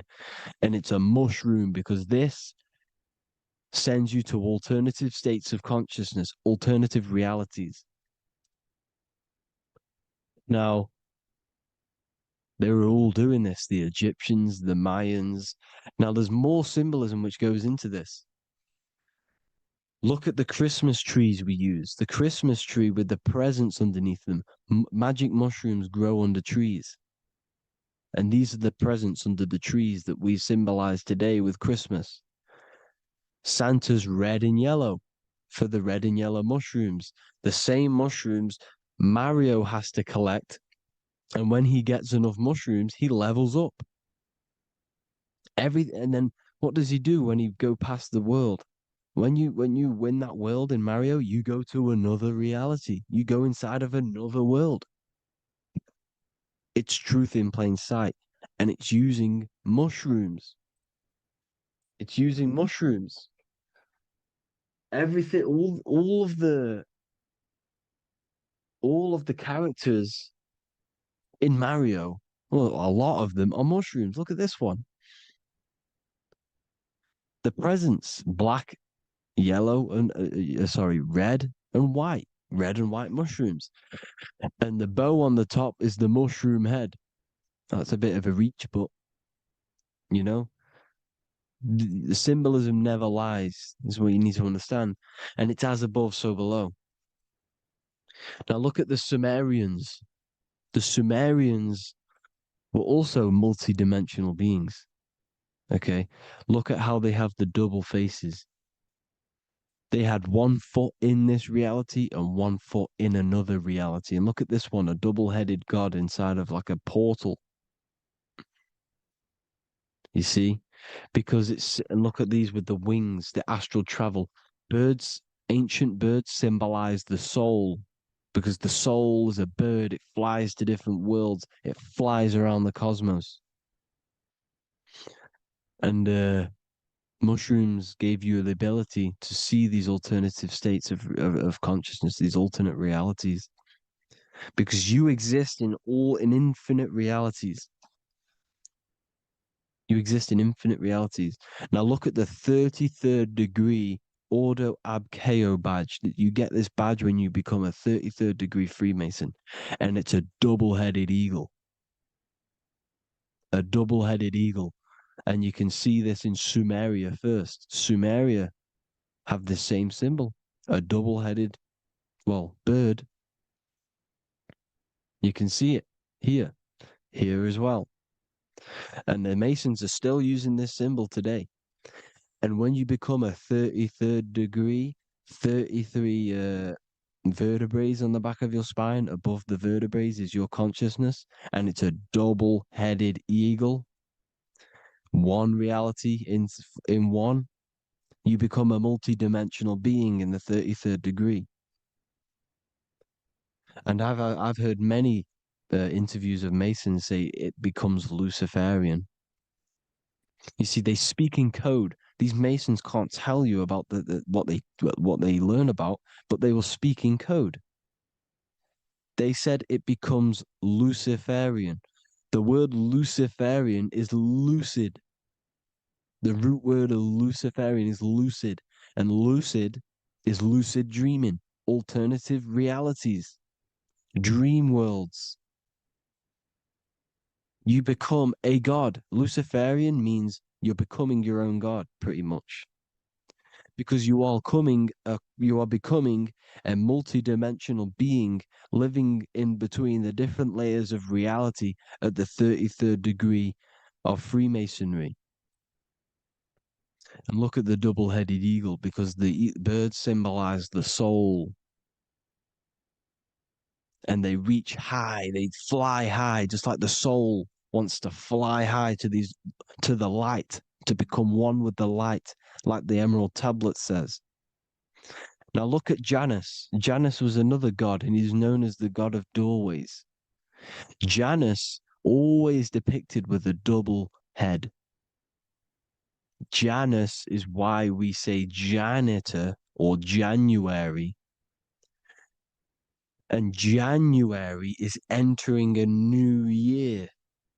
Janus is known as the god of doorways with keys, always got a key. Because keys open doors. That's why the janitor holds all the keys. And Janus always has double heads, because he had one foot in this reality, one foot in another. He was a multi-dimensional being, a Luciferian, living between the different layers of reality, instead of being stuck in one like we are. Well, a lot of people. And that's the whole point. You see, all of this stuff is about like changing the world and stuff like that. This world will probably never ever change. It's probably been like this forever. Well, forever, for a long time. But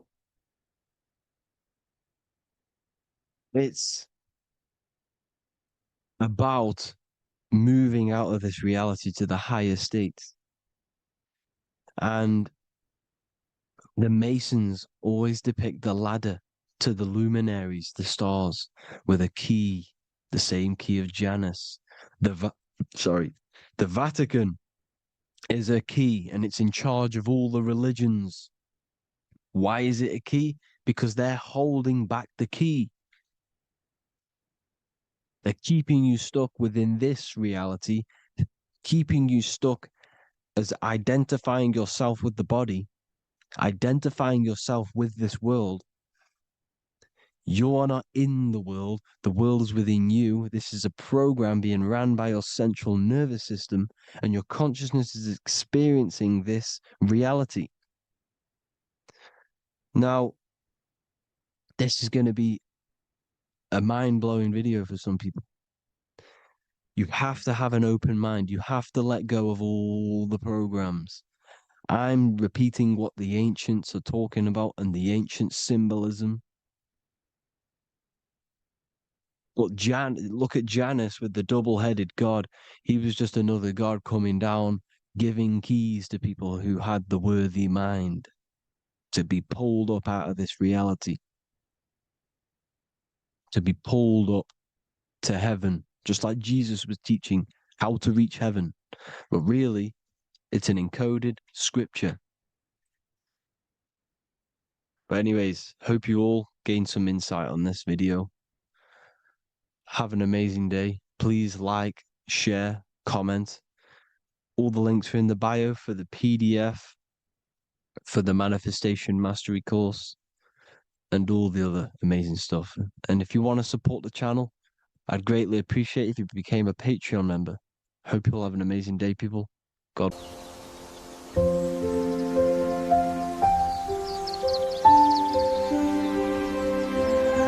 Book of Wisdom.com. Visit today.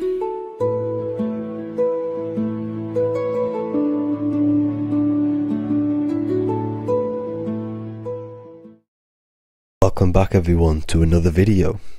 Today we're going to cover everything that you need to know about the mind, starting with the two aspects of the mind, the conscious and the subconscious. The male aspect of your mind is the conscious. This is the 10% of your mind. The conscious part of your mind is only aware of everything around you, your vision, your sight, your smell, your taste, your hearing, and your current state of emotion and thought. Every thought that you consciously think about has an emotion directly attached to it. That emotion is then impressed onto the subconscious part of the mind. The subconscious part of the mind is the female aspect of your mind. It is also a whopping 90% of your mind. Subconscious mind is controlling all of the subconscious processes which happen within your body. For example, your subconscious mind is controlling your heartbeat, your digestion of food, and all of the things that you do not have to tell the body to do. It is the hidden part of our mind which is controlling all of the hidden things. The subconscious mind is like a recording supercomputer. Everything that you have experienced in your life is all recorded and stored within the subconscious mind. One of the most important things about your subconscious mind is that it stores your mental programs. Everything in the subconscious mind manifests into behavior and actions within the body. Your daily basis routine and habits are all mental programs within your subconscious mind. These mental programs are created by mainly two ways. 1. Repetition, and 2. Emotional impact. The repetition is fairly simple to understand. The more you do something, the more it impresses onto your subconscious mind and becomes a program. That program will then manifest into your behavior. However, with the emotional programs, they work a bit different. The stronger that you feel an emotion, the stronger it is impressed onto the subconscious mind. And then that emotion becomes a program. For example, you had a very traumatic moment happen when you were a young child. The emotion that you felt was so strong in that moment that it impressed into your subconscious mind so hard that you can recall that moment like it was yesterday. That traumatic event that happened to you when you were young will still manifest into your daily basis behavior even to this day. However, it manifests subconsciously. For example, if you were in a car crash, you will be wary to enter cars with certain people. All because of that traumatic emotion that you felt and impressed onto your subconscious mind. Another example of the subconscious manifesting into our behavior is posting on Instagram.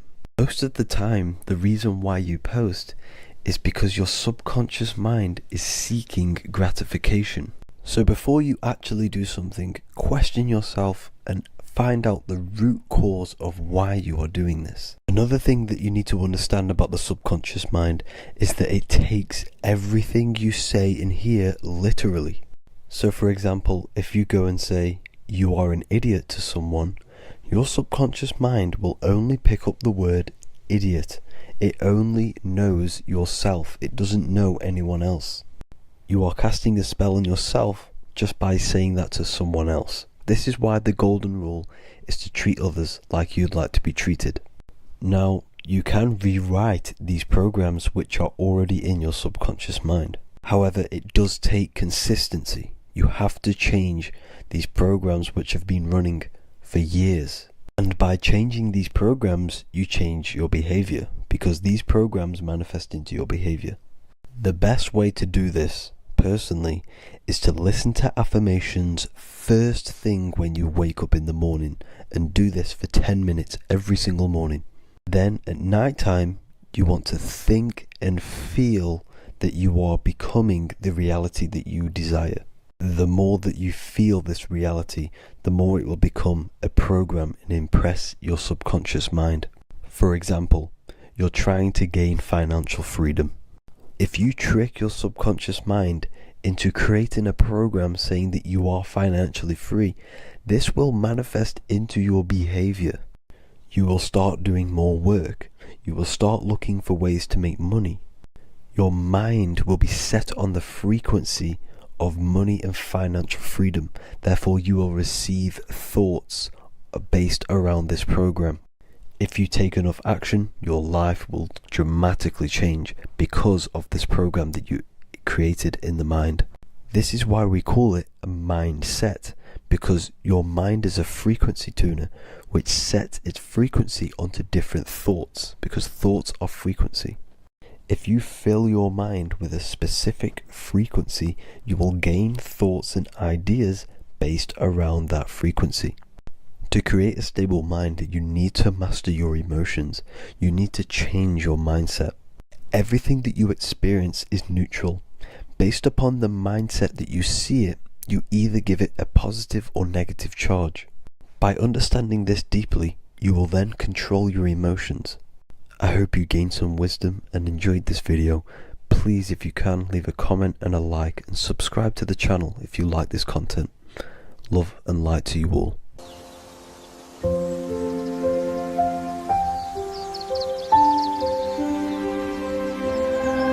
bookofwisdom.com. Visit today.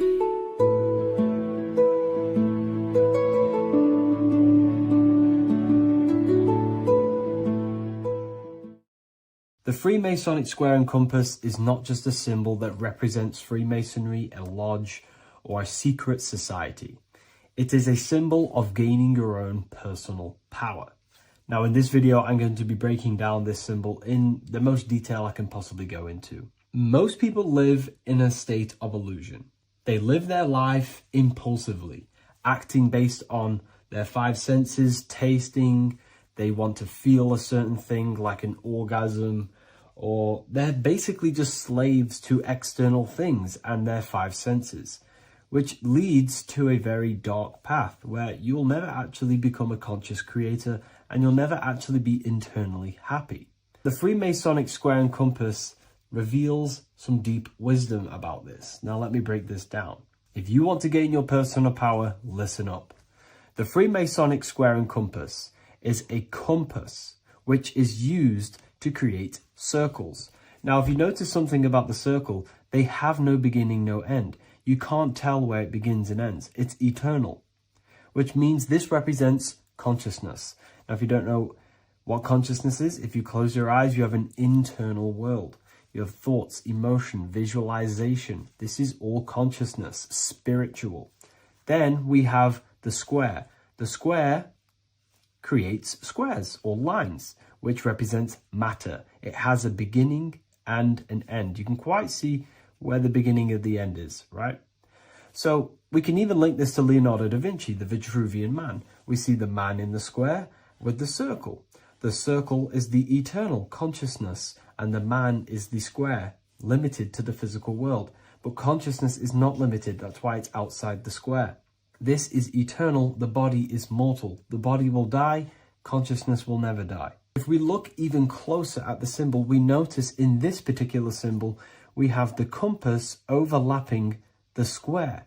This is very, very symbolic. This represents spirit over matter, also known as mind over matter, consciousness over matter, the circle over the square. Like I mentioned earlier, most people are slaves to their senses. They go through their day and all they do is chase validation and feelings. They eat all day to feel good, which means they're slaves to their taste. They're slaves to their feeling. They masturbate, which means they're a slave to orgasms and external things. They're literally being governed by the external world controlling their internal world. They're literally living life on autopilot. And don't get me wrong, I was guilty of this too. We're all guilty of this when we join this world because we're not taught this sacred knowledge. Until you actually stop and recognize this, you'll be living life on autopilot, literally not even living. You'll be running off subconscious programs, seeking external validation and being ruled by these five senses. The square underneath the compass represents consciousness on top of matter, which means the internal world is controlling the external world. It is the mind controlling matter and not matter manipulating the mind. In the occult and esoteric world, it's very important that you are conscious of every action that you are taking in your day-to-day life. Never act subconsciously. Always be conscious. What are you thinking? What are you acting? What are you giving your attention? All of this is contributing towards creating because you are a creator. Consciousness is a creative force. You need to make sure that the compass is on top of the square, that your inner world is controlling the outer world and not the outer world controlling the inner. As I've mentioned in many videos before, the internal world of consciousness is what's producing the external world. Your life is just a result of every thought and emotion that you felt in the past. Everything you own, everything you possess, your friends, are all reflections of your consciousness. They're all reflections of what you are thinking about. When you change your thinking, your external world starts to rearrange itself. On a basic level, this symbol represents the combination of spirit and matter. You are a spiritual being and a material being.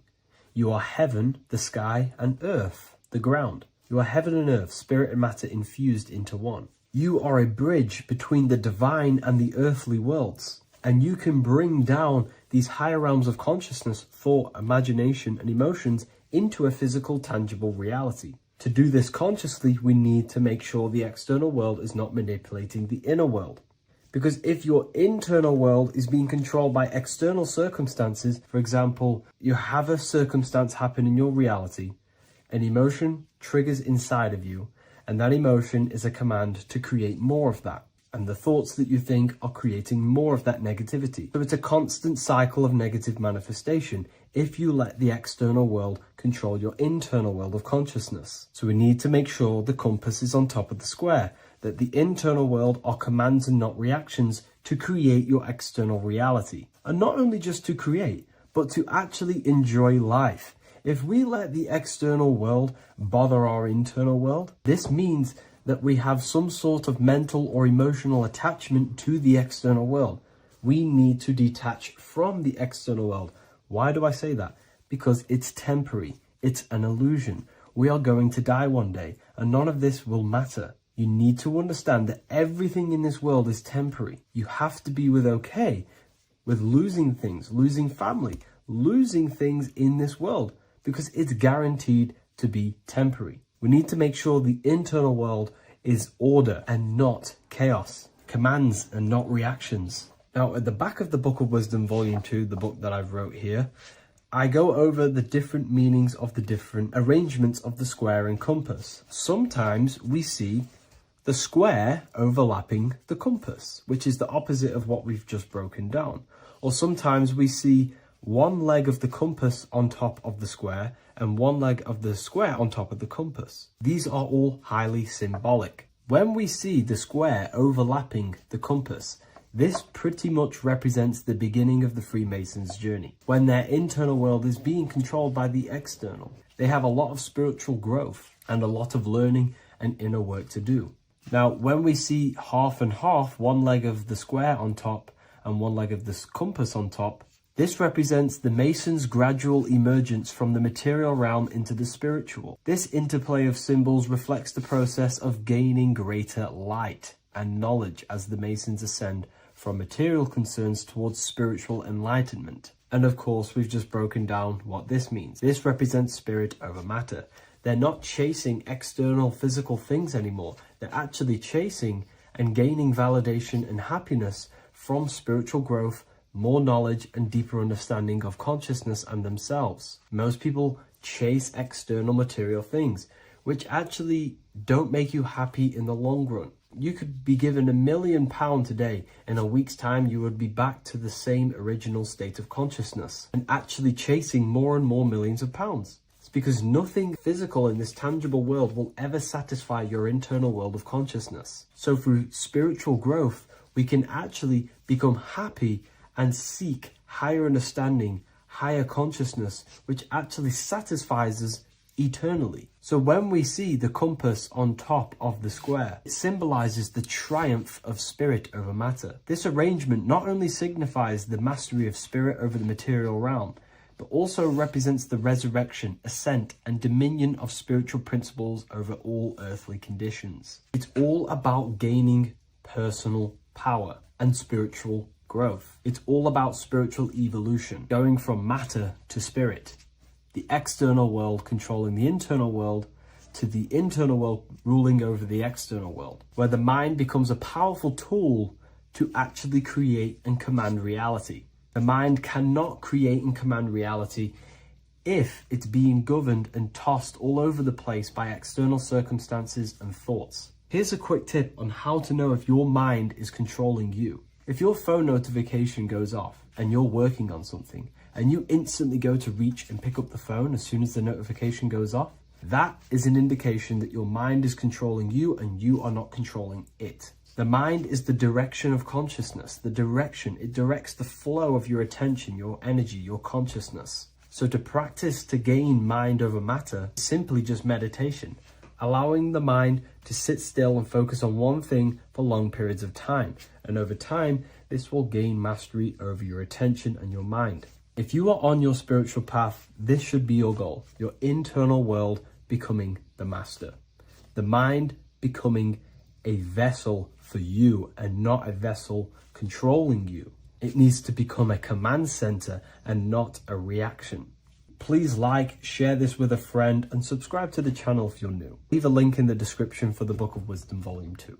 What if God is not watching you every move, not judging every mistake that we make, not deciding in real time who goes to heaven or hell? What if reality does not work through God micromanaging everyone in his creation, but through a law? And what if you are not separate from those laws, but an active expression of them? Once you understand this, everything in your reality will shift. The idea that God micromanages everything and does everything by himself to hold up his creation is illogical. It makes no sense. There are billions of souls and living people in this world. There are plants. There's no way there is an intelligence out there micromanaging everything. If you die and pass on, there's no one waiting in a queue to be judged by God. This is totally, just religion creating up their own version of the Bible or whatever holy book it is. We have to remove that system out of our mind that's being heavily implanted into us. If God were personally judging every soul the moment they died, there would be an endless queue of people waiting to proceed, punish, or rewarded. Reality does not operate like a courtroom with a single judge overseeing every case. Instead, reality operates through systems, through structure, through law. God does not intervene moment by moment. God sets laws into place, and creation unfolds by obeying them laws automatically. Think of like a video game. Reality works like a code, not a control. When someone creates a video game, they do not sit there creating and controlling every character, every movement, every outcome. They write a code. They define rules, gravity, collision, cause and effect. Once the code is set, the game runs on its own. Reality functions the same way. God is not micromanaging existence. There are laws that were written into the fabric of reality itself, and everything operates through them. And these laws are not just in the fabric of reality, like I just said. They're literally ingrained into your own mind. Your mind cannot escape these laws, are pretty much creating everything you call life. We see some of these laws in nature. This is where geometry becomes important. Geometry is not random decoration in nature. It is a law made visible. Spirals, symmetry, ratio, structure appears everywhere because geometry follows rules. These rules govern how plants grow, how crystals form, how cells divide, how planets rotate around the Earth, never ever falling off track. The sun rotates around the Earth, the moon rotates around the Earth. What is the order? What is the law that these intelligences are following? Why do they never distort? Why do they do the exact same thing every day and never fall off path? There is an order. And in fact, the word cosmos comes from Greek, and the word cosmos in Greek means order. This is why we call cosmology or the cosmos, the universe. It is order. It is an ordered, structured creation which contains and recycles and regenerates itself. For example, if we look at the Fibonacci sequence, this sequence is a code written into nature. It's not just decoration. It is an instruction into plants, into everywhere you see the Fibonacci, which is right there in your hand, the Fibonacci sequence. The pattern governs how things grow in the most efficient and sustainable way possible. Leaves, flowers, shells, trees, hurricanes, and even galaxies follow this sequence because it allows growth without collapse, overlap, or waste. The reason the Fibonacci appears everywhere is because it's the law of balance. Each stage of growth builds the one before it. Nothing is forced. Nothing is micromanaged. micromanage. Growth unfolds naturally because the rule already exists. Without this law, nature would not sustain itself. Plants would block their own light. Branches would compete instead of expand. They would all be fighting for space. Systems would collapse under their own complexity. The Fibonacci solves this by allowing infinite expansions while maintaining order. This is what an actual law looks like in action. A single principle set once, creating harmony across all scales of existence. Nature does not think about how to grow. It follows the code on a subconscious level. And because the code is perfect, growth appears intelligent. This is the same principle that governs reality itself. Without the Fibonacci sequence, plants would be fighting for space, fighting for light, that it would be pure chaos. The reason why there are laws in place is because it allows everything to self-sustain itself, to grow infinitely. These laws, such as the Fibonacci sequence, is pretty much a code to ensure that plants, nature, are eternal and they keep recycling themselves without a being micromanaging these things. Just like how your body works. Your body is running off subconscious programs. You don't tell your heart to beat, you never have. You don't tell yourself to breathe, you never really have. You don't tell your digestive system to digest food. These laws are already in place before you even become conscious as a baby. Who is the one telling your body to grow, to regenerate itself when it cuts? Who is this intelligence? What is this intelligence? Well, this is what we call the universal subconscious mind. The universal subconscious mind, the same power that is making the planets rotate around the earth, the same power that's telling the seed to grow into a plant, the same power that turns your cut into a scab, then into skin, is the same power that is running your heart, that is telling your lungs to breathe. We're all interconnected with this universal subconscious blueprint which sustains reality and creation itself.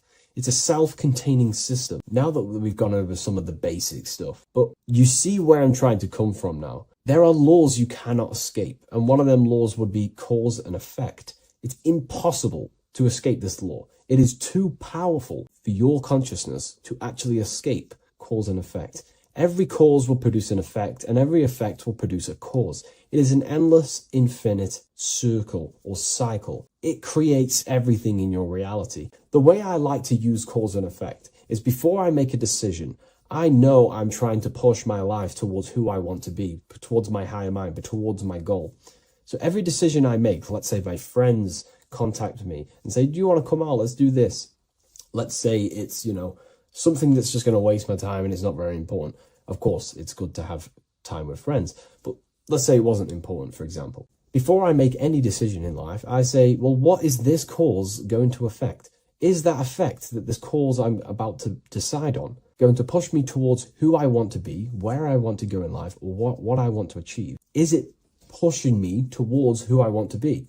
If it's not, I will not take that action. I will not produce that cause. I only take actions that I know are going to make positive effects. Now, of course, there are things we can't control, but we can minimize these things. I only take causes, which is just an action, if I know the effect is going to benefit me. I know sitting here, making videos will help me produce value for the world and for yourself and to help people awaken to these things. I know by this is the cause, this is going to benefit humanity and help people awaken even more, because that's all I want to do. I want to help people, provide value to change people's lives. Another law that you can't escape is obviously time. You can't escape these laws. They are eternal principles that were set into place by some sort of intelligence. We live inside them. We express them. We are shaped by them. But you are not separate from creation standing outside the system. You are geometry. Geometry is right there in your hand. That's the Fibonacci sequence. You are the law made conscious. You are thought crystallizing into experience. Every object, every person in your reality is pretty much an externalization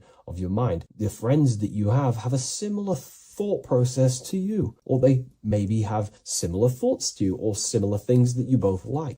Your friends are mirrors of yourself. Reality responds to you because you are part of the same structure that governs everything else. Thought becomes action, and action becomes consequence. Consciousness shapes your environment. This is not punishment or reward. It's simply just reflection. It's either punishment or reward depending on how you perceive things in your belief system. Everything you experience is neutral. It's just your mind's perception on whether it's later labeled good or bad because that's what the mind likes to do. It likes to think it's in control. But in truth, if you just observed it without the mind, just with pure awareness, it's neutral. So there are mainly 8 laws that govern your reality, and I've talked about these before in a previous video on my YouTube. This is what creates the seed of life. The seed of life is 8 circles, and each circle represents a law, and these individual circles come together to create a geometric form, which is a flower. So it's symbolic of how nothingness turns into something. When geometry comes together, it creates physical matter. And the reason why they're circles is because circles represent something that is invisible, something that cannot be measured, such as a thought or a law.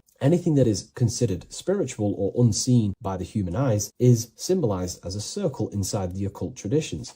The reason is for that is because circles' surface area cannot be calculated. You can't find the exact surface area of a circle, which means it symbolizes something that you can't actually measure or see or tangibly touch. Therefore, the seed of life represents the 8 laws that come together to create a flower, the 8 laws that come together to form matter, the 8 laws that crystallize mind into a physical experience. These laws would be the first one, mentalism, the big circle around the seed of life. The big circle. So mentalism just reveals everything is mind. Without mind, there is no existence. Mind is reality, pretty much. You experience life not just outside of you, but mainly inside of yourself. Therefore, all of the laws that come after mind correspond to the mind, because mind is the first law. The second law will be vibration. Every thought has its own vibration, and you attract to you the thoughts that you put out based on the vibration. If you think negative, low vibrational thoughts, you will receive back to yourself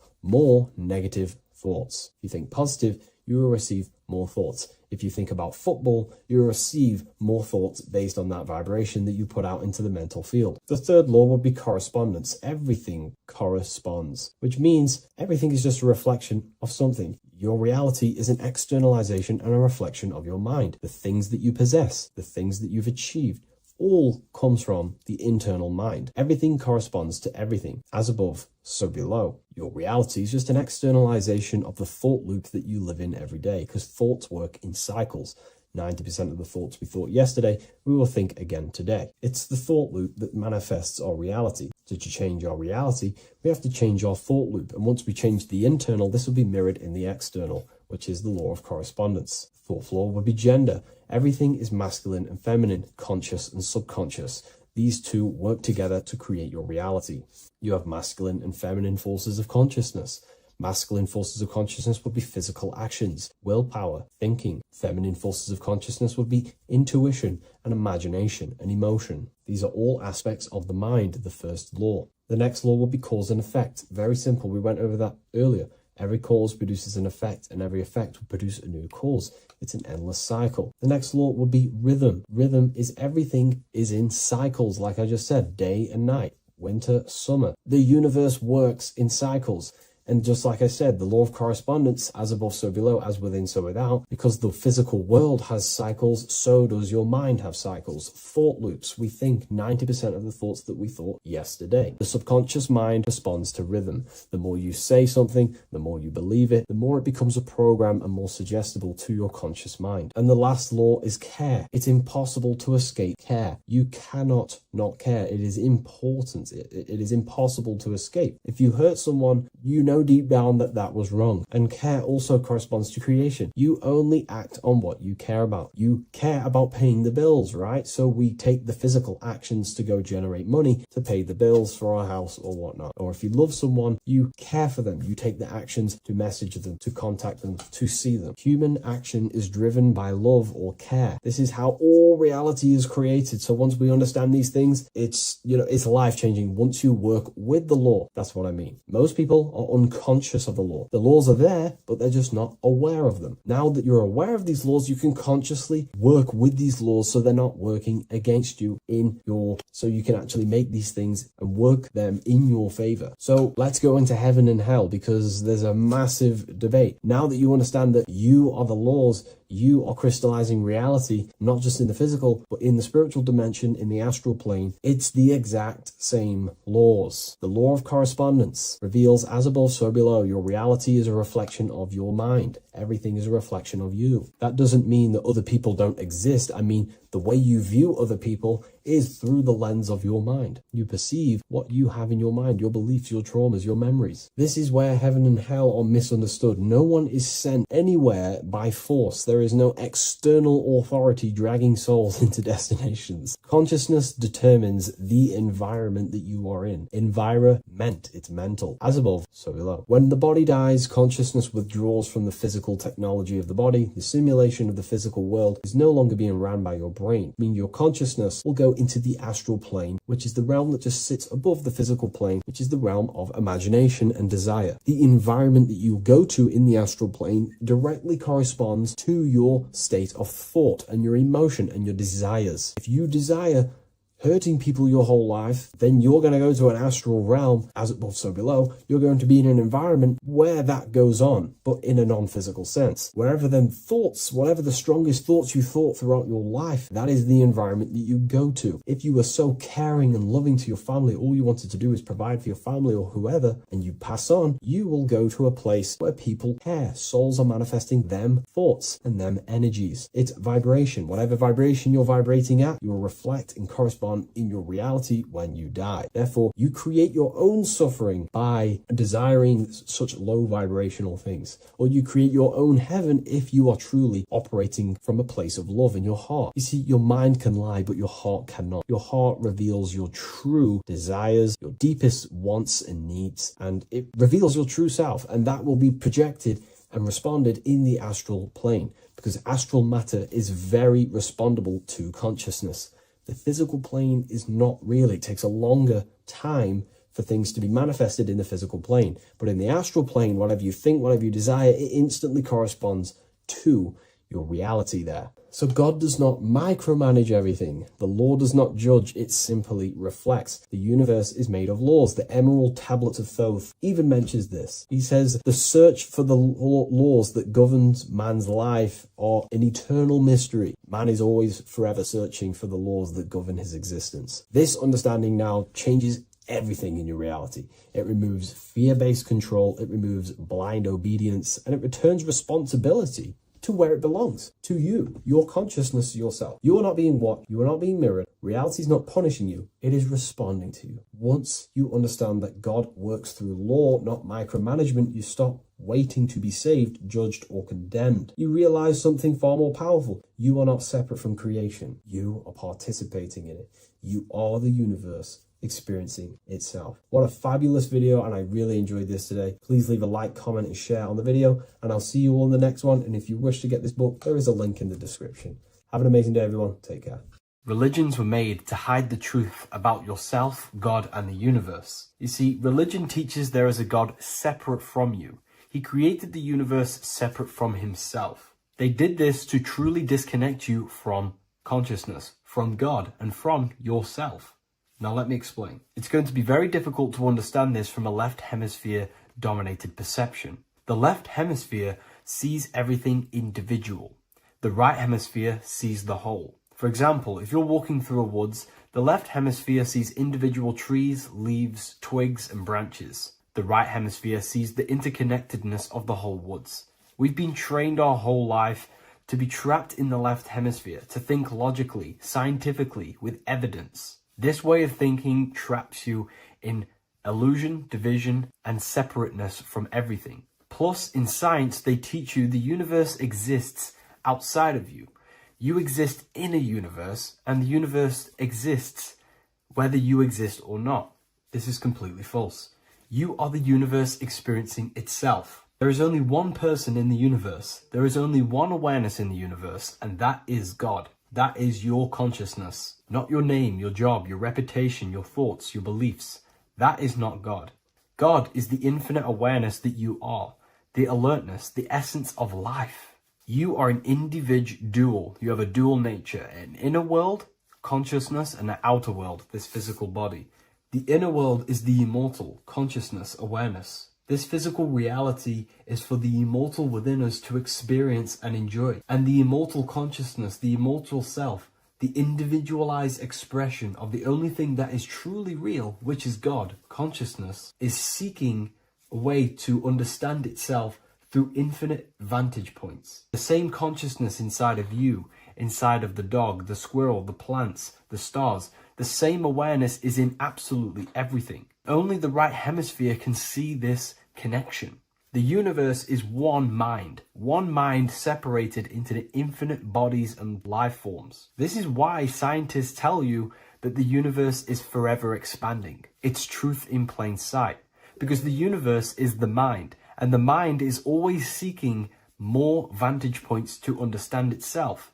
And the mind is always expanding into new realms of thought. The mind cannot be filled up. It does not exist in space. However, human awareness, human consciousness is very sacred. And the reason why I say that is because humans possess a two-way consciousness, unlike a dog, an animal, or a squirrel, for example. The dog looks in the mirror. It is not aware of itself. It doesn't look in the mirror and see that it needs to improve something. However, humans, we can look in the mirror and say, who am I? Where do I come from? And I need to change this aspect of me. I'm lacking in this area. Dogs do not have this awareness. They function only on their immediate surroundings, on survival and instinct. Human awareness is special because we have the ability to reflect on the self. We can question our consciousness. We can question, who am I? Where do I come from? And where am I going after this? The human mind has no limitation. We can surpass our animal nature and rise to a godly nature. This is the whole purpose of reaching Christ consciousness, which is just an ideal consciousness where we have control over self and we know who we truly are. Humans have been given the tools to awaken. Our five senses are locked only to perceive the physical world, but the mind holds the gateway to understand the unseen aspects of reality. The mind holds the secrets to the universe and consciousness. We just have to study ourselves to understand God. We are all individualized aspects of consciousness. There is only one pure consciousness in the universe, but we're fractaled into infinite life forms, experiencing this consciousness in a different form, molding this consciousness into individual egos and individualized consciousness. Me and you are made of the same fabric. However, I have thought different things, believed different things, experienced different things, which has conditioned my consciousness to be my own individualized aspect of God. And that's what makes me, me, and you, you. God is the creative power within us to turn thoughts into physical reality, to create things. We are a creator. Each one of us is a miniature earth, creating and building in this physical 3D reality. Our consciousness holds power over the 3D reality. We can mold it and create anything we wish. However, we have been conditioned to live like an animal, living in our animal nature, eating, surviving, lusting, and these low-level desires keep us trapped from figuring out our creative power. This is why the ancients always depicted God inside of the brain. Even in ancient Christian artwork, William Blake, Anton Raphael, all depict God inside of the brain. Why is this? Because God is our creative power. The spinal column acts as a type of ladder of consciousness. If you just think about sex and act on sex, eating, consuming, and living in a survival animalistic state, then your consciousness is functioning on the lower end of the spinal column, where your reproductive organs are and your gut organs are to consume food. In order to activate the God within us and to us to truly know God, we have to be aligned with the God consciousness. We have to unlock the God within us so we can truly actually experience God and understand it. However, God exists beyond our personal consciousness, beyond our human identity. In secret societies, satanic rituals and satanic societies, they are seeking a way to escape the human identity through ritual work, meditation, and trance-like states. A trance-like state is like the state that you enter just before you fall asleep, where there is no thought present in your mind, because you are not the mind, you are the observer, you experience the thoughts. And when we escape the human identity through rituals, meditation, or trance-like states, we can actually experience beyond the veil of this material world. However, satanic rituals do this in a negative way. Satanic rituals include ways to make the human mind tap out by pushing the human minds to the limit through pain, suffering, and even torture, to allow the mind to pass out so you can temporarily pass on the veil of the physical world and escape the limitations of the human identity and the human thinking mind. Now, you do not have to do it this way. You can experience the divine and beyond your human identity through many different ways, such as deep, deep meditation, rising above your thoughts, and setting 3 alarms, one for 6 a.m., one for 6:30, and one for 7:30. And when you wake up at these times, what you need to do each time you wake up is allow your mind to stay awake but your body to fall asleep. And you will enter this trance-like state. And you can gain ideas, experience lucid dreams, and maybe even astral project. All of these rituals in secret societies and satanic societies is all about escaping the human identity and experiencing the divine planes beyond the physical. To wrap all of this up, this is all about consciousness. Consciousness is the infinite awareness of the universe, just fractaled into separate bodies. And this consciousness is seeking a way to understand itself in infinite angles and vantage points. And religion was made to cut off your connection to the divine planes beyond this world and beyond your self-identity. Therefore, if you want to know God, you have to study the attributes and qualities of God, such as geometry, numbers, consciousness, the mind, the subconscious, human anatomy. All of these things are aspects of God. We have to study ourselves and study nature so we can see God. God is the infinite awareness of the universe. If you love this video, please leave a like and share it with a friend.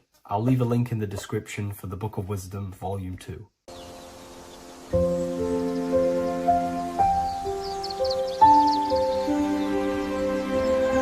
bookofwisdom.com. Visit today.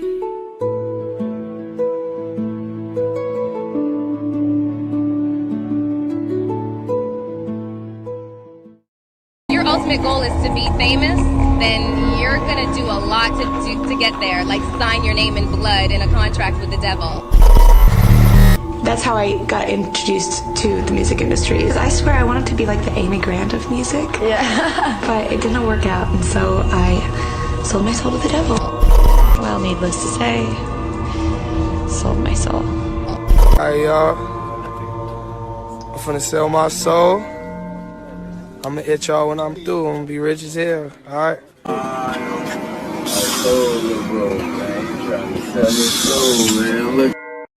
So what exactly is selling your soul? In order to understand this to its full potential, you have to understand the spirit world and the occult world which our eyes cannot visibly see. The physical world we see is nothing but an illusion and a product of the higher planes of existence. For example, you can see someone's physical body, but you can't see the complex structure of the consciousness and the thinking behind that being. With that being said, there are forces and entities not attached to physical bodies, which they exist on the astral and etheric plane behind the physical plane. Now, there are numerous videos and music with artists talking about this. For example, I sold my soul to the devil and the price was cheap. Why do you still do it? Why are you still out here? Well, it goes back to the destiny thing. I mean, I made a bargain with it, a long time ago, and I'm holding up my hand. What was your bargain? To get where I am now. Should I ask who you made the bargain with? with the chief commander. On this earth? And on this earth, and then in a world we can't see. So selling your soul is cutting a deal with an astral plane entity in exchange for wealth and fame on this physical plane. This is classed as black magic because you are bending reality against your intuition. Now, making deals with entities beyond the physical plane, you always have to give something in exchange. When it comes with demonic entities, it always involves some sort of sacrifice, bloodshed, or humiliation. Now, there are countless of rappers who someone close to them have died just before their career takes off to the next level.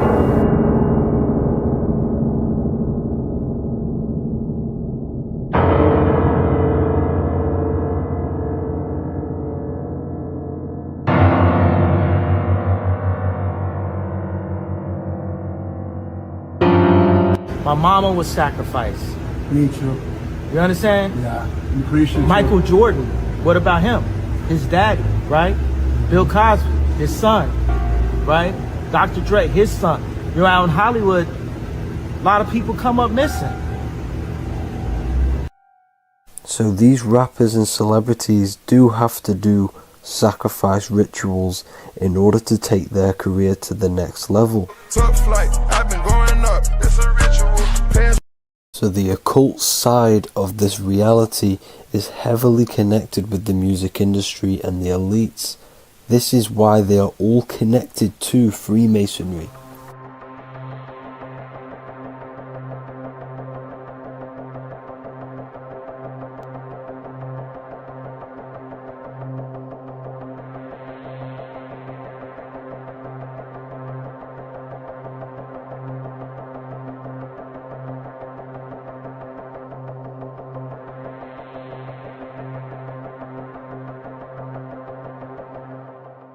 Now this is why the music industry is one of the most important industries for the elites to stay in control and keeping the masses on low states of consciousness. Frequency is one of the most powerful things in reality because it's the only thing which can enter your soul and body without consent. The frequency on Spotify and all major platforms are all tuned to 440 Hz, which was set by the Rockefellers. 440 Hz turns off the whole right side of your brain, and the right side of your brain is to do with critical thinking, imagination, and your intuition. Music has the ability to influence your intent, your emotions, your thoughts, and your actions just by frequency itself. By controlling the music the celebrities put out and the things they talk about, they're actually molding society because of the celebrities' huge amount of influence over the younger generation and cultures within society.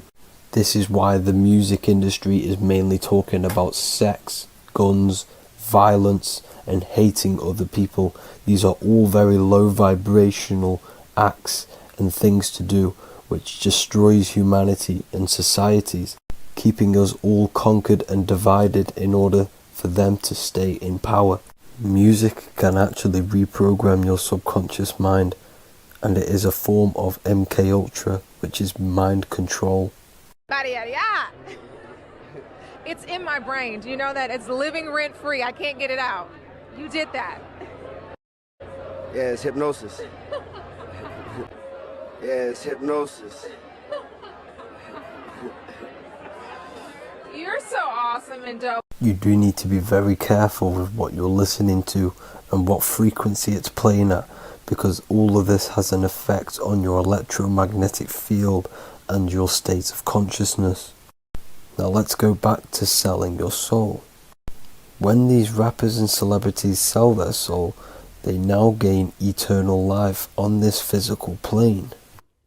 When you do sell your soul, you are allowed to live forever. And these people that are called youngins, rookies, new booties, like I was, had no idea that these people still live. They will prey, haunt, kidnap, anything to stay on top. This is their world. They have nothing but time, is what they believe. Now this explains why there's so much Saturn worship, because Saturn is the father time. He's the god of time and crystallization in the physical realm. If you want more information on that, go to my previous video. Now here is A$AP Rocky standing inside of a pentagram, but notice the way he's standing, it's an inverted pentagram. The pentagram is associated with magic, however, the upright pentagram is the 5 elements with spirit on the top. It's either called spirit or ether. It's at the top because it rules the other 4 elements, because it's the baseline of reality, which is spirit and matter. Spirit is behind the physical reality. However, when it comes to black magic, they invert the pentagram so spirit is at the bottom because they worship the physical world. This is why the Baphomet is the inverted pentagram. These people are operating off their animal instincts. They do not want anything to do with spirit. These are antichrist. All of these celebrities know full well the effect that what they're doing on the rest of the world. They have sold themselves out, and the elites use them as puppets to push this new world order and mold society in the way they want it. This is why all the celebrities are linked to Freemasonry. Because in Freemasonry you have to take the oath of silence, where you can't speak on anything that they learn inside of Freemasonry. This is the symbol of silence.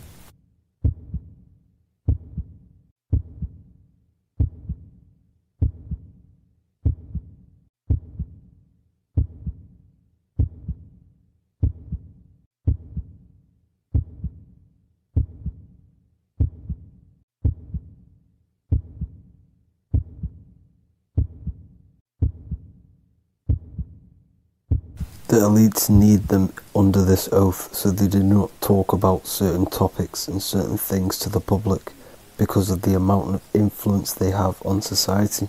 Now, even the name Hollywood is an occult term, because back in the ancient days when they used to create wands, they used to create them out of holly wood, out of the holly tree, because each wood has certain attributes and virtues when it comes to magic. And the holly tree was known as the holy wood, and they used to create the wands out of it to cast spells. And Hollywood are still casting magic to this day through the films and through the music to the masses. That's it for this video, people. Hope you enjoyed. Please like and comment and subscribe. Peace and much love.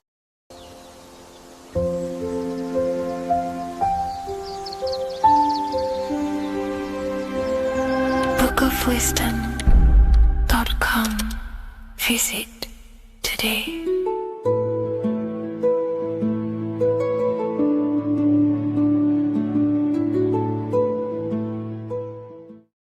Creation demands destruction. Every time you release your sexual fluids, you're destroying a part of yourself to create an extension of yourself. For example, if you want to create a business, you have to destroy your time, attention, and energy in order to create the effect of the business. All creation demands some sort of sacrifice or destruction. This falls under the law of polarity in the universe. It's the same with your sexual fluids. Your sexual fluids, especially as a man, contains minerals, all the minerals in your body. It contains your vitality. It contains your DNA. It contains the blueprint of you, and it can create a whole new human being. You are literally playing with the power of creation if you are releasing your sexual fluids too much. Sexual fluids also extend beyond the physical plane. They contain astral forces, because all physical creation is a mental creation. We live in a mental universe. Everything begins as a thought in the mind, then the thought takes the form and the body of imagination, which is an astral force. Imagination turns into etheric emotional energy. Then the etheric emotional energy turns into the physical action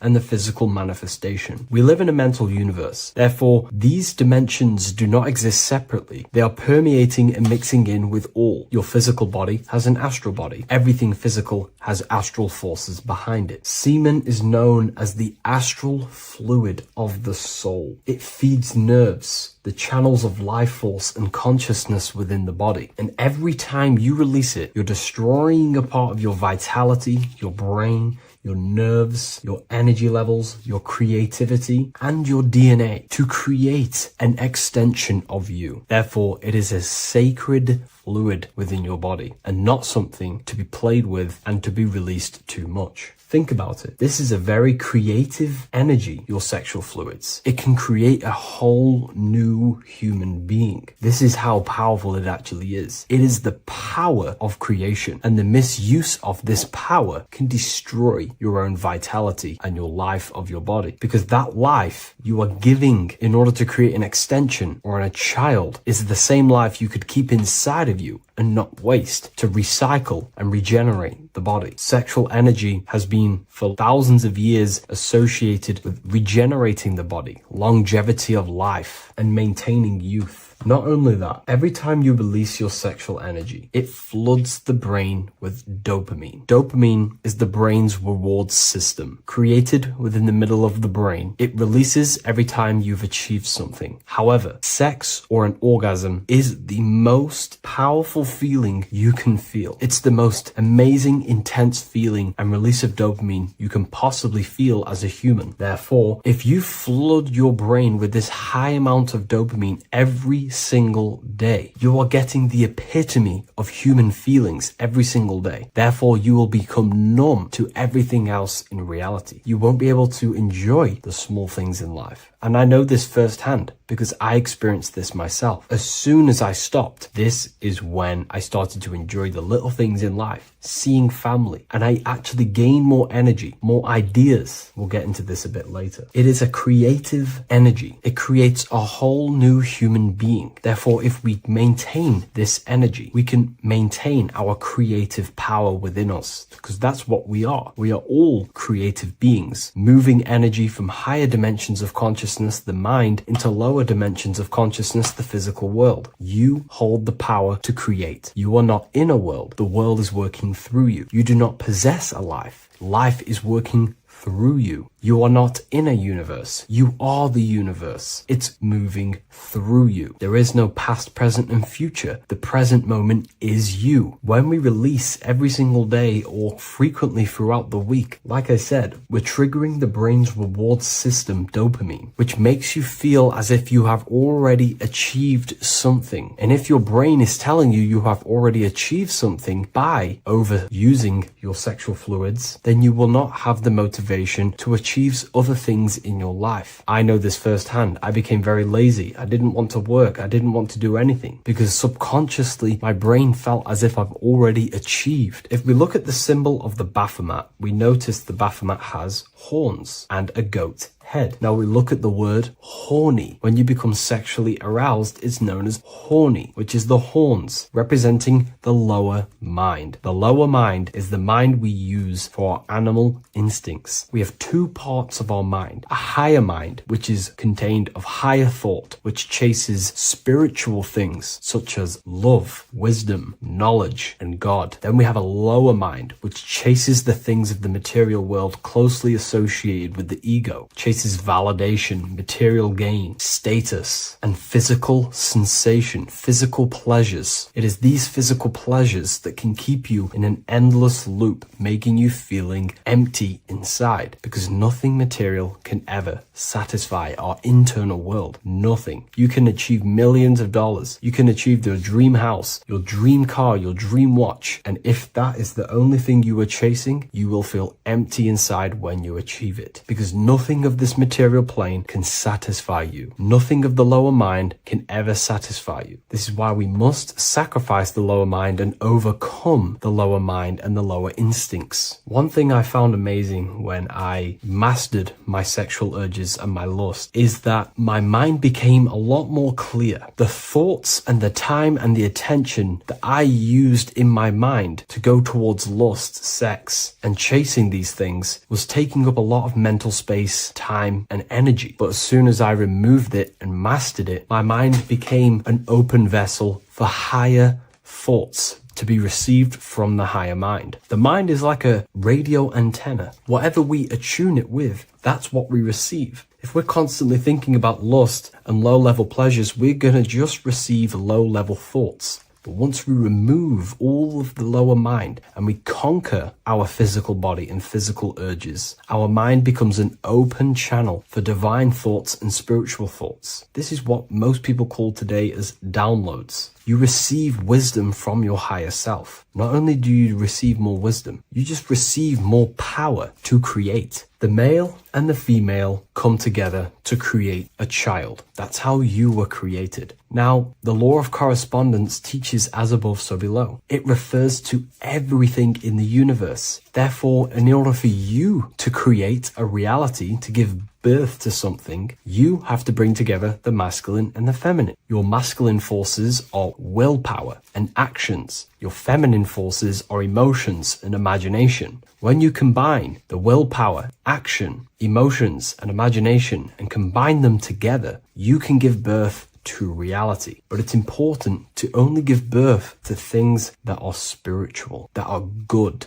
that are for the benefit of yourself and humanity, and not for the ego and the lower mind. Killing our lower mind is essential for spiritual ascension when we die. The thoughts that we give the most attention and energy to when we die are pretty much the same thoughts that we're going to think when we die. When you die, your physical body and external world is stripped and you're left with your internal world of consciousness, more than likely be resonating within the lower astral plane before you move on to any higher dimensions of the astral. It's important that we kill any addictions such as sex, food, attachments, emotional attachments to people, any desire for material things before we physically die. The Hindus taught this, Buddhism taught this, the ancient Egyptians taught this. We have to remove the desires in our heart for material and things before we physically die, because when we die, we cannot fulfill physical pleasure. Therefore, we will create our own suffering within the astral dimension. So sex is the biggest part of this. We have to remove the desire for sex or releasing any of our sexual fluids before we physically die to master ourselves. And not only that, it's going to benefit the way you feel, the way you think, the way you act towards people once you have mastered this. Porn psychologically damages you. You are quite literally the person in the corner of a room watching two other people give pleasure to each other. Psychologically, that is not good. And what happens in darkness is always revealed in light. What you do in your alone times will show in your confidence, in your eye contact, in your presence, in your aura, your energy. You cannot hide things that you do in the dark, because they always reveal themselves in a subconscious way, whether physically or through an energetic spiritual way. Sex can be known as sacred energy exchange. You are exchanging energy, bioelectrical energy. It's a scientific fact that when you hold hands with another person, your brain waves of each individual become synced. Your emotions sync. And you exchange electromagnetic energy because you are an electromagnetic being. When you have sex with someone, you are literally exchanging emotional energy. Your aura is not just an electromagnetic field. It is literally a manifestation of your internal consciousness. Your consciousness contains your thoughts, your beliefs, your traumas, your emotional state. And this manifests externally through the vortex of your heart into an energy presence around your body. This is why you can feel sad when someone else is sad next to you, because their energy is merging with yours. When you have sex with someone, you are quite literally exchanging consciousness, beliefs, traumas, emotions, feelings, vibrations, and your consciousness merges with their consciousness. So be careful with just having casual sex. Now, I'm not here trying to say never release, never have sex with your partner. I'm not saying that. I'm saying take caution with these things. Take my teachings with a pinch of salt. If it benefits you, that's great. I'm not here to tell you how to live. I'm simply giving you my research and the things that have helped me in my life on my esoteric research, awakening, or spiritual path. I don't like calling it a spiritual path, because it's not spiritual. It's simply just life, the knowledge of consciousness and the self. So I hope this video helps. If you'd love to read this book, I'll leave a link in the description. This book I wrote myself called The Book of Wisdom, Volume 2.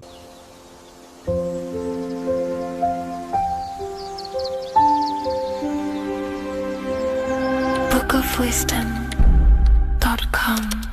Visit today.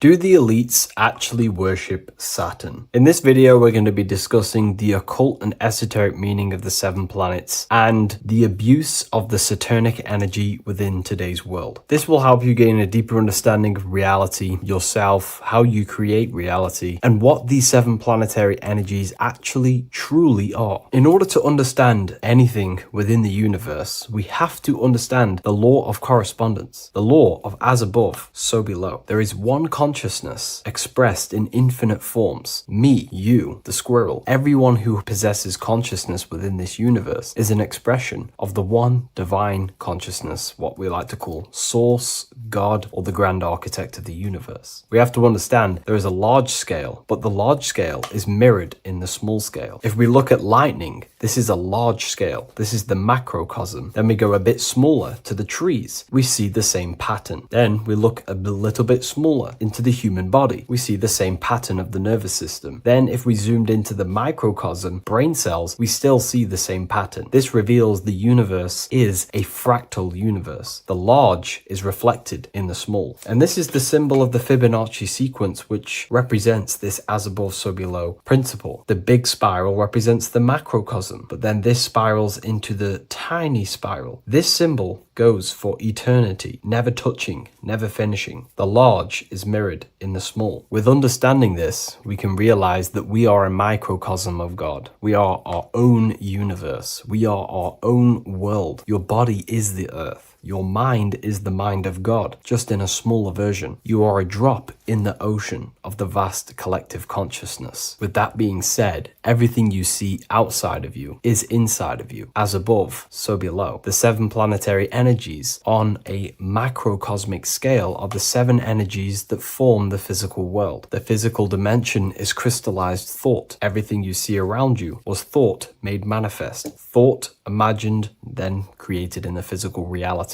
Therefore, these 7 planetary energies are 7 astral forces that create and weave the material existence. For example, if we look at a tree has 7 categories of consciousness, 7 creational forces that create the tree. This is the reason why we have 7 days of creation in the Bible. This is the reason why we have 7 days of the week for the 7 planetary energies. Monday is for the moon, Mars is for Tuesday, Mercury for Wednesday, Jupiter for Thursday, which is Thor. Thor is Jupiter. Venus for Friday, Saturn day for Saturn, Sunday for the sun. This is also the reason why we have 7 major energy centers within the body. The 7 life forces that flow through the body to give physical existence to the physical form. Man is a microcosm of the universe. With that being said, if we look at a tree is nature, and nature is the macrocosm, the creation of God's mind. And if we look at the tree, we can see 7 creational categories that go into create the tree. For example, the stem of the tree, the trunk, represents the sun. The root system, the base of the tree,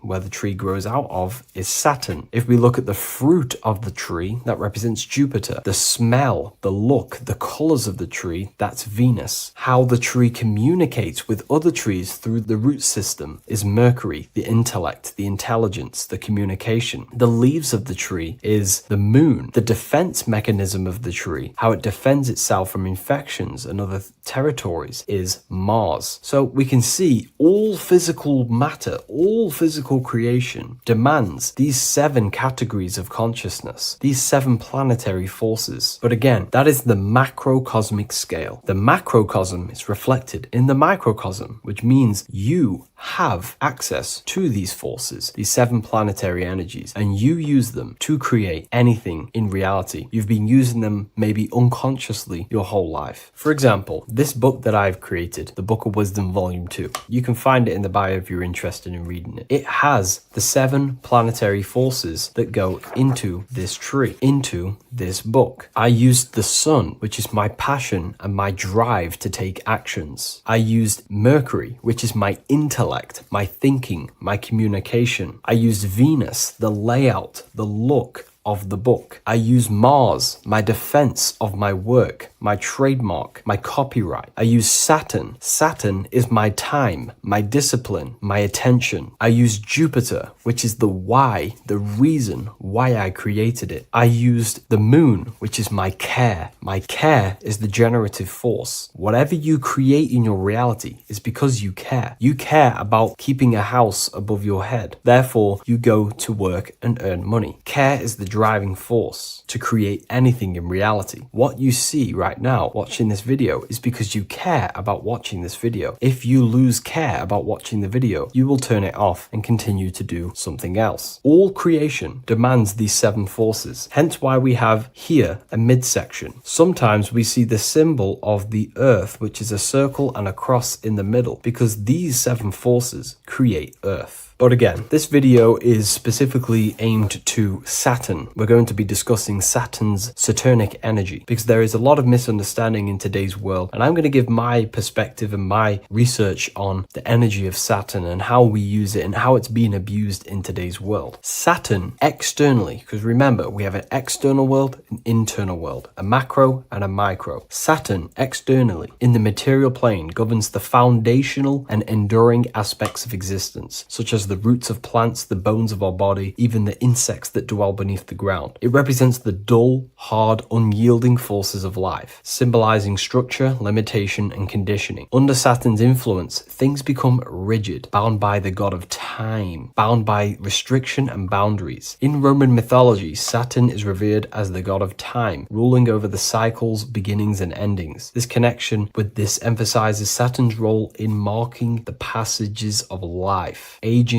and inevitable constraints we all face. Internally, inside yourself, the microcosm. Internally, Saturn embodies the conditioning within our own consciousness. When Saturnian aspects of consciousness dominates, we become overly rigid, fixated, restricted in our thinking and actions. For example, Saturn's influence is strongly felt in today's world, where many people's minds are confined to societal norms and conditioned responses. The pervasive control Saturnian energy can lead to the sense of limitation, as people become trapped within structure imposed by society and power structures. However, we have to remember that limitation, there is dark and light. Limitation is not bad. This is why Saturn is connected to the god Satan. They are the same being. It's something that restricts, holds back, and keeps you limited, conditions and limits consciousness to its lower power. Saturn is a great teacher, guiding us through difficult life lessons that ultimately lead to growth and expansion and power. Although Saturn's energy is harsh and often challenging, it helps us to develop resilience, discipline, and wisdom. Yet in modern age, this energy has overpowered the minds of the masses, fostering excessive rigidity and limitation. Instead of being ruled by Saturn's constraints, we should seek to embrace more freedom, love, joy, balancing Saturn's lessons with openness and fluidity in our life. So like I said, Saturn rules law. Anything that is limiting or holding back, something that is a restriction or a wall. This is why we see judges wear black robes. The color black is associated with Saturn because Saturn rules over the nighttime and the winter time. Capricorn, they wear black robes. A graduate also wears a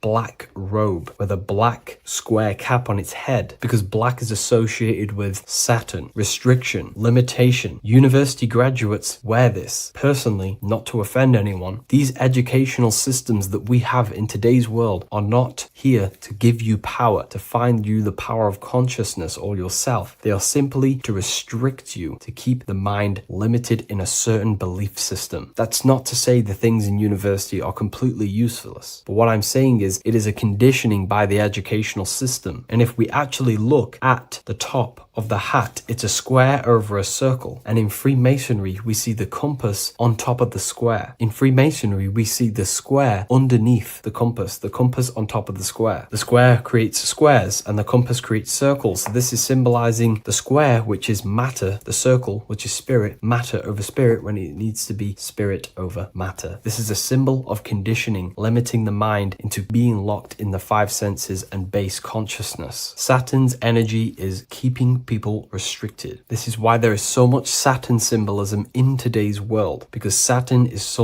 anything to do with limitation, restriction, and time. All of the systems in place are to limit our minds, to keep us on base consciousness, only thinking in a limited box, only thinking and aware of the 5 senses. In base consciousness, in animal nature, one only thinks according to their senses. When they have a sense, their mind thinks. This is an affect state of consciousness. They're living in the affect. We need to understand that in base consciousness, we have no true power to create. We're simply living in cycles of affect. Now, what do I mean? The physical world is the effect. It's already manifested and cannot be changed. Our consciousness consciousness needs to rise to become a cause instead of playing around and being lost in the effect, to become a co-creator. And this is what the system does not want you to do. It does not want you to become a conscious creator. So they keep you in base consciousness, not giving you the awareness that you are literally a god creating a world right now. You are a world and you are shaping the world. Our consciousness needs to be mastered, controlled, and then we can become a conscious creator instead of running around in the world of illusion and effect. As above, so below. What happens in the mind happens in reality. We do not want to be matter over spirit, which means the external world over the internal world. We need the internal world to rule over the external. Saturn's symbolism can be symbolized as a black cube. The cube symbolizes this physical world because everything has 6 sides. We can move forward, backward, left, right, up, and down. We are in this cube. This is why we say think outside the box. Thinking outside the box means to become a cause and not an effect. The mind needs to be a cause,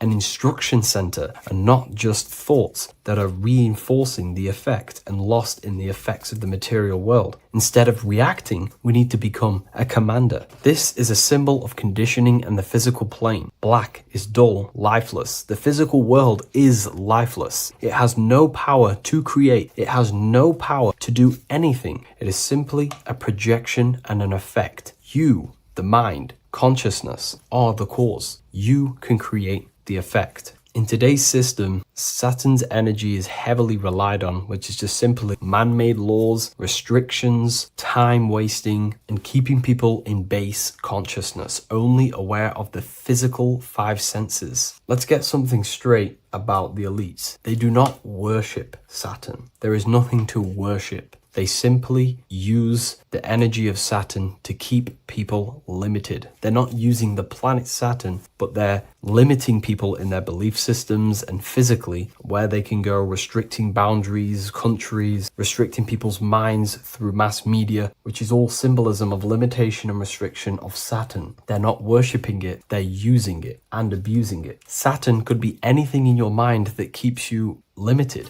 If you have a limited thought that does not allow you to take action on something, that is a Saturnic energy within your own mind. Anything that is indoctrination, anything that is boundaries on you, that is a Saturnic energy. Some people say that the Saturn and the moon are working together to trap our soul. This is highly symbolic. Saturn and the moon are not forming a matrix to trap your soul and keep you reincarnated. Again, this is symbolic, and in the esoteric version and understanding of this, we can see that they do have a relationship. The moon is our subconscious mind, and Saturn is restriction. If we have restrictions and belief systems in our subconscious mind that keep the soul locked and trapped only in these 5 bases, this 5 senses, then we will think and condition ourselves that we are only the physical body and never actually free ourselves from the material world and ascend. Saturn and the moon are not working together, but these are highly linked. By limiting the subconscious, we keep people stuck in base awareness, keeping them locked in the world of effect, never becoming a conscious creator. We have 2 spiritual currencies, time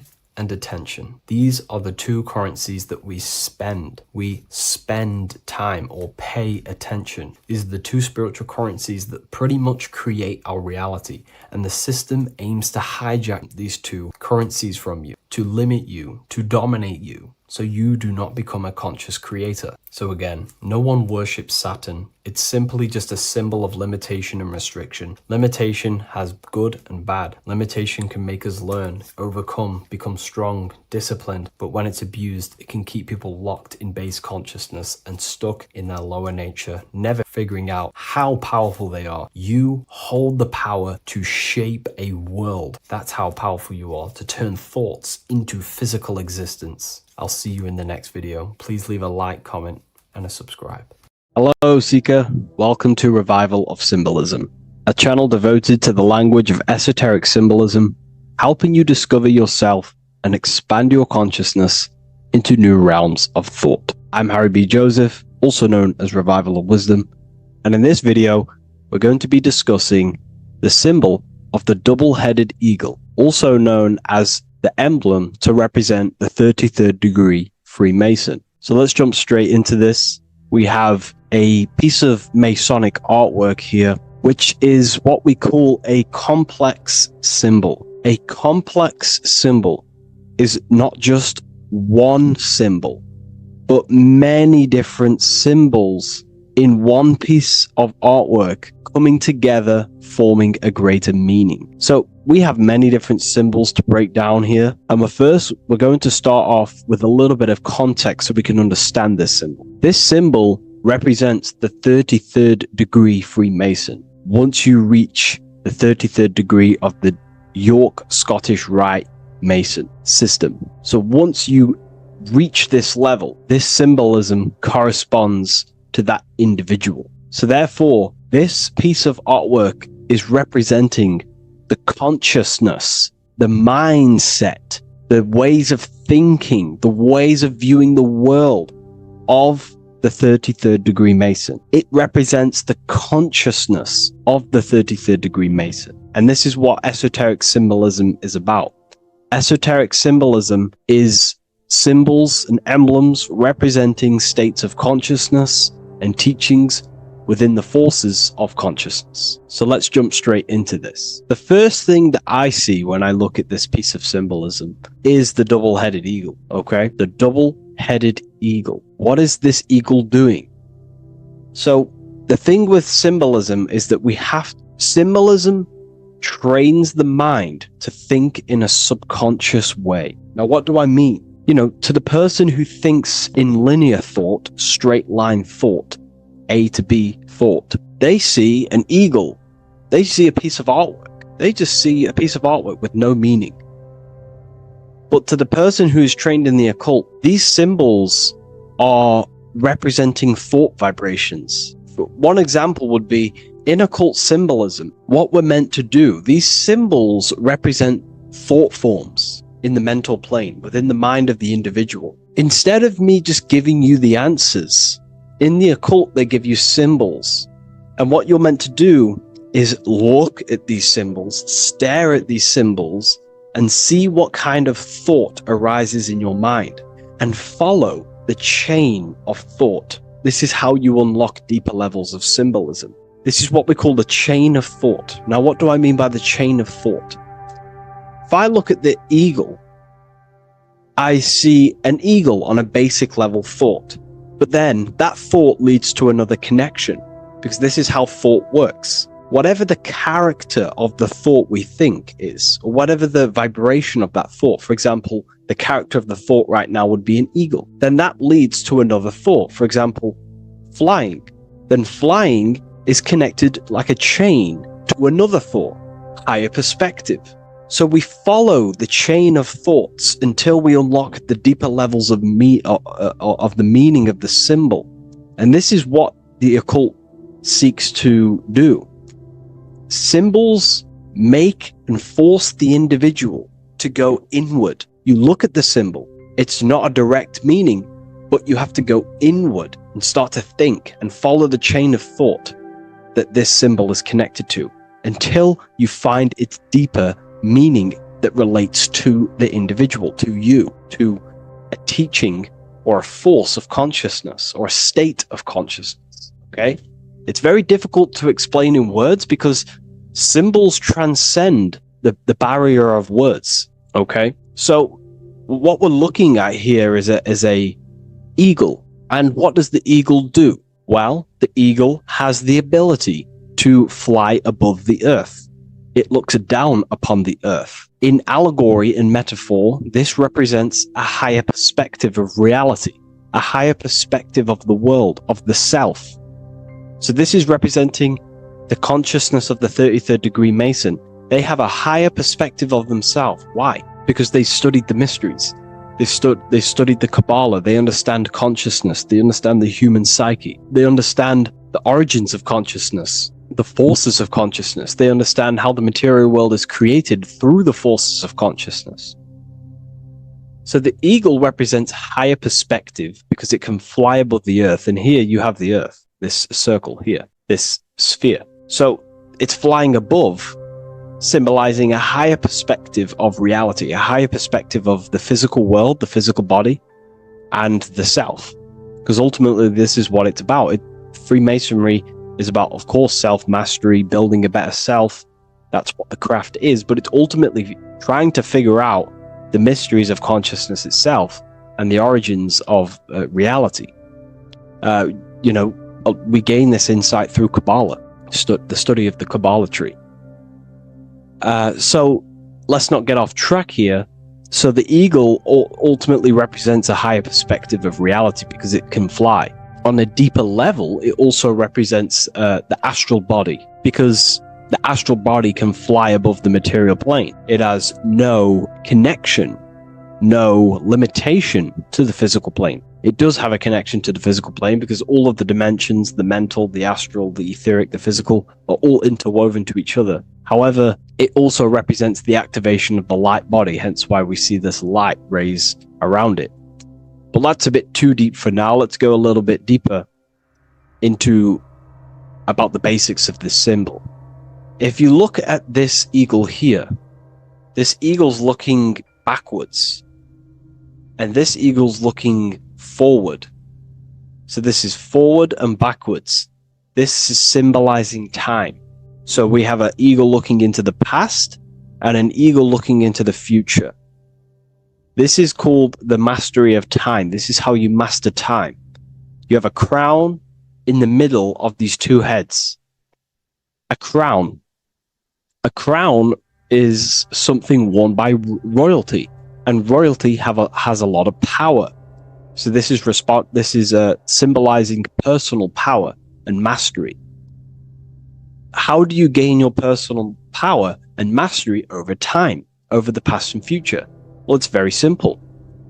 In order to master time and master your future and master your past, you have to look at the forces in your past that have led you to this very moment.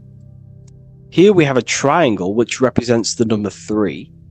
Remember, in this middle, which is the present. So you have to look into the past to see what thought, emotion, action, the number 3, the 3 expressions of consciousness. Consciousness expresses itself through thinking, feeling, and acting. That's how consciousness manifests itself in 3 different ways.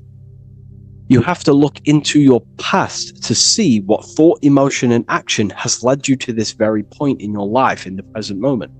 And what you can do now, which is your power, the present moment is your power, you can ultimately change your thought, emotions, and actions now to create a better future.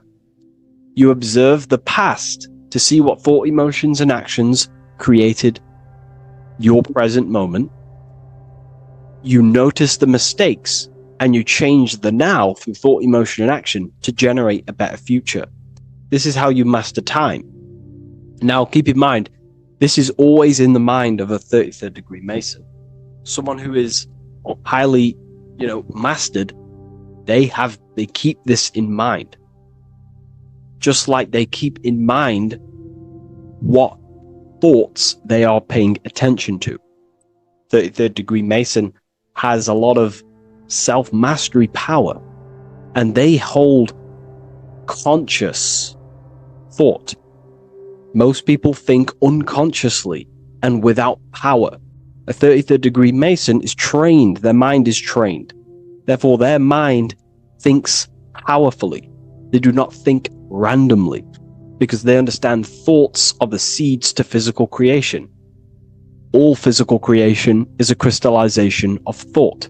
So ultimately, this double-headed eagle representing left and right, and the crown in the middle represents mastery over time. That's how you master time. Again, here we have the eagle standing on top of a sword. The sword is, of course, on a basic level, the sword represents power. Because if I hold a sword to you, I hold the power over you, because you will more likely fear. But if we go even deeper, the sword cuts through the air. When you swing it, it moves through the air. Therefore, it's a symbol of the air. Because you can't really make a symbol of the air, because air is invisible. So the sword is a symbol of the air. And the air is one of the 4 physical elements in alchemy. We have water, symbolizing emotion. We have fire representing the spirit. We have earth symbolizing the physical body. Then we have air symbolizing the mental body. The mental body. So the mental body is symbolized by this sword. A sword has to be continually sharpened. If you don't sharpen the sword over a long period of time after using it, it will become dull and it won't be very effective. This is an allegory symbolizing the human mind, because the human mind is like a sword. If you do not sharpen your mind, you will lose control of your mind. When you stop doing the meditations, when you stop being conscious, when you stop doing the affirmations, the mind falls back into old, unconscious thinking patterns, and we start to lose control of it. The mind is seen as a sword within the occult, because this is pretty much your tool. Your mind is your tool. This, just like the sword is a tool. Your mind is a tool to create reality.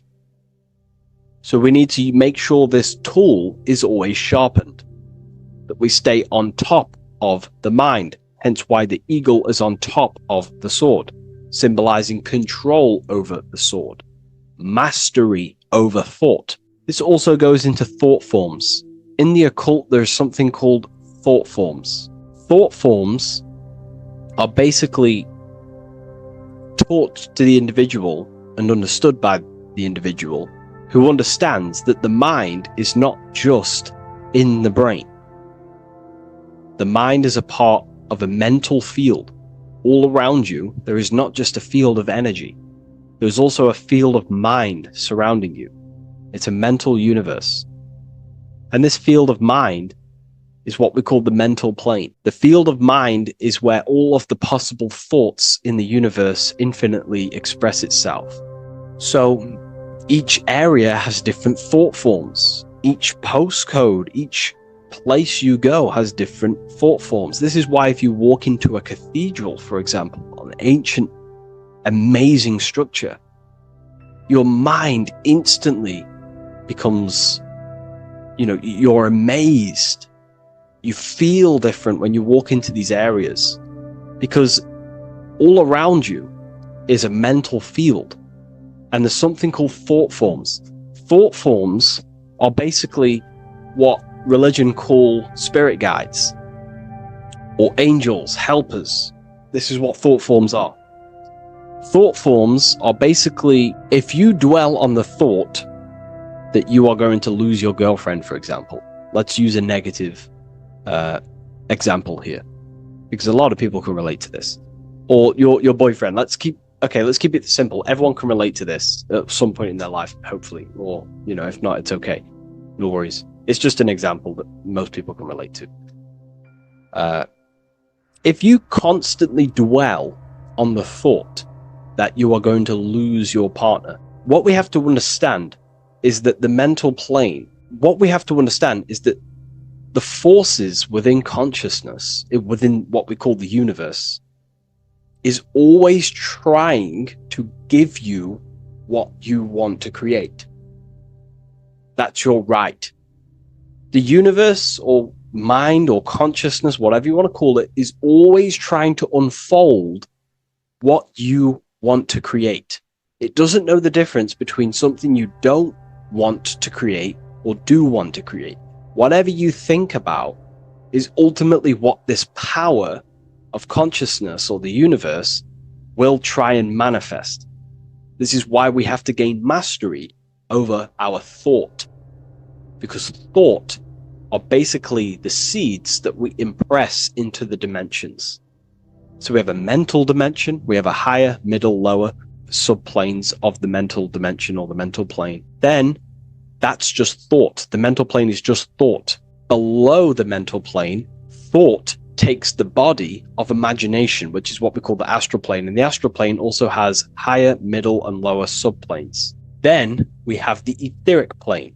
The etheric plane is basically an energetic copy of the physical plane.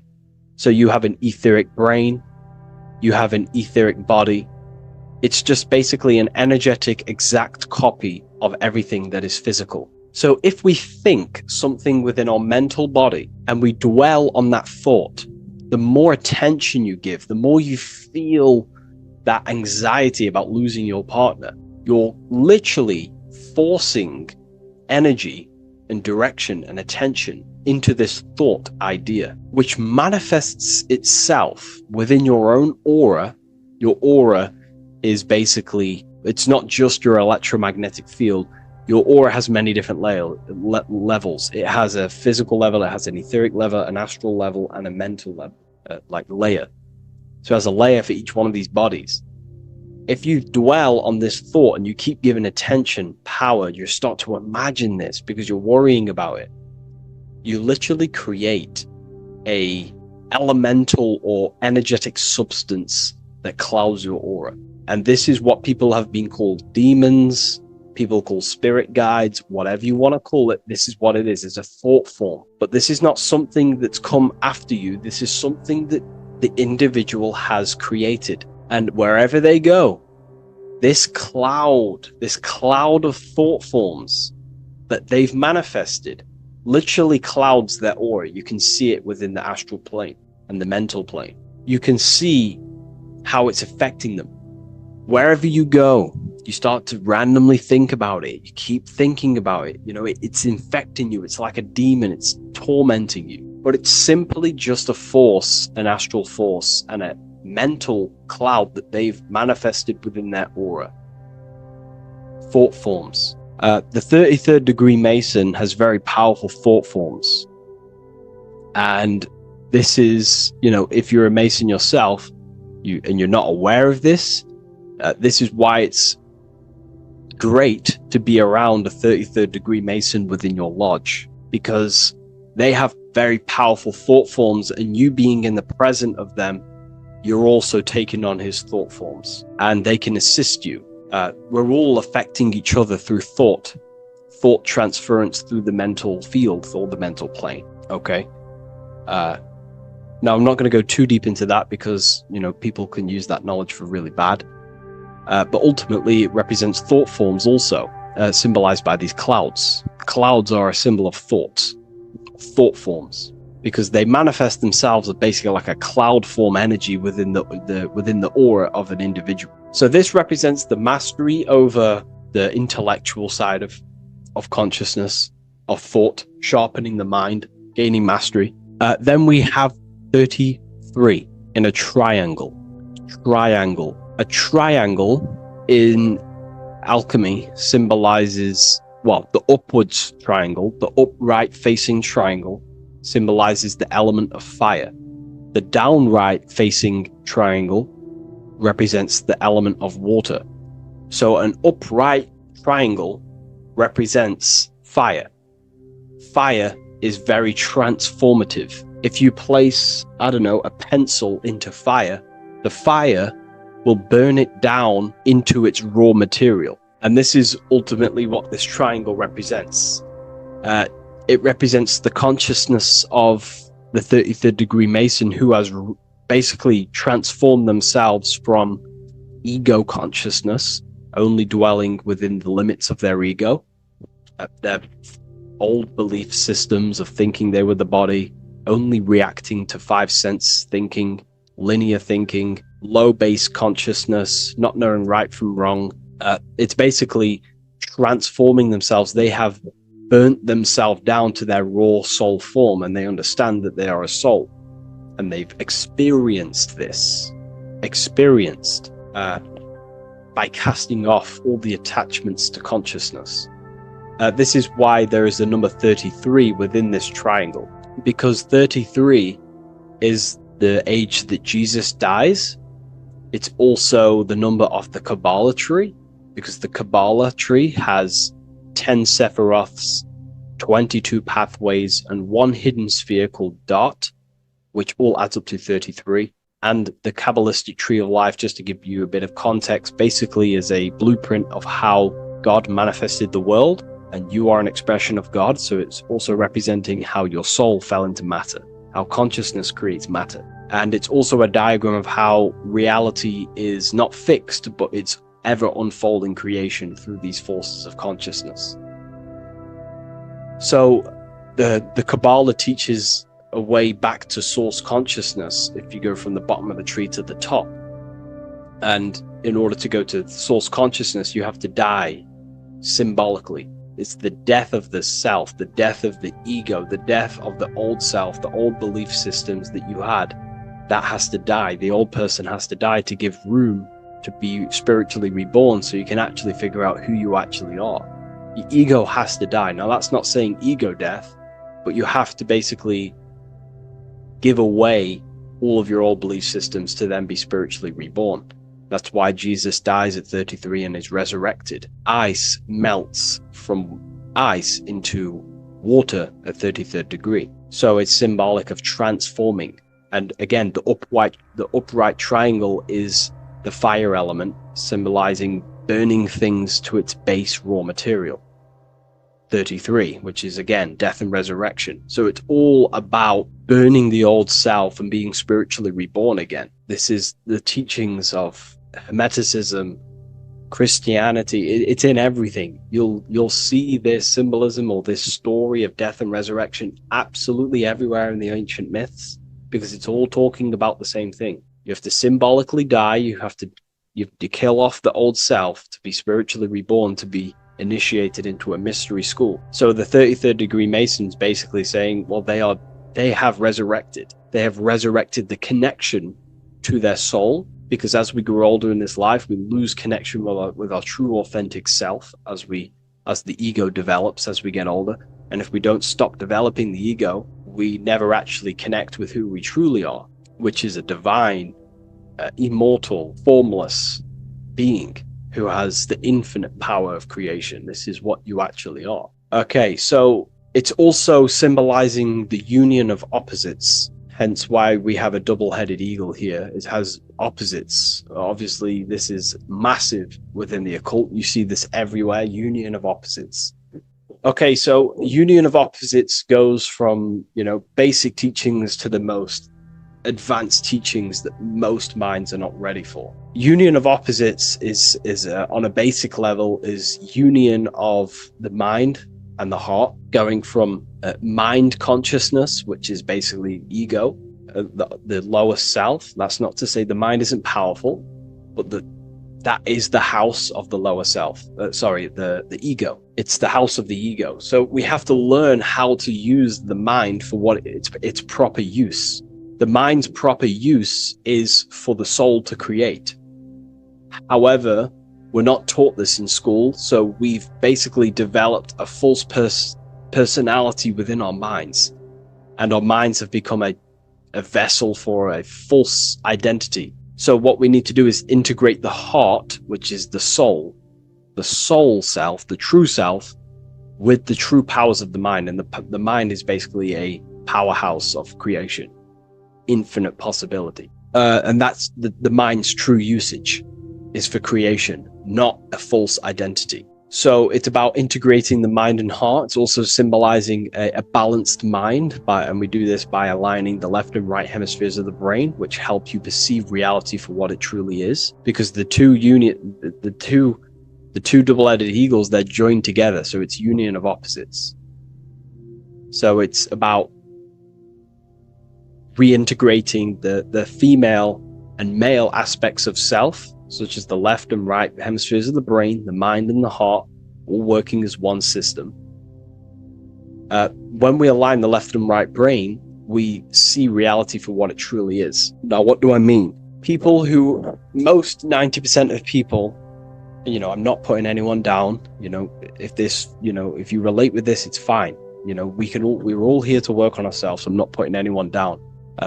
People with a left hemisphere dominated view on reality see things as a very logical. They see reality logically, basically. Now, what do I mean? They see things as this is science, that's mathematics, that's religion, that's metaphysics. They're all separate and divided because that's what the left hemisphere does. The left hemisphere basically dissects everything down. The way the brain works is truly magical. The right hemisphere of the brain allows us to basically see a bigger perception on reality. It sees the bigger picture. The bigger picture, for example, the woods. It sees the woods as a whole unified woods. But then the left hemisphere of the brain takes that view and perception of the woods, dissects it down and analyzes it into individual branches, trees, leaves, animals, insects. But in reality, it's all one, because all is manifested from the one God, the one source, the unmanifested consciousness, the unmanifested force. So it's union of this. We have to view the world as in, yes, everything is one, but I'm also living in my personal consciousness. Yes, there is a collective consciousness. We're all one consciousness, but I also have my personal consciousness. I need to think about both, making sure that my thought, emotion, and action is contributing towards the evolution of myself and the evolution of humanity. A person who is only left hemisphered only thinks about themselves mainly, 90% of the time. They only, they're trapped in ego, and the individual can't see pattern recognition, really. Pattern recognition is more the right hemisphere because it sees the whole. So it's about aligning the brain hemisphere so we can actually see reality for what it is, so we can, without distortion or illusion, and be neutral. Okay, we have light rays. Light rays are very symbolic within the occult, especially Freemasonry. Light rays are symbolic of force. Force and form. These are the two dualities within the occult. Force and form. The internal world is force, external world is form. Everything outside of you is a formation of force. No force ever takes place on the physical plane. All force takes place within mental, astral, or etheric. The physical world is form, formation. Therefore, what is the force that drives you? What is the desire that's a force? Emotion, force, thought, force. What are the forces driving you to take action in the physical world? And we need to gain mastery over these forces. Light is also a symbolic of knowledge, because knowledge is considered light. This is why Freemasons say going from darkness to light. Darkness is ignorance. People who are only aware of their five senses, they don't want to know anything else. Their minds are completely shut off. I have my belief system.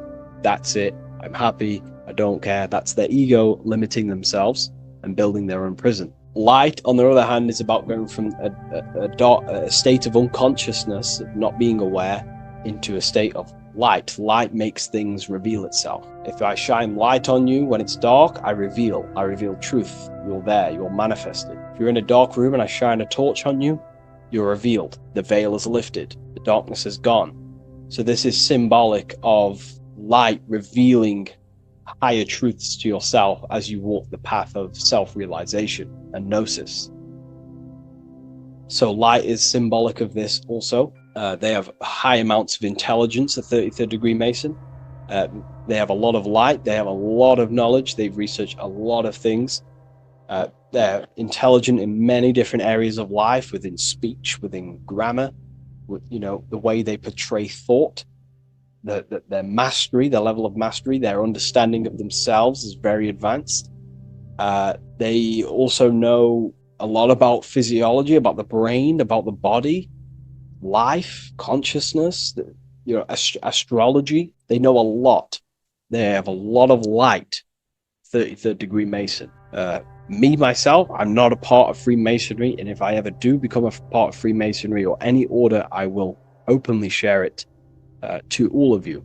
This information has come from following the chains of thought through self-study and self-realization, and studying Freemasonry from an external view. You can gain a lot of insight just by studying symbolism itself. Masonry is about being a builder. That's what the word Mason is. Mason is about building. The word Mason means builder, and it's about building the self. We're all building either our prison of our soul, or we're building our freedom of our soul. Every single one of you. Every time you reject something that if you reject where if you did something wrong and you reject you being wrong, someone tells you were wrong, but you reject that, or they try to give you a piece of information and you reject it, you're building your mind's prison, stone by stone. But the person who has an open mind to all things is freeing their mind, freeing their soul. So we're all builders of our soul, and we're all builders of reality also. And we're all building Earth. This is the building project is Earth. We're all contributing towards it through our thoughts, emotions, and actions. These are our God-gifted powers: thought, emotion, action. These are our rights to operate in the world. These are your buttons to control the character in the game. So I hope this information has given you a lot of insight about this symbol. Please leave.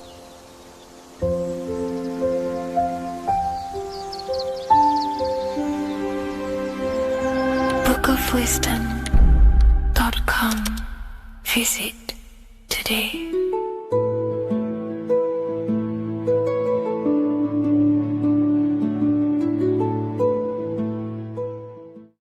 666 is a code, and this code needs to be broken down to fully understand what 666 truly is. In an esoteric view of 666, it represents a state of consciousness, a way consciousness functions within the individual. Now, if we look at the Bible in Revelations, it says that the mark of the beast, 666, is going to be placed on the right hand or on the forehead of an individual. The forehead symbolizes the mind, while the hand represents action or behavior. The forehead represents a belief or a mindset, a way consciousness functions. Therefore, the mark of the beast is not something external. It is actually a way consciousness functions within the individual. But the code reveals the darkest secret about 666. 666 is 3 sixes. The number 6 in esotericism and occultism represents the cube, because the cube has 6 sides. And the physical dimension, everything has 6 sides. Up, down, back, forward, left, right. Everything is 6-sided in this 3-dimensional world. The body is the cube itself. It is the number 6. And the number 6 is the number before 7. 7 is a divine number. It represents divine perfection, as there are 7 functions and cognitions of the mind, 7 energy centers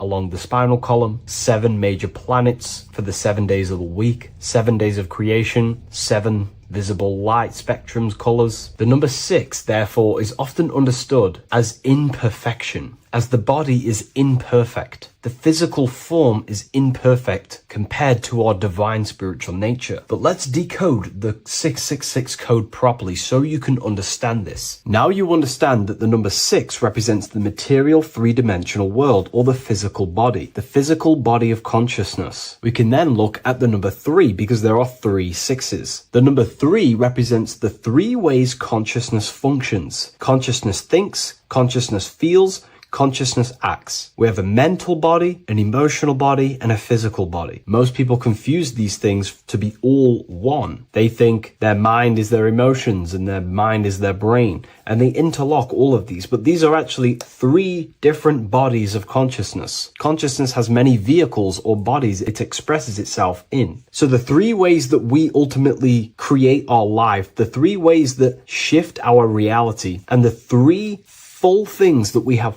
full control over are our thoughts, emotions, and actions. If you try and control anything else other than these 3 aspects of life and consciousness, you are then breaking natural law. If you try and control someone else, you are then breaking their will, their natural rights. These are the 3 things you have full control over: your mind, emotions, and your body. Therefore, the number 3 represents the 3 ways that you express consciousness in this life or reality. And the number 6 represents the material body. 666 is the mark of the beast. Therefore, the mark of the beast could be a state of consciousness where your thoughts, emotions, and actions are all directed towards the physical, material 3-dimensional world, leaving no room for true spiritual connection with your higher self, no divine connection to the source or God, giving no attention to your true internal nature, to the self inside the mind. All of your thoughts, emotions, and actions are directed only for physical pleasures, for materialism, for status, for egoism, leaving no room for connection with the divine. And this is the mark of the beast. When people's minds become so obsessed with materialism, chasing desires for the material things, they disconnect themselves from their true internal nature. And we can see this today. People are becoming so obsessed with materialism, money, becoming rich, whatever it is, they're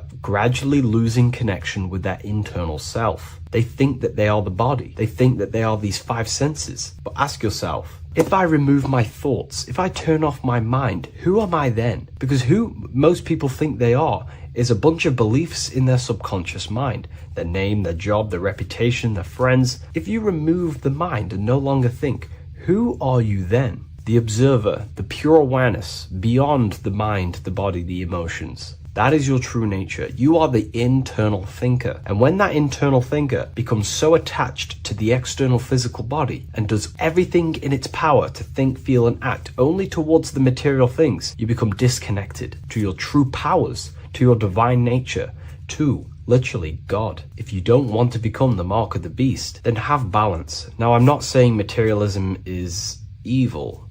Chasing material things is wrong. I'm not saying that at all. We all have different views. But me personally, I like to have balance. Yes, I love reaching goals. Yes, I love living the best life possible for myself, materially. But I also make room for my internal world. I train my mind to have self-mastery of meditations. I try and lucid dream and astral project as much as I can. And I try and perfect my thought processes and my internal world as much as possible. So I live a truly balanced life between my inner self and my outer self, which is what these two pillars, Jachin and Boaz, represent, the inner and outer world. And the middle pillar in the middle represents the unity of the inner and outer world, living in balance. Or you see a person standing in between them, they represent the middle pillar, or a ladder. This is all symbolic of living in balance between the inner world of consciousness and the outer world of consciousness. Yes, this is Freemasonic artwork. You can learn a lot from their artwork and symbolism, but I hope this brings a bit more clarity about the number 666 and the mark of the beast. Please leave a like, comment, and subscribe to the YouTube channel if you want to see more. And one last thing, the Book of Symbolism has finally been accepted on Amazon, so you can now order this on Amazon in pretty much any country.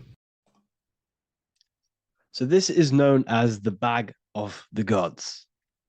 This symbolism is widely known, but no one knows what it truly symbolizes. We see this in ancient Sumerian artwork. We see this in the Mayans' artwork. We always see this bag with the gods. What does this actually represent?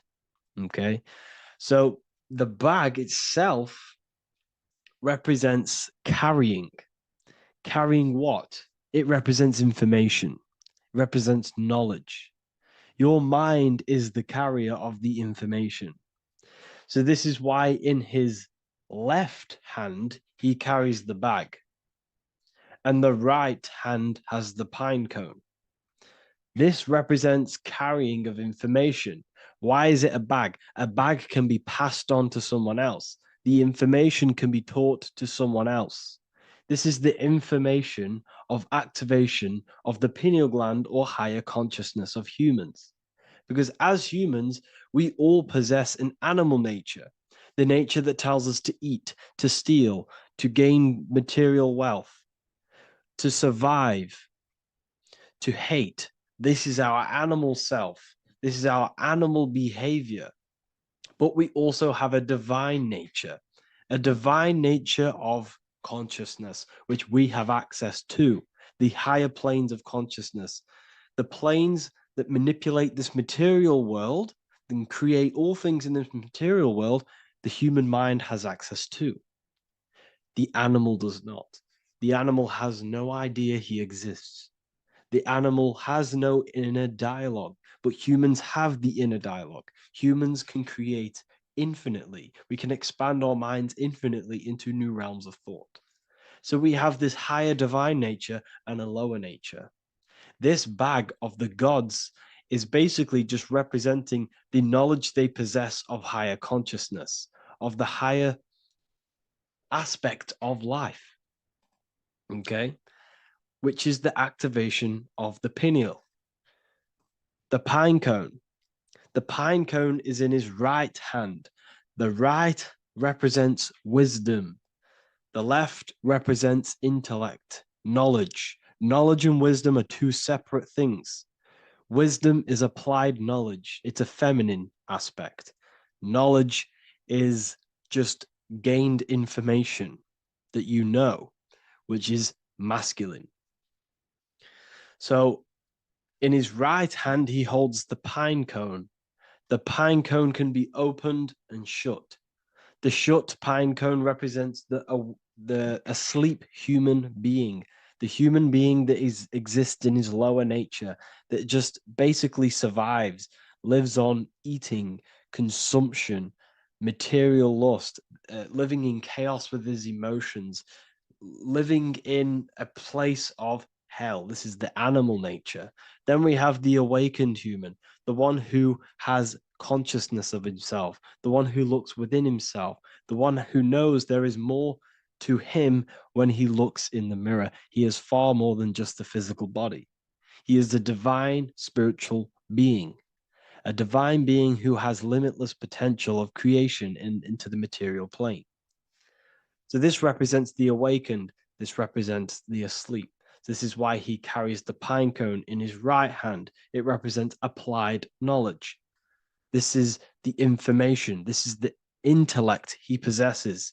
And this is the applied knowledge of the awakening, of activation of the pineal gland. Because remember, the pineal gland is not your consciousness. The pine, pin, pineals, the same root word. Pine cones were always symbolizing the state of consciousness one was living in, whether he was asleep or awake. We see this at the Vatican. We see the pine cone over the two pillars. This is the two pillars of Freemasonry, and the dome. This is the Royal Arch of Freemasonry. This represents your head. This is the two pillars, the two hemispheres, and the pine cone in the middle, which is the pineal gland. What is the pineal gland? The pineal gland is not your consciousness. It is not the third eye, and it is not the mind. It's not the mind's eye. The pineal gland is a radio receiver. This is your body. Your body is an antenna. Most people think they are this body. This body is nothing but a receiver and a downloader of consciousness. Your brain does not produce consciousness. You are not this brain in your head. This brain is a downloader of consciousness.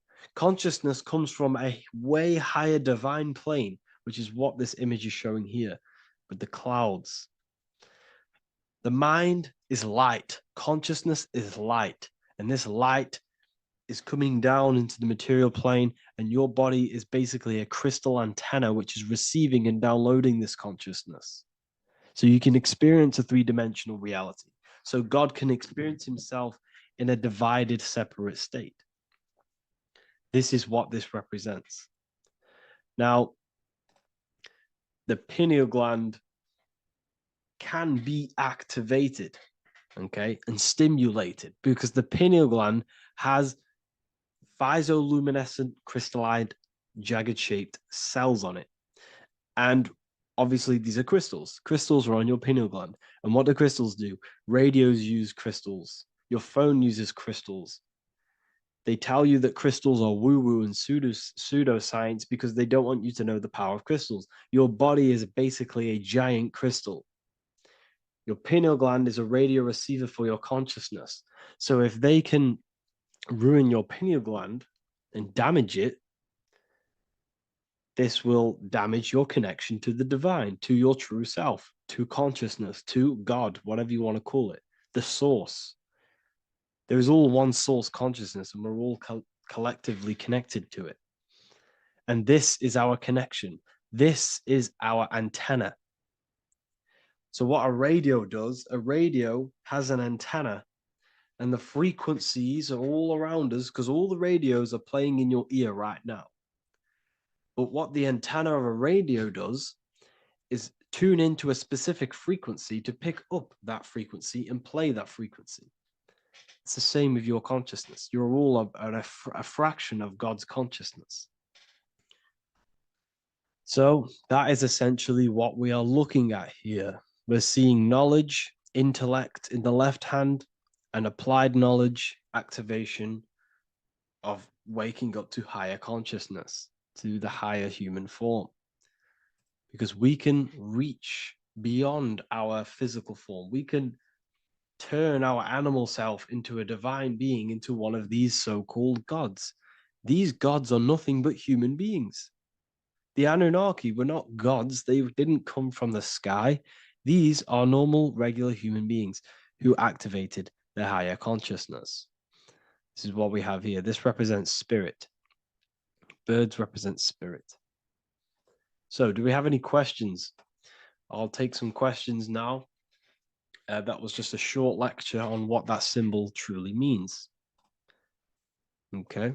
So if we have any questions, feel free to go ahead and ask some questions. Anything that you don't understand, anything that you want to know. Okay.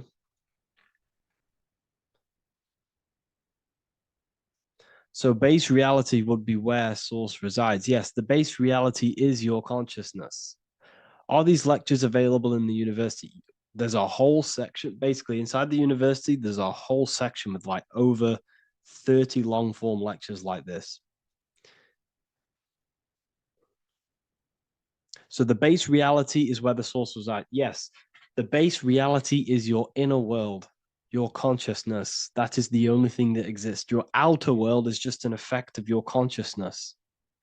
Your consciousness, everything that has gone on within the mind and emotion, is pushed outwards into your reality. You have thought and felt your way into your external circumstances. Your life is a direct correlation of every thought you thought in the past. Therefore, your inner world of consciousness is creating and molding your outer world.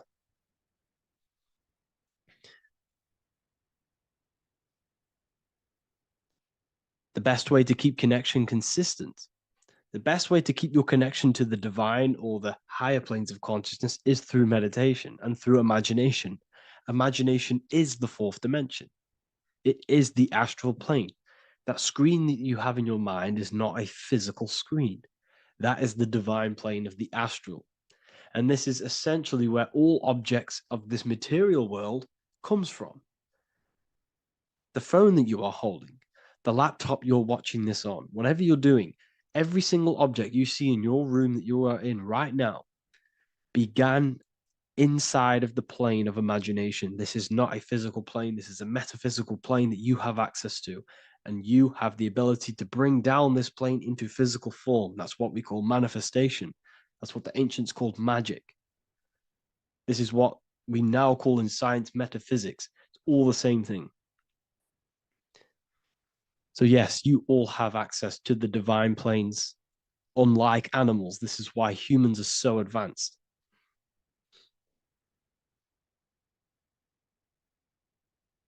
Okay. Is the pineal able to constantly activated, or is it just a temporary experience?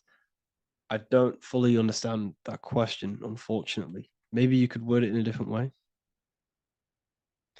The real meditations on the university, legit, y'all, yes. In order to connect to consciousness, you need to sit in meditation and turn off your feelings, and the feeling of unity will come. Do I understand correctly? Yes, that is correct. So when you sit in silence and in stillness, I highlight the word stillness because stillness, when you are still, no information from your nervous system is being decoded by the brain. So when your body is still and does not move, your nervous system starts to relax and comes to a balanced state. Your brain starts to relax, it comes to a balanced state. The left and the right brain stop working. The nervous system stops working. Then, once the body, the material body is shut down, you then have access to consciousness. You can't access consciousness if the body's in such a busy state. If electricity is being fired every 2 seconds, Your whole body's electrical. When you move your foot, that's electricity being fired from the brain to the foot instantly through the nervous system. Your brain, your whole body is a technological machine. So you must shut down the technological machine to access the divine that exists beyond the technological machine. Do you understand that? Did we create ourselves from the higher plane? When you say, yes, you created yourself, you manifested yourself in this material form for a reason in this specific time and place.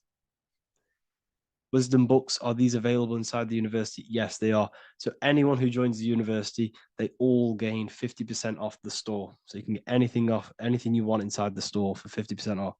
Plus, you get the Book of Wisdom Volume 1 PDF for free. You get the Human Health Guide. Plus, you get all of the library books. There's a load of different books on occultism, symbolism, esotericism. Do you need to place your attention somewhere specific during meditation? You can do. Okay, you can do. So if you struggle, when you first start to meditate and you struggle to turn off the thoughts, think of the back of the brain, the back of your head. Don't think of it, place your attention on it. Okay, so when you place your attention on the back of the brain, this now shuts off thought because the back of the brain doesn't have any activation to do with thought. The front brain does, the neocortex. That's all to do with activation of thinking. So place your attention on either the back of the brain or your breath. What's more important, creating yourself or finding yourself? It's balance of both. So in order for you to create fully, you must have awareness of self and awareness of thought and control over the mental dialogue, the inner voice inside of you. Okay? When you control that inner voice, that is when you gain power. That inner voice is what brings commands into physical reality. Before you kick a football, there is a change in consciousness. There's a decision made in consciousness before the body takes to action. Therefore, every physical manifestation is a change of inner consciousness before it's a physical reality. You can have the reality you want through consciousness before physically having it. That's the secret to creating. But you must believe it like you know the sun is going to rise in the morning. That's how much you should know that you have that reality in consciousness through feeling and thought and imagination. And that's how you can truly create in your reality. Shrooms help with consciousness or ego. I can't really talk about that because I'm maybe uploading this to YouTube, unfortunately. But we need to clean our pineal gland first from calcification. Yes, definitely. You should go on a detox the body. Because you can't really connect with consciousness if your body is in such a dirty state. Because the brain is, your nervous system is in a state of fight or flight, trying to fight off all these toxins. So when you meditate, you're probably going to be having thoughts all the time because your brain's firing, your nervous system's being attacked through toxins. So you must detox to have a true connection with the divine. Your diet plays a big role in your spirituality and mentality. What is the most optimal food for pure consciousness? Fruits and vegetables. They possess consciousness. So when you place them inside of you, they're syncing with your consciousness. How to check the cleanliness of your body, your skin, your teeth, your tongue, your mouth. If your skin has spots, different colors on it, you're not clean because your skin is a reflection of your inner organs. Coffee's not the best for you. Coffee gives you fake energy. Okay. So what coffee does, that buzz you get off coffee is actually the toxic effect of the chemicals reacting with your body. If I'm inside the university and wanted to buy your book, you said it would be 50% off because we are your student. Is that automatic or we need to have a code? You will have a code. Yes, I'm going to releasing a code for all the students after this. Caffeine equals neurotoxin. Yes, it fries your brain. It fries your nervous system. It fries your dopamine receptors.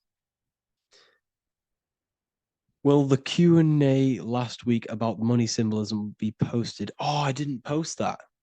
That's my bad. I totally forgot. I will post that after this. Thank you for reminding me. How to detox the body. The best way to detox the body is going through a week cleanse of fruit. So only consume fruit, sea moss, and cayenne pepper, and lots of freshly pressed juice. Do that for a week or 2 weeks, depending on how you feel, and then start to fast. You will lose weight, but you're not losing weight. You're losing impurities. It's good to do this every couple months, to just go on a raw fruit diet, cleanse the body, push everything out, and then start to fast while consuming sea moss and having lots of freshly squeezed juices. What is an alternative for coffee? Something with high energy levels. Okay. We're not taught the most simplest thing about the human body. It is an electromagnetic machine. It's electrical. It runs off electricity. The only energy you need is electricity, and that is found in fruits, vegetables. If you want energy, drink pure, fresh, pressed juice. That will give you more energy, more electricity than coffee. Can we cleanse ourselves through oil pulling? Do you recommend it? I do oil pulling every day with coconut oil in my mouth. Celery juice is a good one. Very good one. Yeah, celery juice.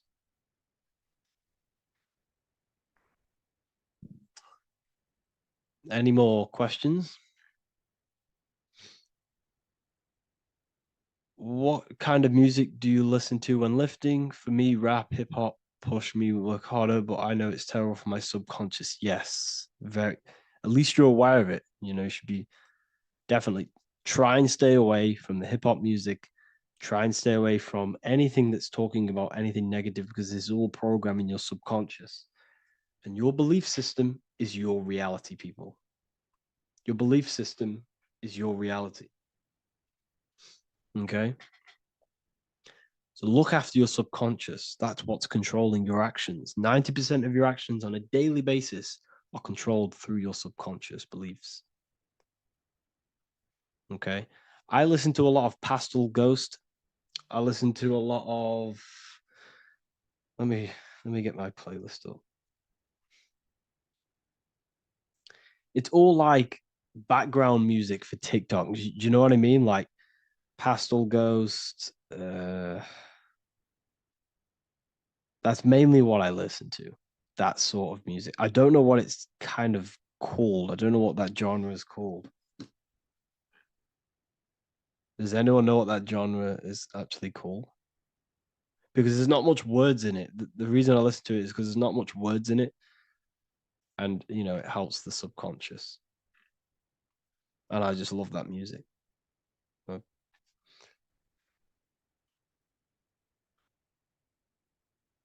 Like lo-fi, yeah, a bit of lo-fi.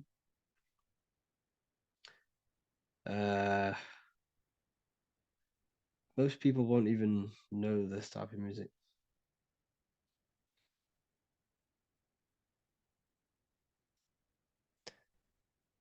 Can you tell us how you use cayenne pepper? So I mix it with freshly squeezed orange juice every morning. So the first thing I have, empty stomach, I have a teaspoon of cayenne pepper, mix it in and just down it every morning. And sometimes at night. The feeling you get in your stomach after putting cayenne pepper on an empty stomach is absolutely amazing. It tingles in your stomach. It kills parasites. It kills all horrible organisms.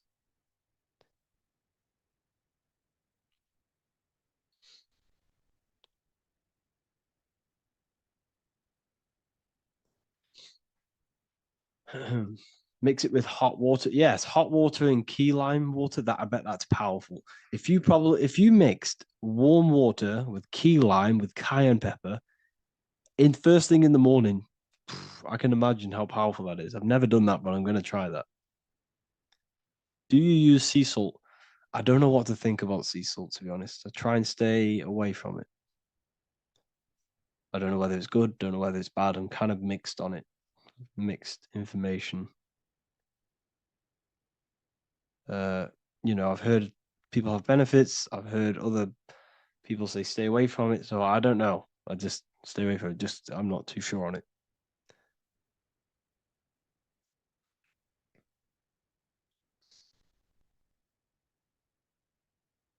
I drink fresh pressed celery juice every morning. Yeah, definitely. Is there any chance we could move to esoteric occult questions? The only reason I say that is because I might be posting this to YouTube, so it's I don't want them. I don't want them thinking I'm giving health advice, because I'm not. This is what I do. I'm not giving anyone medical advice. This is what I would do to myself. Because I can probably get in trouble for that. So the subconscious is the all-knowing. It is the all-seeing eye. The subconscious knows everything. Your conscious mind does not. Your subconscious knows every single cell in your body. Your subconscious is making your heart beat. It's talking to your heart. It's talking to every organ, every cell in your body is being connected and spoken to by your subconscious mind. It is the all-knowing. The subconscious has access to the astral plane, imagination, the fourth dimension. It has access to the mental plane, thoughts. It has access to the ethereal plane, energy. And has access to your physical body. It's the door. It's the portal. The subconscious is the portal to the divine. You must go through the subconscious in order to access the divine. Any coupon codes for book 2? Yes, inside the university, there will be a 50% off coupon code. Speaking of ancient civilizations, why did they use symbols to give us true knowledge? This is a very, very good question. Very good question indeed. The reason they use symbols is because symbols are their keys. They hide meanings. They hide things. For example, if it was written down, if all of this sacred knowledge that I'm speaking now was written down, it can be easily taken. It can be easily misused. Someone can take it, read it, and steal it and misuse it and abuse the world and create horrible things. The reason they use symbols is because they're hidden. They hide the teachings. Only the ones who possess the key, that possess the knowledge, can read the symbol.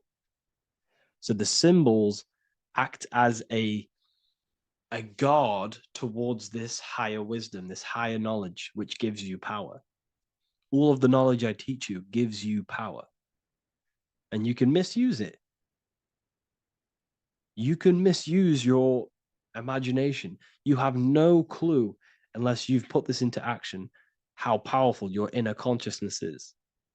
You can become a Okay, listen. If you hate your job, it's not the job that you hate. Think about it. It's not the job that you hate. The hate is coming from your inner consciousness. It's the state of consciousness that you hate. So what does that tell you? You can change that inner consciousness to another reality, the feeling of another reality. You can become that consciousness within before you actually externally have it. And by becoming and knowing that reality, that's what produces effect on shaping your outer world. When you really, truly know that reality inside of you, of being free, of being wealthy, of having abundance, your outer world has no other choice but to rearrange itself to your new inner state of consciousness. That's what magic is. It's manipulating your inner state of consciousness. It's convincing yourself that you already have it, not believing it, knowing it. Okay? Knowing is different than believing. Believing is a lie. You should know thyself. Okay? So we can say that human overpopulation is intentional. There is no human overpopulation. We're all cramped in these cities. We're all cramped into one little place. We're not supposed to live like that. We're not supposed to live so cramped. This is why there's so many weirdos out in public. So many weird people doing weird things. This is when things start to go weird, and we shouldn't be living in this state, in this condensed state. We should be spread out. Okay. There is no overpopulation. It's just an illusion because we all lived in such. Have you ever been on a plane? Have you seen how much land there is? It's crazy. There's no overpopulation. And how many people do they say there's in the world? There's not that many people in the world that they say. I think it's like 8 billion. I think they say there's 8 billion people. There's not 8 billion people. There's probably more like 2 billion. And the reason I say that is because I have a friend who only has like 300K followers. That's a lot of followers, okay? And he gets recognized everywhere he goes. And he's into all this stuff. And he says, listen, the population is definitely not 8 billion or whatever they say. I think it's like a couple billion. It's probably more like 1 billion. How to properly manifest intentions.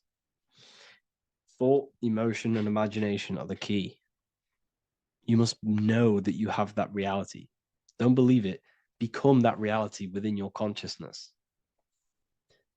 All day long, as much as possible. Feel it. Imagine it. Say it. And have zero doubt. How to have zero doubt. You can't, well, okay, so the doubt, that little voice that will seep into your mind saying, you can't do that. You can't do this. That's your old voice of your subconscious program. Listen, the reason why most people fail in life is because they have trained their subconscious that they will fail. They have told and believed that they will fail. The reason I will succeed for the rest of my life is because I have trained my subconscious to say, I will win, I will succeed, I will solve any problem. That's my belief system. And if my belief system is that, then my external reality, my conscious mind will seek a way to fulfill that belief. It will seek to control and create that belief in my external world. It will seek to solve any problem. I've trained my subconscious mind to know that I already have the reality, to know that I'm abundant, to know that I have everything that I already need. Therefore, if any problem comes, I can sort it straight away.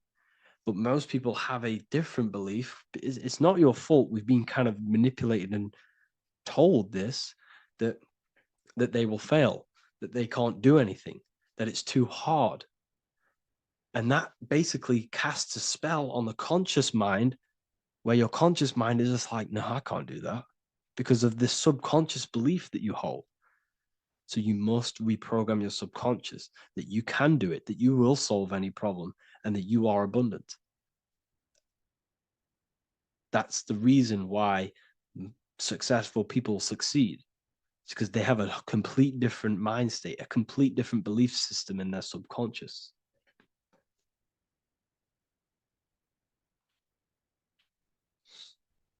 Do you offer mentoring? Yes, I do offer mentoring, but it's mainly for people who want to grow their online presence, and for the amount of value and transformation that I can place into your life, and the time, the price of my time, it will be a higher price tag. But your life will completely change if you join my mentoring. Because I will transmute your life. I will transmute your mind, and I will transmute your whole reality. Because I could tell you exactly what you need to do. How to have super genius power pulling information from the source. Okay, so you can do this. I talked about this in Book of Wisdom, Volume 2, if you've read it. This is a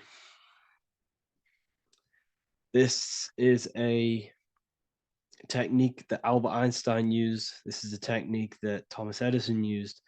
This is a technique that all of the ancient geniuses have used. So you get on a chair, you place metal below you or plates, and you hold a metal ball in your hand, and you fall asleep. And every time you fall asleep on the chair, you're going to drop the ball because your body will become unconscious, and you will basically drop the ball and it will wake you up because it's going to hit and make a loud bang on the plate. And every time you go to sleep, basically what this is actually doing is shifting your consciousness from conscious into the subconscious. So from physical into the astral. Your consciousness is shifting between these two planes. And as you do this, you can bring down great ideas from these higher planes. So when you fall asleep, have an intention. And when you fall asleep, you'll drop the ball. And when you wake back up, you'll have an idea, and you got to write it down.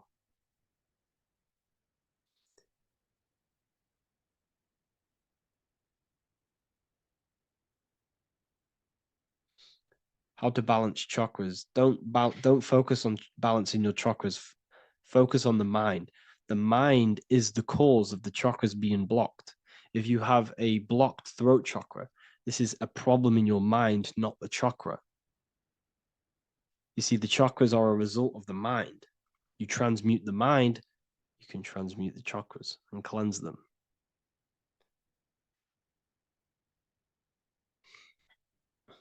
So was Jesus a real man that walked? Okay, so I'm going to tell you something. Like, some of the things that I say in my reels, they are to catch attention. So if I say the first thing on the reel, Jesus never existed, straight away, you see that, it's going to trigger you. It's going to trigger Christians. It's going to trigger people. So yes, I do say things to catch attention. The reason I do that is because I have to in order to catch attention. Maybe there was a Jesus who walked. So in the past, I have said Jesus never existed. Yes, this is to catch attention, to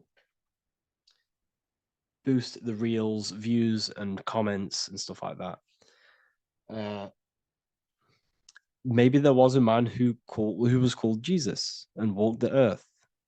But listen, he was not the Son of God. You are all the Son of God. Jesus represents an archetype. He represents morals. He represents a way of living that you should embody in your life, not to worship. We shouldn't be worshiping this man. We should be embodying his qualities into our lives so we can become Christ consciousness, so we can live in harmony with our mind, emotions, body, and spirit. Okay? He was not the Son of God. You are all the Son of God. We are all God experiencing himself in a three-dimensional divided form. God is oneness, and he created a divided world so he can experience himself. Why do you quote from the Freemasons oft times? I don't recall me looking at Freemason quotes and quote them. I just simply, when I post a quote, I literally just, whatever comes to my head, I just whack it into Telegram or Twitter. Are dreams tied to your subconscious, and how do you understand them? Okay.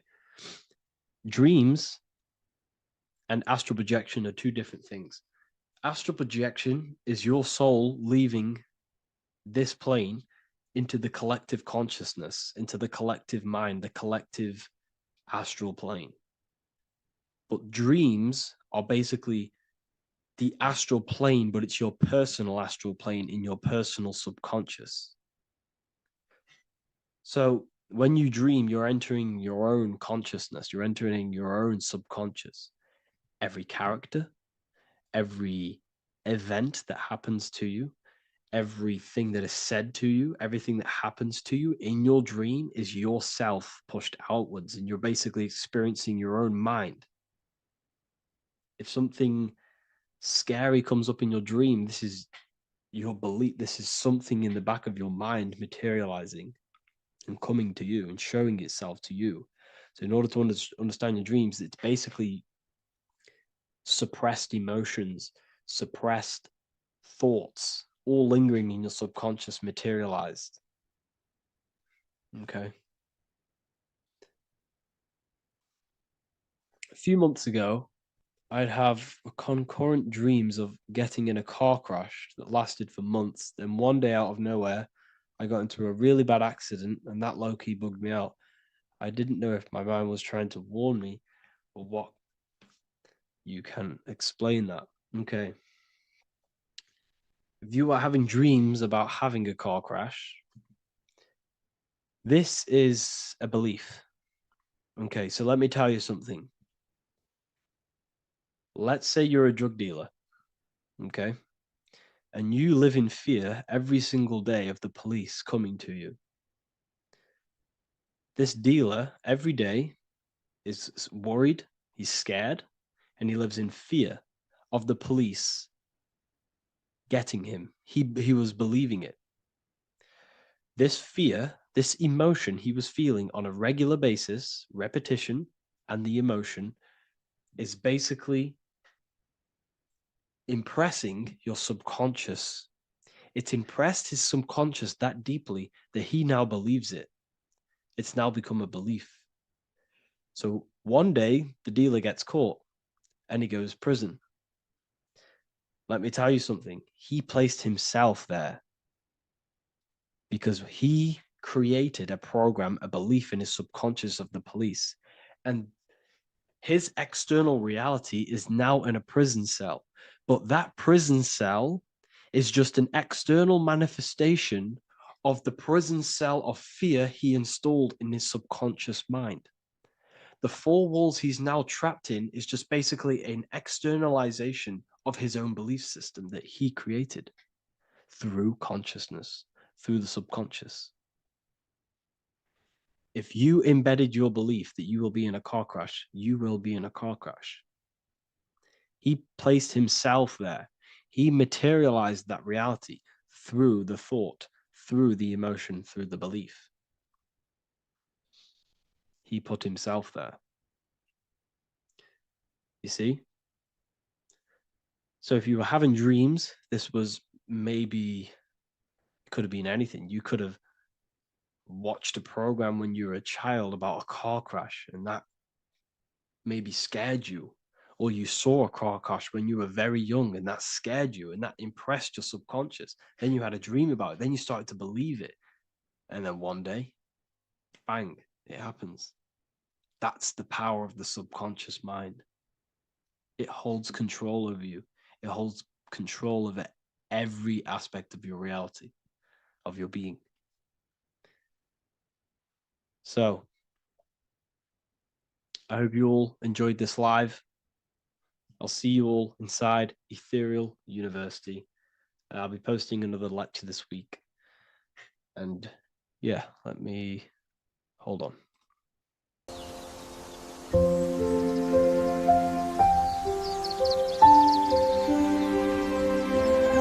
bookofwisdom.com. Visit today.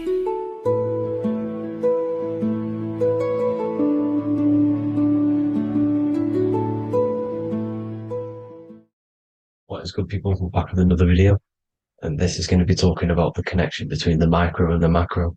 You know, you are the universe, everything is inside of you. So the first thing you need to understand is that the law of mentalism, we are a thought in the creator's mind, everything's being thought into existence. We have a spark of this mind, this same mind of the creator. And everything is a state of mind.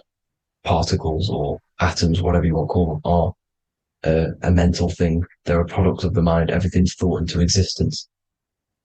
Thoughts influence everything. Thoughts are energetic effects which send out waves into the quantum field around you.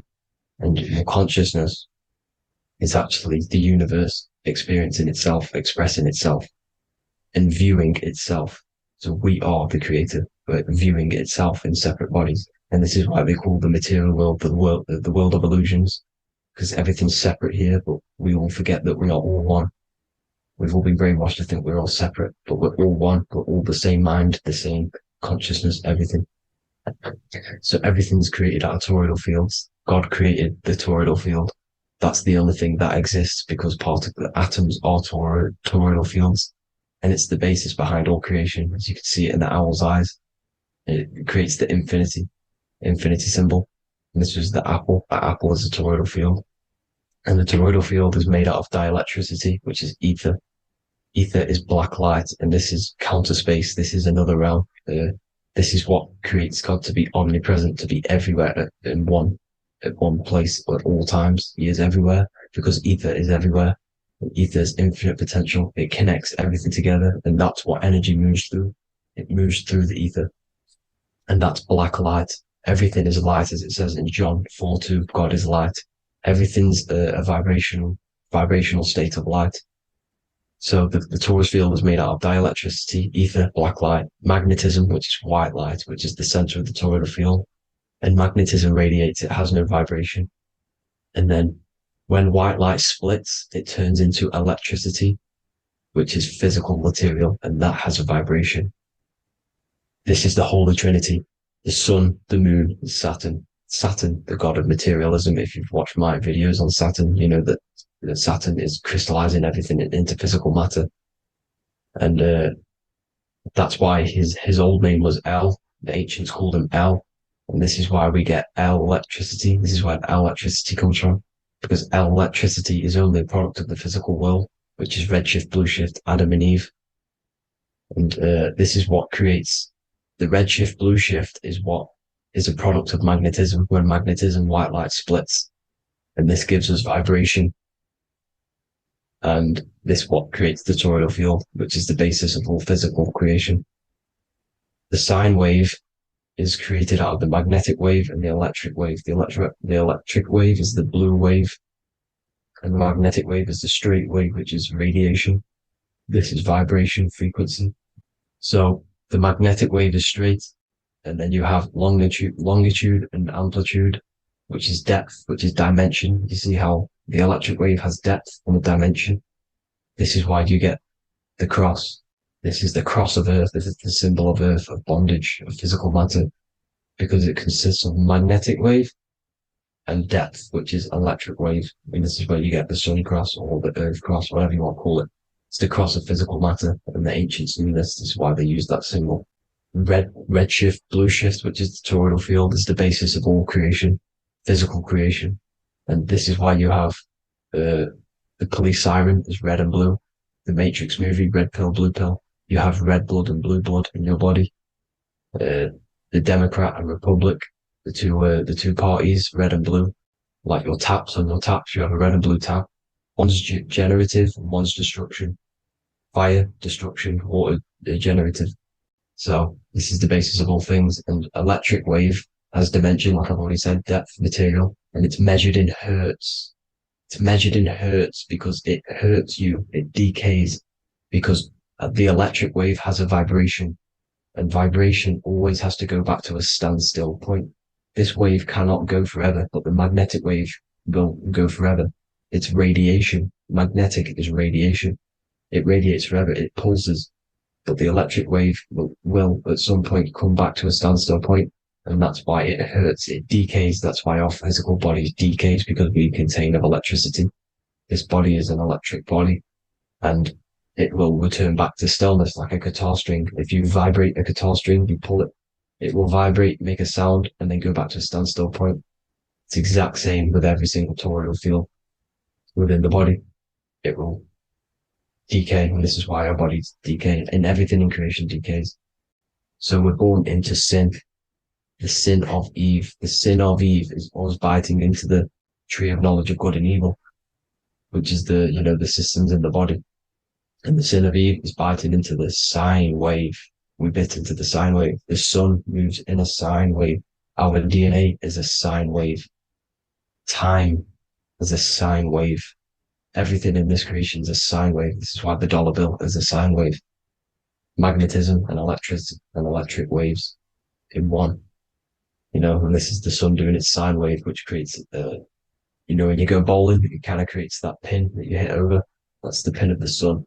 The zodiac sign is a sine wave because the zodiac sign is an expression of the toroidal field, because magnetism unfolds into 12ness. And that's why you have 12 zodiac signs, 12 systems in your body, 12 cranial nerves in your head, in your brain. So if you can imagine this, see where my pointer is. Always starts with Aries. Aries is the head. It's the first thing that's created in the womb. And this is Aries, the ram. And this is why it's called a cerebrum in your brain, which is the first thing that creates when you're in the womb. And what's the element of Aries is fire. Fire is the first element. F-I-R, first, because it's the first thing on the wheel, the first expression of energy. As you can see here, my pointer, this is the center of the toroidal field. It would go Aries, Virgo, Capricorn, Pisces, Scorpio, Cancer. Then we go back to Libra. Libra would be center.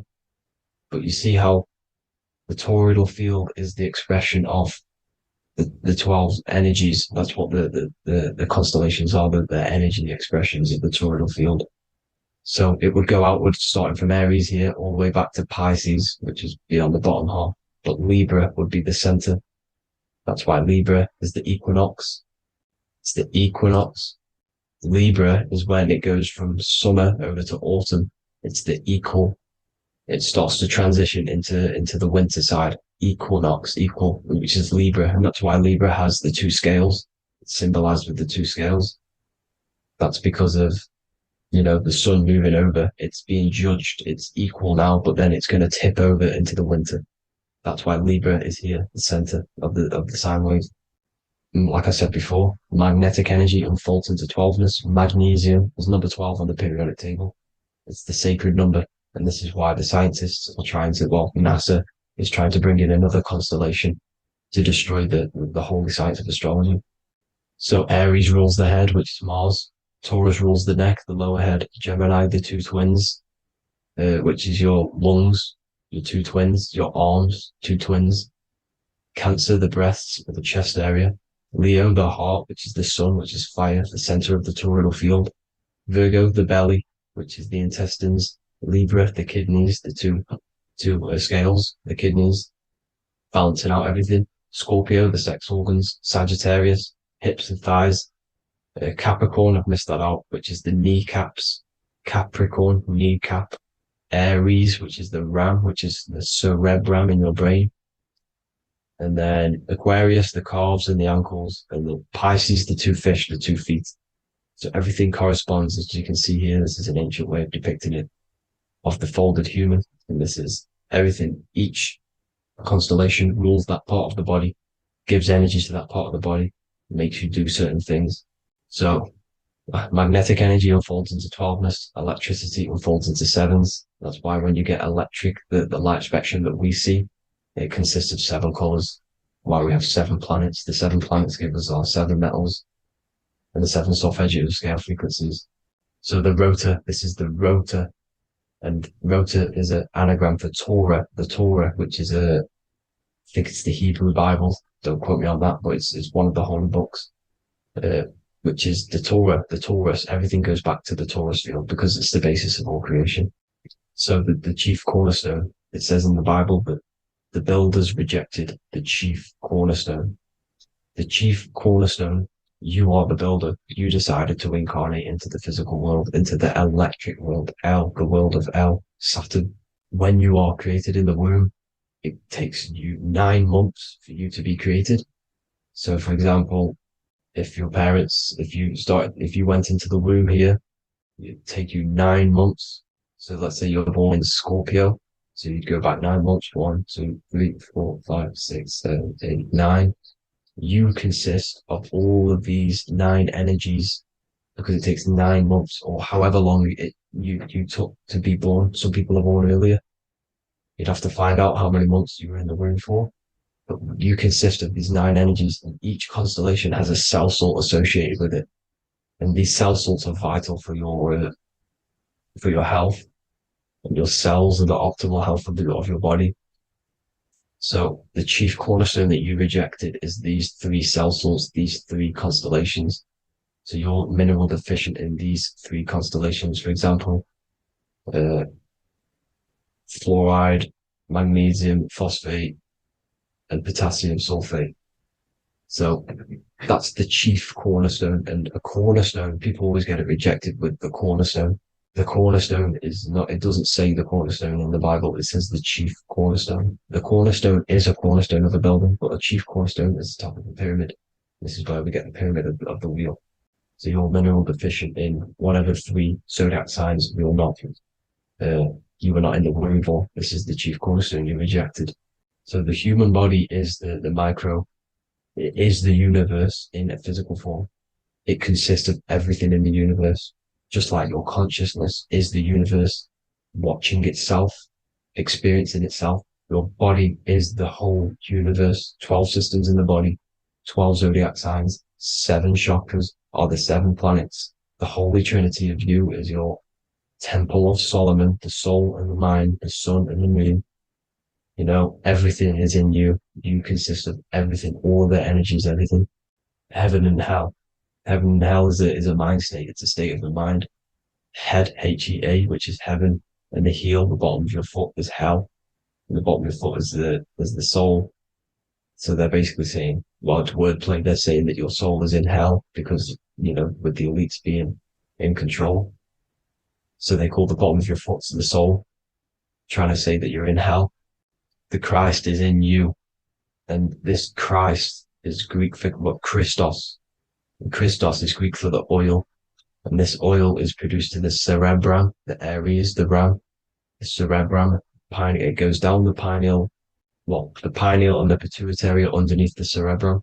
Goes down the pingala and the ida. The pingala being the positive charge connected to the pineal gland, pin, and the ida connected to the pituitary. And this is the 2 serpents going down the spinal column.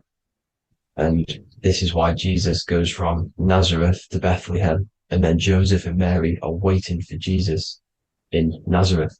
Joseph and Mary are the pineal and the pituitary gland waiting for Jesus to come back up the River Jordan, your spinal column.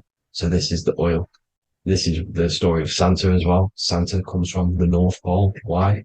Because the North Pole of the Earth is the center of the toroidal field, and the North Pole of you is your spinal column, which is the North Pole of the toroidal field. The North Pole, he comes from the North Pole. This is the North Pole. This is the South Pole of the toroidal field. Comes from the North Pole, which is your mind. And he goes down the chimney and then back up the chimney. This is the chimney. And he drops off the present, which is the Christos, the oil. And this is why Jesus is crucified at 33, because he crosses over the vagus nerve at the top of your spine. When this oil comes back up the 33 vertebrae, these are your vertebrae here. When it goes up the 33 vertebrae, it gets crucified at 33 because it crosses the vagus nerve, and he's crucified on the cross at 33. This is the story behind Jesus and Santa. The Ark of the Covenant in the Bible is the 2 hemispheres which cover the vital parts of your mind, the brain side, which is the cerebrum, the pineal, the pituitary, etc. So the 2 hemispheres are the 2 angels, the Ark of the Covenant.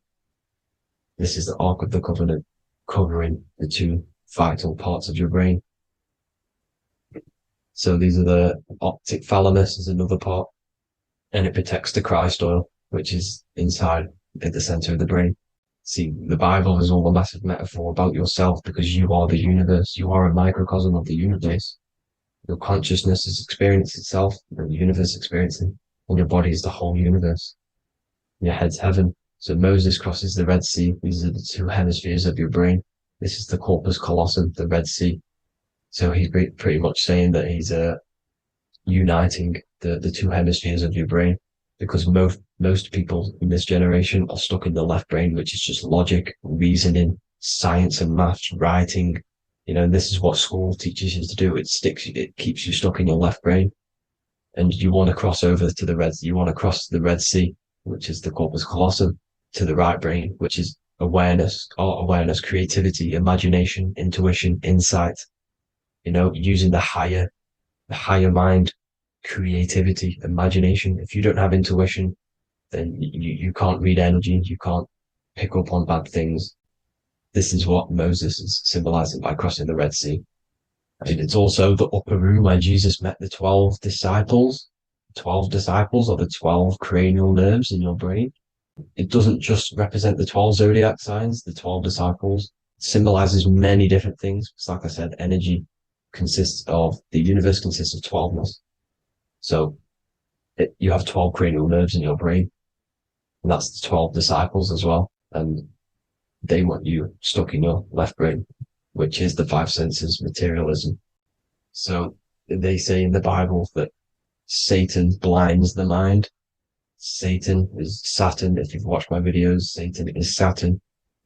And you consist of the Holy Trinity, which is the sun, moon, and earth. The soul, the moon, the soul being your sun, the solar, the moon being your mind, the earth, your physical body. And Satan blinds the mind. Why? Because we enter a soul system. This is a soul system, not a solar system. And Saturn is the Lord of the Rings, which is the outer ring. When your soul enters the soul system, your soul starts to materialize. It hits Saturn. Why? Because Saturn starts to materialize you. You take on the 7 virtues, which are the 7 planets, which are your 7 chakras. And to get out of this soul system, you must get out of your lower nature, your animal nature, which is lust, desire, greed. The number of the beast, 666, which is Saturn, Satan. So you enter the soul system, you take on the 7 energies, which you turn into physical matter. And this is your descension from heaven to say hell. And then you must raise back up from matter to spirit. They say Satan blinds the mind. Why? Because your mind gets materialized. Your soul and mind get materialized. And when you get materialized, it's an intense experience. You lose the divinity within you. You forget the divinity. So Satan, which is the first planet, the first energy you take on, the material body, he blinds the mind. He makes you forget everything, your divinity. Then you must remember, ascend up Jacob's ladder, the 33 vertebrae, to heaven. And this is a microcosm of the macro, because you will ascend back up to heaven if you do this, when you leave your physical body, when your body decays. So when it talks about in the Bible, completely destroy them, the Hittites, the Amorites, the Canaanites, all the ites, this is what God says to the Israelites. It says completely destroy them. It's basically symbolizing saying destroy your lower nature. The Canaanites, cannibals. We're under a Canaanite system now, which is cannibalism. And this is flesh eating, lust, greed, all the demonic stuff, all the lower vibrational stuff, the lower nature, eating, sex, and survival, the lower 3 chakras. You must get out of these lower 3 chakras and return back to spirit, which is heaven, which is spirit, love, being holy, being truthful, being passionate. Going back to Satan blinding the mind, all of the planets are made out of these 3 symbols. Satan blinds the mind, and that's why Satan's symbol, this is the symbol for Saturn, Satan, this symbol of Saturn is the cross, which is physical matter, the earth, over the moon is your mind. So the Saturn symbol saying matter over mind, he blinds the mind, Satan blinds the mind once you enter the soul system. And you must remember, in the Bible it talks about the Genesis, which is Eve, the sin of Eve, which is biting of the tree of knowledge, with the serpent which wraps around the tree. It says the serpent placed himself on the tree. Well, the serpent is the spinal column. It's the serpent telling you eat from the tree of knowledge of good and evil, which is your nervous system.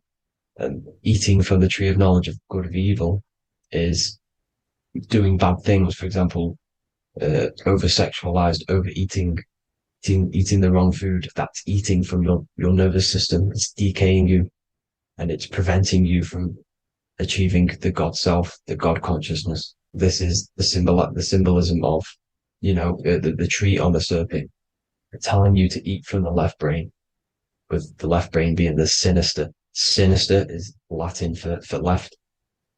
That's sin. Sin is left. And left is lefty Lucy, Lucifer, right, righteousness, right, God, godly. The tree of knowledge of good and evil, which is your nervous system, because it determines good or bad. That's the only thing you experience in this world is your nervous system. And then the tree of life is the cardiovascular system, and the Garden of Eden is your body. So that's it for this video, people. I hope you've got a greater understanding of how you are the universe and everything is inside of you. Just keep in mind you are the universe experiencing itself, and your body is a reflection of everything. The 12 constellations, the 7 planets, everything's inside of you. This world is an expression from the inside outwards. You can't affect the outside world to manipulate reality. Everything's inside of you. I hope you got a greater understanding of this. God bless.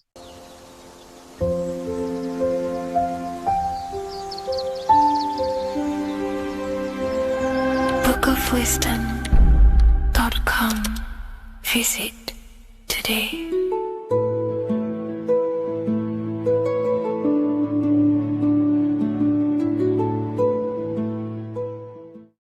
What if dreams aren't random at all, but messages from a deeper part of yourself, trying to show you things? In this video, you're going to learn exactly what dreams are from an esoteric view, how to control dreams, and how to dream more frequently. Dreams are not nonsense. They are expressions of the subconscious mind. In the daytime, we're using our conscious mind, what we are aware of. This represents the daytime, the sun, the external world. We're operating in the external, outside the body in the day. But when we go to sleep, we return inward. Everything does this breath. We breathe in through the nose and out through the nose. Everything does this in and out process in the universe. We live, we die every single day. We wake up, we express things in the external. Then at nighttime, we return back to darkness, back to the internal. This is the breath of the universe. We have summer, we have winter. This is the breath of the sun and the seasons with the earth. You have an internal world and an external world. External is physical, the internal is spiritual. Like I said, when we go to sleep, we are returning back to the internal world of your own consciousness and subconscious mind. Your subconscious mind holds everything about you,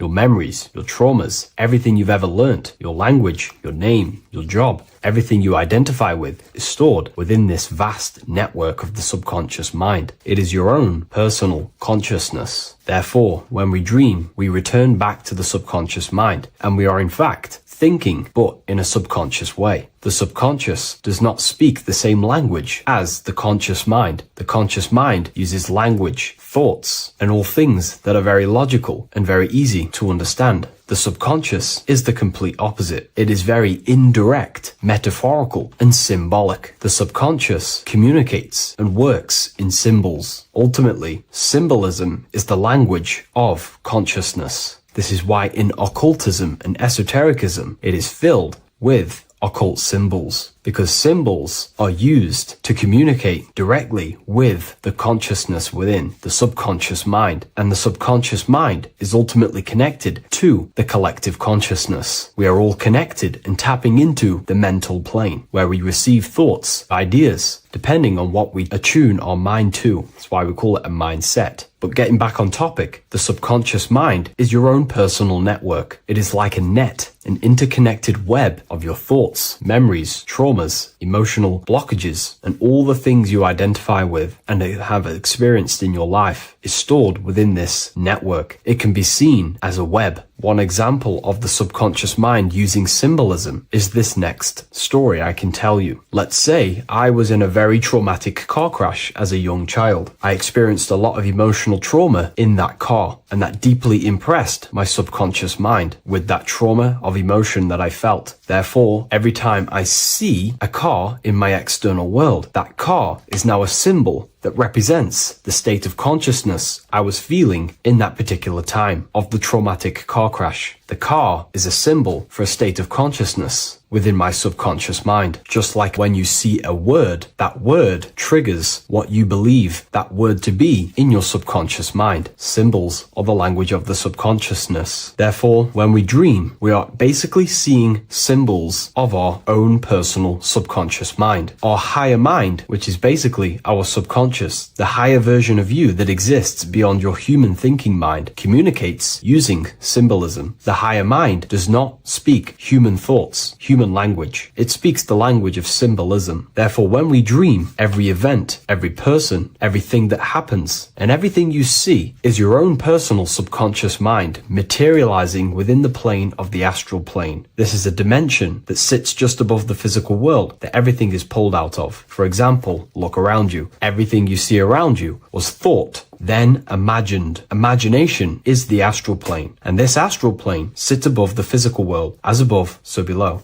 These objects were thought, imagined within someone's mind, and then pulled into a physical reality. Therefore, the imagination is what you're experiencing within a dream. It is your subconscious mind thinking and materializing within the imaginative plane. For example, let's say you are a Christian, you believe in Jesus your whole life, you have lots of emotion towards Jesus. This deeply impresses your subconscious mind. You believe in him so much, you go to sleep, you have a dream that you meet Jesus. You did not meet directly with Jesus, you met with your own belief. It was your own belief materializing within the imaginative plane and revealing itself to you. Dreams are materializations of your memories, your subconscious beliefs, traumas, and anything that could be inside the subconscious mind. It is your subconsciousness revealing itself to you in a material form. Let's say you have a nightmare. There is a big dark figure chasing you and you are running away in fear, away from this dark figure chasing you. That dark figure is not an external entity. It is not a spirit or a jinn or a demon. It is in fact an aspect of your own mind. It is a symbol that represents maybe a fear, a trauma, or something you are running away from internally, inside your subconscious mind. Something that you are not addressing, but something that is fearful, something that can be controlling you on a subconscious level. Let's say you have a fear to address something in your personal life. You want to address someone who is getting on your nerves at work. You continuously put this off and you fear doing that situation. Over a long period of time, this can slowly control you subconsciously. You start to avoid the person, avoid any contact. It is subconsciously controlling you. This is not the best example, but you can see what I mean. Hidden fears and traumas in the subconscious mind can subconsciously control your actions and ultimately lead you to low states of consciousness, keep you from reaching your higher potential, and ultimately create blockages within your own consciousness. That figure in the dream is a materialization of something that you are fearing and running away from and not addressing. This is why people always have dreams of traumas that they have experienced as a child or when they were younger, or maybe from a year ago or two. It's because that emotion is deeply impressed in the subconscious, and the subconscious is always trying to reveal things to you, communicate to you that you need to change, purify, and maybe heal within your own consciousness. This is how the higher self communicates to you, through the language of symbolism. Once you understand this, dreams can become a very powerful tool, not just entertainment at night time. Your consciousness never rests. Your consciousness is eternal. It is the very spark of the divine. Your body needs rest. Your consciousness is not physical. It does not need rest. So this is a way you can identify what your dreams are trying to show you is by writing them down. A dream journal. Every single dream that you have a book placed near your bed. Every time you wake up, first thing you should do is pick up the book and write every single detail that you can remember about the dream. The people that you met are all symbols or aspects of yourself. Maybe it is a friend you saw in your dream. That friend represents a state of consciousness that is within you and is trying to reveal something to you. It's about making the subconscious into the conscious, to become conscious of the unknown. Write down every detail, everything you saw, every event that played out, even the details of the clothes that they were wearing. Everything is symbolic within dreams. Write everything down and then analyze the dream. Don't analyze it from a logical mind. Analyze it with the right hemisphere of the brain, which allows you to see metaphors, read between the line. Try and gain the message that it's trying to show you. What does this overall mean to you? And what could this reveal about aspects of yourself that you need to heal or maybe take action in your life and world? Because your higher self is always guiding you towards awakening and fulfilling your mission in the manifested physical world. Dreams speak in symbols, not logic. Ask about your dreams. What is this trying to tell me? Don't take things literally. Look for an emotional tone and symbolic resonance. With practice, you'll begin to understand the personal language of your subconscious mind. Now that you understand that, again, please leave a like or a comment on this video. This is now a technique for lucid dreaming and dreaming more often. This is not going to happen overnight. This is not an easy method. It simply takes practice and dedication. Every morning, choose 3 time slots. For me, I choose 4:30, 5 a.m. and 6 a.m. 3 alarms that are going to go off at these 3 times, half an hour apart from each other. Each time you wake up, stay awake for 5 to 10 minutes. Turn off the alarm. Try and keep your conscious mind awake, but drift back into sleep. There's no other better way for me to explain that. It's very difficult, but try and keep the mind awake, but the body falling back asleep. More than likely, you will drift off back to sleep. Then the next alarm will go off half an hour after. This will wake you up again, guaranteed. You will probably drift back to sleep by repeating this process. After the 3 alarms go off, each one of them times, you're either going to have a dream or a lucid dream, but definitely you will have a dream. And if it doesn't work one time, keep trying it. I've been using this method for a very long time, and I can tell you 70-80% of the time it triggers a dream, and a very vivid dream. And it's ideal for lucid dreaming because keeping the conscious mind awake while letting the body fall asleep, you can become conscious within these subconscious realms of your mind. But when you are conscious inside the dream world, you can do what you want, but you also want to let the dream naturally unfold. If you try and take too much control, then you will wake back up. If you feel any fear in your dream, you will wake back up into the material world. Another tip to dream more often is to meditate before bed. Simply close your eyes and think about nothing for 5 to 30 minutes. Detach from everything outside you, your name, your job, work, thoughts. Mentally detach from the world and the physical pleasures and become pure awareness before you try and go to sleep. This will help you become conscious while being within the self. If you wish to learn more about consciousness, yourself, the Book of Wisdom Volume 2 can definitely help you. I'll leave a link in the description. Thank you for watching this video, and I'll see you in the next one.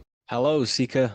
Welcome to Revival of Symbolism, a channel devoted to the language of esoteric symbolism, helping you discover yourself and expand your consciousness into new realms of thought. I'm Harry B. Joseph, also known as Revival of Wisdom. In this video, we're going to be breaking down the occult and esoteric meaning of the tarot card, the Magician. This contains many layers of symbolism. Let's get straight into this. So if we look at the card of the Magician, the first thing we notice is this gesture, his hands. We have one hand up, one hand down. This corresponds to the teaching and the principle of the universe called the law of correspondence, also known as above, so below. As above, so below pretty much corresponds with everything in the whole world and life. Everything functions underneath this law.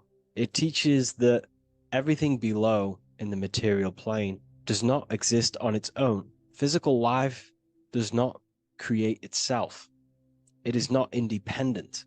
It cannot sustain itself. Everything below in the material plane has its spiritual counterpart within the heavenly realms of higher consciousness dimensions. Everything above manifests that which is below. It's simply representing how reality is dual and you are dual. You have a self outside the mind, which is the physical body, and a self inside the mind, the spiritual self. While most people are fixated on the external self, the physical body, they never give attention to their internal self, the self inside the mind. The self inside the mind is limitless, has infinite potential, and is not bound to any true form or identity.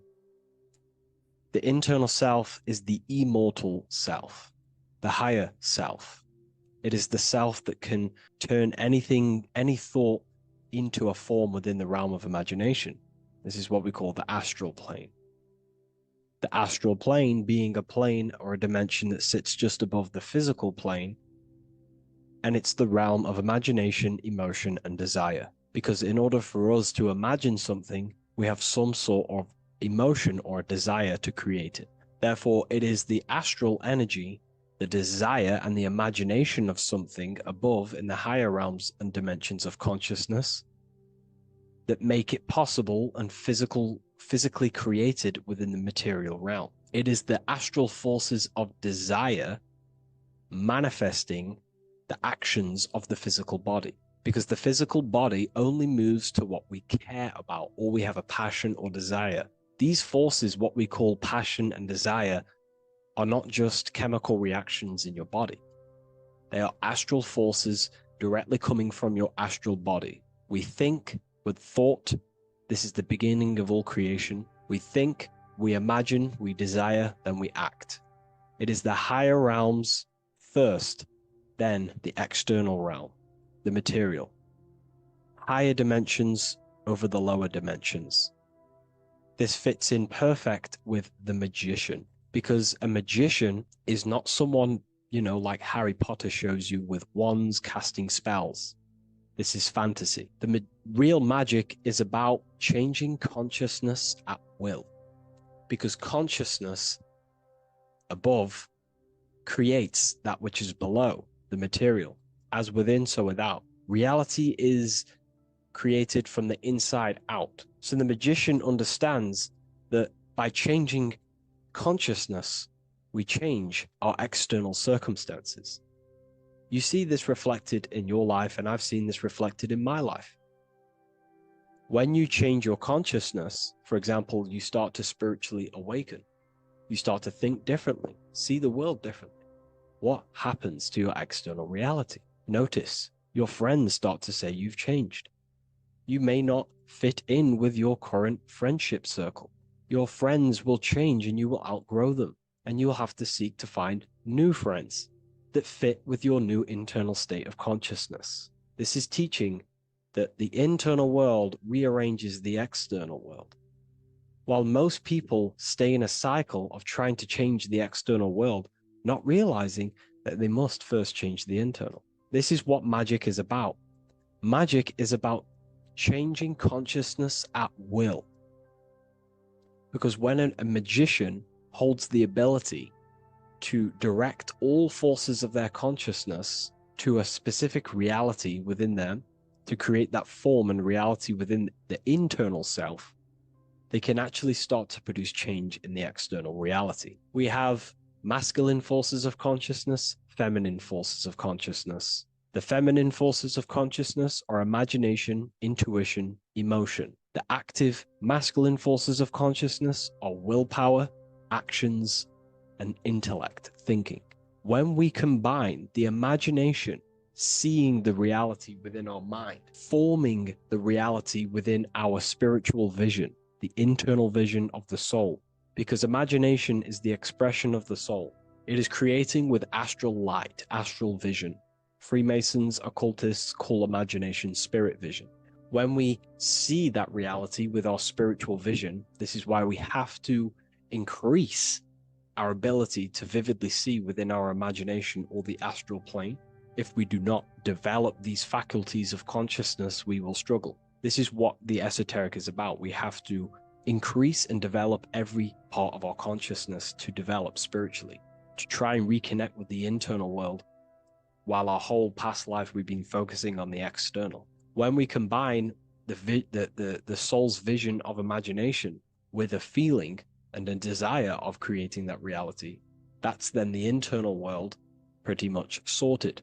Then we have to combine that with willpower and actions. The masculine and feminine come together to give birth to a child. The masculine and feminine come together in your consciousness to give birth to a reality. It's about changing what's inside the self to produce change below. This is what true magic is. Look at the word magic, magi, and the word imagination, imagination. Imagination is about working with the forces of the soul and the forces of consciousness, producing change in consciousness at will to produce change in the external. This is what this represents. Changing above so we can change below. No point trying to change the external world, because the external world is already formed. It is a form, it is an effect. So to produce true change in the external world that lasts long term, we must first gain control over ourselves and produce change internally. This is why the magician is called to gain mastery in every element of their being. They have to gain control over every aspect of consciousness and develop every faculty of the soul. This includes developing strong imagination, developing a very strong willpower. We can do this through exercises such as imagination exercises, holding one specific vision for a long period of time, meditation, thinking on one specific thing for a very long period of time. This will increase the willpower. It's also about gaining control over the subconscious impulses, the subconscious thinking patterns that seek to control us. It's about gaining control over every aspect of our consciousness. This is what a true magician is. And this is what the true spiritual path is. Developing every faculty of consciousness. It's a never-ending journey of self-mastery. If we look at the magician, we see this infinity symbol rising just above his head, symbolizing the mind being filled with higher knowledge. The mind aware of higher dimensions. You see, the mind is the cause, physical reality is the effect. We need to raise our consciousness from effect consciousness to causal consciousness to truly become a magician and a master of our reality. What do I mean by effect consciousness? Most people live in the realm of effect and reaction. Their consciousness, their mind, emotions, and imaginations are constantly thinking, feeling, and imagining the things that have happened to them. Instead of doing this, we need to change this state. Instead of reacting, we need to become the cause. Instead of thinking and imagining and feeling the realities that's already gone past and things that have happened to us, we need to change this so we use the powers of the soul, the powers of consciousness as imagination, emotion, the intellect, as causes and not reactions. This is how we truly become a magician and apply this principle of as above, so below. We need to think, feel, act, imagine, and use all the faculties of consciousness and the creative powers of the soul to cause things, to create a better future, to imagine a better outcome, instead of dwelling in reactivity, because reactivity will create a constant cycle of negative manifestations. If we sit around and moan, complain, think, imagine, feel the things that have happened to us in the past, the mind is the cause. And if the mind is in that state of reactivity, it's just going to constantly create more negativity in your external reality. This is what it's all about, as above, so below. You can see the sword here. The sword cuts through the air. The air is one of the 4 physical elements. Fire represents the spiritual body of consciousness. Water represents the emotional body of consciousness. Earth represents the physical body of consciousness. Air corresponds to the mental body of consciousness. So this sword is a symbol of a sharp mind. The mind needs to become very sharp and very disciplined and very controlled, both consciously and subconsciously. What does this mean? We have to gain control over the mind. We have to become more conscious of the thoughts that are happening inside our mental field, because the mental field of consciousness is pretty much the birth of all creation. We think, imagine, feel, then act. So we must gain a sharp intellect, a sharp mind, a sharp, powerful mind. The sword is also a symbol of power. So this is a symbol of a powerful mind, a mastered mind. This is your sword. This is your tool to create, because you are a co-creator. As above, so below literally tells you that you are God itself. The same powers God used to think everything into existence, such as nature, the stars, the human body, the macrocosm, the world. God thought the world into existence. We live in a mental universe. All creation is first thought, then manifested physically.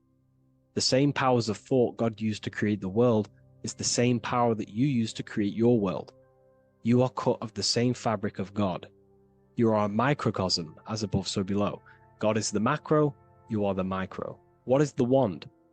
The wand is not real. This is not a real wand you cast spells with, but a symbol.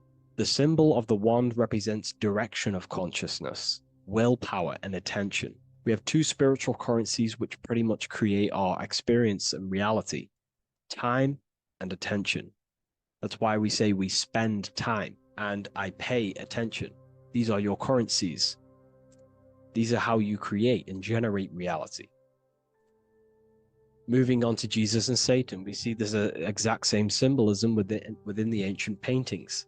Jesus pointing up, Satan pointing down. Satan is the egoic force within one's consciousness. He is a symbol. Satan is not a real identity or being or entity. He is a symbol of a personality and a force within one's consciousness. Satan represents the negative forces of the ego that tells you to do things that is wrong. In your heart, you know what is morally right and wrong. Let's say you're thinking, you get a random thought of stealing an old lady's purse. You, in your heart, know that is wrong. But Satan is the force inside of you that says, do it anyway. Don't listen to the heart. Get the personal gain. I want the money. That's Satan. Jesus is the higher mind, the aspect of our consciousness that dwells above the ego. It's the part of our heart that desires the spiritual. Our heart is the generator of our reality. And whatever we desire is what we generate. You only take action and generate your life on what you care about or what you feel. If someone's talking about something you don't care about, you say, oh, I don't care about that. But if you care, you will listen. If you care about something, you take action towards it. If your heart desires the material, you have been taken over by the egoic force of Satan. Not a real entity, a part of your consciousness, a part of your nature, the dark side of yourself. Jesus represents a heart that desires the spiritual wisdom, the things that cannot be seen. The heart must desire the things that can't be seen, because this is what gives true satisfaction to ourselves. We feel void when we chase material things because nothing material can satisfy our hearts. So this is as above, so below. Jesus is the higher mind. Satan is the lower mind. We must place our hearts on the higher things and give our hearts and desires to knowledge, the things that we cannot see, because this is what gives us true fulfillment. We also see this symbolism in the Baphomet. As above, so below. The material realm below and the fire up here. The fire symbolizes spirit. The spiritual made manifest in the physical. This is all the same symbolism. It corresponds to everything. You can use as above, so below to